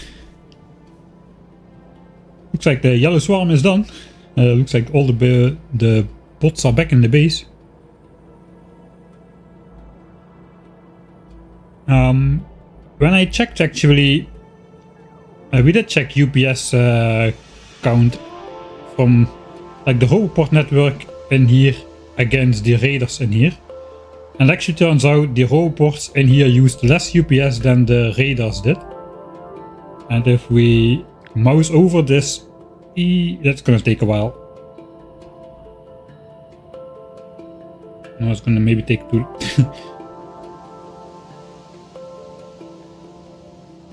Okay, we can see then 1.7 million solar panels, 1.4 million accumulators, and more importantly 10,000 raiders and 10,000 roboports, 2.4 thousand raiders. The raiders had a bigger effect on UPS than the roboports, and I can only deconstruct one of them. So in the end we will just deconstruct the raiders and leave the roboport network up.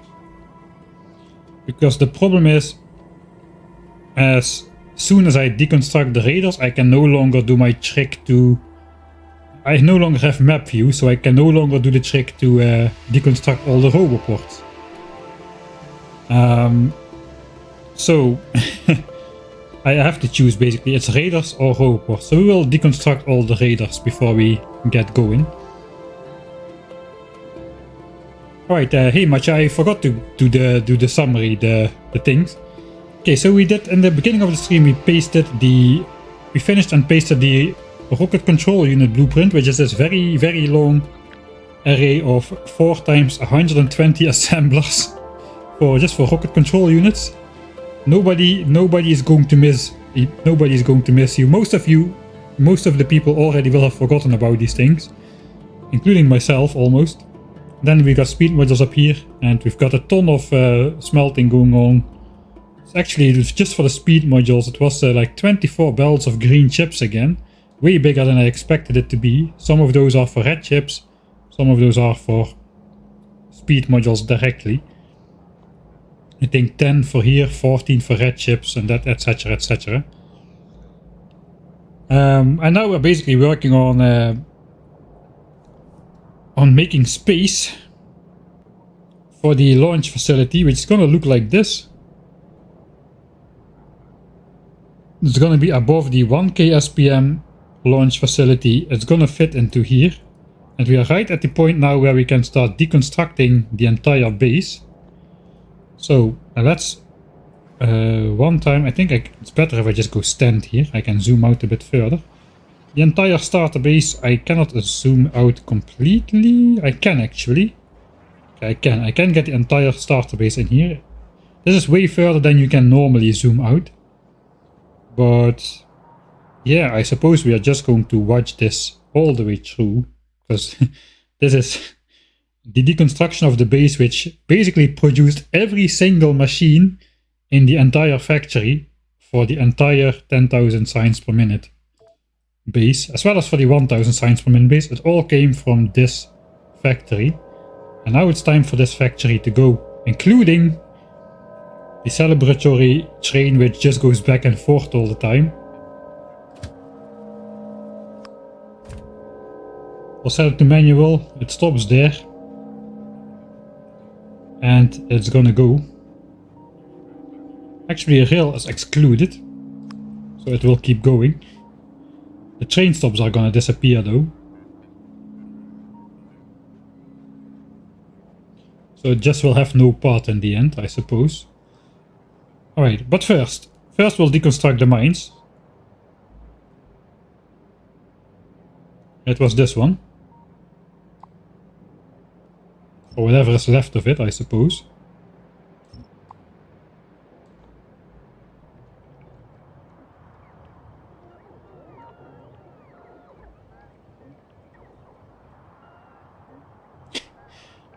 Those are some weird shaped patches. There's like a minor shaped hole into this copper patch over here. I wonder how that came to be. Oh, no, no, no, no, no, no, you don't. My fish. Not my fish. Ah, another mistake.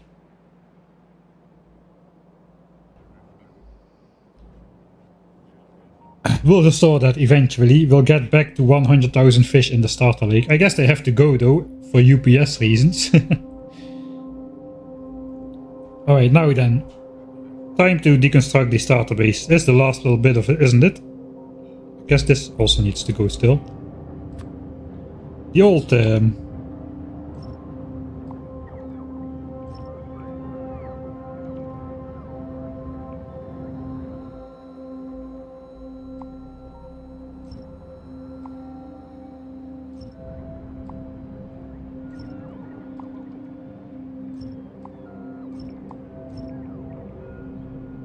Okay, we still have full coverage, right? Yeah, we still have full coverage.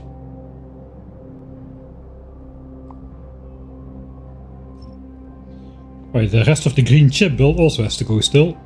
That is situated right next to the roboport.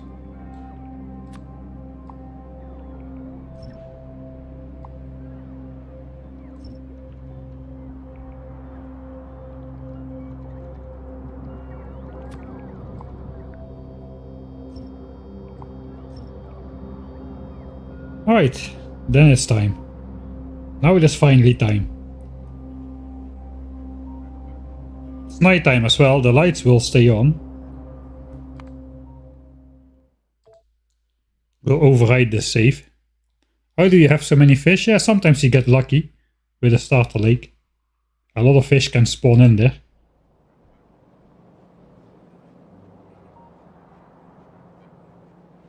Alright. Goodbye, starter base.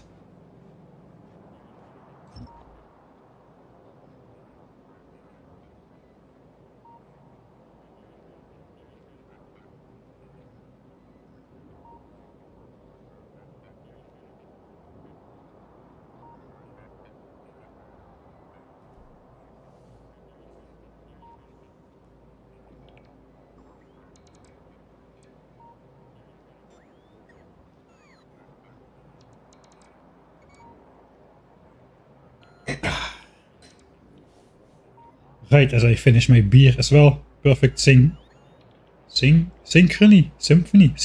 maybe both. Very nice seeing the starter base getting ripped apart layer by layer. So we prepared it well this time. We brought back all the construction bots by deconstructing everything around it first. So now we get a nice satisfactory sweep of the bots. Well, at least for the first half. The second half is going to be out of reach and they will have to recharge all the time, which is annoying. That would be better in Factorio 2.0, but oh well.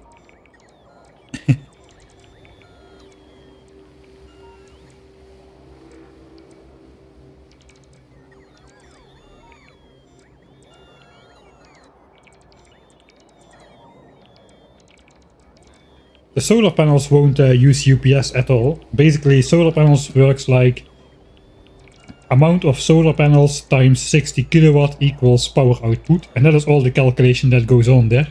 It's basically like one big solar panel or one big accumulator. It doesn't matter how many you place. Theoretically, I don't know if there's overhead from just the chunks being present and all that kind of stuff, but we'll find out. The bots actually look to be flying at normal speed, even though we are running at like 35 UPS or so, because of all the levels of bot speed upgrades.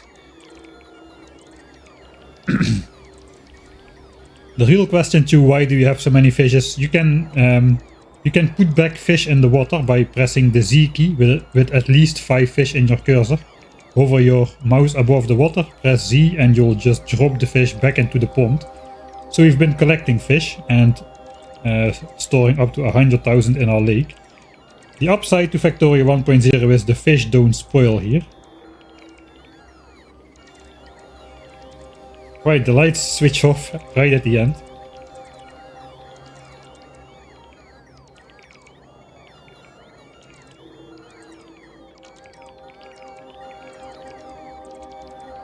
Goodbye starter base. We've had a good run, you and me, but now it's time to make space for something epic. maybe we are not that far off then. We still need to connect everything to everything though. Or we still need to design the train as well. Okay, maybe we are still quite far off.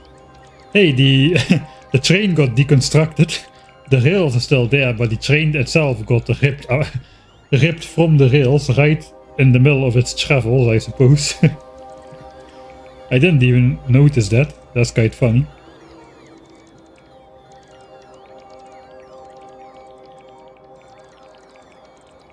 Well, I got some pipes again. We can always put back some temporary assemblers and whatnot.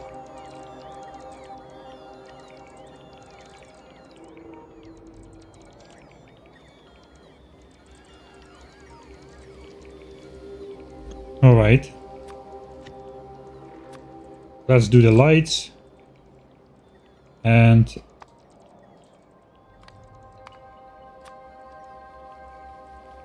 everything.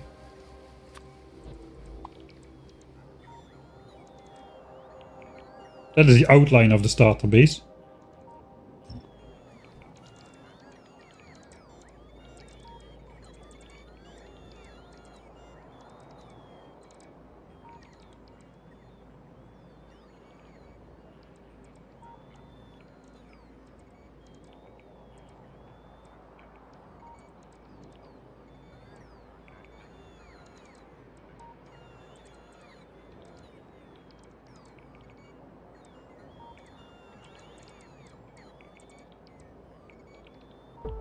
Oh hey,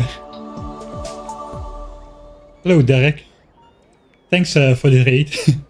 I just watched yesterday your video with Anti on the Jeopardy video. That was awesome. That was really cool. If you haven't seen that yet, go watch it on Derek's channel. His wife made a Jeopardy quiz about Factorio, and he faced off against anti-elites in terms of basically knowledge about Factorio and Factorio Space Age. What has more fuel value? 20 jelly nuts or 16 Yamamoto Yumako seeds or something like that. So really stuff you don't really readily know. It was quite funny. Amanda is working on another board and will do Nephrem's anti and myself proper 3-person Jeopardy. That sounds awesome. We are making space for the final rocket launch facility. This was our starter base. It is being deconstructed at the moment. The entire 10,000 science per minute base is done. I guess we can take a look at it right now. So this was the starter base. And this was the 1000 science per minute base. This is the nuclear power plant, which can do, I think, 84 gigawatts or so, 83.2 gigawatts of power. But of course, we are not going to be using nuclear power for our power. For that we have, this guy. This is, this solar field has an equivalent power output to the nuclear power plant over here. That requires a lot of space. Look at all the ore patches under here. That should give you an idea of just how large this is. It's even larger than the 10,000 science per minute base, which is this small thing over here. Relatively small, but not if you compare it to this tiny speck with, which was the starter base. The starter base is the size of my name on here. So we got a red, green and blue signs down here. It's all ready to go. Then we go up further. We have purple signs down here with 28 belts of rails. That's a lot of rails. Supplied by these 14 belts of stone, which somehow had to cross under here. So welcome to Cursed Splitter number 1. That's being fed into purple signs. Purple signs is ready as well. Yellow signs is set up, but it hasn't been supplied yet because all of the massive builds like blue chips over here, those have like 60 different outputs, of which some need to go to yellow signs, some need to go to rocket control units, those still exist in this playthrough, and some need to go to satellites directly. And same for low density structures, is also yellow signs, satellite and rocket parts. So we have to do a little bit of fiddling with that still, but for the rest everything is done. The entirety is here. Biters are on. As you can see, there's still pretty sizable nest on these islands, which we don't need to take out because they cannot expand onto the land. The rest we've world pieced the entire map, clearing out all the biters, even in the void. We made sure there are no more chunks in the void. And now we have replaced the starter base. This was the launching facility for the 1000 science per minute base, and we are about ready to start building the launch facility for the 10,000 science per minute base, which is basically the same except a little bit bigger. But yeah, for that we first need to deconstruct the rest of the starter base. Alright, see you Derek, thanks for the raid. Matcha linked the, I guess what is the Jeopardy video, it is really awesome. Alright, I suppose we need to deconstruct the rest by hand, really. I guess with our personal construction bots we can do it. If we just set up, I think we have that set up already. If we set up construction bots to be exactly 300, which I did, and logistics bots to be 0, which I did, the bots should automatically relieve me from stuff. Especially if I turn on my... I suppose we'll switch that on. Alright. That's okay though. We need not so many bells. We'll also set the roboports to 0.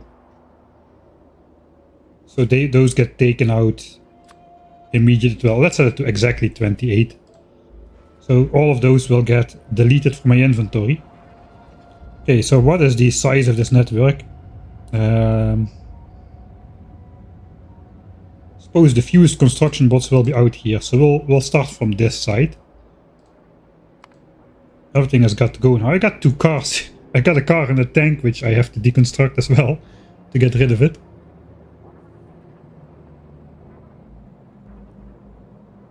This is about 1.7 million solar panels.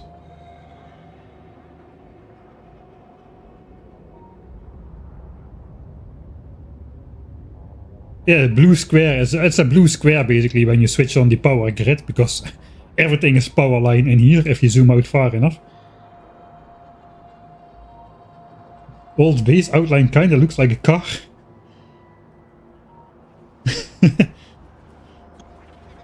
Alright, now it's time to deconstruct everything, raiders included.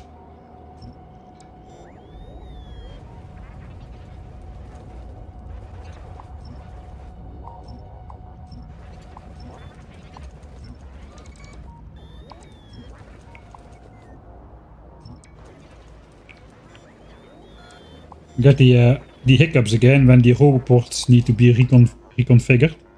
I guess we'll use the Node 3 deconstruction planner.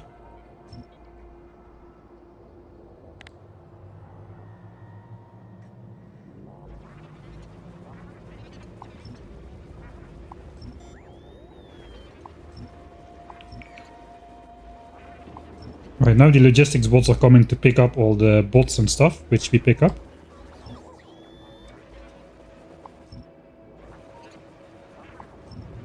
Goodbye, old base.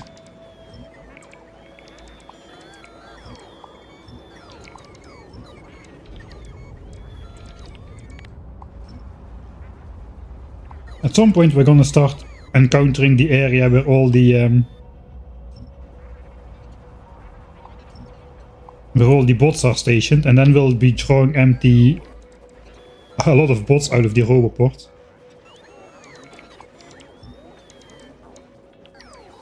Yeah, every time I deconstruct the roboport, there's a tiny lag spike of the reconfiguring.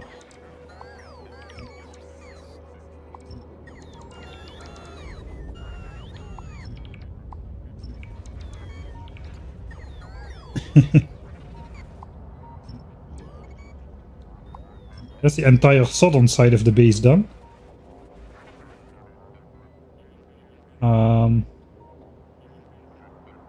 I suppose we keep this alive. This needs to go though.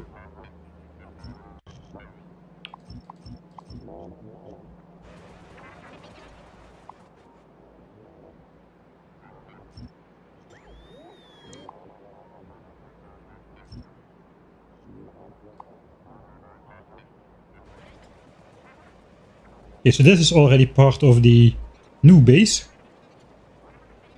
Force space, force yes, but super force no. So you cannot paste through other entities which are already on the map. And also I don't want anything left over just standing in the way.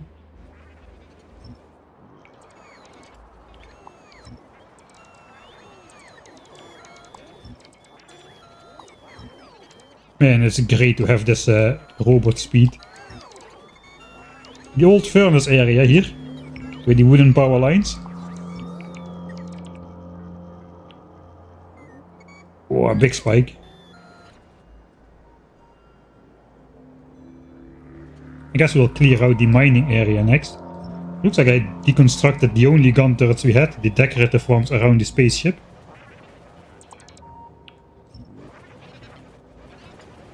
Still got all the parts of the spaceship, at least the bigger ones. I got rid of the small parts, it looks like. I guess we can build some celebratory stuff around that eventually.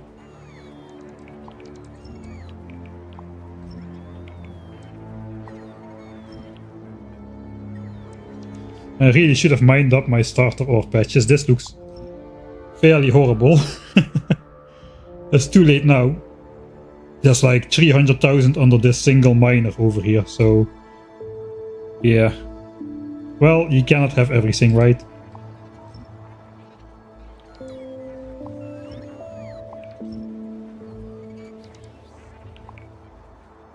There's gonna be a lot of bots in here.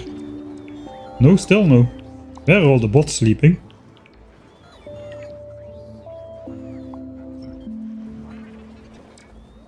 I know, actually I'm taking out a lot of bots, they just get picked up almost immediately. Okay, let's go pick up the car and the tank.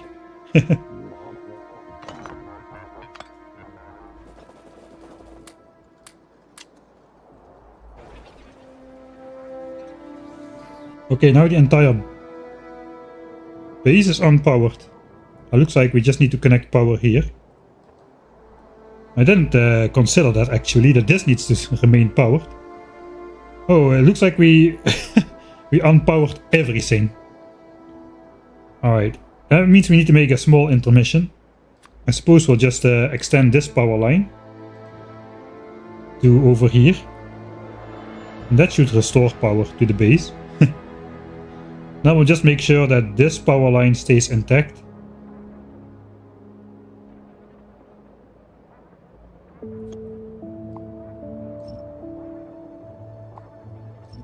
Oh yeah, I also cannot deconstruct through the fog of war in this version.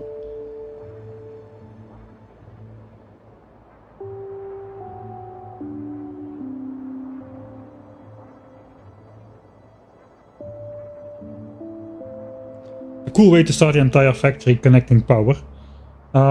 Yeah, we are not quite done yet though. We need to, like I said, we need to connect yellow signs. The ingredients for yellow signs, we need to connect those to yellow signs itself. And we also need, to do some other bits and bobs. I hope I have these. I should have these.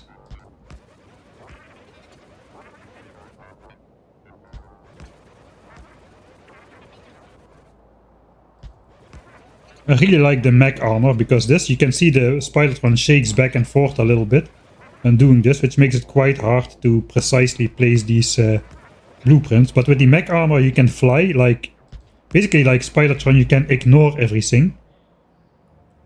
Okay, now we should have power again. Okay, now everything is powered again. Let's check out the power consumption graph. That should have a big dip in it.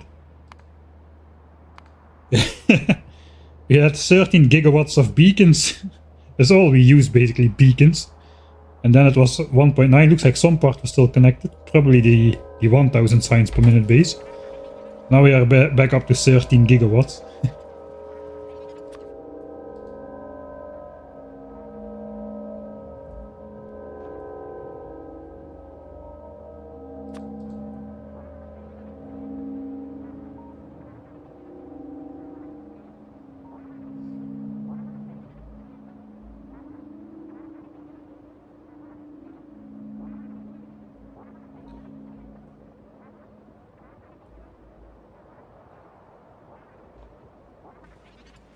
Yeah, flying over the water is also nice. I wish there was a mode for the mech armor to just stay airborne all the time. Like a button you could flick like over here.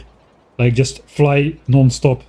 Because it's really nice to just peacefully hover over your factory while you travel some distance instead of just alternating between running and landing all the time.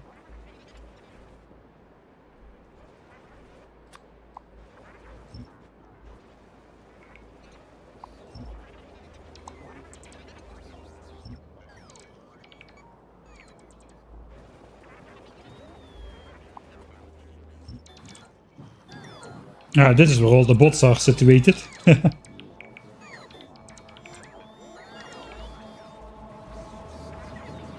Alright, let's do this last then.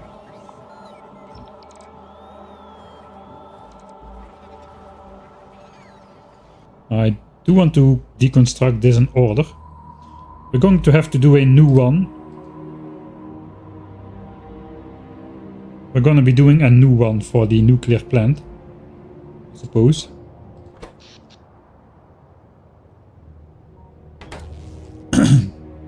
If I disconnect these roboports, we can also simply start deconstructing the nuclear plants with the bots that are still present here before we switch on. We will be switching over to solar power anyway. So let's just place this back now. Just in case something goes wrong, if I lose power, then I can no longer place this back. Right, now we've got 15 gigawatts of solar coming through here. Very safe. This is like the fuse. If this blows, we are using too much power. Looks like 189 gigawatts is the threshold from the moment.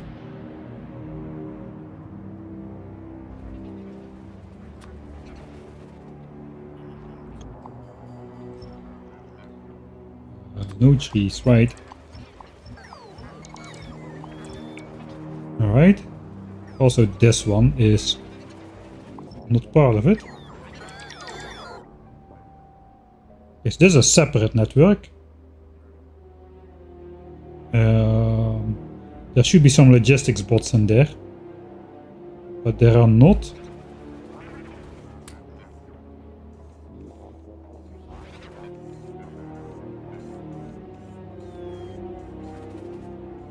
I don't have any on me at the moment.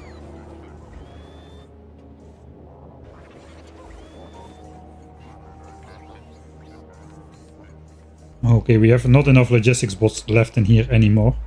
So we'll have to fix that at some point as well. This is still a power line, right? Yeah, this is still connected. Okay, that's good. We have to do a new Roboport highway type of thing anyway.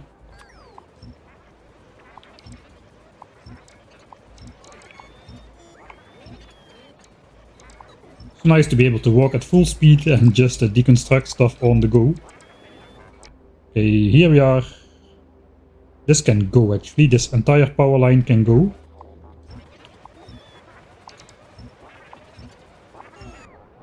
Actually, probably I should deconstruct the other one.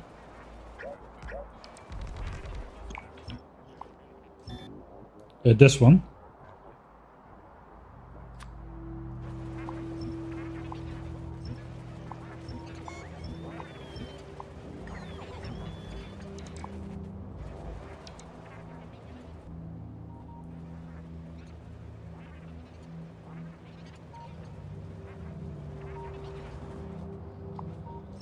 I actually added the fuse using circuits. Ah, to stop science production. Okay, I see.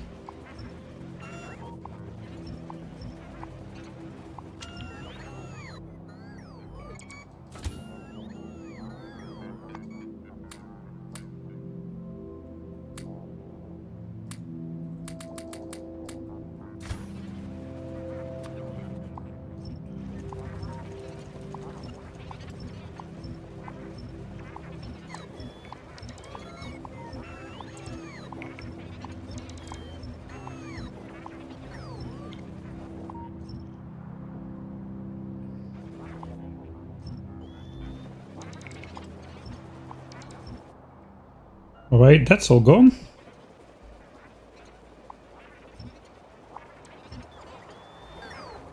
What is this rail doing? This is old rail. Well, is this power line doing nothing at all? Okay, nothing at all.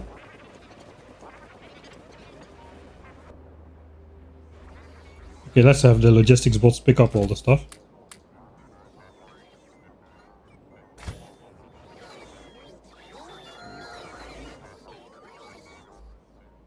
Okay, nice.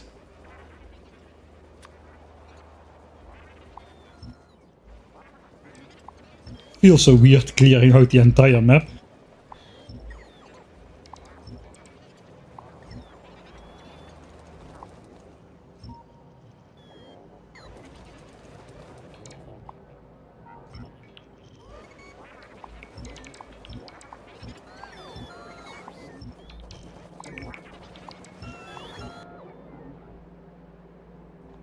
Okay, let's first go to this end over here.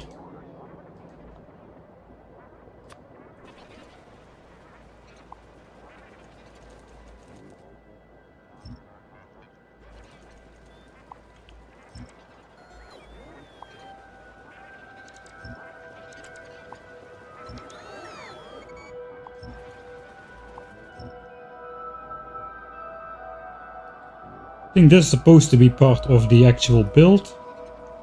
I'll just place that back if we need it. Now it's not connected to anything. Here's still one of these old one solar panel powered radars, just to give us vision on the map. Works like a charm. But they should have been deconstructed already a long time ago, because individual power networks bad for UPS.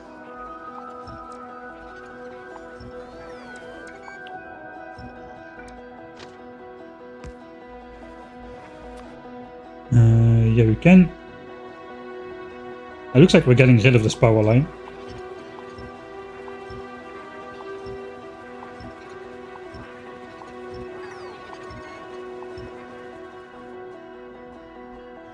I guess it can exist like so. This rail is gonna stay.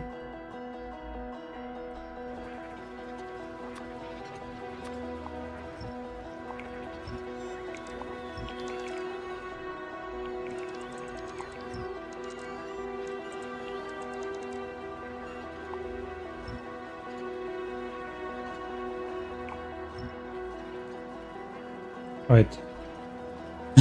I don't think I'm going to move 4 million landfill out of here. I think that is just fine that it stays. Why is this no longer connected though? Ah, it doesn't have a roboport. Ah. Alright, how many chests is that? We'll just put it back into steel chests, I suppose. 848. Maybe it can be part of the... Maybe we are gonna move it then.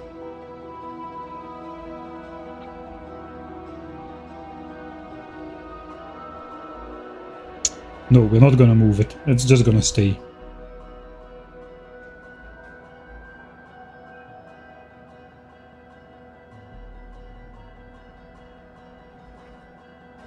I suppose for now we'll just deconstruct the bottom half here.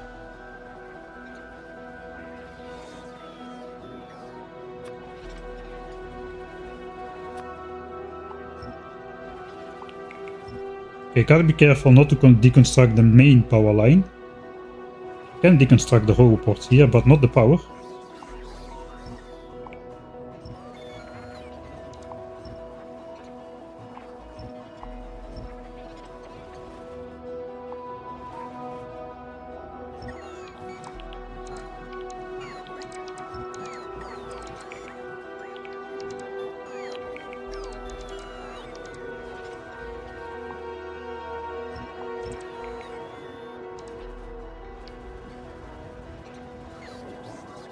I think there's not a lot of bots anymore. Okay, there's still a lot of bots in the network. Okay. Okay, now I Ooh, did I... I think I just unpowered this by accident.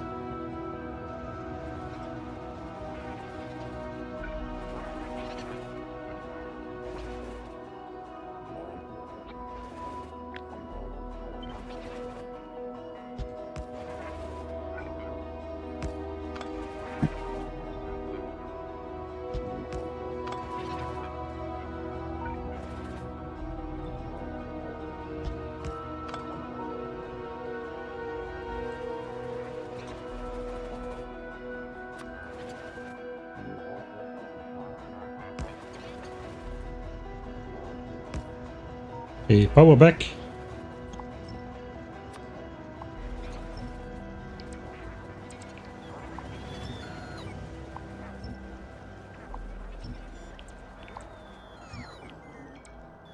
Yeah, personal construction, the armor is holding up quite nicely. It's mostly the spider's legs which are draining the batteries here. Right, it's gotten pretty tiny.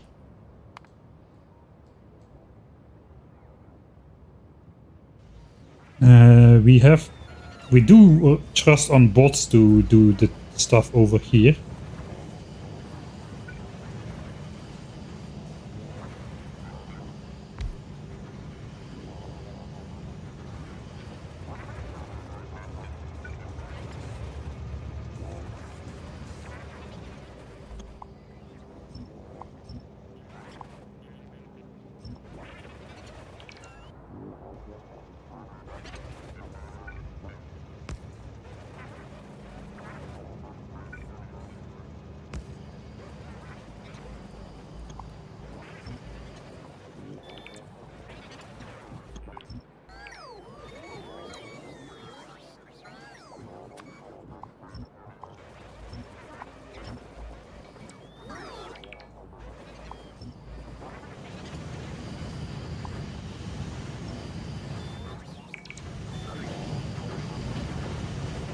Is this all part of the...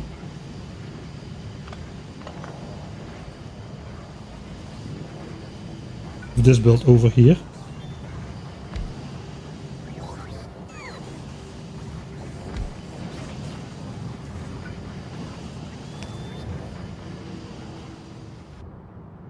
Yes, this has got to stay up, basically.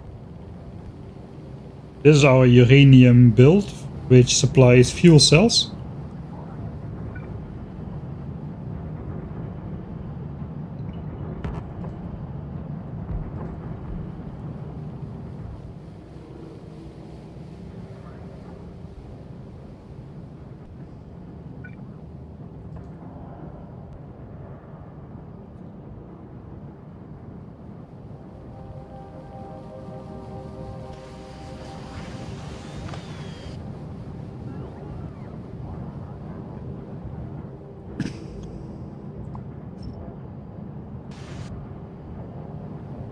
Okay, there's some other weird stuff going on here with power lines, but we'll not worry about that for now.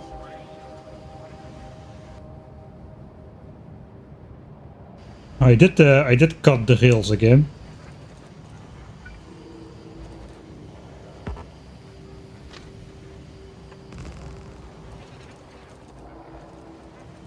Alright, that should be good. It's just waiting to be loaded now. Or is it? No, it's set to manual mode. I suppose it can go set... we can set it back to automatic again.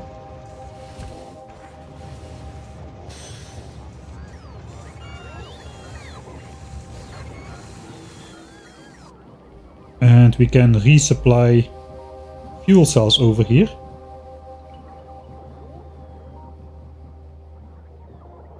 Okay, there's hardly logistics bots in there. Yeah, we need to bring some logistics bots over.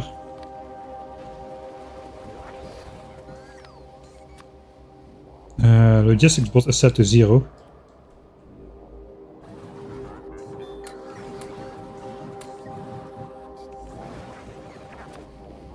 Because the logistics bots are basically taking care about the distributing the fuel cells, so we gotta make sure some of those are in there.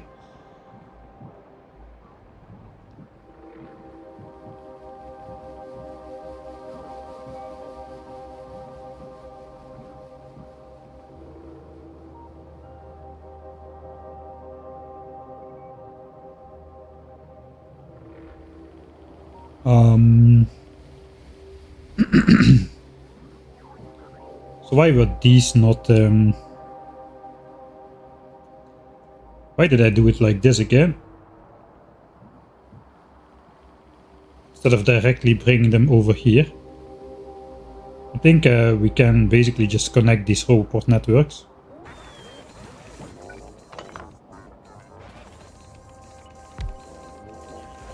And get rid of this part. We will just Use this as the buffer. Get rid of this. And then this train can just take it away.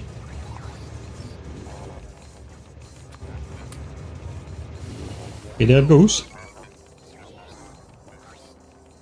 And then we also have some space to put down storage chests to put the nuclear reactor back down. We will keep the nuclear reactors themselves, and we will also keep the fuel cell chests over here. Because there's like 200 fuel cells in every chest, and we have how many reactors?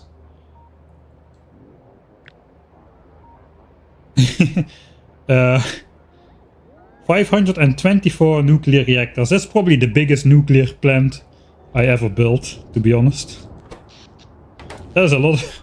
How many? 524. 520 active ones.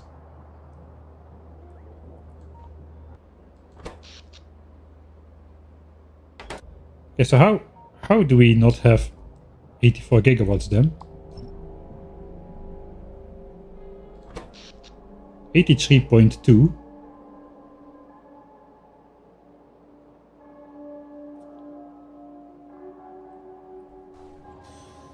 Let's do a visual. See if smoke is coming out of all the things at the end.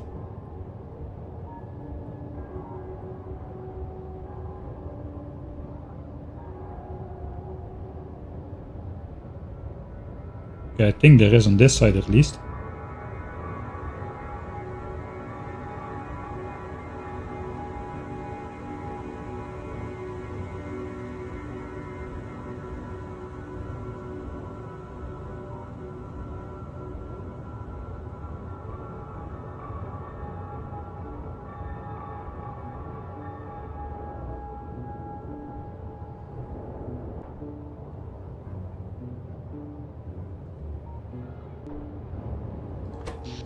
Click on power pole.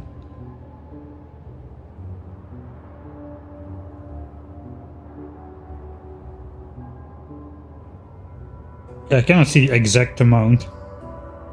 Yeah, this is for later worry though. Is it?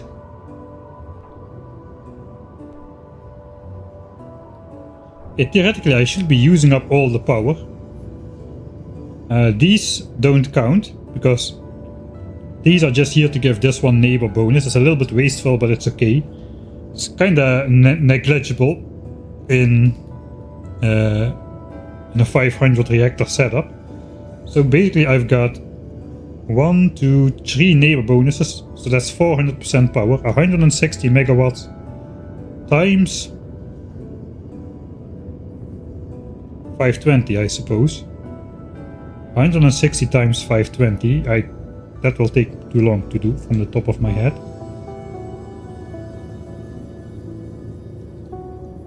160 times 520. Yeah, 83.2 megawatts. Alright. So I should build 525, I suppose. To get 84 gigawatts. Alright, so we would need 5 more, but I suppose we'll keep it at this. It's fine. Alright, so we'll keep the train then, that is decided.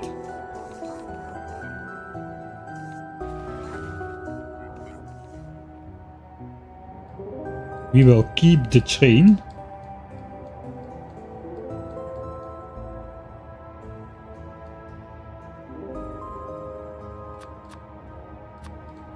Now that we're here, we will connect this over here as well.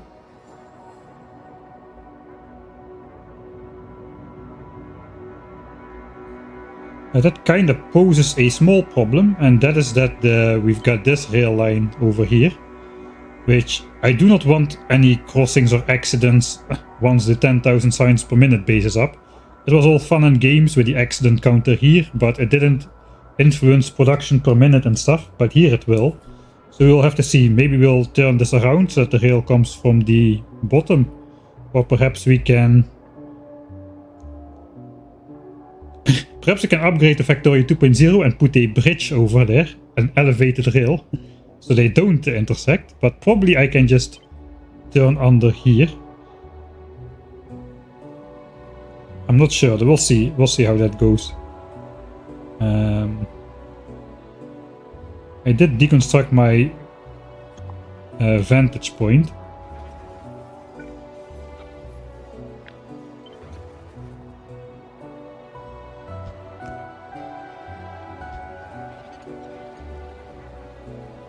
Okay, that's connected.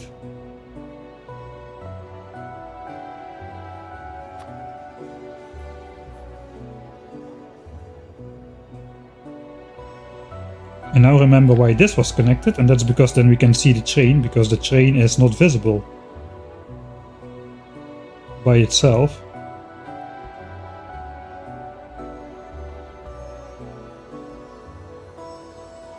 I forgot to put the logistics spots in the network. The entire reason I went out there was to put the logistics bots in the system. This looks like it does look like 126 bots cannot keep up supplying all the reactors with fuel, all 500 of them.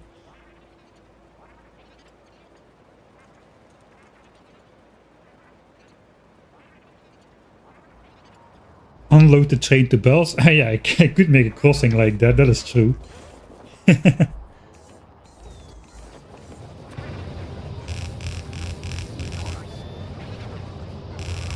You can see as soon as I release the bots, they immediately go pick up fuel cells. Yeah, I do want like 1000 bots in here. 984.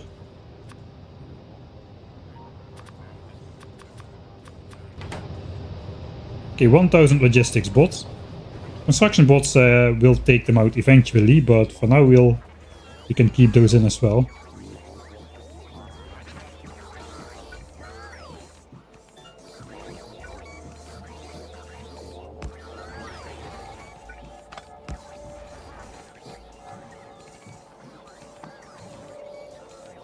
Remember the days when you started to craft copper cables?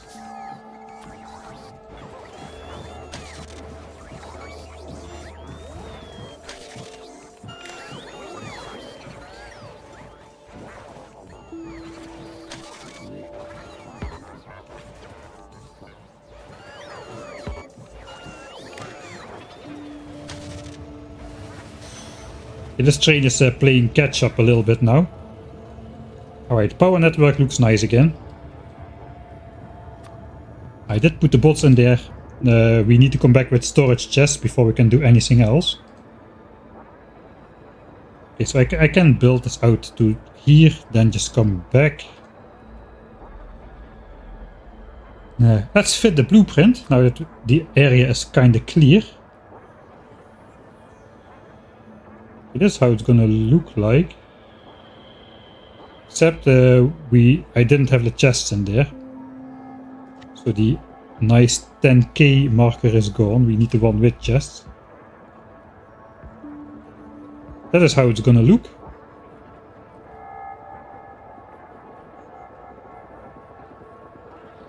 Pretty nice. Nice fit. We need a little bit of landfill. We need to restore the fish as well.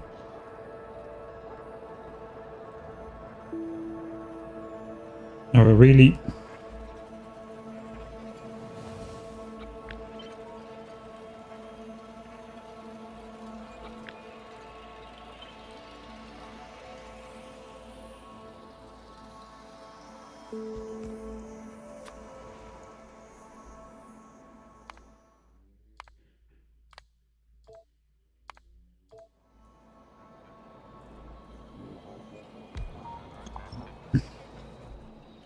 Right, that at least lights that up until this point.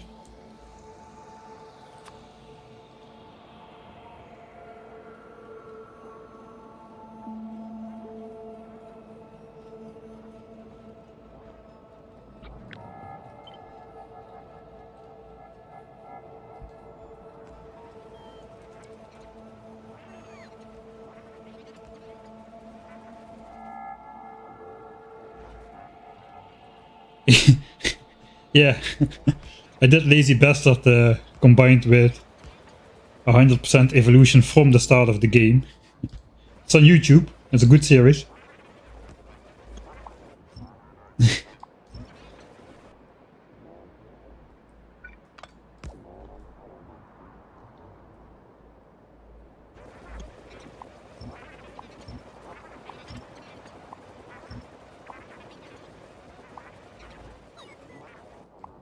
Yeah, you don't need to use all 111 handcrafts. I guess they just gave the player a little bit of leeway, and 111 is a funny number, I suppose.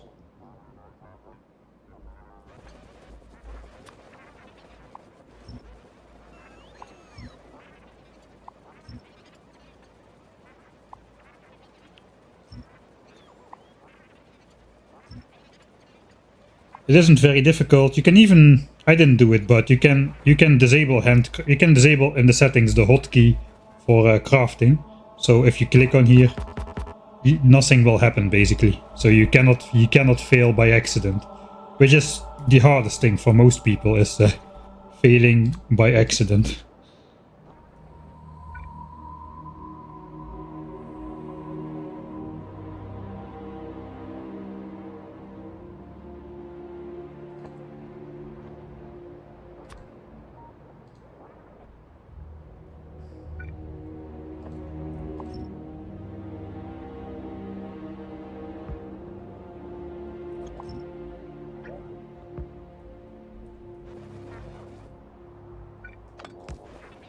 Alright. So will I just put the problem is I will create a separate it's not really a problem, but I will create a separate Roboport network again.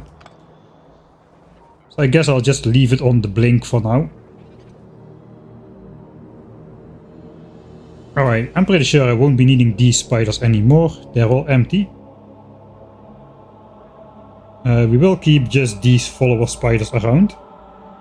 We also can get rid of the artillery spiders. Those are actually still full of artillery shells.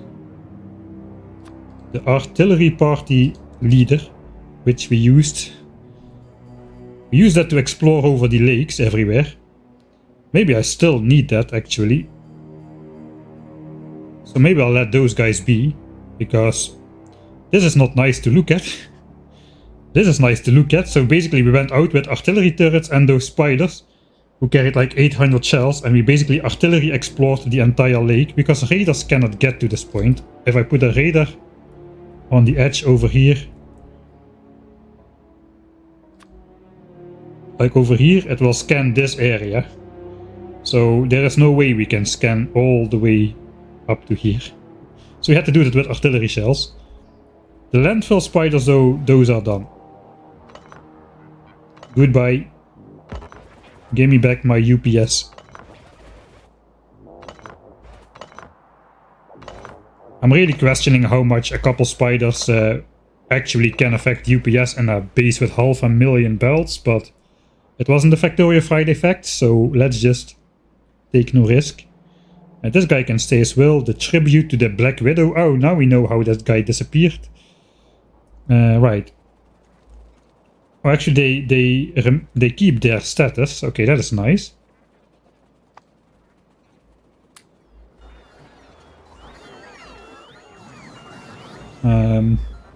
So what now? I suppose I will just add a bunch of robots on top of here for now.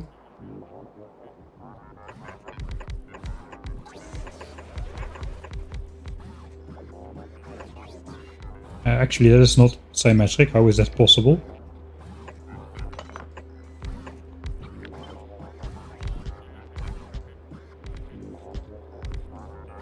Okay, now suddenly it does fit, so I don't know what I did wrong. Okay, it sticks out one time. Okay, I see. Now I disconnected this again.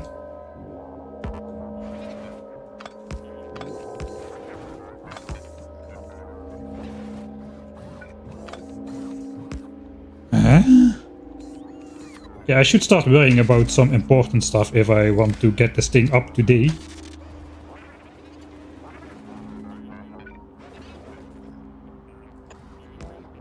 Alright, so that means I will deconstruct the southern part here as well. I guess I could try to let this be done by the bots themselves. Okay, now I will not have enough, or will I? Housing capacity for the bots here.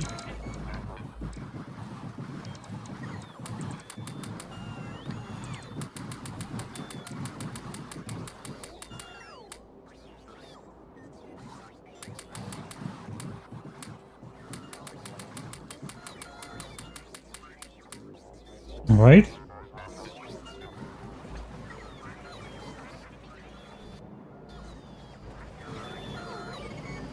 So we got a bunch of bots in here. I guess we will...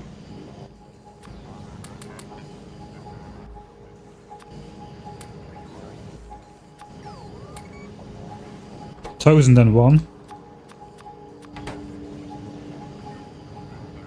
Maybe 1,000 construction bots as well.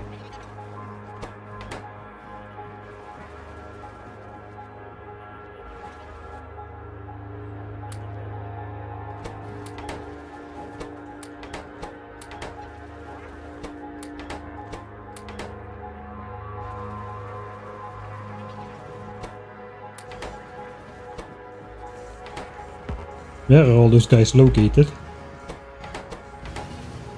Haha, train, you cannot get me. 1100 construction bots, so I cannot find a single one. Where the heck are those guys? They're all just on the top here.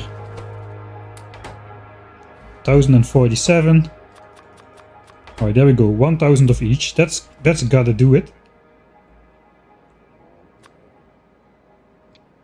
That back to 0. Construction bots back to 300 exactly. Alright, this is our base now. It is a little bit smaller than it used to be. Let's force everything to the bottom. I just said something about...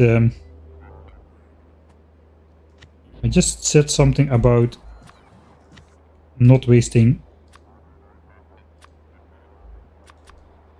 time anymore and get over to the important stuff. What can I do?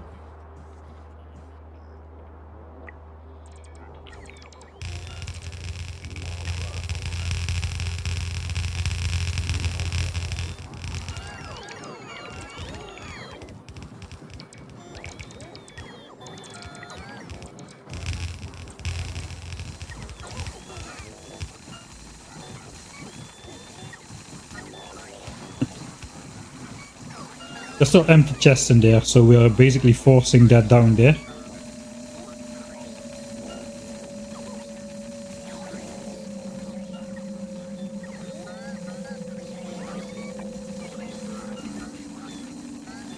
One more line should be doable, I suppose.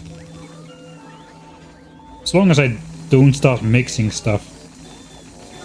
So I think this is kind of the limit. Alright. The artillery spiders go stay somewhere else, maybe up here. Maybe they can just go back to the lake. We keep the umbrella anyway. No, let's keep just the spider there.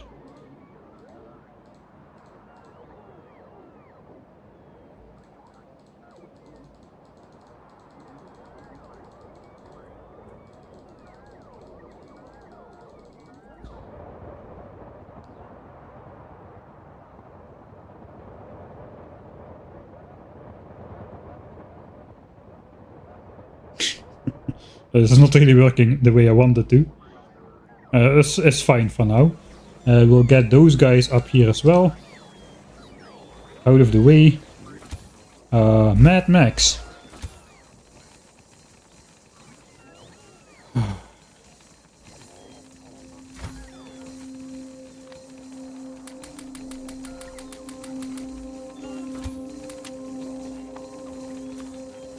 I guess I can keep one of them around.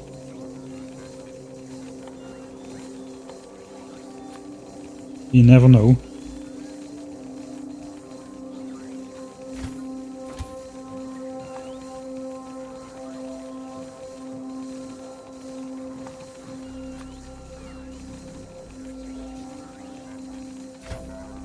Okay, but Mad Max will have to move definitely out of the way somewhere. Can maybe send him into this little gap. If we make him come in from the top, he will be looking down. Out over the lake of fish.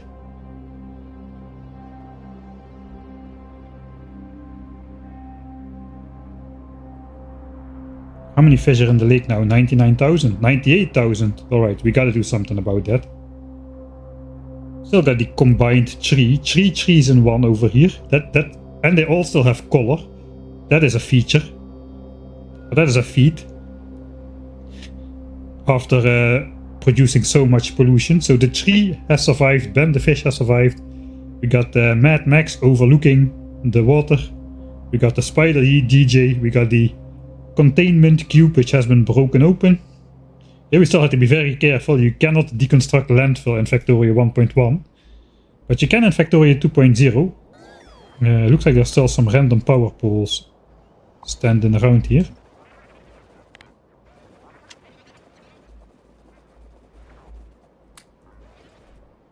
Here's one more. Alright, area clear, I say. Just gotta delete my stuff again.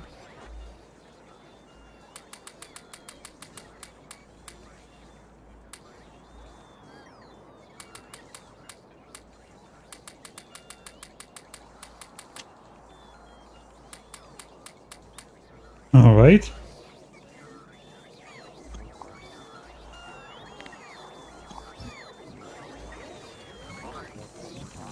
I think this is fine. I don't want to push this down even further because then we're gonna get mixed chests.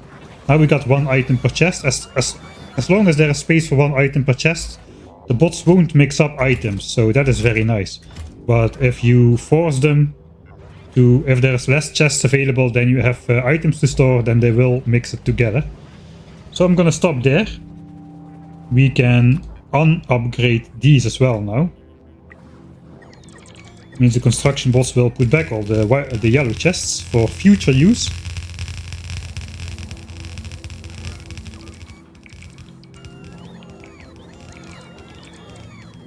And all of the purple chests go in the purple chest without actually setting a filter on there.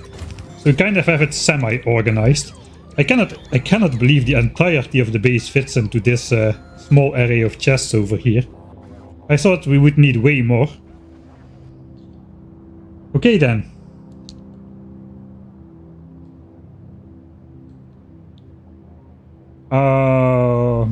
It is time to make a save. Starter base done. Deconstructed. Save 397. I feel something epic coming up for save number 400. Oh, hydrate.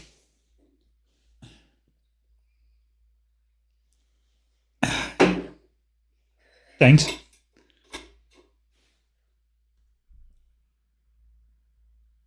After doing Lazy Bastard, I turned into hand feeding Mike. More hand feeding going on than in a children's zoo in my playthroughs.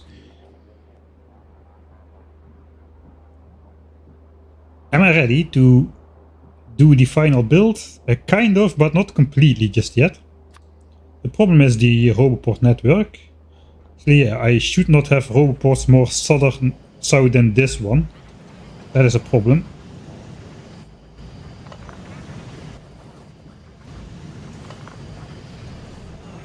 Because that will connect to the...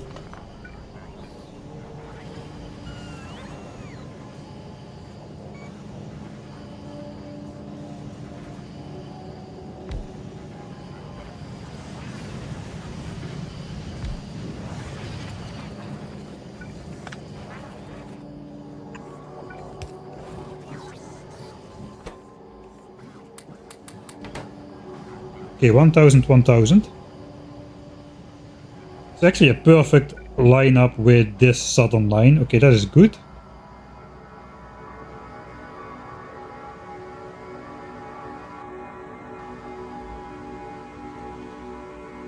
Okay.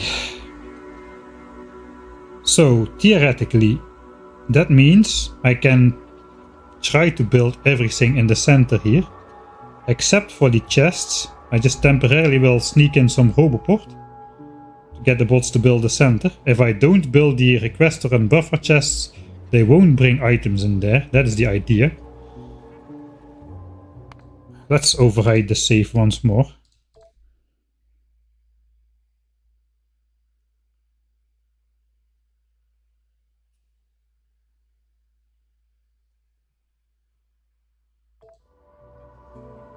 It would be easier to move the base over to the landfill than to move the landfill to the base, yeah.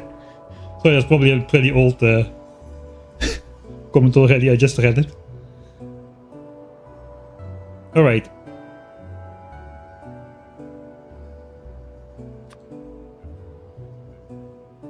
So how is this gonna look?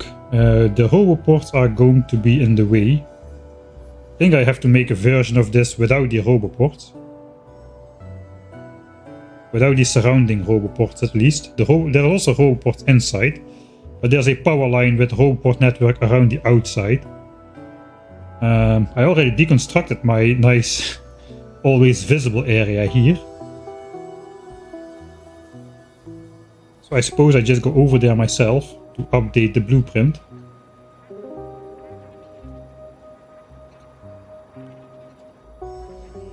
And I suppose I will actually just use blueprints in my inventory for this at the moment.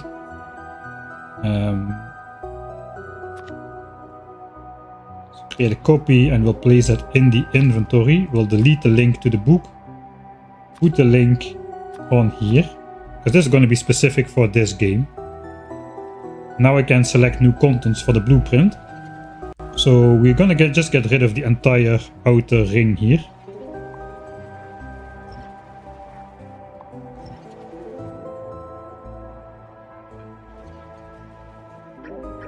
Okay, that maybe can stay, that won't be in the way of anything. But this Roboport network does not connect to this Roboport network, that is the important part.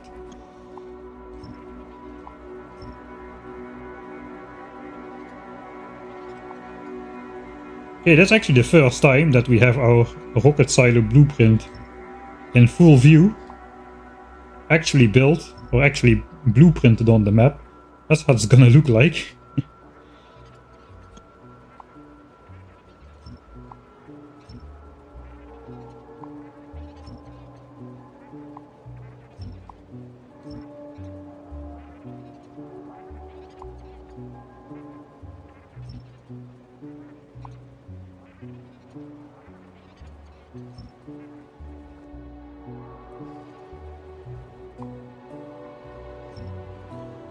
Alright, that is good enough of an update. This is so big I cannot do it from the map view. I just won't select it. Only the visible area gets selected, so I have to actually walk over there to the corner. And then just drag the blueprint while I walk. And then it will select everything. I think in Factorio 3.0 you can just copy paste blueprints directly from the map view, which is nice. So select new contents. We'll just start over here and then we have to manually walk all the way up there. Just keep it over here for now. Or we will get like a lag spike again.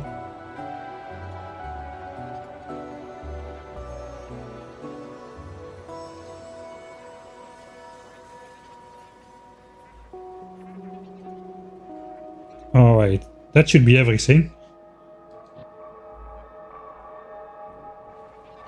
And then for all the bots to build everything, I have to delete this or the game will cycle through all of this again.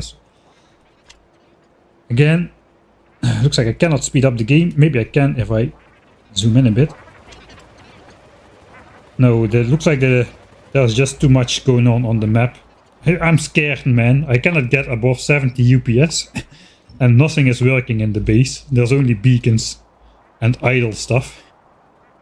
I'm scared to switch everything on.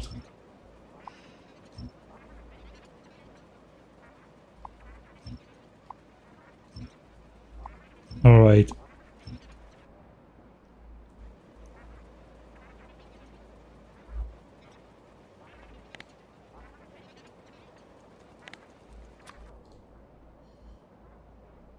So back to here.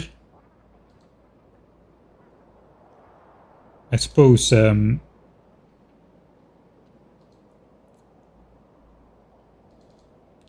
if I switch off this, will this green square go away, or do I need to take out the roboport?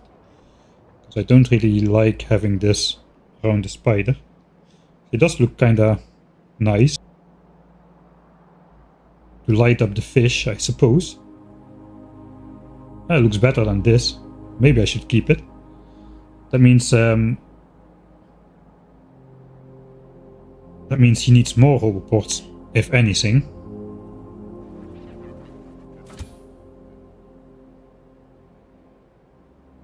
I don't think we can switch off the roboport from this guy. He already has 4 roboports.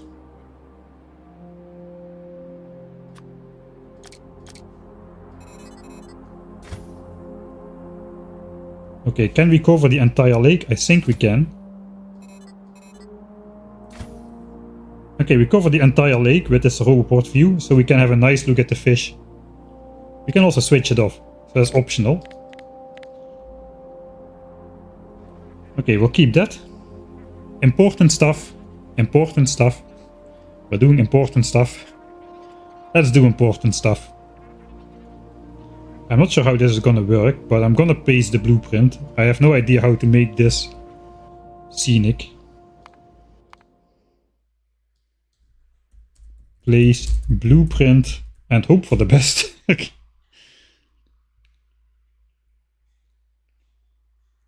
I mean, I suppose I could try to prepare at least a little. Let's do the logistics again. So I at least have a little bit of roboports.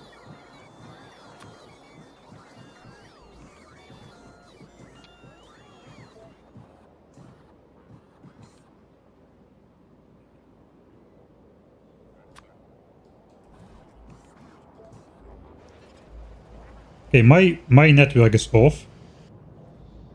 Let me save again, because I already know I will need to reload and then I will forget that I need to grab my inventory. Also, now I'm gonna switch off this again.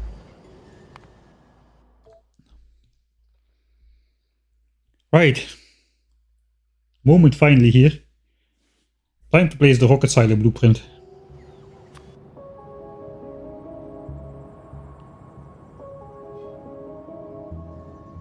Yeah.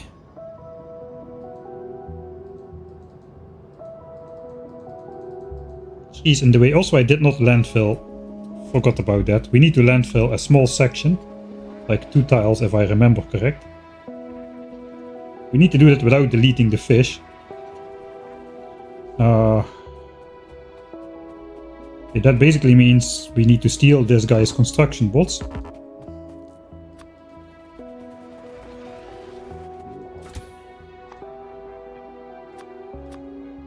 Or he will start deconstructing all the fish. And actually, I need to switch on mine.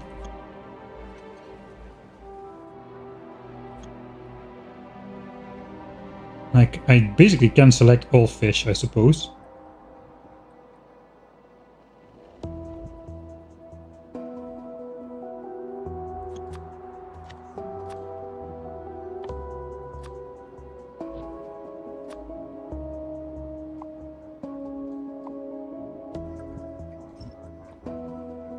Right, then I just come inch ever so close by. That's already way too close by. Oh, that goes a lot less smooth than I thought it would.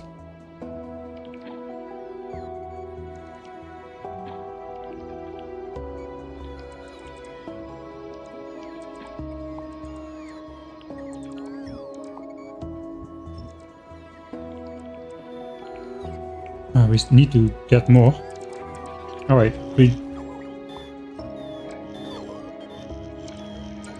stop swimming in. Ah, we're out of space. Okay, that's good. Switch off roboport. Deconstruct everything. Okay, roboport is switched off. Okay, no fish are here. We can landfill it now without despawning the fish. I will have to put all the fish back in the water. Which is a bit annoying. Let's first check if the blueprint actually fits before I let the fish free again. Okay, that precisely fits on the edge now. Alright, so then we can release the fish again. Fish, be free. Alright. We've got a lot of fish to put back. Maybe we'll put them all in the square again like we did in the beginning.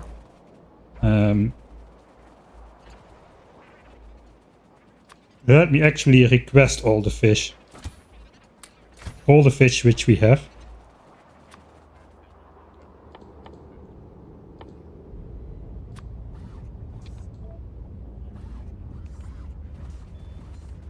Oh god.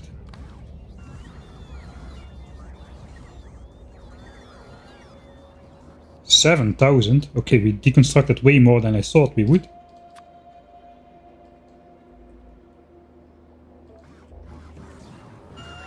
Okay, it's in this chest.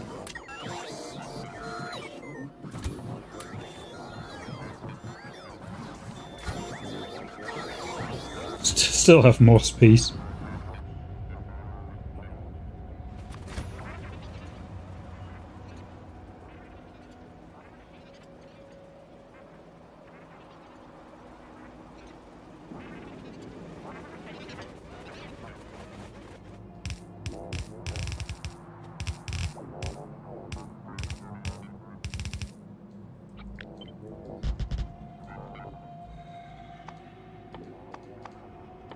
Handcrafting steel chests.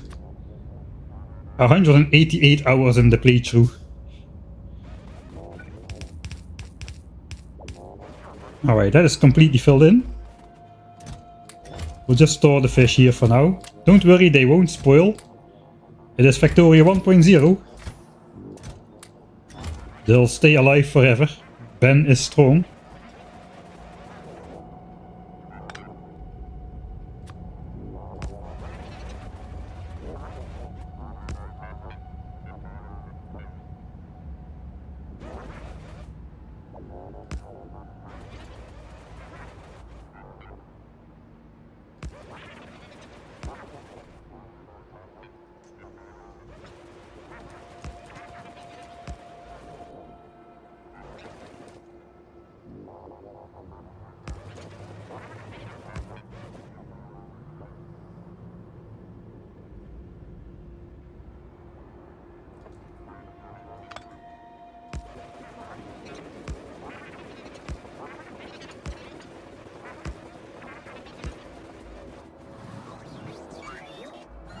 Okay, we get the rest of the fish now. Okay, that's all of it.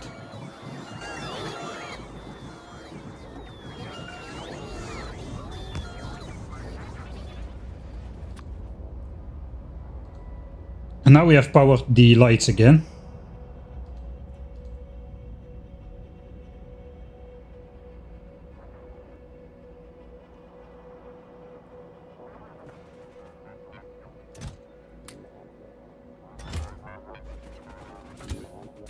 Alright, that is good enough for now.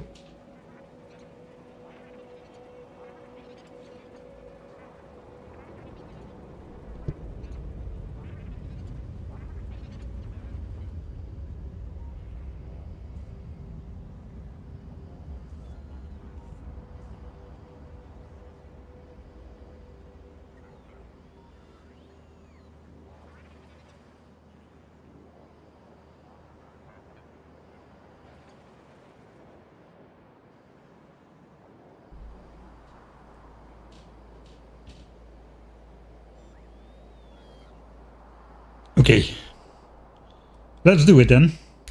Again. Attempt number 6 to place the blueprint. Let's just save once more.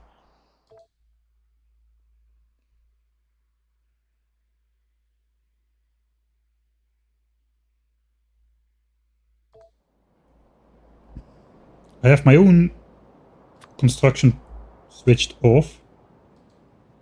Is there only this tree in the way? Should I just clear the areas of trees in general? Yeah, probably should.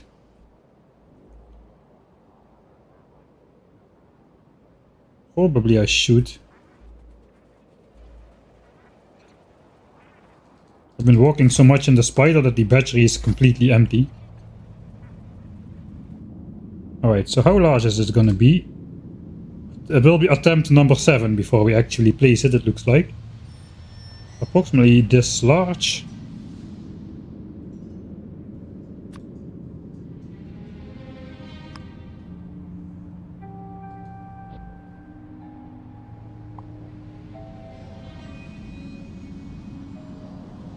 And I cannot select this because...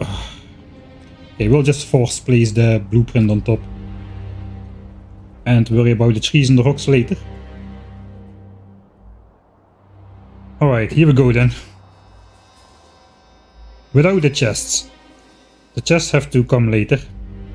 So the 10k symbol is not yet in there.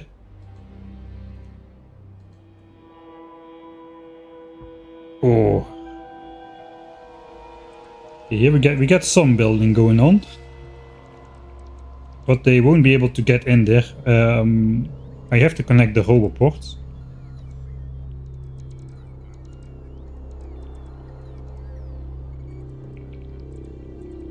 You know, I could actually place the...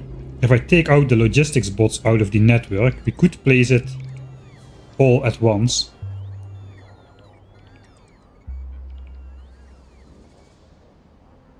I guess it's fine that this part is built. I mean, it should be fairly easy to get the logistics bots out here. There's only like 20 robots anyway.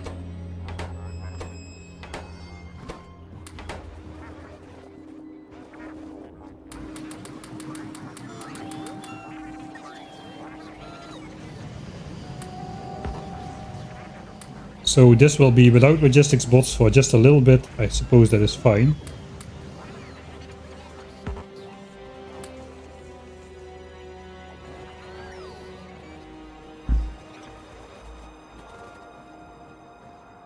Ah, wait, I cannot actually request bots to roboports here.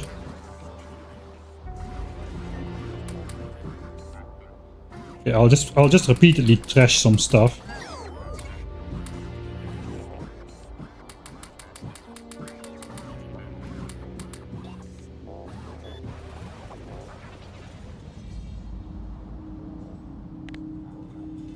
Okay, alternatively we can temporarily disconnect this. Let's just copy this in the copy queue. We'll just disconnect the roboport networks then. Or just take them out entirely for now.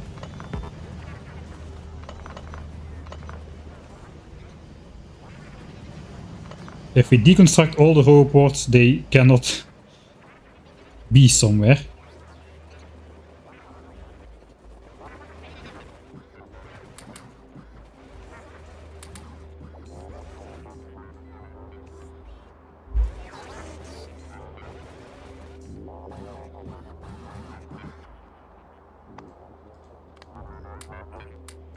Alright, no bots are in here. That means I have to do my own construction bot finding. Oh god. There should be several. Okay, here I got one.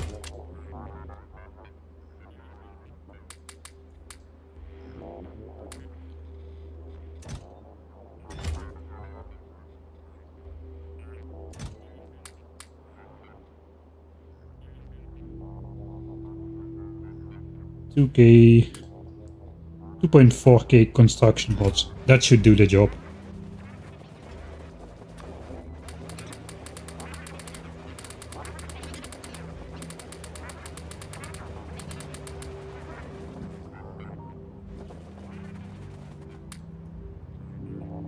Alright. So then basically what we need to do is we need to connect the roboport networks to each other.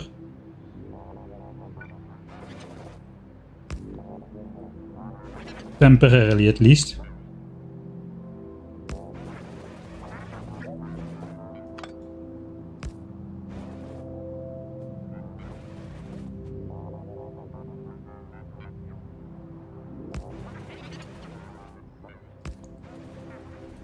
Alright, so I can basically just place... Oh, dang it.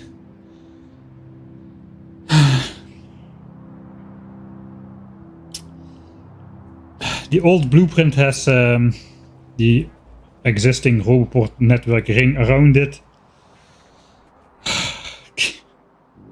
I need it anyway for the chests though.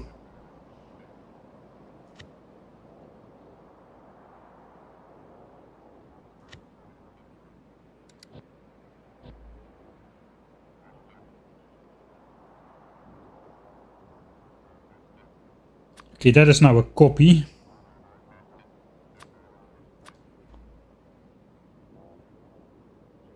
It's got the chests in there. Right, I have only one solution, unfortunately. This is off.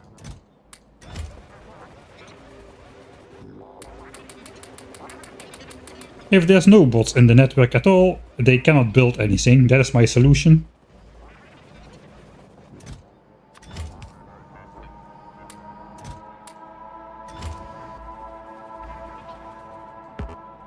Alright, so now I'll just force place the blueprint. Then, if I had it, which one is it? It is this one.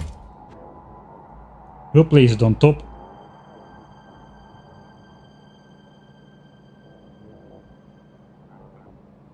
It will interfere with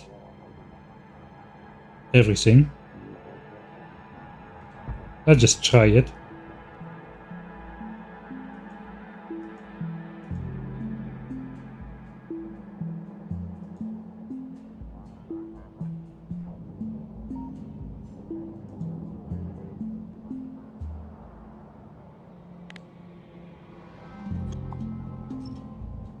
It's just important that there is nothing in here. These robot networks, they are not going to connect to here. They are not going to connect to there. Okay. Looks like I at least planned something, right? I will just take them out here again. At least we'll get a full update on that. I can even just build the power network myself, perhaps. This is fine.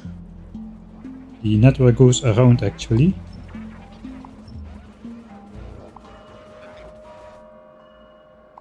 It's actually easier to see from the map view in this case. The blue ghosts really are a great update to Factorio 2.0 as well.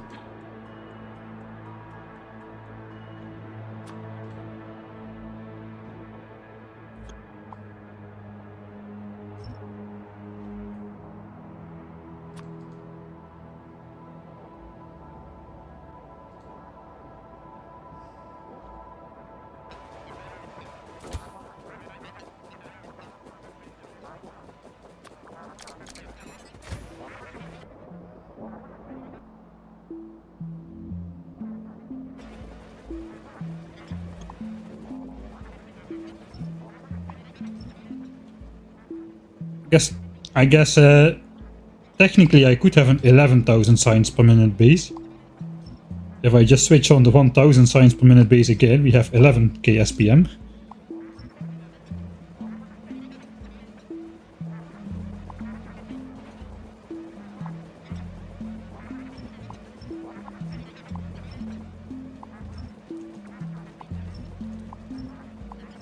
Yeah, the trees will have to go here. They just don't mix and match very well.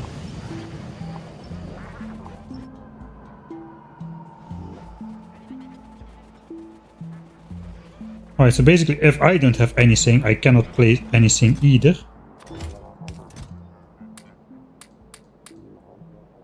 This is all not placeable stuff.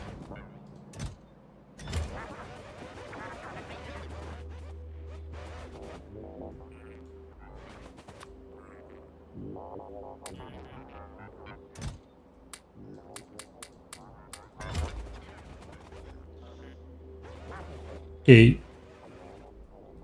so now everything's placed including the chests, so I have to make sure no logistic bot can fill anything. Construction bots won't take stuff to those chests. I think. Unless they carry something and then get cancel the order, then they could do it. But I think we're gonna be good.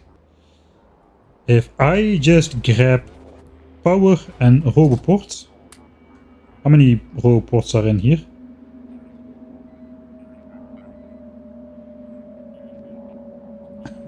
$346, but a lot of them are around as well. Okay, let's just, we have the space, so let's grab it. 350.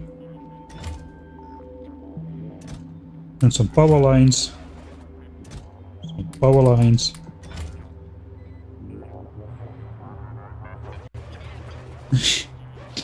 Very, very nice. These have a lot of substations. Are there big power poles in there? Hardly. 22. Okay, I have those in my own chest. I can grab those here.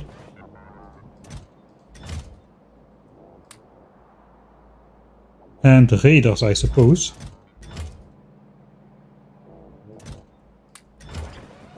We can place this ourselves. That should go. That should go. That should work. Let's try. It's like we've been doing with the power network before as well.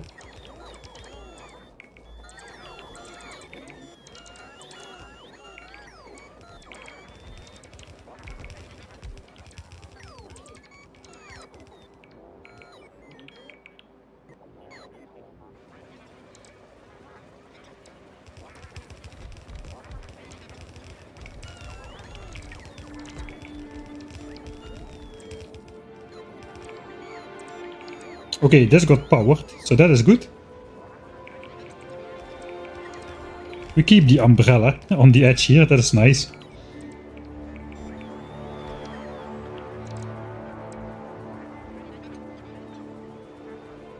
Okay, we're out of small power lines. Looks like we have a lot of those in there. Over 2000, that's basically a full chest of small power poles. There were somewhere around here.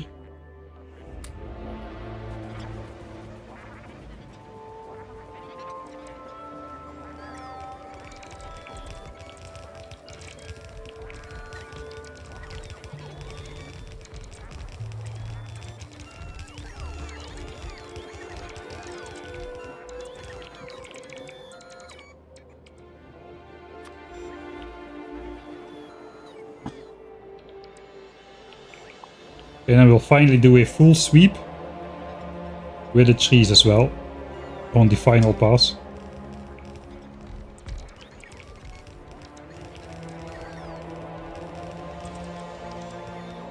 That's the end of my my personal battery, by the way.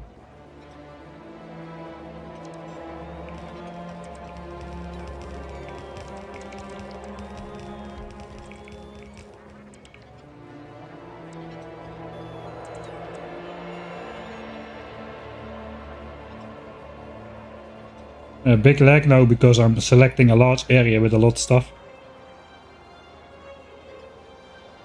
Okay, I should not deconstruct the trees beyond the lake. The tree colored triple tree over here. Alright. Let's watch the lights switch on. For the first time. It's not complete yet in any fashion, but at least there's something. Okay, there's not a lot of lights actually. The lights are not placed yet.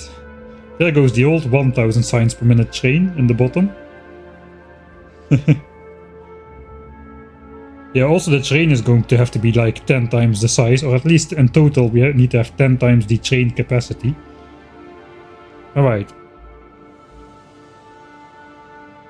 So that's sort of the power network here. Most of it. Suppose the bots can do the rest. How's the coverage looking? I think that will work just fine. Alright, so now we just gotta connect the roboport networks then. We'll put back in the bots here. Suppose it will be 3000 bots together with my own. 2700, okay, 2700 is okay.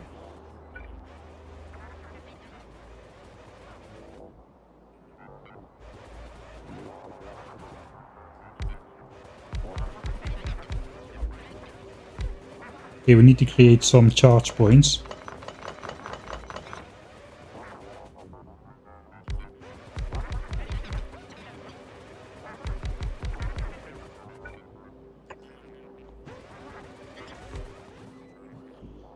Alright, substations.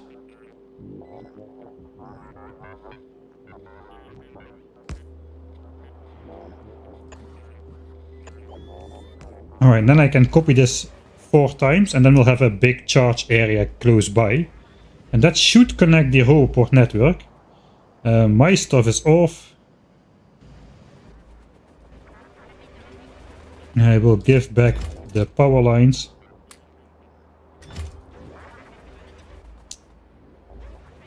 Alright, I think we're ready.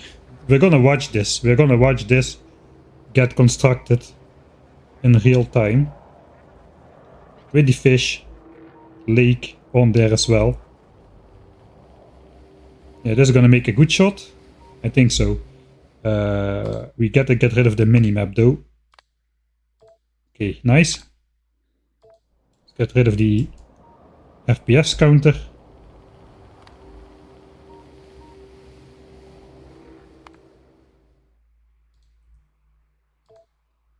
I can feel we're not gonna make it to switch it on by say 400, so I gotta do the ABC things. What a moment.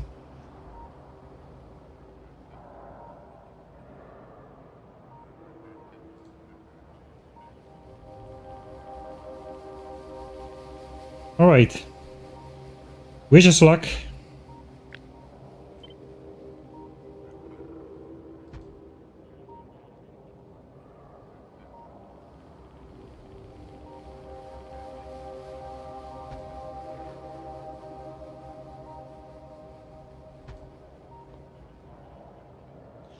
It will get constructed. The game is just cycling through the entirety of this over here right now, as you can see. Oh, good luck. Thanks. Just when I moused over this and stuff was flickering on the screen, I thought we had... They cannot be biters. The pollution should be almost completely absent now. Right. Stuff is happening. The networks are not yet connected. As soon as one robot gets placed though, on the top part, it will be connected.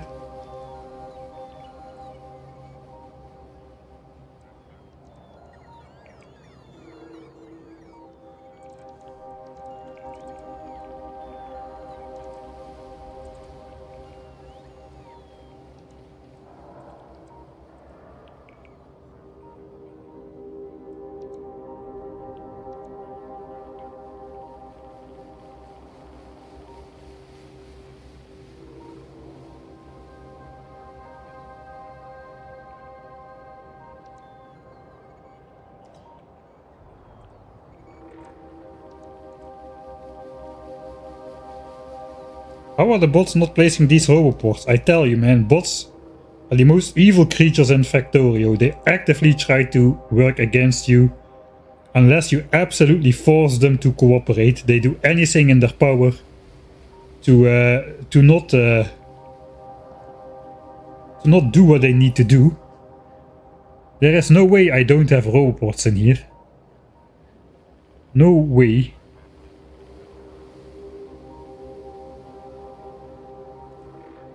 I guess maybe the game puts this just... I placed this down, it puts it at the very end of the list. Okay. All the arrows are pointing south. At some point the arrows should start pointing north again. Come on.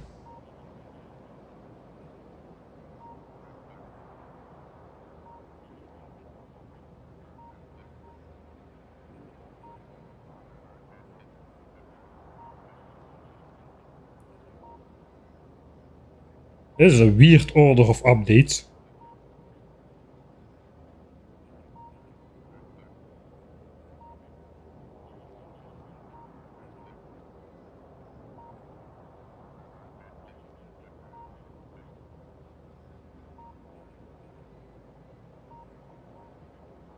Yeah, I think that all roboport settings are set correctly.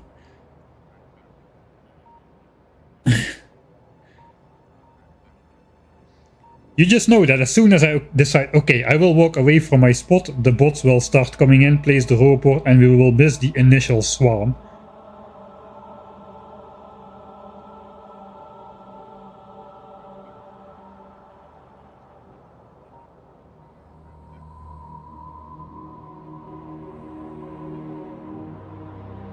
This is a large blueprint, it looks like.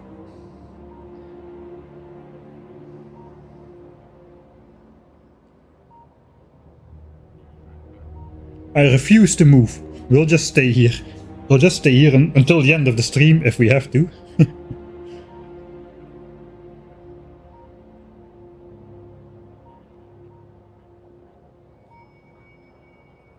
The roboports,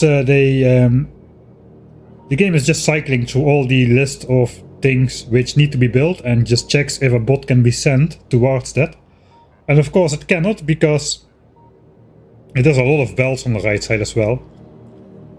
Of course it cannot send it because it's not connected to the network, but that doesn't matter for the list.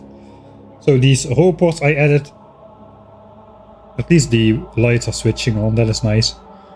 The roboports I added last, so they are put in the very back of the list. So it looks like we'll have to go through an entire iteration. We should be almost there though. Right?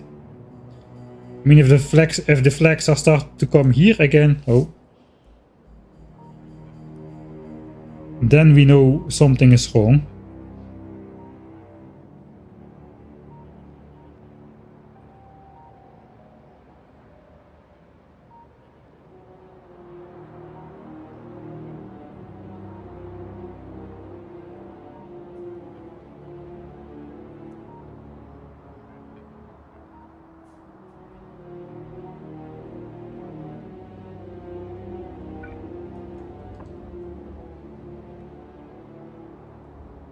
No, it doesn't help if I just quickly replace one. Okay, we're coming back. We did go through all this. I saw the rails and stuff.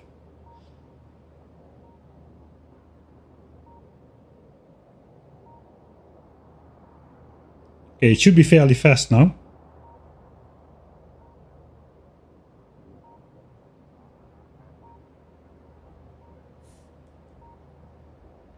As soon as we see yellow dots move, I just press M and we'll go back to the real view. Oh yeah, it's coming, it's coming, it's coming. Come on.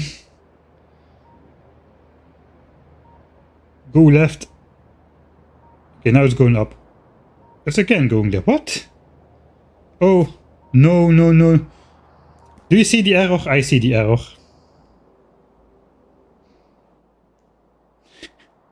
What else is new? It has been the team of... No, it cannot be. It's connected. There's robots right here.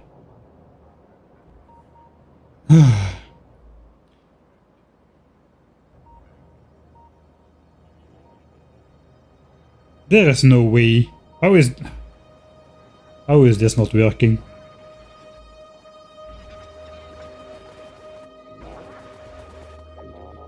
I mean, we have chests and chests of the things. Okay, I'll just grab those myself. I don't have anything on me except the roboports, so if I grab some of these, get it there, stupid bots! I knew it. I knew they were gonna do it to me.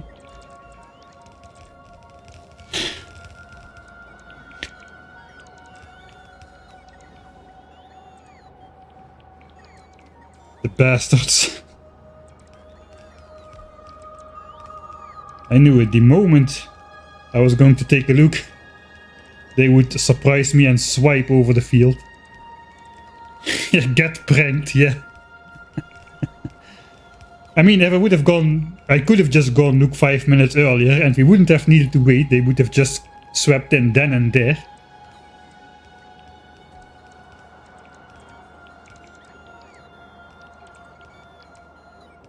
Alright.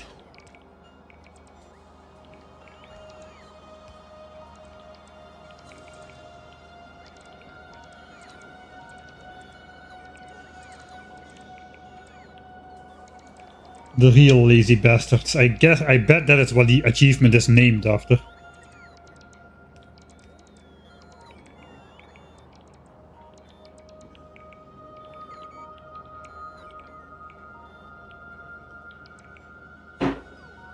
Pretending to be hard at work, but behind your back.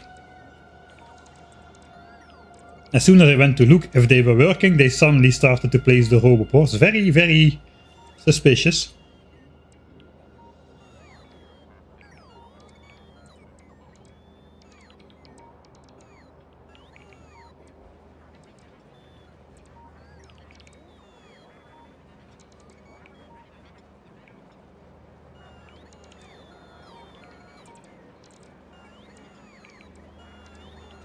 Robot speed is at about 15 or so. Let's actually check this time. Yeah, 15. We've got 15 researched. Mining productivity at 51. 51 is like mining productivity level 50 is one of those golden levels where you suddenly can fill up a belt with a blue belt with 3 miners per side instead of 4. So that is why we got that level. Okay, we are actually missing things. That is not good. If it's only blue chests, I can live with that. We can quickly make those. In fact, I can handcraft those. Let's handcraft something. And I gotta get my handcrafting fix in there, man.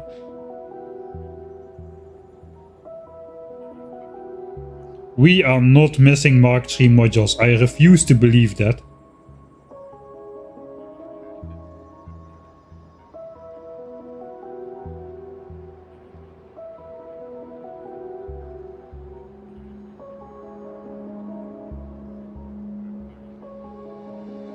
I guess we just gotta wait for the swarm to finish to know for sure. We are not missing modules. No way. We had chests and chests full of the stuff. There's absolutely no way. The game is pranking me again. There is no way. Let's verify.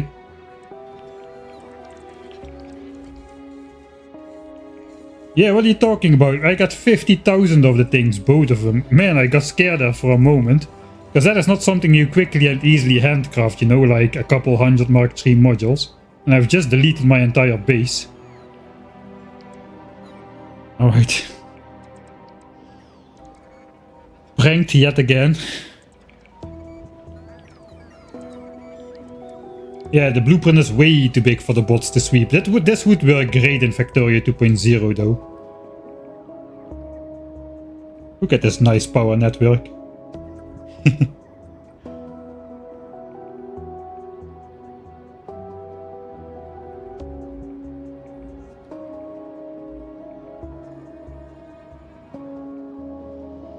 Alright, this is not connected. It's supposed to be not connected. So we'll have to place this part ourselves with a lot of lights and the bells. I'm not sure we have enough lights actually. Ah, that is where this is at. Right, there's robots placed there, but yeah, those are not necessary. Let's get rid of them.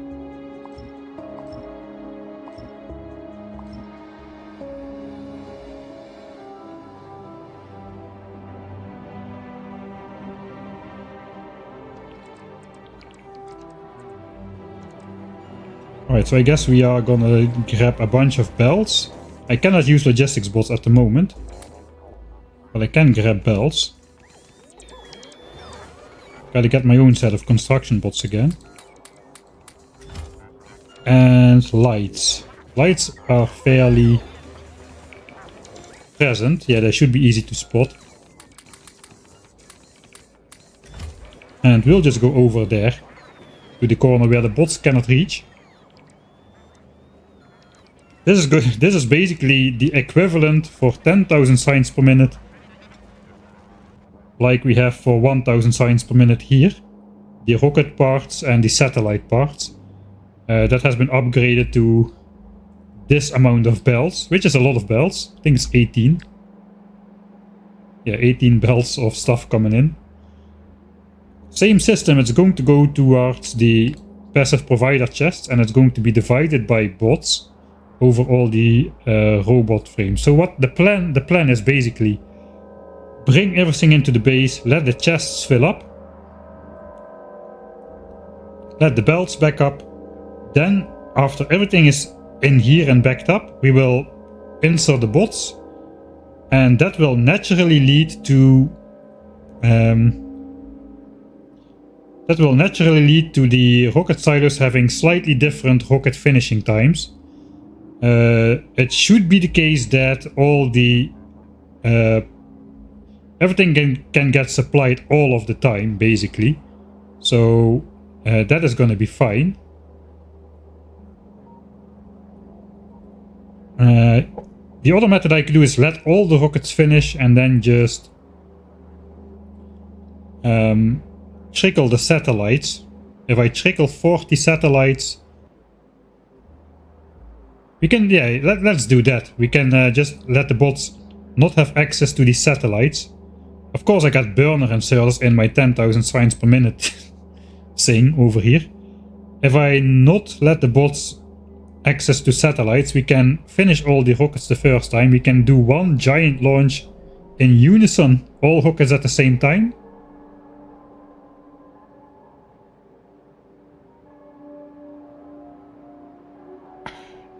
You know, it won't work because I don't have it wired up. We can get it roughly at the same time though. Yeah, okay, we'll see. We'll see how that goes. We still have a lot of work to do before that. Man, look at this nicely lit up pathway. That's such a nice blueprint. Alright, it's time to... my personal battery is full again, so let's do something about that.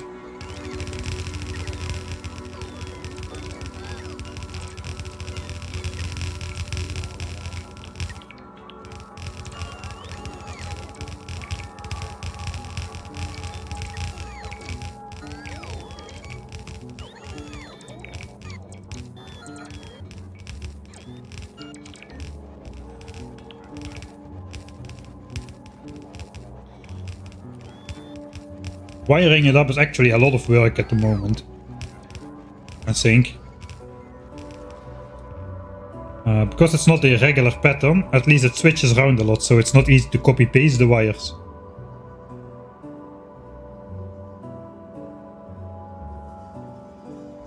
I think if all the 100 satellites are ready,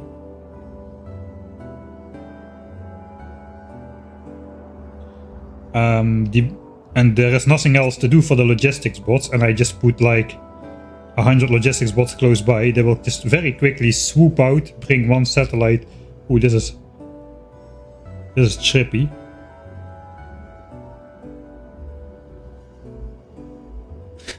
Sorry about that.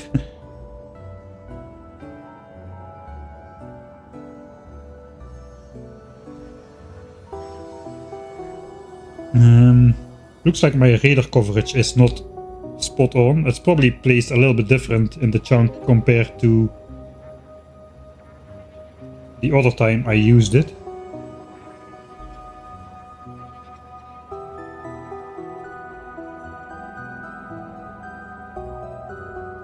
It's only in this side, so I suppose...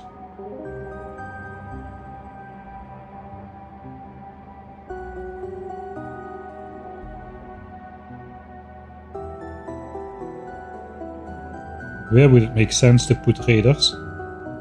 Like right here? It's a little bit too present.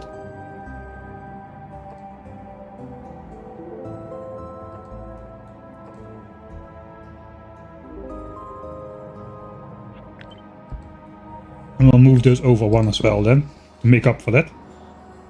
Okay, that should light up everything.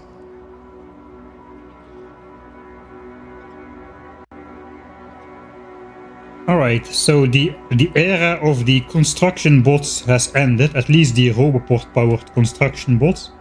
The only network which we still have is around the nuclear power plant and the solar field. We won't be using that, we are going to connect everything by hand. We first gotta figure out how this train is gonna come in. So maybe we'll just stop this science train if we need to, because I cannot risk train collisions anymore. And rail signals are illegal. I already was thinking the spider was walking slow.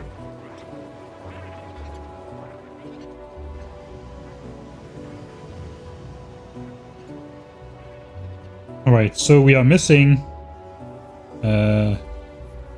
tons and tons of chests. How many are we missing?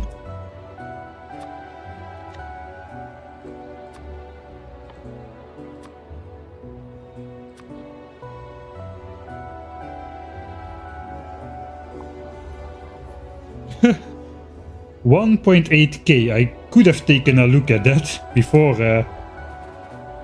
I deconstructed the entire base.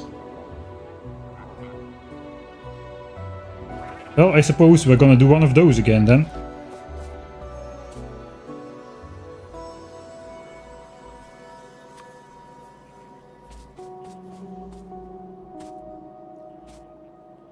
Ah, it won't work, I don't have logistics bots. Oh, that sucks. I should have steel chests somewhere.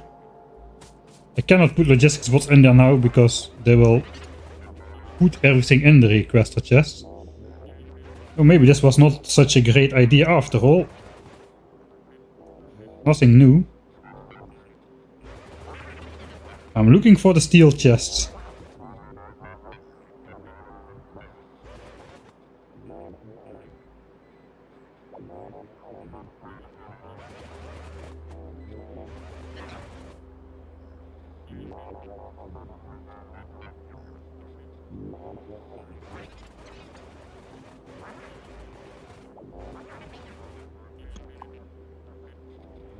Alright, then I'll just take this down again.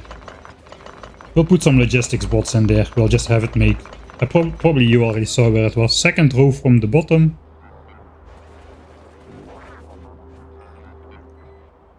You are right.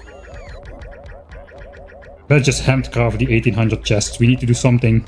We need to handcraft something, man. Our fix. We need to get our fix. Who needs belts? Who needs wood? Second row from the bottom, steel chests. Ah, here we are. We needed 1.8k, let's make 2000 of the things.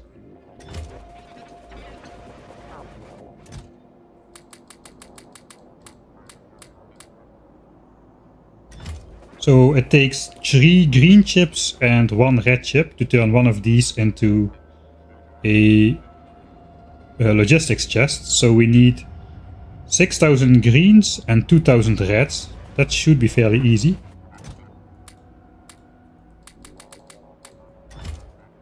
And then 2k reds.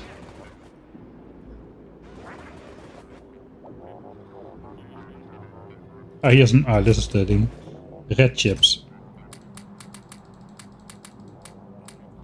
And just like that, we can simply handcraft 2000 requester chests, because why not? That's gonna... Okay, I can switch off my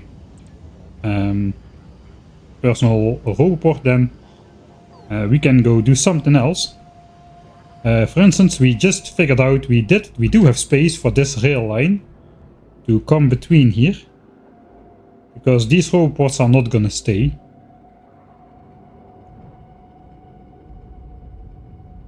Suppose we want to space it like so, perhaps.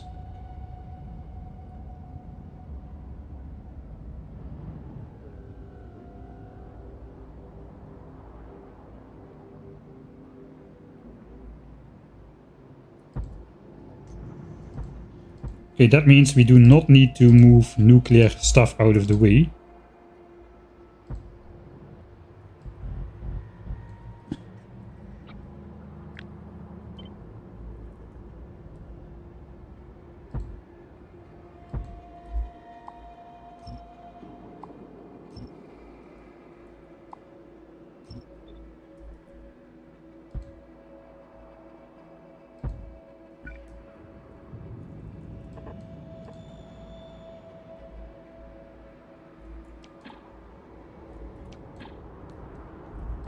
Alright.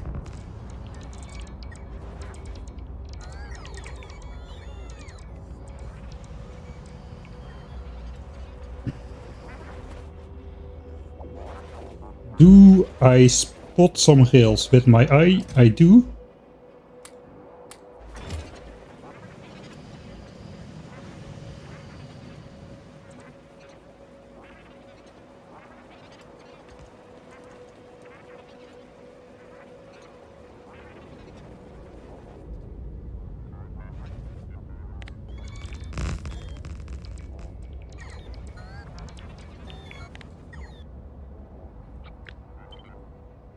Alright, that's alright. So, how does this work? We got a rail line coming in at the bottom. In the original playthrough, I unloaded half of the signs at the bottom, and then I just ferried the train further to the top, where it unloaded the other half, so the next train could come in and unload half at the bottom, because loading and unloading speed actually is a thing. We need to basically transfer like 20 bells, 20 blue bells of science packs in and out of here. So that's a lot of throughput, 45 items a second times 20 bells. That's like a lot of stuff. Mad, 100 and... It's like 900 items a second, right? So we gotta offload 900 signs a second on average. Also, when the train is moving, it takes some time to get in here, get out of here, etc. So I'm not sure how I'm fueling these trains. I guess I'm fueling the trains at the rocket fuel stop. Or I'm just leaching some rocket fuel off the build to fuel the train. So maybe I'll have to build in a separate train stop. Not to pick up the rocket fuel, but just to fuel ourselves. On the other hand, we are still producing nuclear fuel, but not really, because I deconstructed rocket fuel. We have a lot of rocket fuel overproduction though, so I think I'll just go with the refueling at rocket fuel option. Gotta make a stop here. We gotta make a stop here, so we may just do a big loop, like so.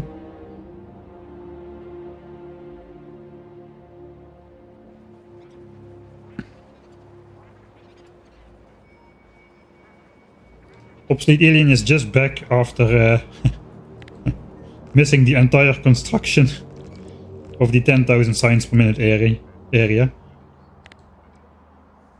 Alright, we'll just go through the middle. We're handcrafting 2,000 blue chests to honor this playthrough in true Michael Hendricks style, I suppose. Handcrafting and hand feeding everything. So this is what it's gonna look like at the end. But then with rockets launching and labs researching, this will be crafting for 15 minutes, by the way. I have time. We already spent 189 hours.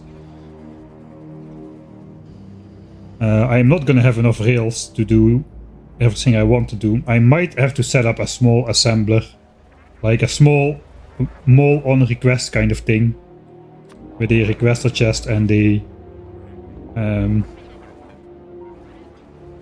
buffer chest. But first I want to get this entire thing built. If this is all built, I don't need 600, I need almost 2000 of the things. If this is entirely built, I can disconnect the row ports again, and then I can just use logistics bots here again. Because now they will basically use any leftover signs and they'll start putting it in these lab chests and whatnot. And I don't want that to happen. This should be an isolated network. We only want the construction bots to build it. So as for now, we don't have logistics bots.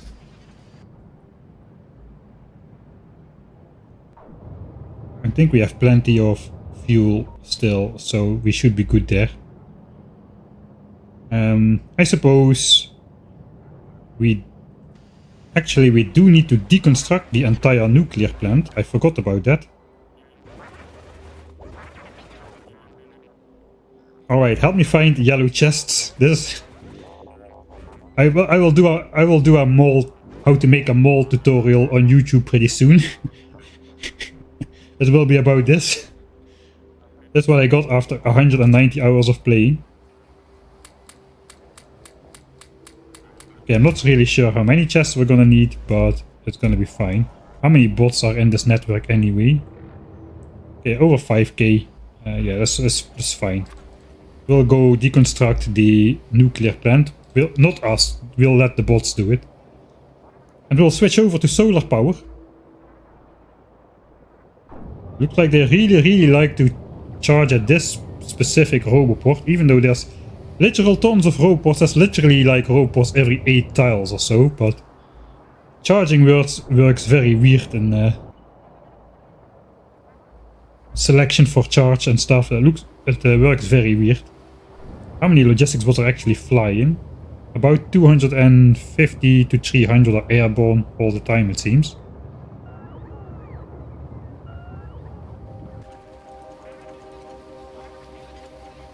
Are we handcrafting? No, 2000.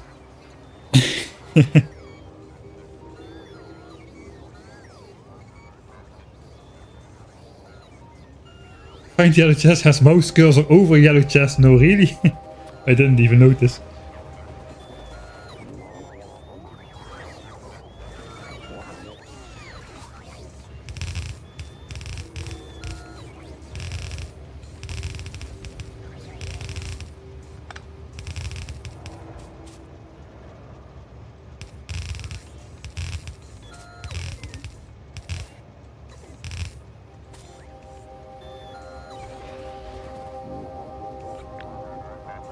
I think that should be enough to store the entirety of the nuclear plant. Let's just quickly make a blueprint of it just to see how much stuff we need to store to get a ballpark number. Okay, that is a lot. 2.4k fit in one chest though, so it's 20 chests. This is another 5, 25. These stack only to 10. That's like 30 chests of those. These stack to 50. I think it will fit in. I think it will fit in 8 chests. Right. So then we won't be running on nuclear power. Let's switch on FPS again.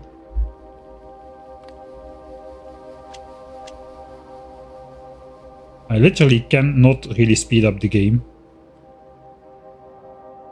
But nothing is happening at the moment. Not much at least.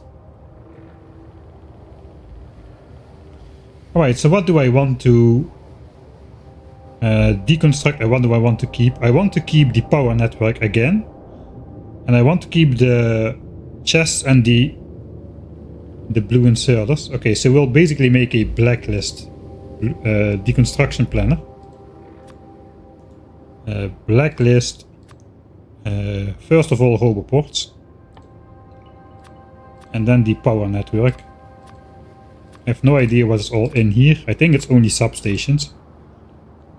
I will also blacklist fish, because those will be swimming around.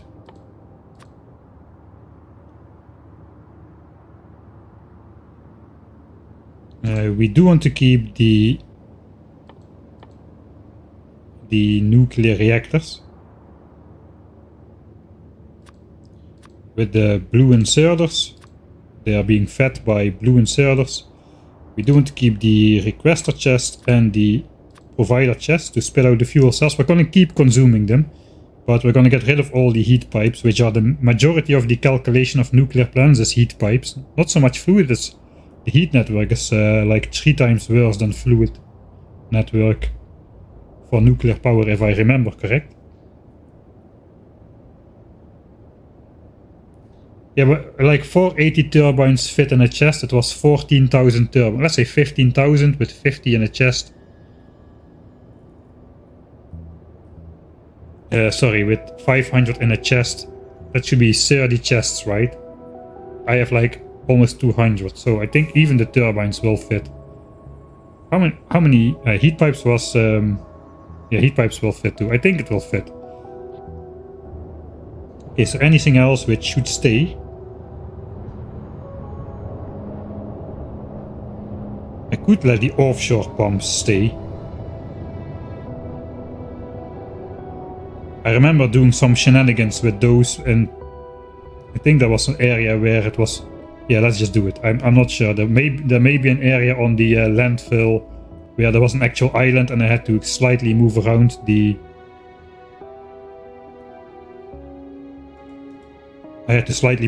offshore pumps. I guess that means the pipes as well, but... Okay, let's also deconstruct the offshore pumps then. At least we will get notified that we cannot place the blueprint instead of thinking it will all work and it isn't working. Okay. Deconstruct Decon's nuclear plant.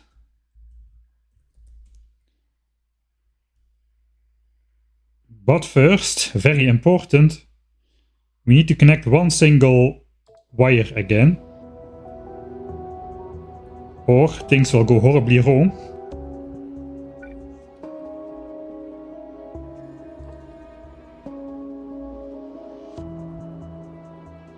You will place it, right? He will place it. Right? Get out of there. I mean, the game is cycling through 2000 things. It cannot take more than half a minute. There's no way.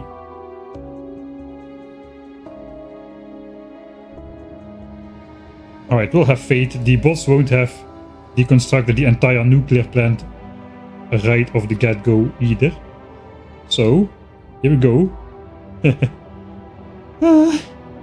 Goodbye. I'm too close to the edge here. Should be really precise, or I will deconstruct my train. So I just go on the substation basically. And not so far off the shore, so literally here. Okay, radars should be on that list. I knew I was forgetting something.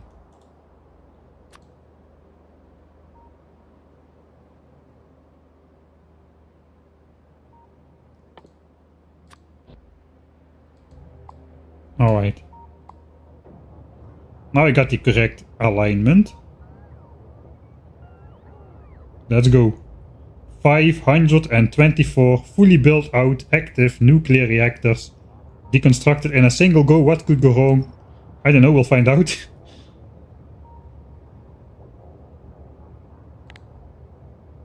Here comes the swarm. Looks like they're mostly located up here.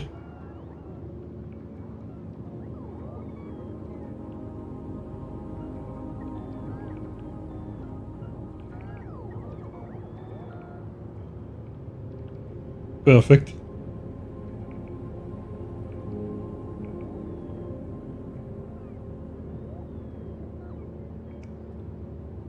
Feels like a power switch would have had a use there. I have a power switch. Didn't you see the power switch?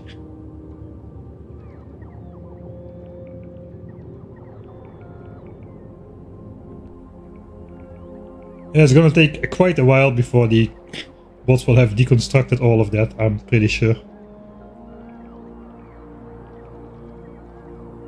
Right, power switch has been switched on. Thank you for your service, Mr. Bot.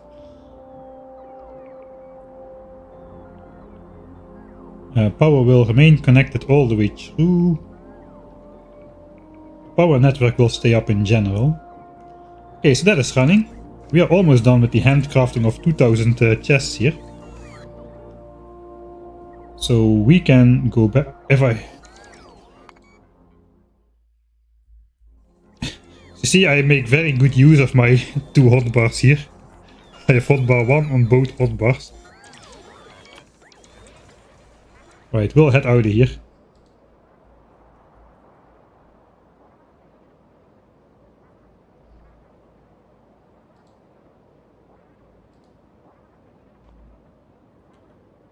Why not deconstruct the reactors themselves? I want to keep on consuming the fuel cells. The reactors themselves, basically a reactor is basically the same calculation as a heat pipe. So if you are really wanting to optimize your nuclear reactor, you will build your heat pipes out of nuclear reactors. Those are very expensive heat pipes, but they can transfer heat much further with less calculations than actual heat pipes can. Also, this is not this reactor is not really built to be as UPS efficient as possible, as is obvious from the double row of heat pipes in here instead of a single row. It is designed to look good, while simultaneously working well. It is not designed for optimal UPS. You cannot have all of the things. If you want the top spot in one category, you need to sacrifice in a different one. That is just how life works. Yeah, it's gonna take a while. It's gonna take quite a while. I mean, I made the blueprint. How many things are in there anyway?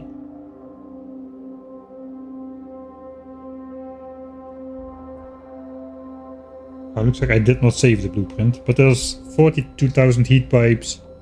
I think there's like 100,000 entities or so which need to be deconstructed. Maybe not quite 100,000, but something close to that. Alright.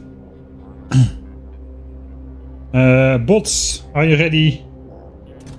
Here you go. Yeah, it is not the full quantity just yet, but let's just get going.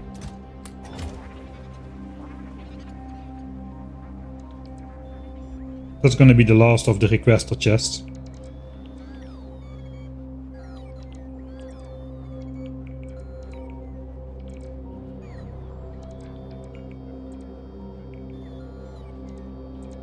Yeah, exactly, obsolete. There's plenty of examples like that. It's gotta be good, it's gotta be cheap, and it's gotta be fast delivered. Like, choose two. That is the maximum you can get, if you're lucky. Normally it's just one.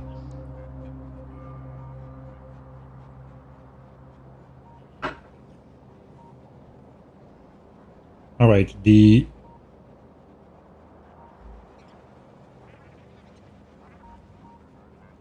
are still missing a ton of... Okay, that is up there, alright. So I'm surprised that the bots actually place this stuff. I guess, yeah, wait, the construction queue and the deconstruction queue are different things. Okay, 61 chests remaining, so that should do it. There you go.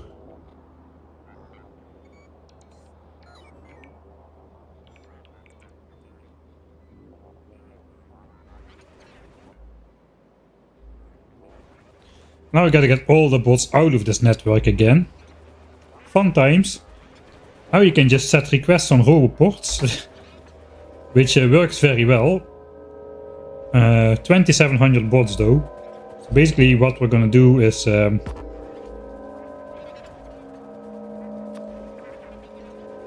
switch on the chunk grid.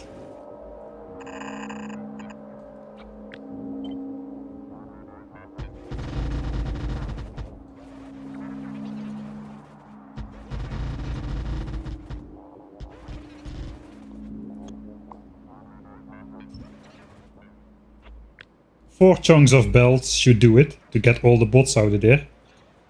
I don't have space to paste that though. So I'll just, then I'll paste two of them.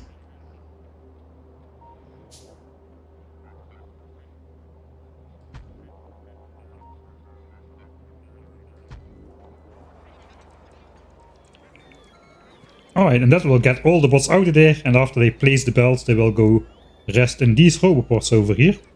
And then I can disconnect this southern part without any issue.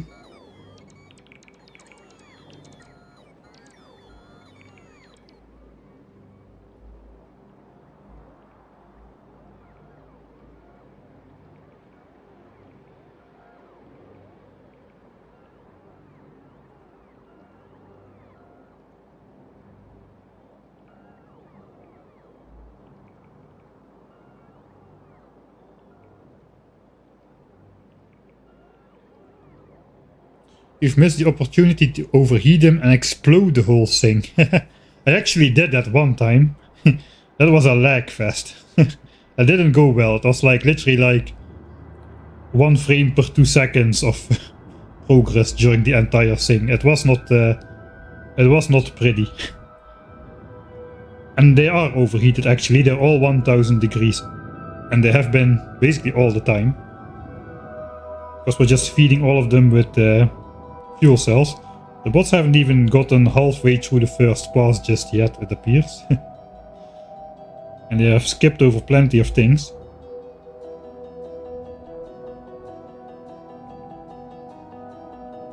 Alright, so I guess I can already sneakily deconstruct this. Now it's no longer connected. Are there still construction bots in here? No, zero logistics, zero construction. Okay, that's perfect. Alright, that means we have separate logistics networks again.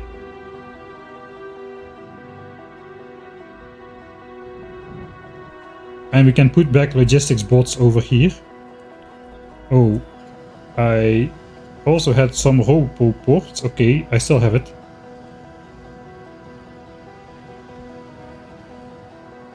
So we can place back the robo ports over here. I suppose we actually, sorry, bots, I made a mistake in my order. I accidentally ordered these 7,000 belts, but turns out I don't need them. No, I don't need them. You can take them back again. I guess I should put the bots back in the network then. And now the bots see. I think F you. We just place those things. We won't deconstruct them. It's gonna take them a while. We gotta get through this list first. Now they're added to the back of the list. That's fine. That's fine. Alright, let's find some logistics bots.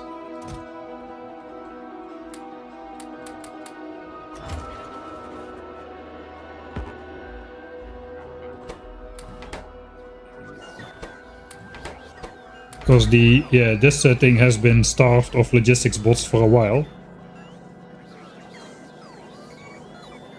Alright, now this runs again. I could just run my trains on nuclear fuel produced right here. I mean, I am producing nuclear fuel right here.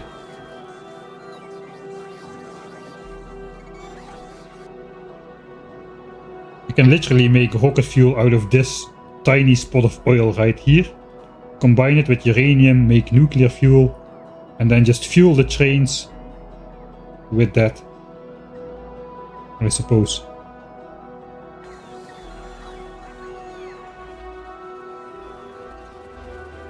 Alright, so now I can basically drop stuff in my logistics slots again.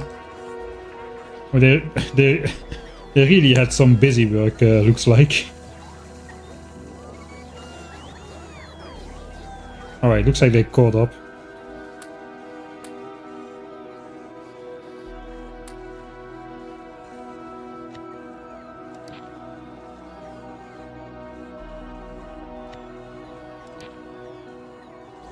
Right, so how much rails do I have?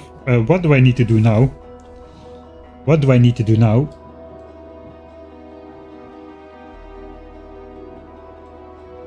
Do we design a rail stop? Or should I first make sure... Should I switch on all these belts? I think I first want to hook up the outputs. That was the idea. I want to hook up the outputs and then switch it on. And just have everything flow for a good while.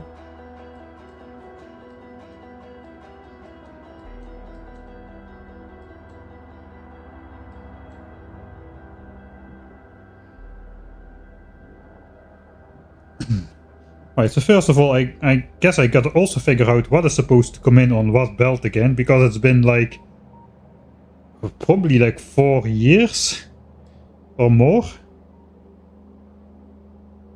Something like that when I tried when I made this thing. It looks like all the ingredients for satellites have their own belt. There are 6 ingredients.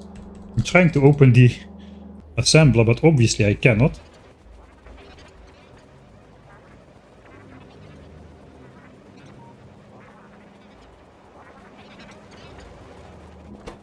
We have 6 ingredients coming in here and 6 belts. So that is pretty much telling me everything is coming in on one belt. It kinda does matter what comes in on which belt, I suppose. Because of rocket fuel. We have rocket fuel powered burner inserters here to output the satellites. Because why not? That is supposed to come in on this belt and on this belt. Which means that the second belt needs to be rocket fuel.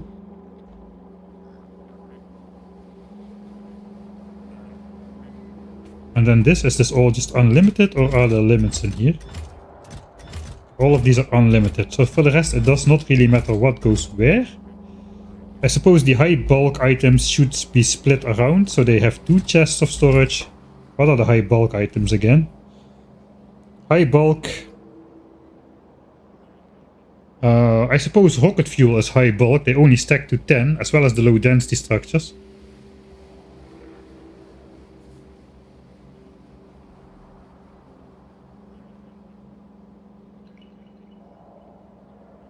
And blue chips, I suppose, will go in there as well. And then the 3 weird ingredients, solar panels, accumulates, and raiders will go in the middle.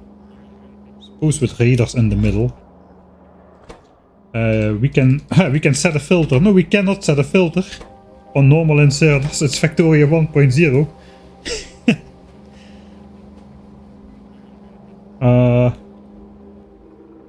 Yeah, I suppose then... I also cannot set filters on ghosts.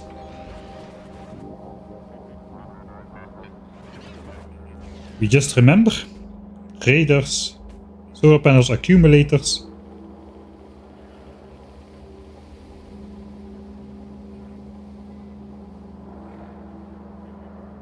Wait, this is actually a splitter. Okay, that doesn't make sense then. That means we have 2 chests for this stuff as well. So we have 2 chests for everything then. 2, 2, 2, 2. That doesn't add up though. Split, split, split. Yeah, we have 2 chests for everything except for raiders. 2 chests for rocket fuel. Then a pair of chests, pair of chests, pair of chests. Another pair of chests, and this one is for raiders. A single chest, because it's only 5 raiders per satellite. And they stack 250, so we only need 1 chest of those. So raiders go here. This is raiders.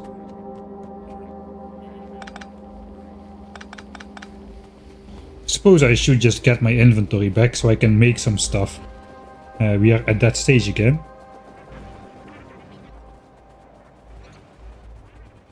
And now I no longer need to search around in chests like a normal person. With a logistics network. Right, for now we'll ditch the rails. And later we can just request all the rails and hope we have enough. We probably don't have enough, but they are quite easy and cheap to make, so that should not be a problem.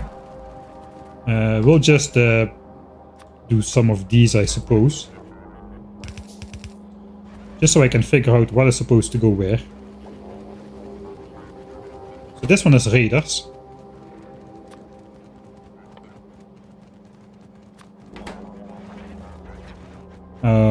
Rocket fuel is supposed to get off here. Rocket fuel has to go in this one because we've got the burner inserters. So that's important as well. So that is this one. That has got to be rocket fuel.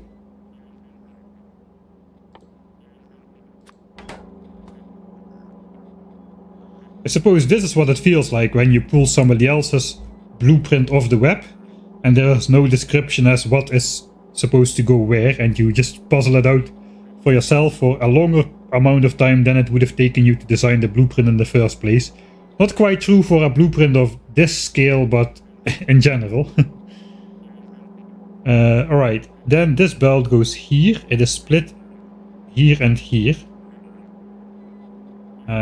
What would make a nice look? If this is rocket fuel,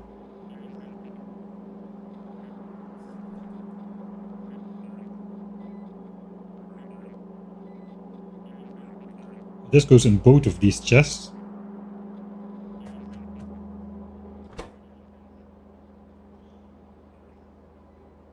I suppose we'll do low density structures there.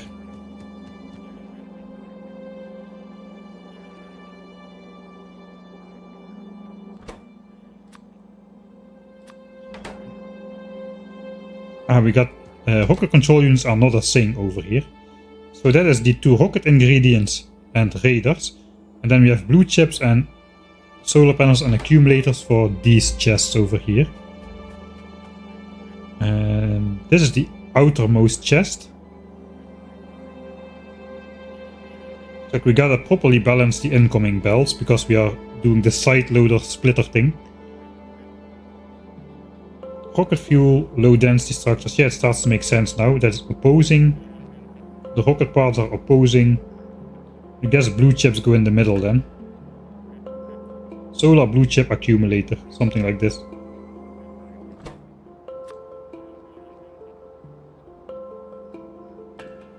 Solar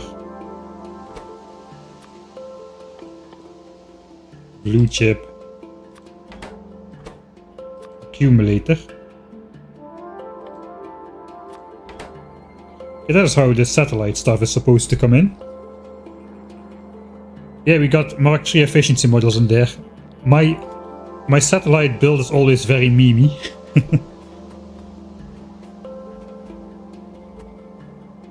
Also 4. And it's not beaconed or anything. Right. Then we've got the other 6 belts. That was the most difficult one to figure out, I think. I think here it does not really matter too much what goes where. How is it coming in? Just on straight belts here. We got 12 belts remaining.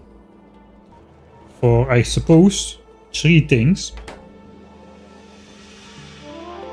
So that means...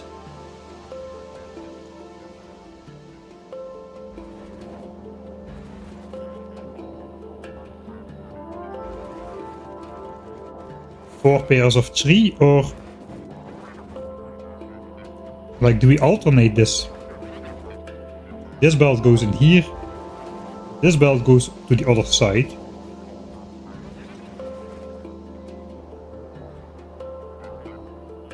I think we are supposed to do 2 belts, 2 belts, 2 belts then. So one goes here, the one that goes to the other side goes into a similar set of logistics chest at the end over here. So we'll have an even distribution of all 3 rocket ingredients. Of all 3 rocket ingredients will be present in all 4 corners if we do 2, 2 and 2.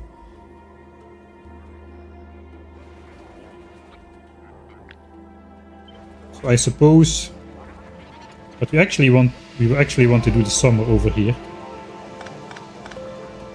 Man, the spider. Goodbye. See you later. I stopped in the corner. That is unfortunate.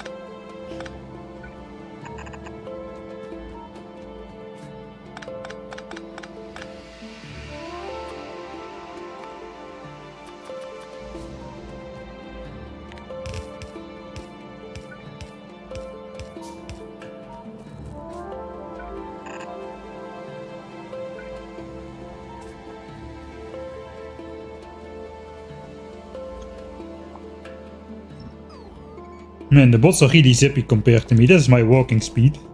Without legs, because I have the spider. Alright. So then it does not really matter. It just matters that they are in pairs. Suppose we'll do the rocket control units here.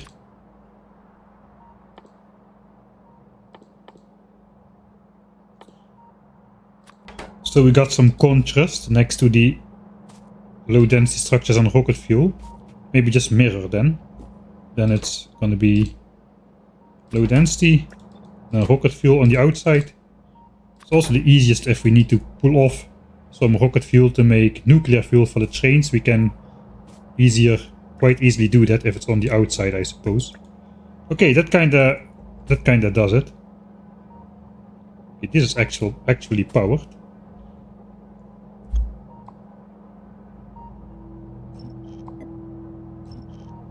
Right, then we just delete our nodes again.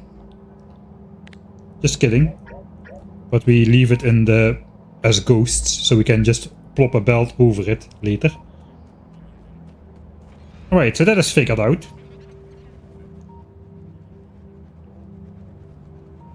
Alright then, now that we know everything that we need to belt in here, I suppose we work on the belting first then.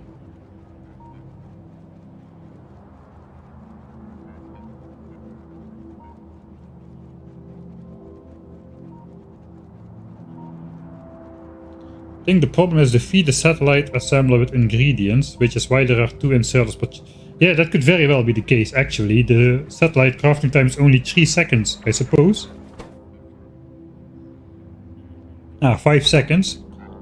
With crafting speed 1.25, so it's 4 seconds. In 4 seconds we need to insert 100 items. We indeed need 2 stack inserters to get that done. For the blue chips, low density structures. Actually, the hand size for low density structures is only 10. We need 100 of those. I guess this machine is too fast. It does not need to be. It does not need. Can I speak? It does not need to be running all the time. Thank you, voice. Very kind of you to cooperate.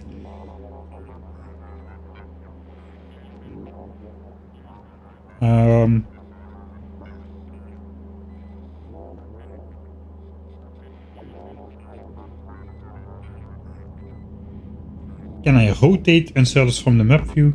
No, I cannot.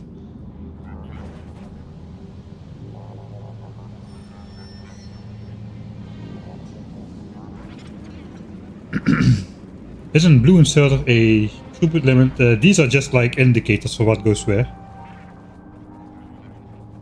What are we doing? We are trying to switch on the final launch site. It is dark on purpose in the center. Because if the rockets are launching up, those make enough light by themselves. It's gonna look awesome.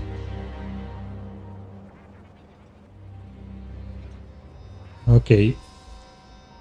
So what is left to do? What is left to do is build the things to the base and design the train network without using rail signals. That is what's left to do.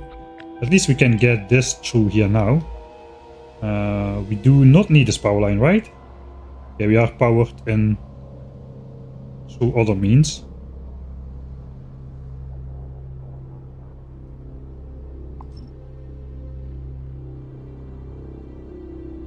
Right. The very long queue of stuff. Forgot about that. Suppose we'll just race through our OG ore field before going anywhere in a straight line.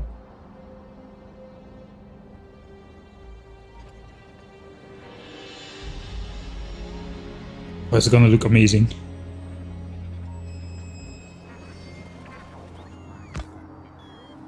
I'll deconstruct that myself then.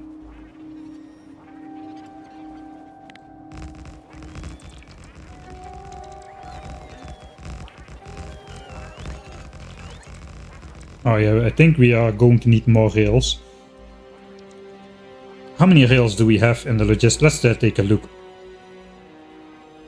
I gotta get some a new drink to hydrate. Yeah, I should really do that. We have 15,000 rails. That might be enough to build a rail network out there. How's it going over here? It's mostly gone. Just a few bits and bobs. Just all those tiny heat pipes still laying around, scattered everywhere. Now we got some turbines as well, I suppose. But almost done. How is it going with the chests? Yeah, okay, easy. Easy. Easy fit. Alright, good to know. That means we are probably running on 0% nuclear power now.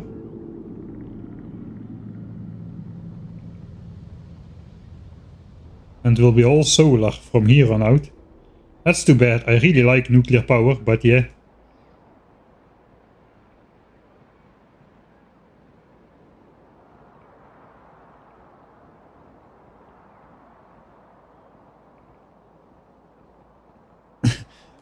The problem with the 10,000 signs per minute playthrough obsolete is it really takes quite a long time compared to doing a mod like Crastorio or Warptorio, a general playthrough of Warptorio, I mean.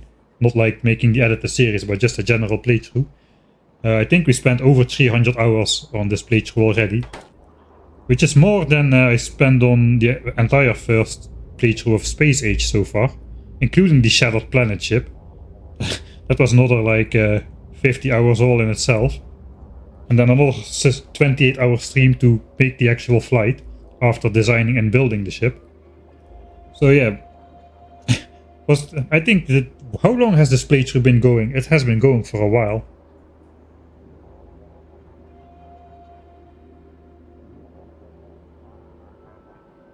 I think the last one I did before this was the kill biters for resources mod. That was awesome as well.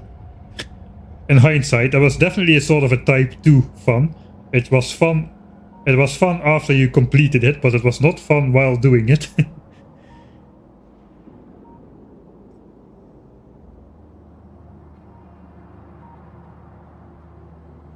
Yeah, the solar array is finally connected and nuclear power is no more. Okay, let's go somewhere zoomed in. Try to speed up the game. We couldn't before. We might be able to now. Oh yeah, there we go. There we go. 120 UPS. I'm not sure how much we can attribute to that purely to nuclear. I might have been doing some other construction tasks at a point. If there's many stuff waiting to be built. It's probably mostly the nuclear power though. But yeah, that is in relation. So basically we doubled the speed by not using nuclear power, but that is in relation to a base that is not working. Nothing is on, everything is idle. So that is definitely not the difference in UPS we're going to have at the end compared to solar, but definitely noticeable right now, which is nice. That means I can do some things faster if I want to. All right, I'm going to get myself a drink. And just take a quick like 5-minute break or so before just a little bit of charging up for the final section of this stream, which is still gonna last a while. Oh, it's already almost... Okay, it's already almost 12 o'clock. We may have to do another stream tomorrow to finish this up then.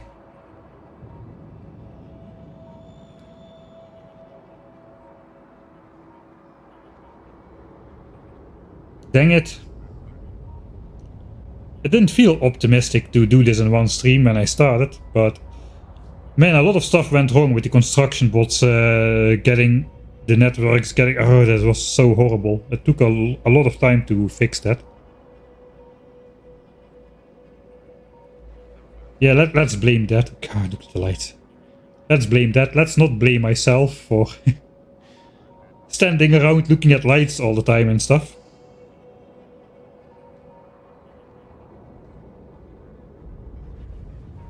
It's 6:45 a.m.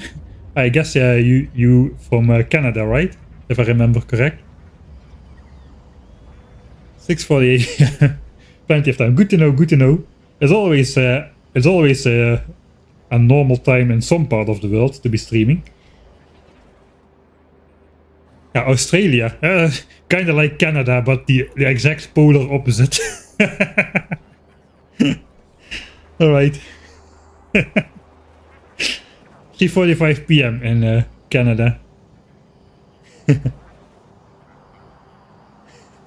Okay, I'm gonna get myself a drink. Looks like I need it. You can watch this thing. I'll go stand in the middle. That was why I was standing in the middle. All right. Enjoy the view for a bit. I'll be right back.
Alright, I'm back. Yeah, I had a small break. I needed to get some hydration going. Don't worry, we are used to grand finales having 3 or 4 episodes left by now. Yeah, it's gonna be like this. I decided what to do. So basically there's 2 major things left to do. One is connect the bells. The other one is make the train line. The train line is gonna take a lot of time, I think. And it's gonna be pretty difficult to figure out. So I think we'll do that tomorrow. We can get... I do want the rockets to prepare and launch. So we are going to get the stuff in here. I'm going to get the bells to back up to this point. This can just stay here. The bells, we're gonna connect the bells. It will back up to here, then I'll save. The end of stream save, and after that we'll continue a little bit further. We'll let everything build, and we'll do a couple of launches at the end, because I do not want to go without launches after blue balling everybody for, I don't know, how long have we been going for? 10 hours already almost. So yeah, we're just gonna connect the bells and launch a couple of rockets, but we're gonna do the science part then in the actual final finale tomorrow.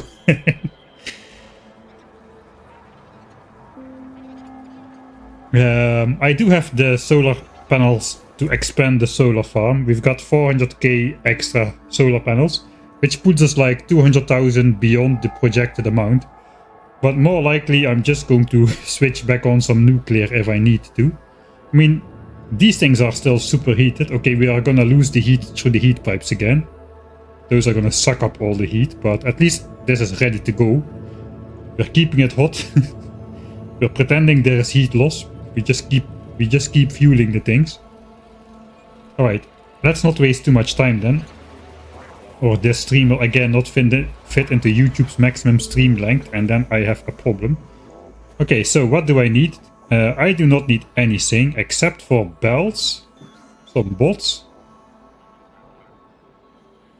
I need a lot of bells, I think. I think I'll take my spider friends with me again. Let's find them. They should be around here somewhere. They have all become genderless generalist spiders. Before they had like identities, but now they are just the same. Just some regular spider. It looks like they're male. A spider dude. You can say dude to everybody, right? Let's request some extra bells. We've got a couple 100,000 of those, so we should be good doing this. Then we can just copy this to this guy and this guy as well. And this regular dude is going to be special. This guy is going to carry the undergrounds. Some splitters. We won't need splitters at all, I don't think. Let's get some red undergrounds. I have no idea if I actually need those.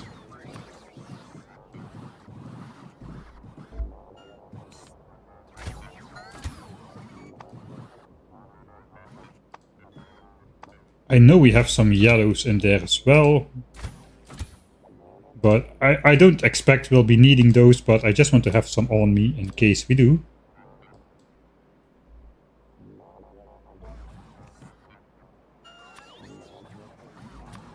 I probably should just go with like 50 and a stack of bells.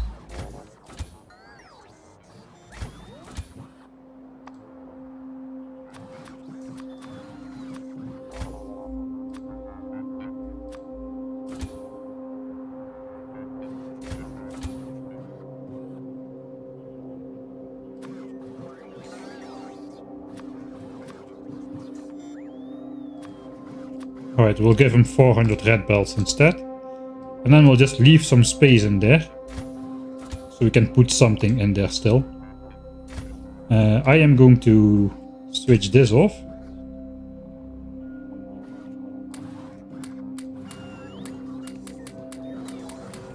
I do want to keep some power stuff on me. Oops.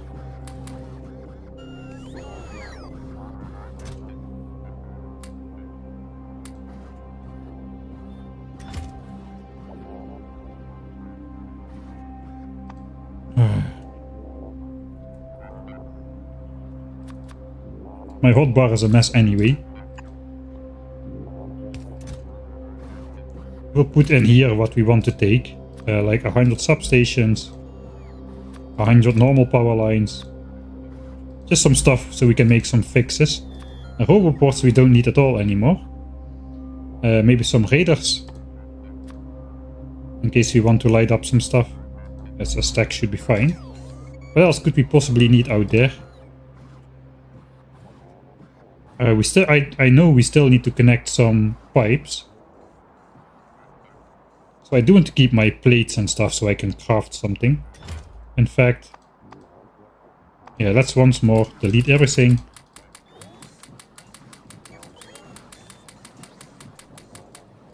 I'll do this once more.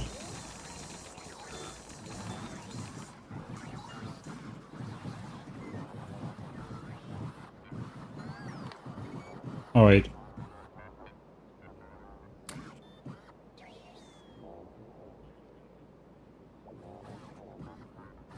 think we keep all of this. No roboports though. We are done with roboports.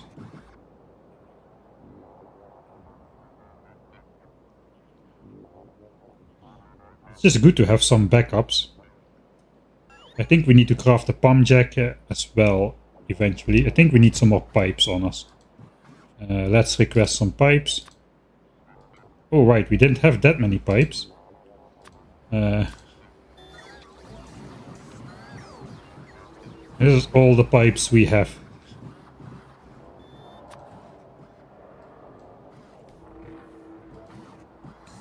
If we need more, we have to make them. So we're not gonna do rails just yet, so we won't need that.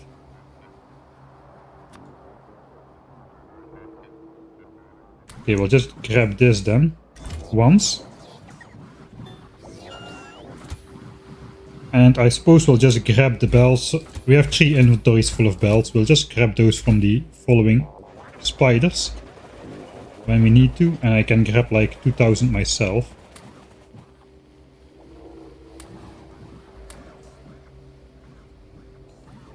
Yeah, that's fine. Alright. Then we're ready to go. There's gonna be some long bells.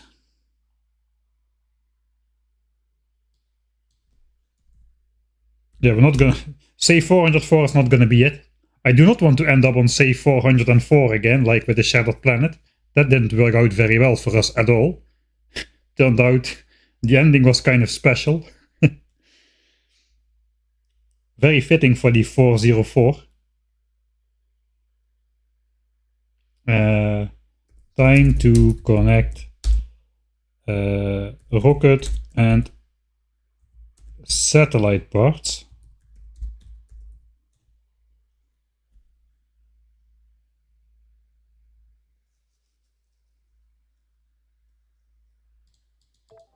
Okay, we actually will make a blueprint of this. Suppose just the lights and the filter inserters.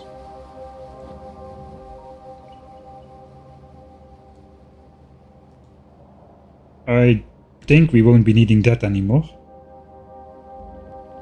So it can be somewhere in here. Alright. So just so I can find out the order on location. Alright. So in general, now we need to find out how the bells are gonna come in. I do want them to come in through this rail over here. Then they can turn upwards, that is fine. At some point.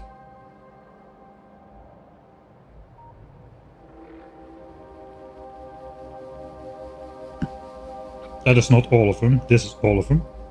Does this fit like central in the chunk? I got a new mouse, but it doesn't have the hotkeys I used to have. Looks like it's one tile off center. The simple solution to that is to just turn off the grid and suddenly you don't need to worry about stuff being in the center anymore. That is a great solution. Should do that more often. Alright, so then we basically gotta find a nice horizontal to come down at. Maybe where this turns into a corner, like over here. How would this look if we come down straight like so? We do have a pipe crossing in the way later on somewhere.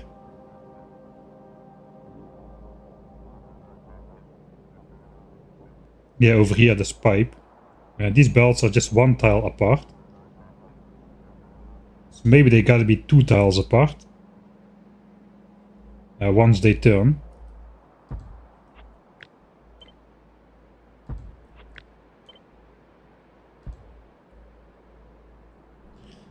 Is that something we need to take into account? Maybe. Some stuff is coming out here, so probably our array should be to the left of that. So that leaves a pretty thin margin to turn. Okay, let's go to the right side of this build. I suppose this beacon could move a little bit. In general though, solar panels and accumulators, so they should be on their own belt, so I should not combine them like so. That was a mistake. So we'll have to split those again. That is fine, we can do that. If we want to send these guys down, we can move the copper ore against the beacons and have it come in here.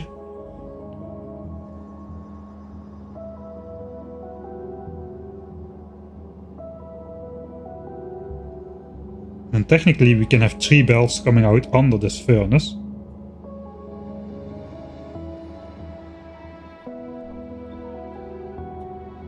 So that would be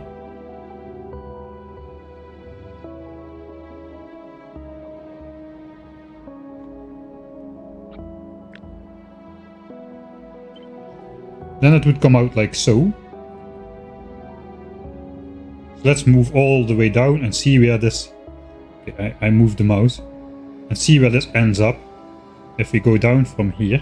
That is the rightmost we can come down without going in turns. If possible, this should be a straight belt all the way.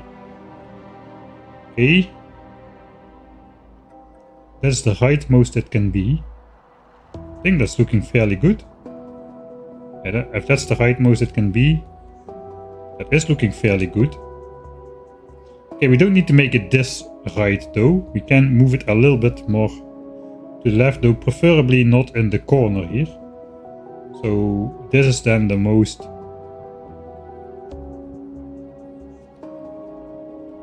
Okay, if it would go down, that would actually look pretty decent as well, I suppose. And we don't need to make changes to the actual build, it can just come down right here.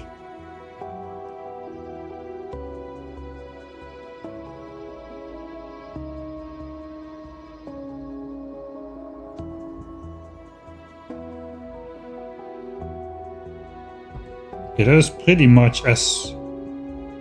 Yeah, somewhere between this or this. Those are both options.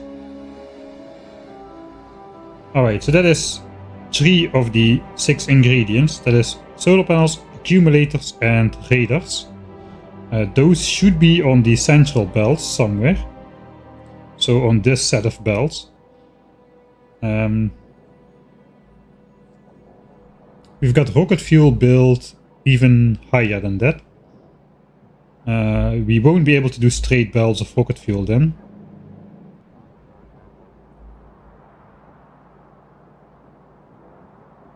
I also built this kind of in the way to build anything through straight. We can fit a belt through here, but we need to feed 3 belts through. So that is not great. Also this is now in the way, so this is basically just blocked off in terms of nicely looking straight belts, unless we go like next to the river or next to the ocean. That also is not very straight. Yeah, we cannot really do that. Alright. So we go on the left with rocket fuel as well.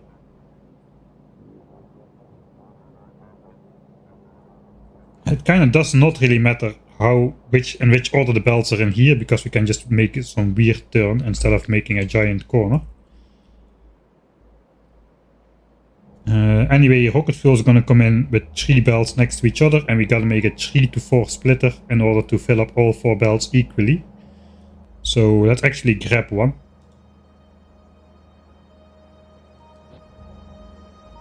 So we gotta have some of these things to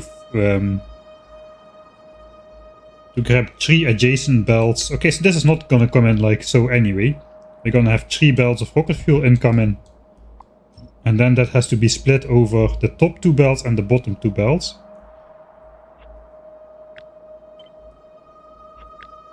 So let's say this comes in like so.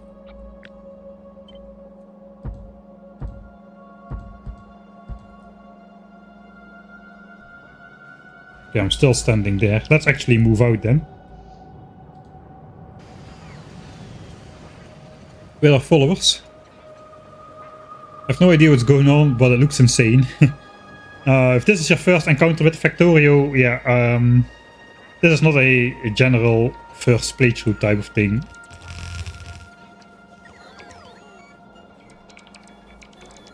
So this is basically the culmination of a month-long project where we do 10,000 signs per minute in the original vanilla Factorio. And that requires a lot of stuff. So if 3 belts of rocket fuel come in, 2 will have to go over here. And then the other 2 will have to go basically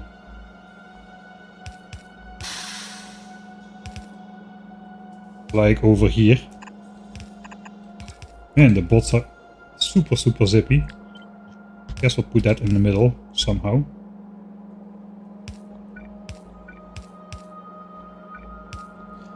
Thanks Sagito02, thanks for the Prime subscription, 2nd month. Just a standard month-long game. Yeah, it's really weird that some games are so enjoyable for such a long time. Okay, so now we got a new plan. Now we basically want 3 of these things.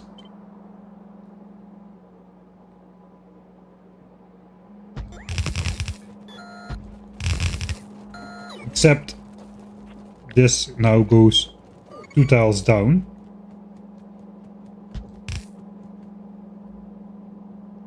And this one goes 4 tiles down. My spider bunch is standing on top of the bills.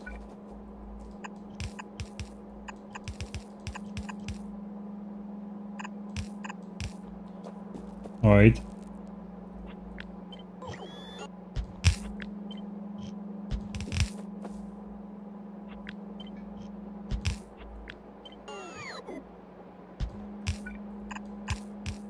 Okay, this is now the new plan.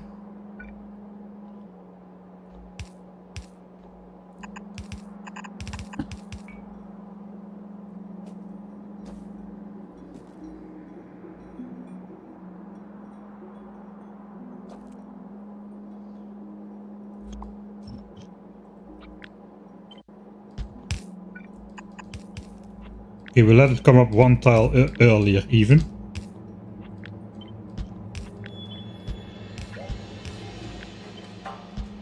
Just so both bells go under.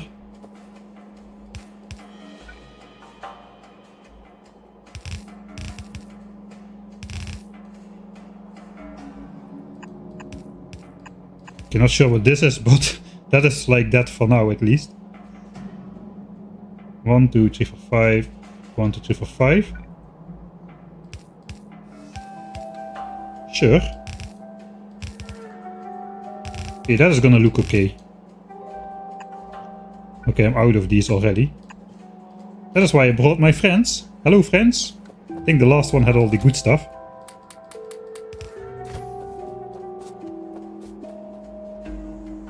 Okay, so technically that is all the belts we need to come down in terms of rocket parts. Then we got the satellite stuff. That should be 3 belts. That can come in separately like so. So this is the solar panels, accumulators, radars, and then we got 3 more belts for blue chips, low density structures, and rocket fuel. Those all got to go in here. Let's copy this section over here. I just copy it.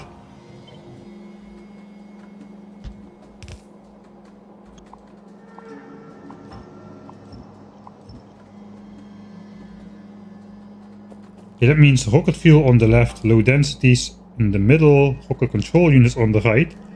Exactly the opposite order of how I built it. But we can manage that. So technically it would probably look nice if all 9 belts came in adjacent. And then we'll just split them off at the very last moment.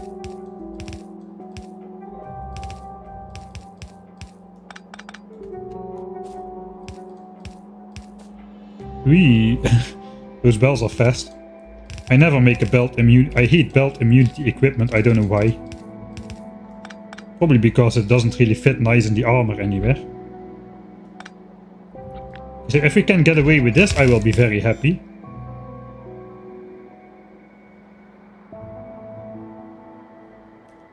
Can we though? Let's see how this goes if we go upwards in a straight line. It doesn't need to be here. We can move this entire structure inwards or outwards a bit. Let's see how this lines up. Okay, this exactly in the corner. 2 tiles already to the inside. Let's go 2 tiles to the inside.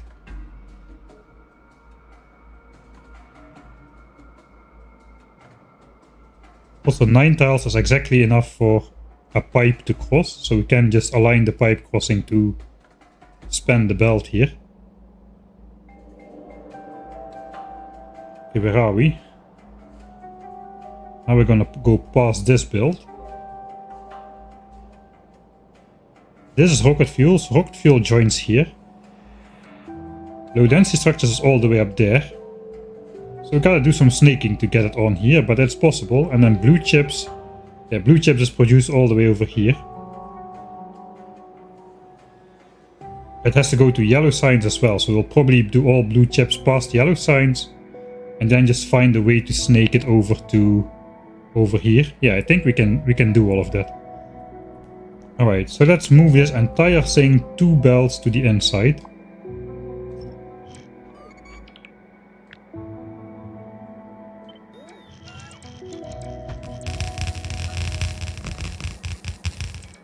This game would be so bad without construction bots, man. The construction bots really make this game. At least for builds of once you get into the sizier builds. Right, so now this exactly goes onto this rail like so. And if I remember correctly, this belt exactly goes onto the rail on the top side. Like so. Yeah, that's correct. So we can basically do this.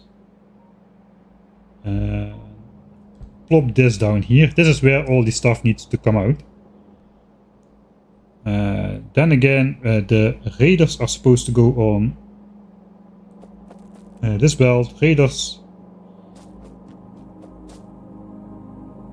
Okay, maybe it would make sense to do the blue chips on the outside then.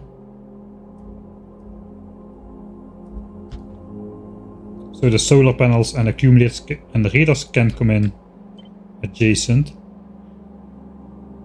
We don't want to switch around the other ones though, so that is how it's gonna have to be. Raiders needs to be on this belt.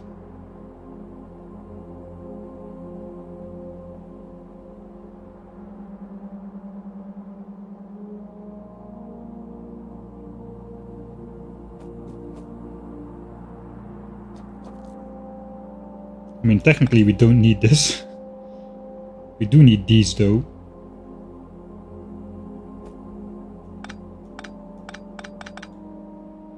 I think that's fine as well.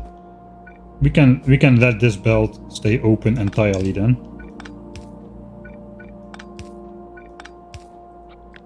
Because we got 6 belts coming in through this gap. We cannot do that because the belt needs to make a turn right here anyway. Okay, so we'll just have a small bridging here. That is fine. For the rest we can have connecting belts. Like so. Okay, this is shaping up nicely.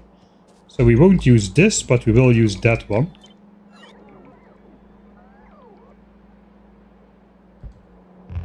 That one is gonna turn right here.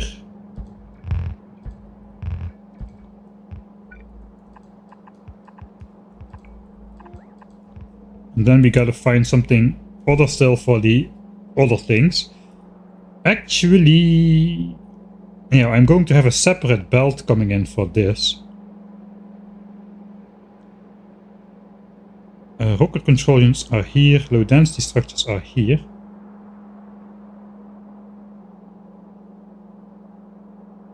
No, I'm gonna keep that separate, I think. I'll just try to line that up with this.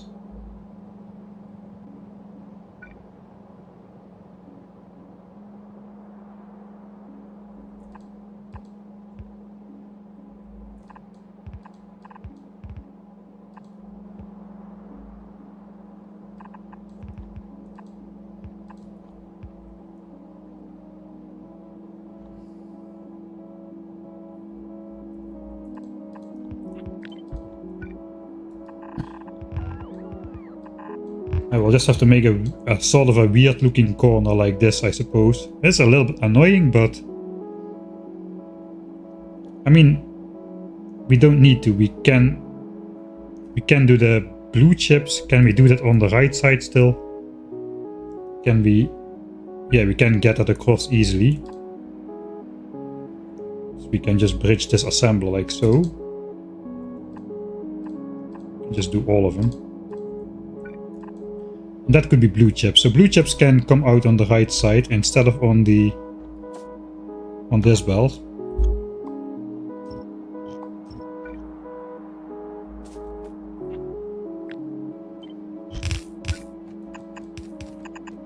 And then we can have a normal corner. Alright.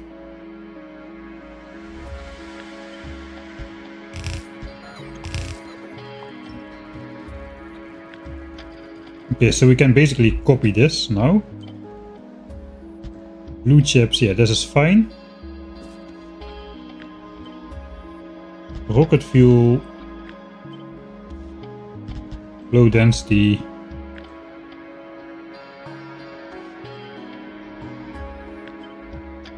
Rocket control unit.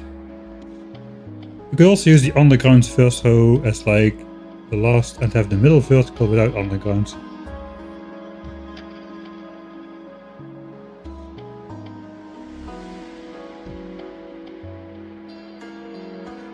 Furthest location, bottom LDS needs underground. I haven't been doing a great job again keeping up with chat, so I'm not sure that's super recent. Please repeat if you see anything wrong with my build, just in case.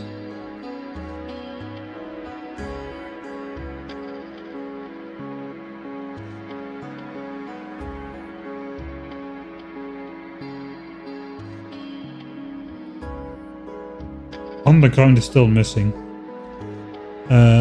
Bottom LDS lining is missing underground.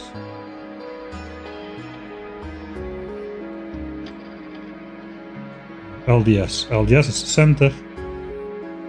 Ah, this one. Yeah, thank you.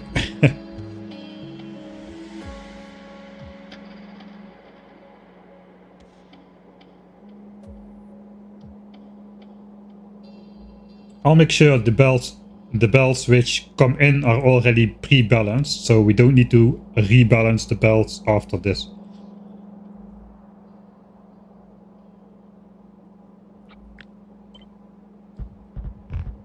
Alright, so that is the plan for now.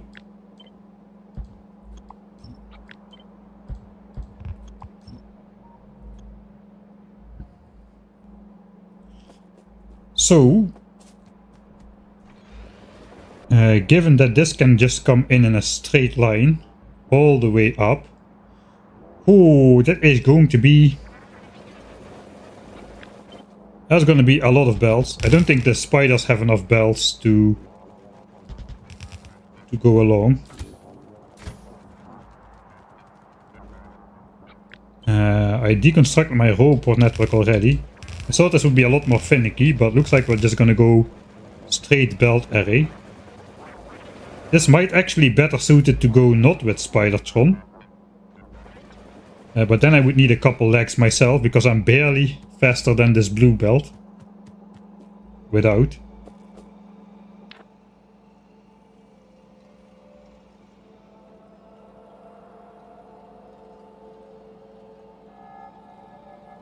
I think we'll go with 2 legs in here.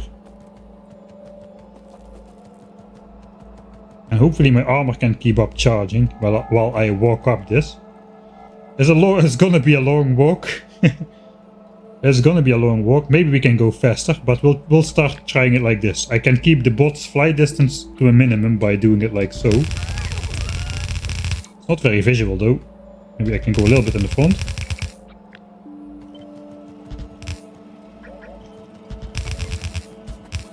Maybe I should go in front of it like so.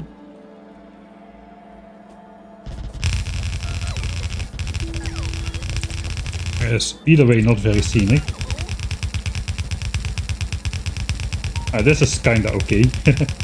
Rapid machine gunning belts in place. That's not very efficient for the bot's flight distance though. Okay, that was my belts. Okay, we need the spiders to tag along. Can I tag the spider to myself? Looks like I can't.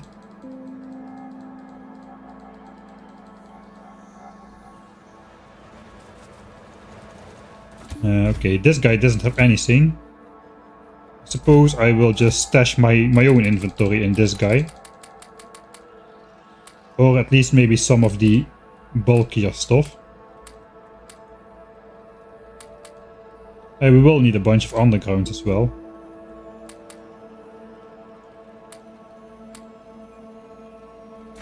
Okay, we'll just have to resupply regularly.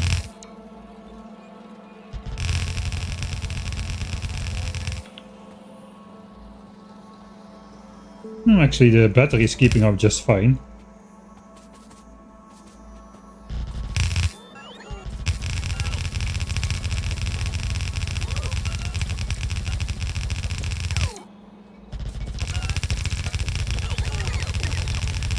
Pew pew pew pew pew pew.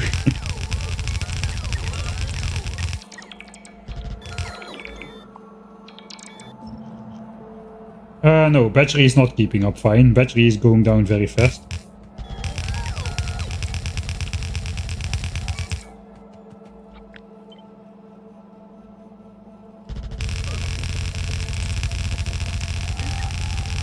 This would maybe work better if I go the other direction.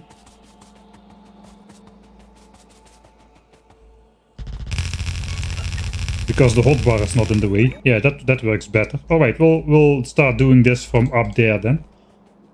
Just so it also looks a little bit nice. There's a long belt already. How many belts are in there for now? Oh yeah, we're gonna make a couple trips back and forth to the base, I suppose. This belt's only 6 wide, the next one is gonna be 9 wide.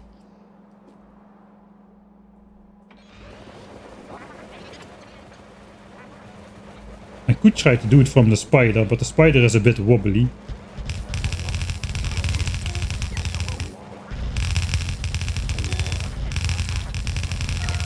Yeah, no, that doesn't work. I need the mech armor, man. Give me my mech armor. Okay, we'll just go up to over here. And start going down from there.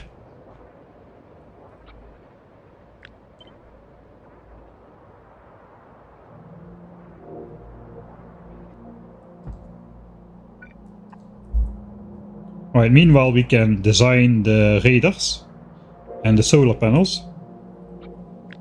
So know what should come down on what belt. We just transfer this up there as well.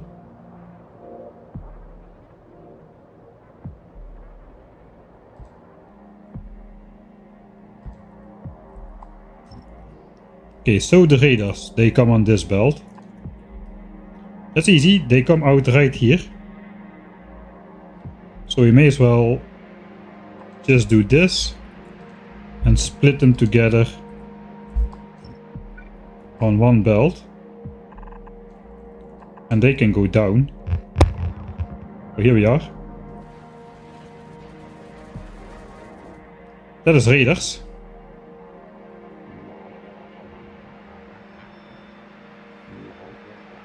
Okay, radar production is actually matched to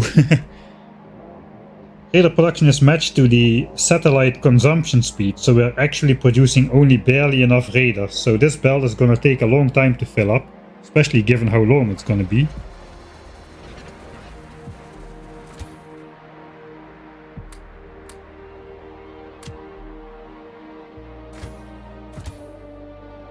We're not gonna need any undergrounds at all. Looks like. Not really. We're not gonna use inserters or modules or beacons, chemical plants or miners.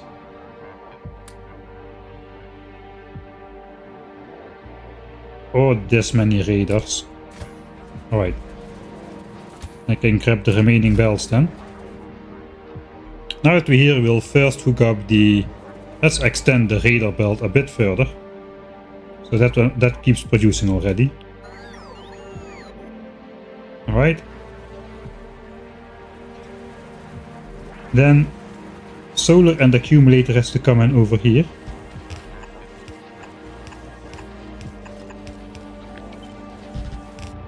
And that is produced over there. So I guess we'll go over there first. These spiders do not have roboports. They're basically only extra inventories that follow me. What they have is charging, maximum walking speed so they can keep up with me, and some batteries. That's all they have. And they throw away all wood automatically, and coal and stone. And I can just basically have as many inventories as I like following me. This went on this horizontal because of that stuff. So we should split this again. And two belts should come out like so. And it should look nice.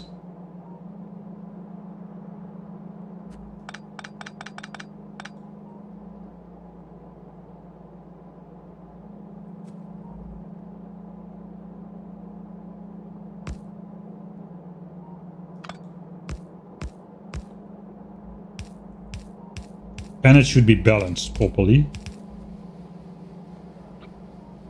There's a lot of requirements. Alright, is there... What is the order? Accumulators on the top side. Accumulators need to be on the top belt. Okay, that's good.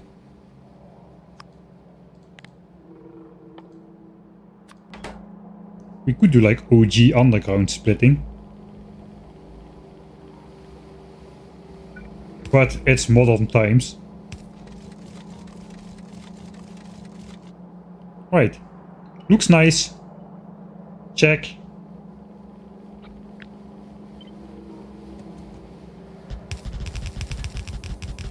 Oh yeah, we can do one of those things. That is cool.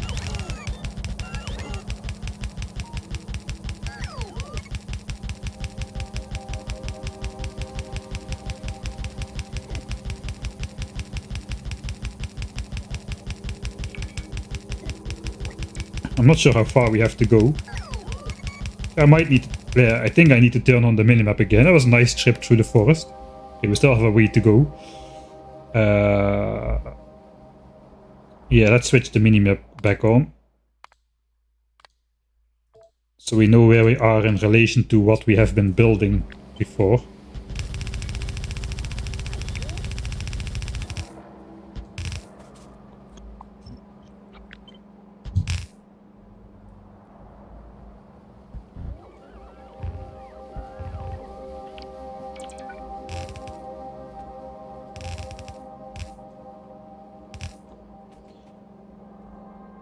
I hate these decoratives, man. They... Go away. Right. Let's not look at that because I will spend forever doing that. Okay, that is 3 of the 6 belts hooked up. I think we're gonna bring those down first. Before trying to get over rocket fuel, low density structures and blue chips.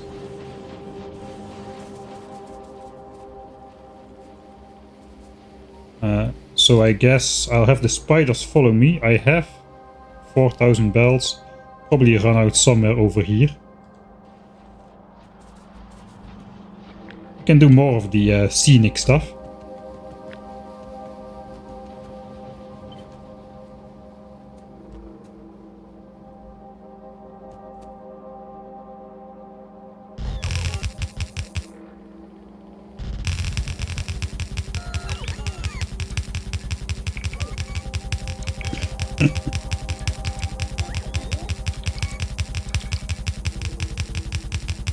I know, it's kind of dumb.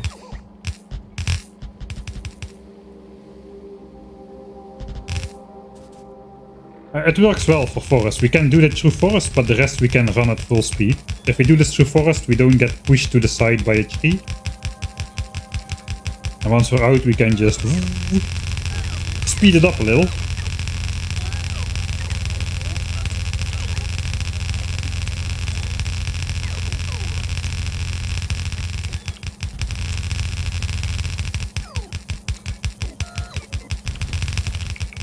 Here we're in the forest, so we'll just bash our way through. Hey, there's the spiders. Hello. Let's take a pit stop then to resupply. We can get rid of the wood. And we can take more bells. This guy is out of bells. Still got plenty in here. Alright, see you at the next pit stop. Maybe somewhere over here.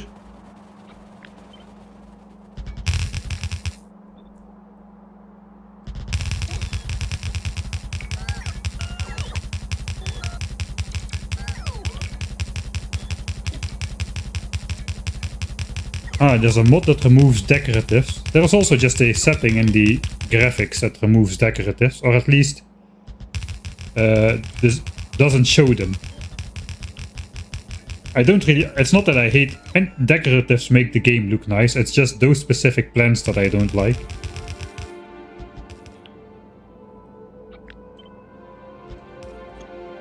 Okay, I have to hurry up, the bell is overtaking me again.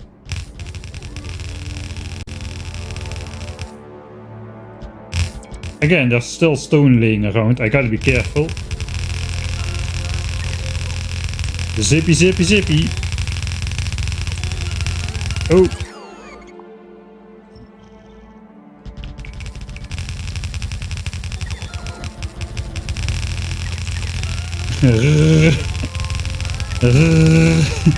What are you watching? What are we doing? Okay, I'm being way too pessimistic with how much I can do on a single trip, it appears.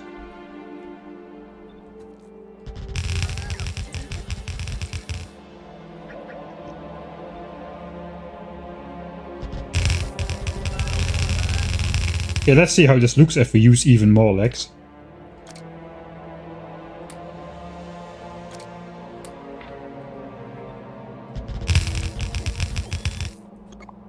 Okay, here we go then.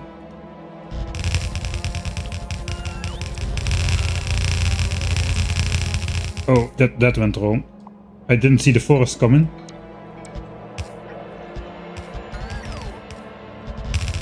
Ah.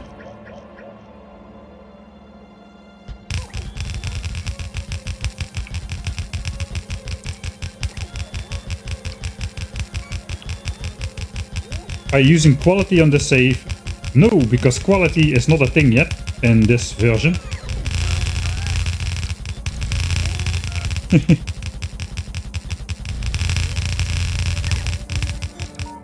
Alright, we have arrived.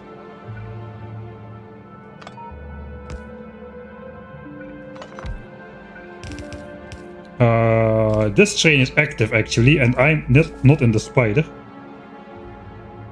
Okay, now... Ah, no! I'm hugging the corner. I can pretend I'm not though.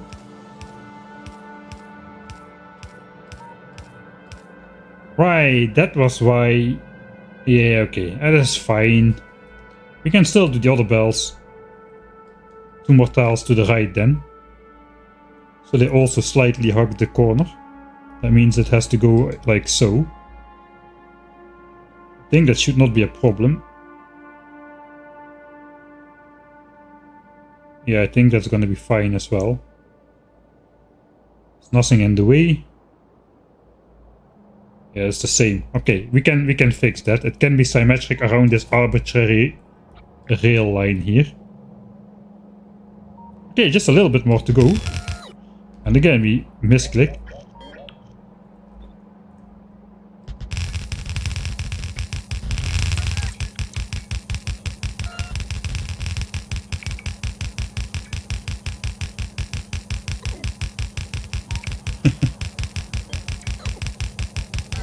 Alright, we made it.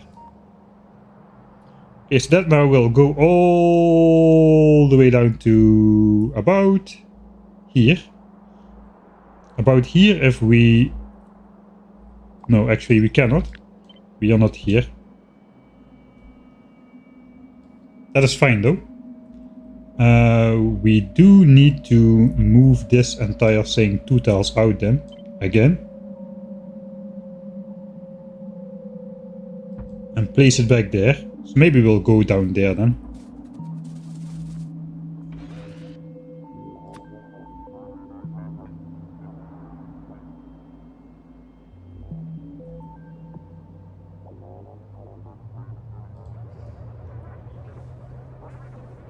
We can recharge on belts on the way.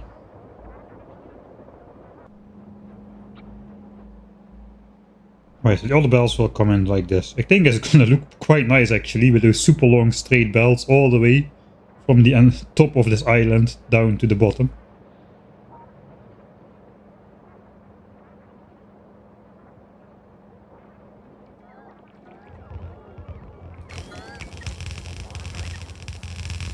Alright.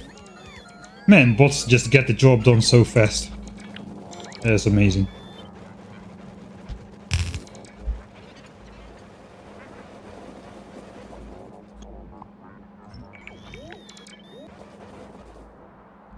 I suppose before we go back to the base to reload, we may as well just place these belts as far as we can.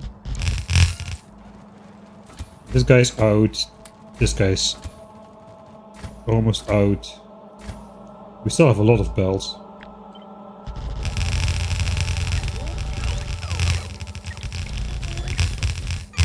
It's way less scenic on the way up.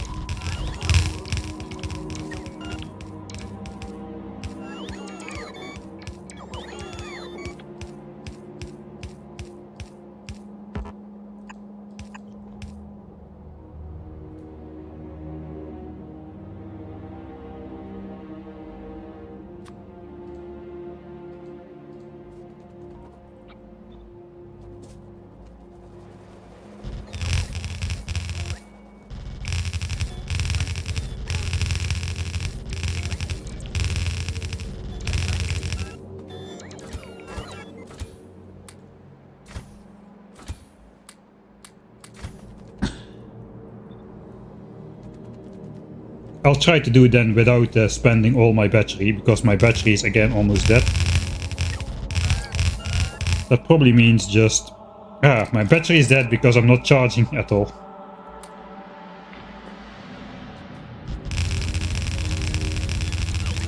Can at least copy a single line.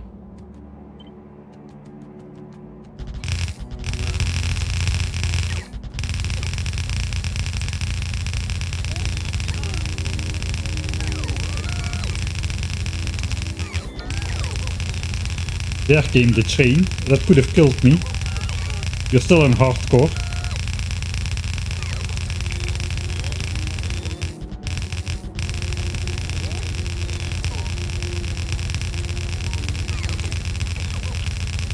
We obliterate anything that is in front of us. Sorry for your eardrums, this sound is pretty sharp. Sharp is not the right word, is it? It's pretty obnoxious, the belt placing sound.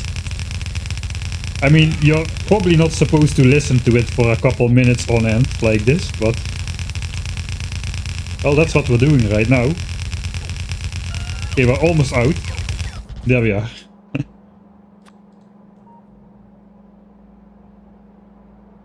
Like rain. White noise. I hope you're not trying to fall asleep with this sound in the background.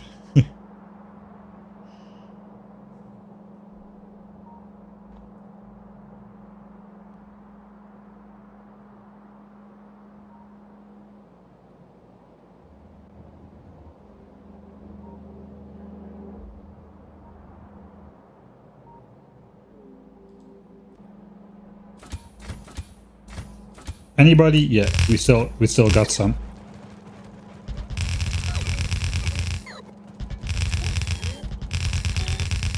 Don't stand in my way. The bots will eat you alive.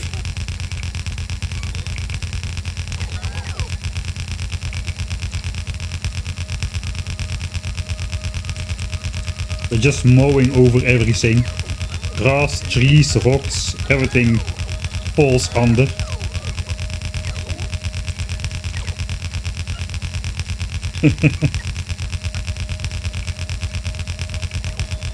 Hey, okay, this is where the pipe thing comes in.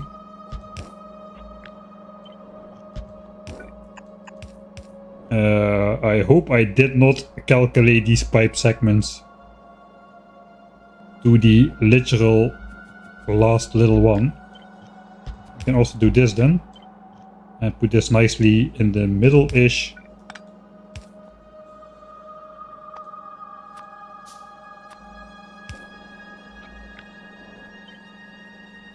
Okay, that is symmetric.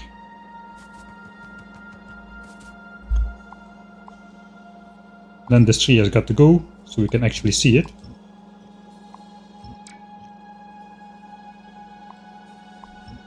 Not that we'll ever look at this area of the map again, I kinda think. Alright, what is coming up in our way? Nothing, just a plain open field. Right, then we'll just run in front of it. To speed things up considerably. Alright. 7 more bells.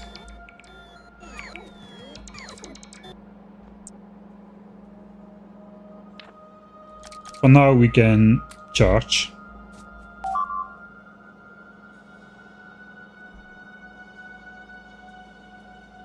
Hey, thanks Hans Robert. I just finished watching the 12-hour Warp Tutorial video and decided to check if you were live on Twitch and had the luck of getting here now. Not only am I just live, it is also the culmination of our 10,000 signs per minute base playthrough. I hope to get at least one rocket launch in this stream still, though this is already starting to take much longer than I had projected as well, just placing a couple belts. We'll go back to the base. Base is now in quotation marks. This is my base right now. I have no more base. So we'll just stand on here and refill the bots with belts and whatnot. How far did we get?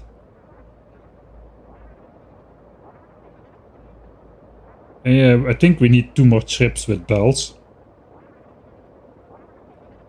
And then 1 more trip to... Oh man, this is gonna take forever. We're not gonna make it, man. We're not gonna make it. Ah. Yeah. It's gonna take 2 more hours before we can launch a rocket. That is too much. Dang it. I wish I didn't know about Hofstadter's law. I thought it would take 2 hours, but taking into account Hofstadter's law, who says everything takes longer than you expect it to, even if you take into account Hofstadter's law. So then I have to already count, okay, I think it will take 3 hours, but that means I take into account Hofstadter's law, so it's gonna take 3 hours. But then I already took into account Hofstadter's law, but even if I take that into account, it's still gonna last longer than I think, so already up to 4 hours. And it just depends on how many levels deep your subconscious understanding of this law is. Basically, the better you understand this law, the longer everything you do takes. That is a really clever way to disguise your inability to get a job completed, I suppose. Okay, we'll give it another effort. We'll go once more. Maybe it's not so bad as I think it is. It is so bad, man. We gotta switch everything on. We're not gonna make it.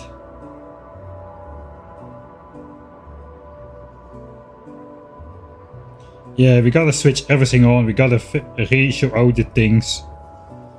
We gotta figure out how is it gonna flow. It's too much. It's too much. We need another stream.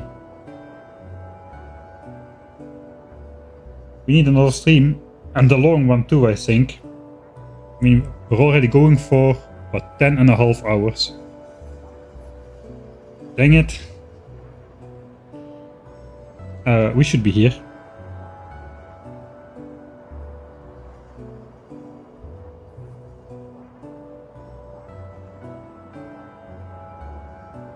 Yeah, to move 1 meter you first must move half a meter, but then you first must move a quarter meter.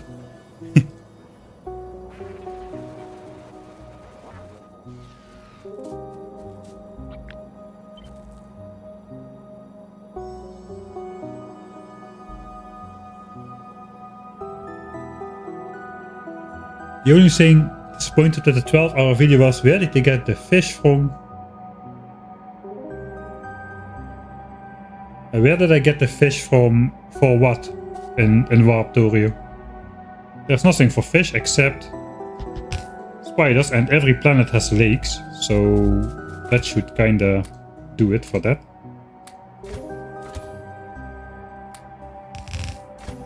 Alright. We still have nothing coming up for a while.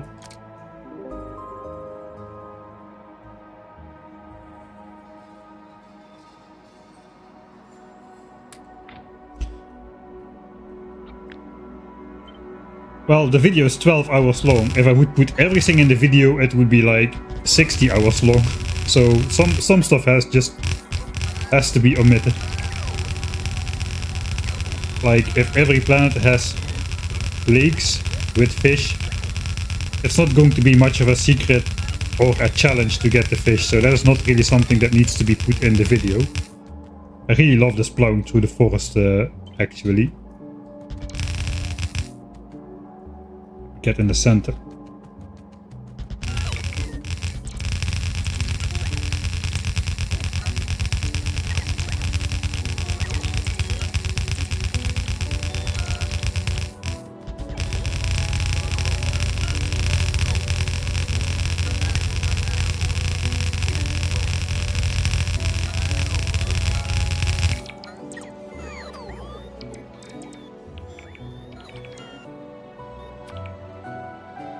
I gotta remember to I was joking already.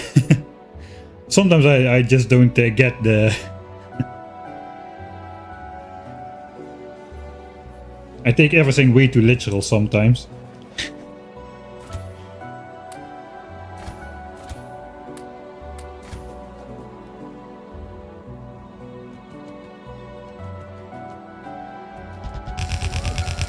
Plow, plow, plow, plow, plow. Mow the forest like a lawnmower, a giant-sized lawnmower to mow trees.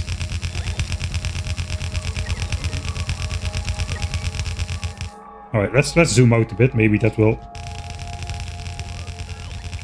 be a little bit less obnoxious. The advantage if we zoom out a bit is we can see things coming. So perhaps we can just walk in front like a normal person. And if I'm smart, I just said I should send the spiders ahead of me a little to there. See if I get better in predicting where my stuff will run out.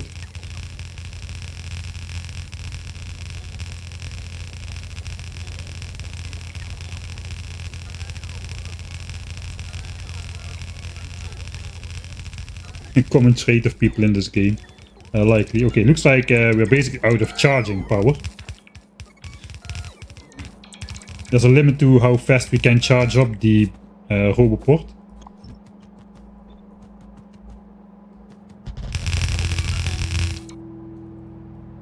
Alright, we'll supply here before the forest.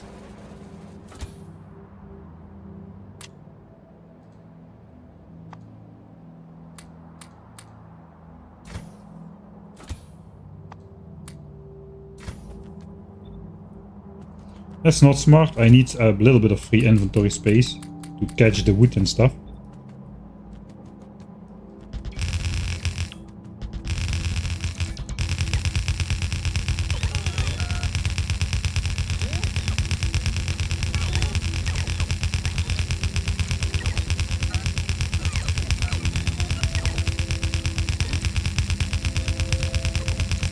Alright, we have matched the solar accumulator and radar field. Now we just have, I guess, another distance like that to go.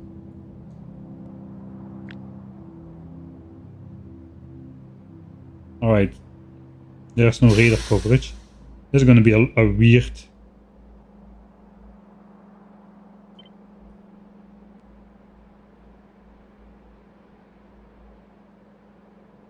Okay, we're like more than halfway there. Thanks, thanks Hans Robert for the subscription. Nice on the first visit.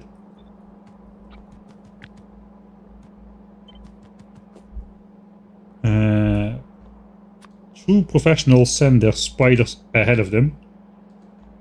Somebody once said.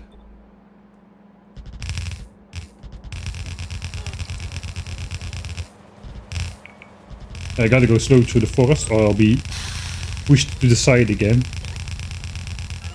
Thanks Lima Echo Lima 3141. Thanks as well for the Prime subscription.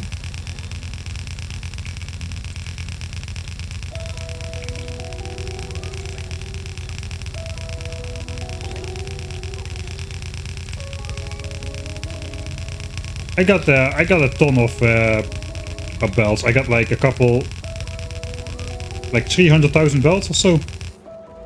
Alright, hey, spot on. I'm starting to get the hang of it. 187 belts left.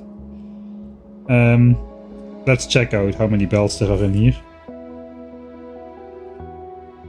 Not 187, that's me. Wait, this has grown quite small. I can mouse over. It's 212,000 belts still present in the chest. So I think we'll make it.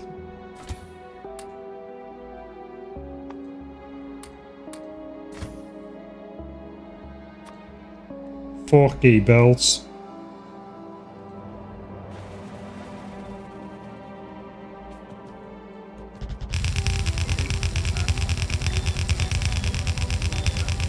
This is not how you're supposed to play the game, by the way. Normal people have bases and Roboport networks in place. They don't they don't show up with a base consisting of a bunch of chests after 190 hours. So if you're new to the game, this is not how you usually play it.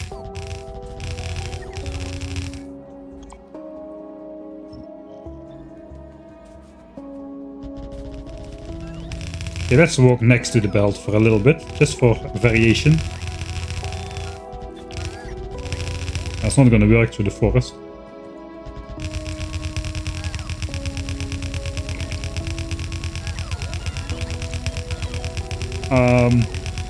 Yeah, for mass construction.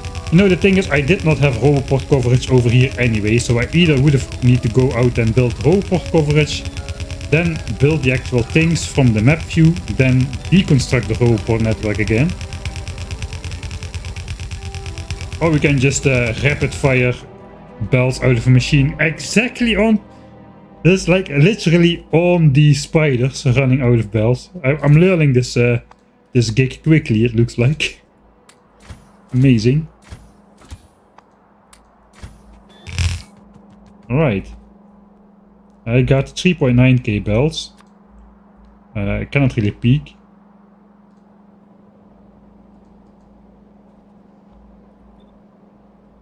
Okay, there's a bunch of trees coming up. We gotta plow through those.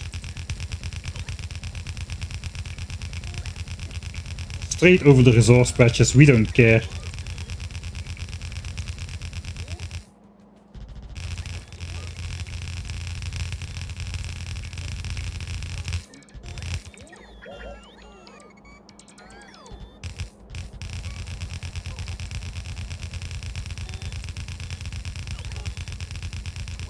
Yeah, spiders, they wobble too much to do it from the spider.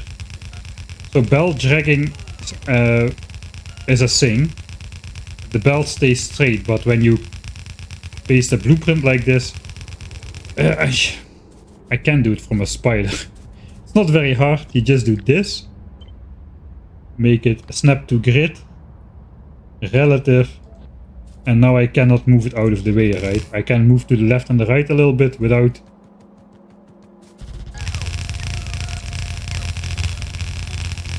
Why didn't I think of that earlier?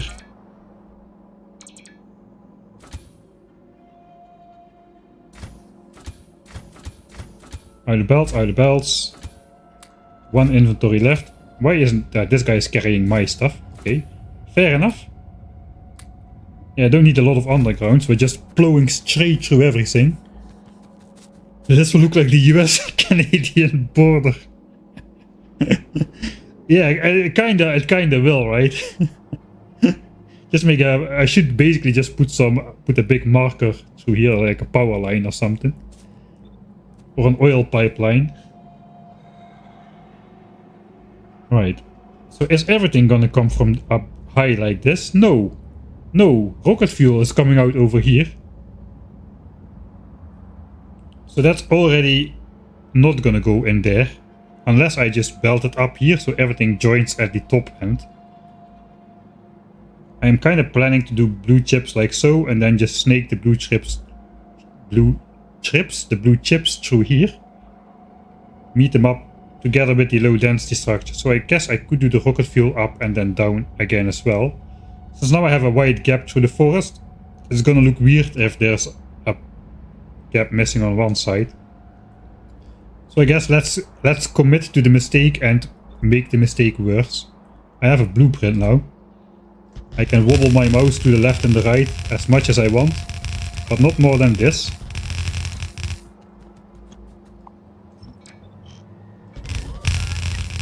That's not the blueprint. So now it doesn't matter if the trees push me aside a bit.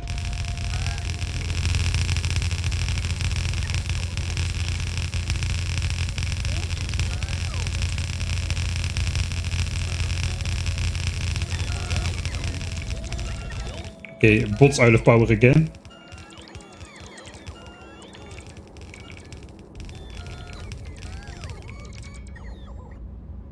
Yeah, so it was not intentional that I ran past rocket fuel. Have you played Space Age at all? Yes, if you look on my channel in the live section, you can find my actual new player experience of Space Age. Which I live streamed. I didn't spoil myself with any playtesting before I opened the game. Not opened, but played the game for the first time. I did make sure it was working and stuff. But I didn't play a single minute. The very first minute I played is on stream, as well as the next 200 hours or so. It's all on stream as well. So if you want to watch something about Space Age where the streamer themselves is also still discovering the game and making all the stupid mistakes, like the very first spaceship, that was a fun project. That is a recommendable. Eventually there will come an edited version though.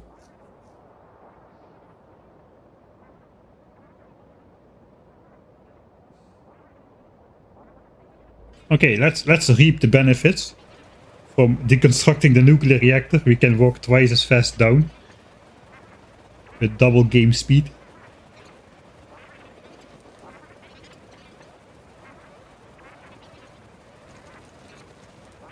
Will you do a 10 SPM DLC base as a comparison? No, probably not anytime soon. The problem with the fixed number science per minute basis in Space Age is that science per minute is no longer measured in amount of beakers per minute you produce, but amount of science points per minute you progress. There is this icon in Space Age, and that is actually represented in the production graph, and here that is not the case. So here you go by actual beakers per minute produced, whereas in Space Age you go by research points progressed. And that is an infinite research, which just basically keeps getting more and more efficient as time goes on. Which is a bit of a problem. I missed the epic belt loading moment.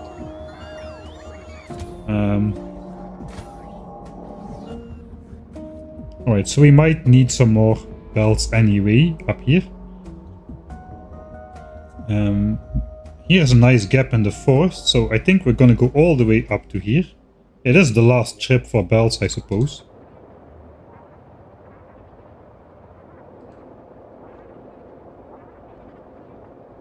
So a direct comparison between Space Age 10,000 science per minute and old Factorio 1.1, 10,000 signs per minute is not very useful. Also, it's not only the infinite research progress, but it's also quality. What level quality do you have unlocked? How long are you going to grind? I mean, there is no way you're going to grind for, I don't know,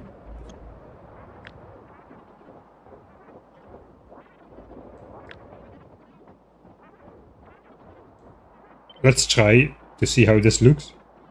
359,000 bells. Wait, I didn't save in quite a long time. Why am I making a blueprint with 500,000 entities?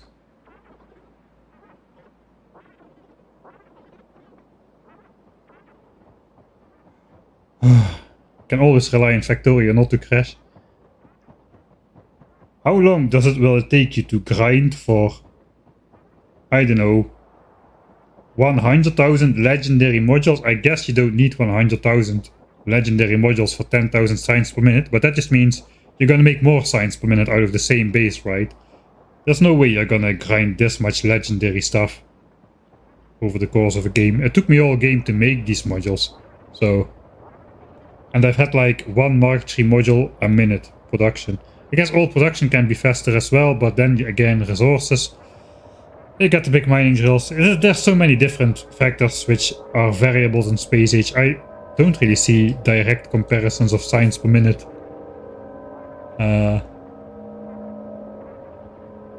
Yeah. Maybe I should take that as a sign and make a save. It's been an hour. Belt machine gun.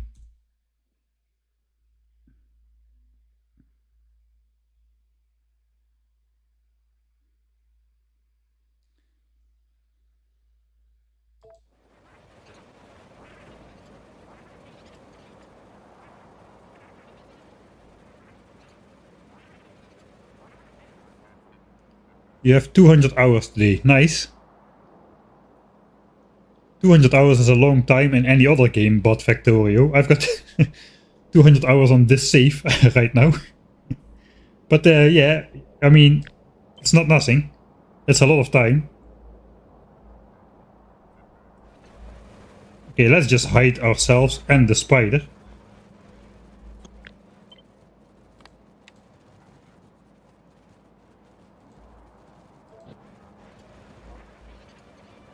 We'll just go on the belt. Do I have belts? No, I need to grab some. Can I click you, please? Thank you. That's the wrong one. I can just grab one of the stationary ones, I suppose. Right, let's hide the spiders. We'll do the rest incognito. I have a blueprint. Incognito mode. No spiders have been found. Also not the ones sticking out the right side a little bit. This is just editor mode. We are just pasting everything in, obviously.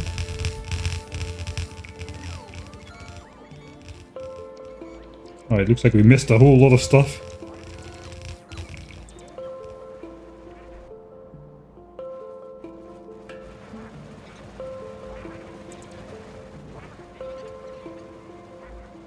Alright.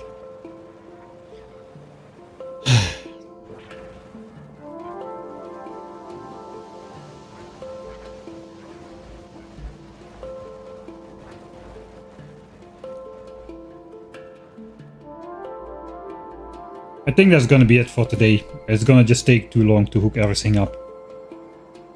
We're gonna do another stream, probably tomorrow. It's probably gonna be another long one. I expect it to be 4 hours, so that means it's gonna be 6 hours, so that means it's gonna be 8 hours. So it's probably gonna be... I should stop this. It's probably gonna be more than that.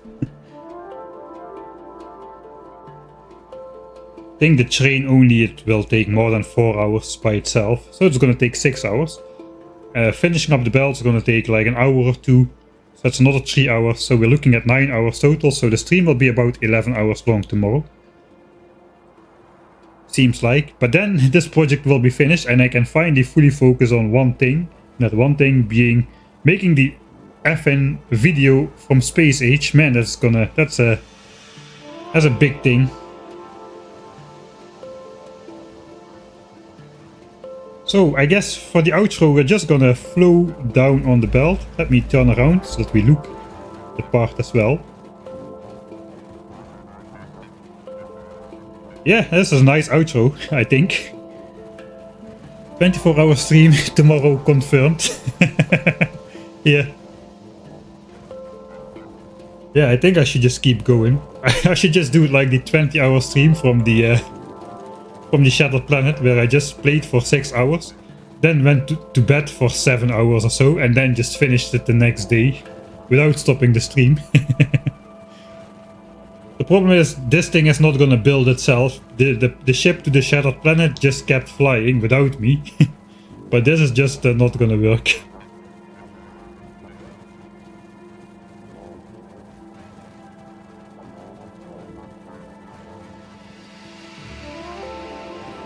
So yeah, with Space Age you don't need the same amount of legendary modules and machinery to do the same 10,000 signs per minute, but that just means you're going to do more signs per minute.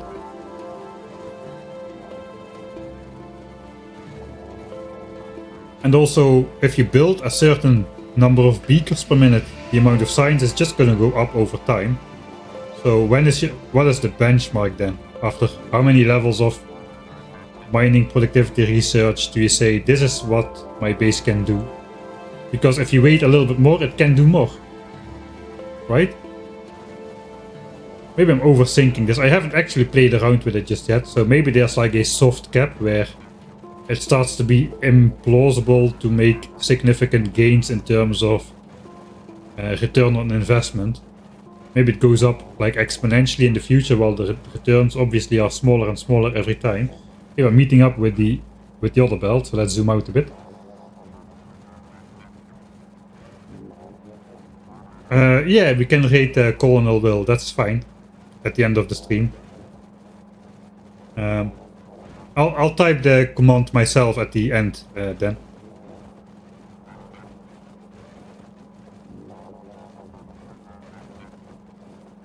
The thing with Space Age is, if my base now is doing 1,000 signs per minute, but I don't have any researches of infinite signs yet, within no time it will be doing like 2,000 signs per minute. And not long after it will be doing 3,000 signs per minute. But where is there a soft cap? Does the cost spiral out of control after some time? Like, I mean, the damage research just doubles every time, so you basically get a diminishing return plus 70% additive on the last damage, and you already have plus 1000, so it's just a little bit extra, and the research just doubles in price, and that quickly spirals out of the realm of possibility. But I think the infinite research is not as hard on the price increase. I didn't really look into it too much, but the first level seemed science production is at 39 million to go from 570 to 580. Right, and how long is that in terms of research? Because Kovarex in one Friday Fact said he had close to 1 million signs per minute, which means that is like less than an hour of research to get 39 million. So it's not like you're spending like 10 hours per research at the moment, right? Maybe you are, I don't know actually. I don't know what kind of scales I should be thinking about here.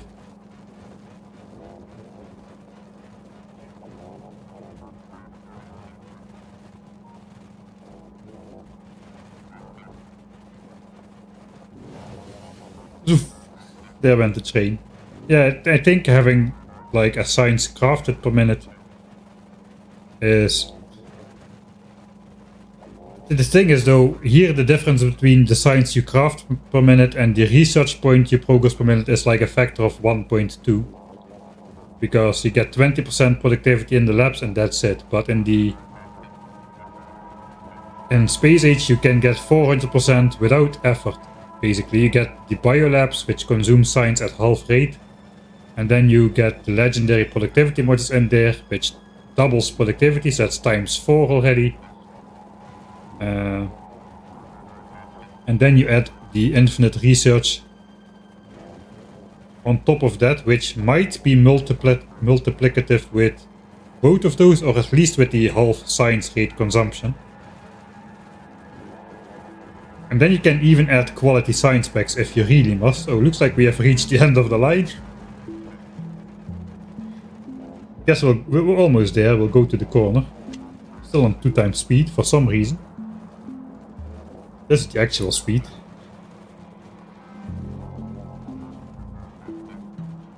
I think, yeah, it's gonna be much harder to get all packs balanced out. Because here, we're basically taking a super precise approach, right?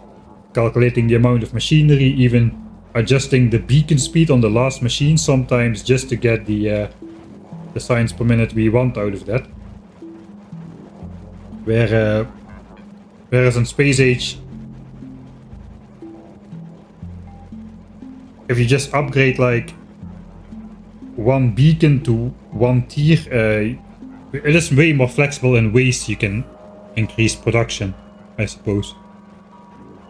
The spider doesn't know which way to go. Alright.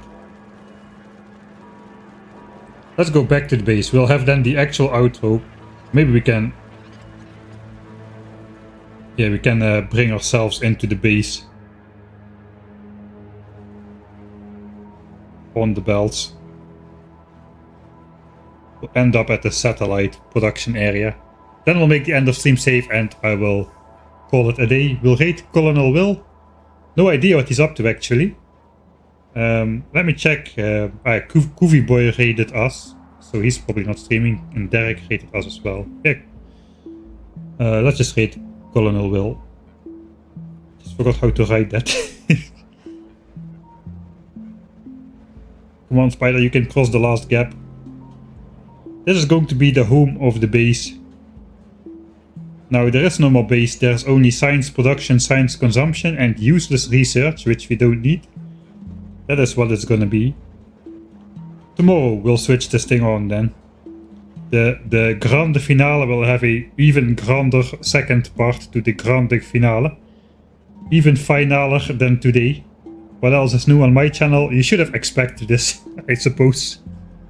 But my way of having finals. Yeah. He's building 1,000,000 science per minute. Alright, nice. Nice to 1-up me. Or I guess 100 of me. He's doing it in Space Age though, it doesn't count. Okay, so we're going from 10,000 science per minute to 1,000,000 science per minute in Space Age. Let's see the difference. We'll rate Colonel Will. I will say thank you all for watching. Yeah, hopefully you'll join me tomorrow. I don't know exactly at what time yet. It's probably similar like today, around noon-ish Central European time. Thanks for watching. Have fun at Colonel Will. Say hi. And I hope I will see you all next time.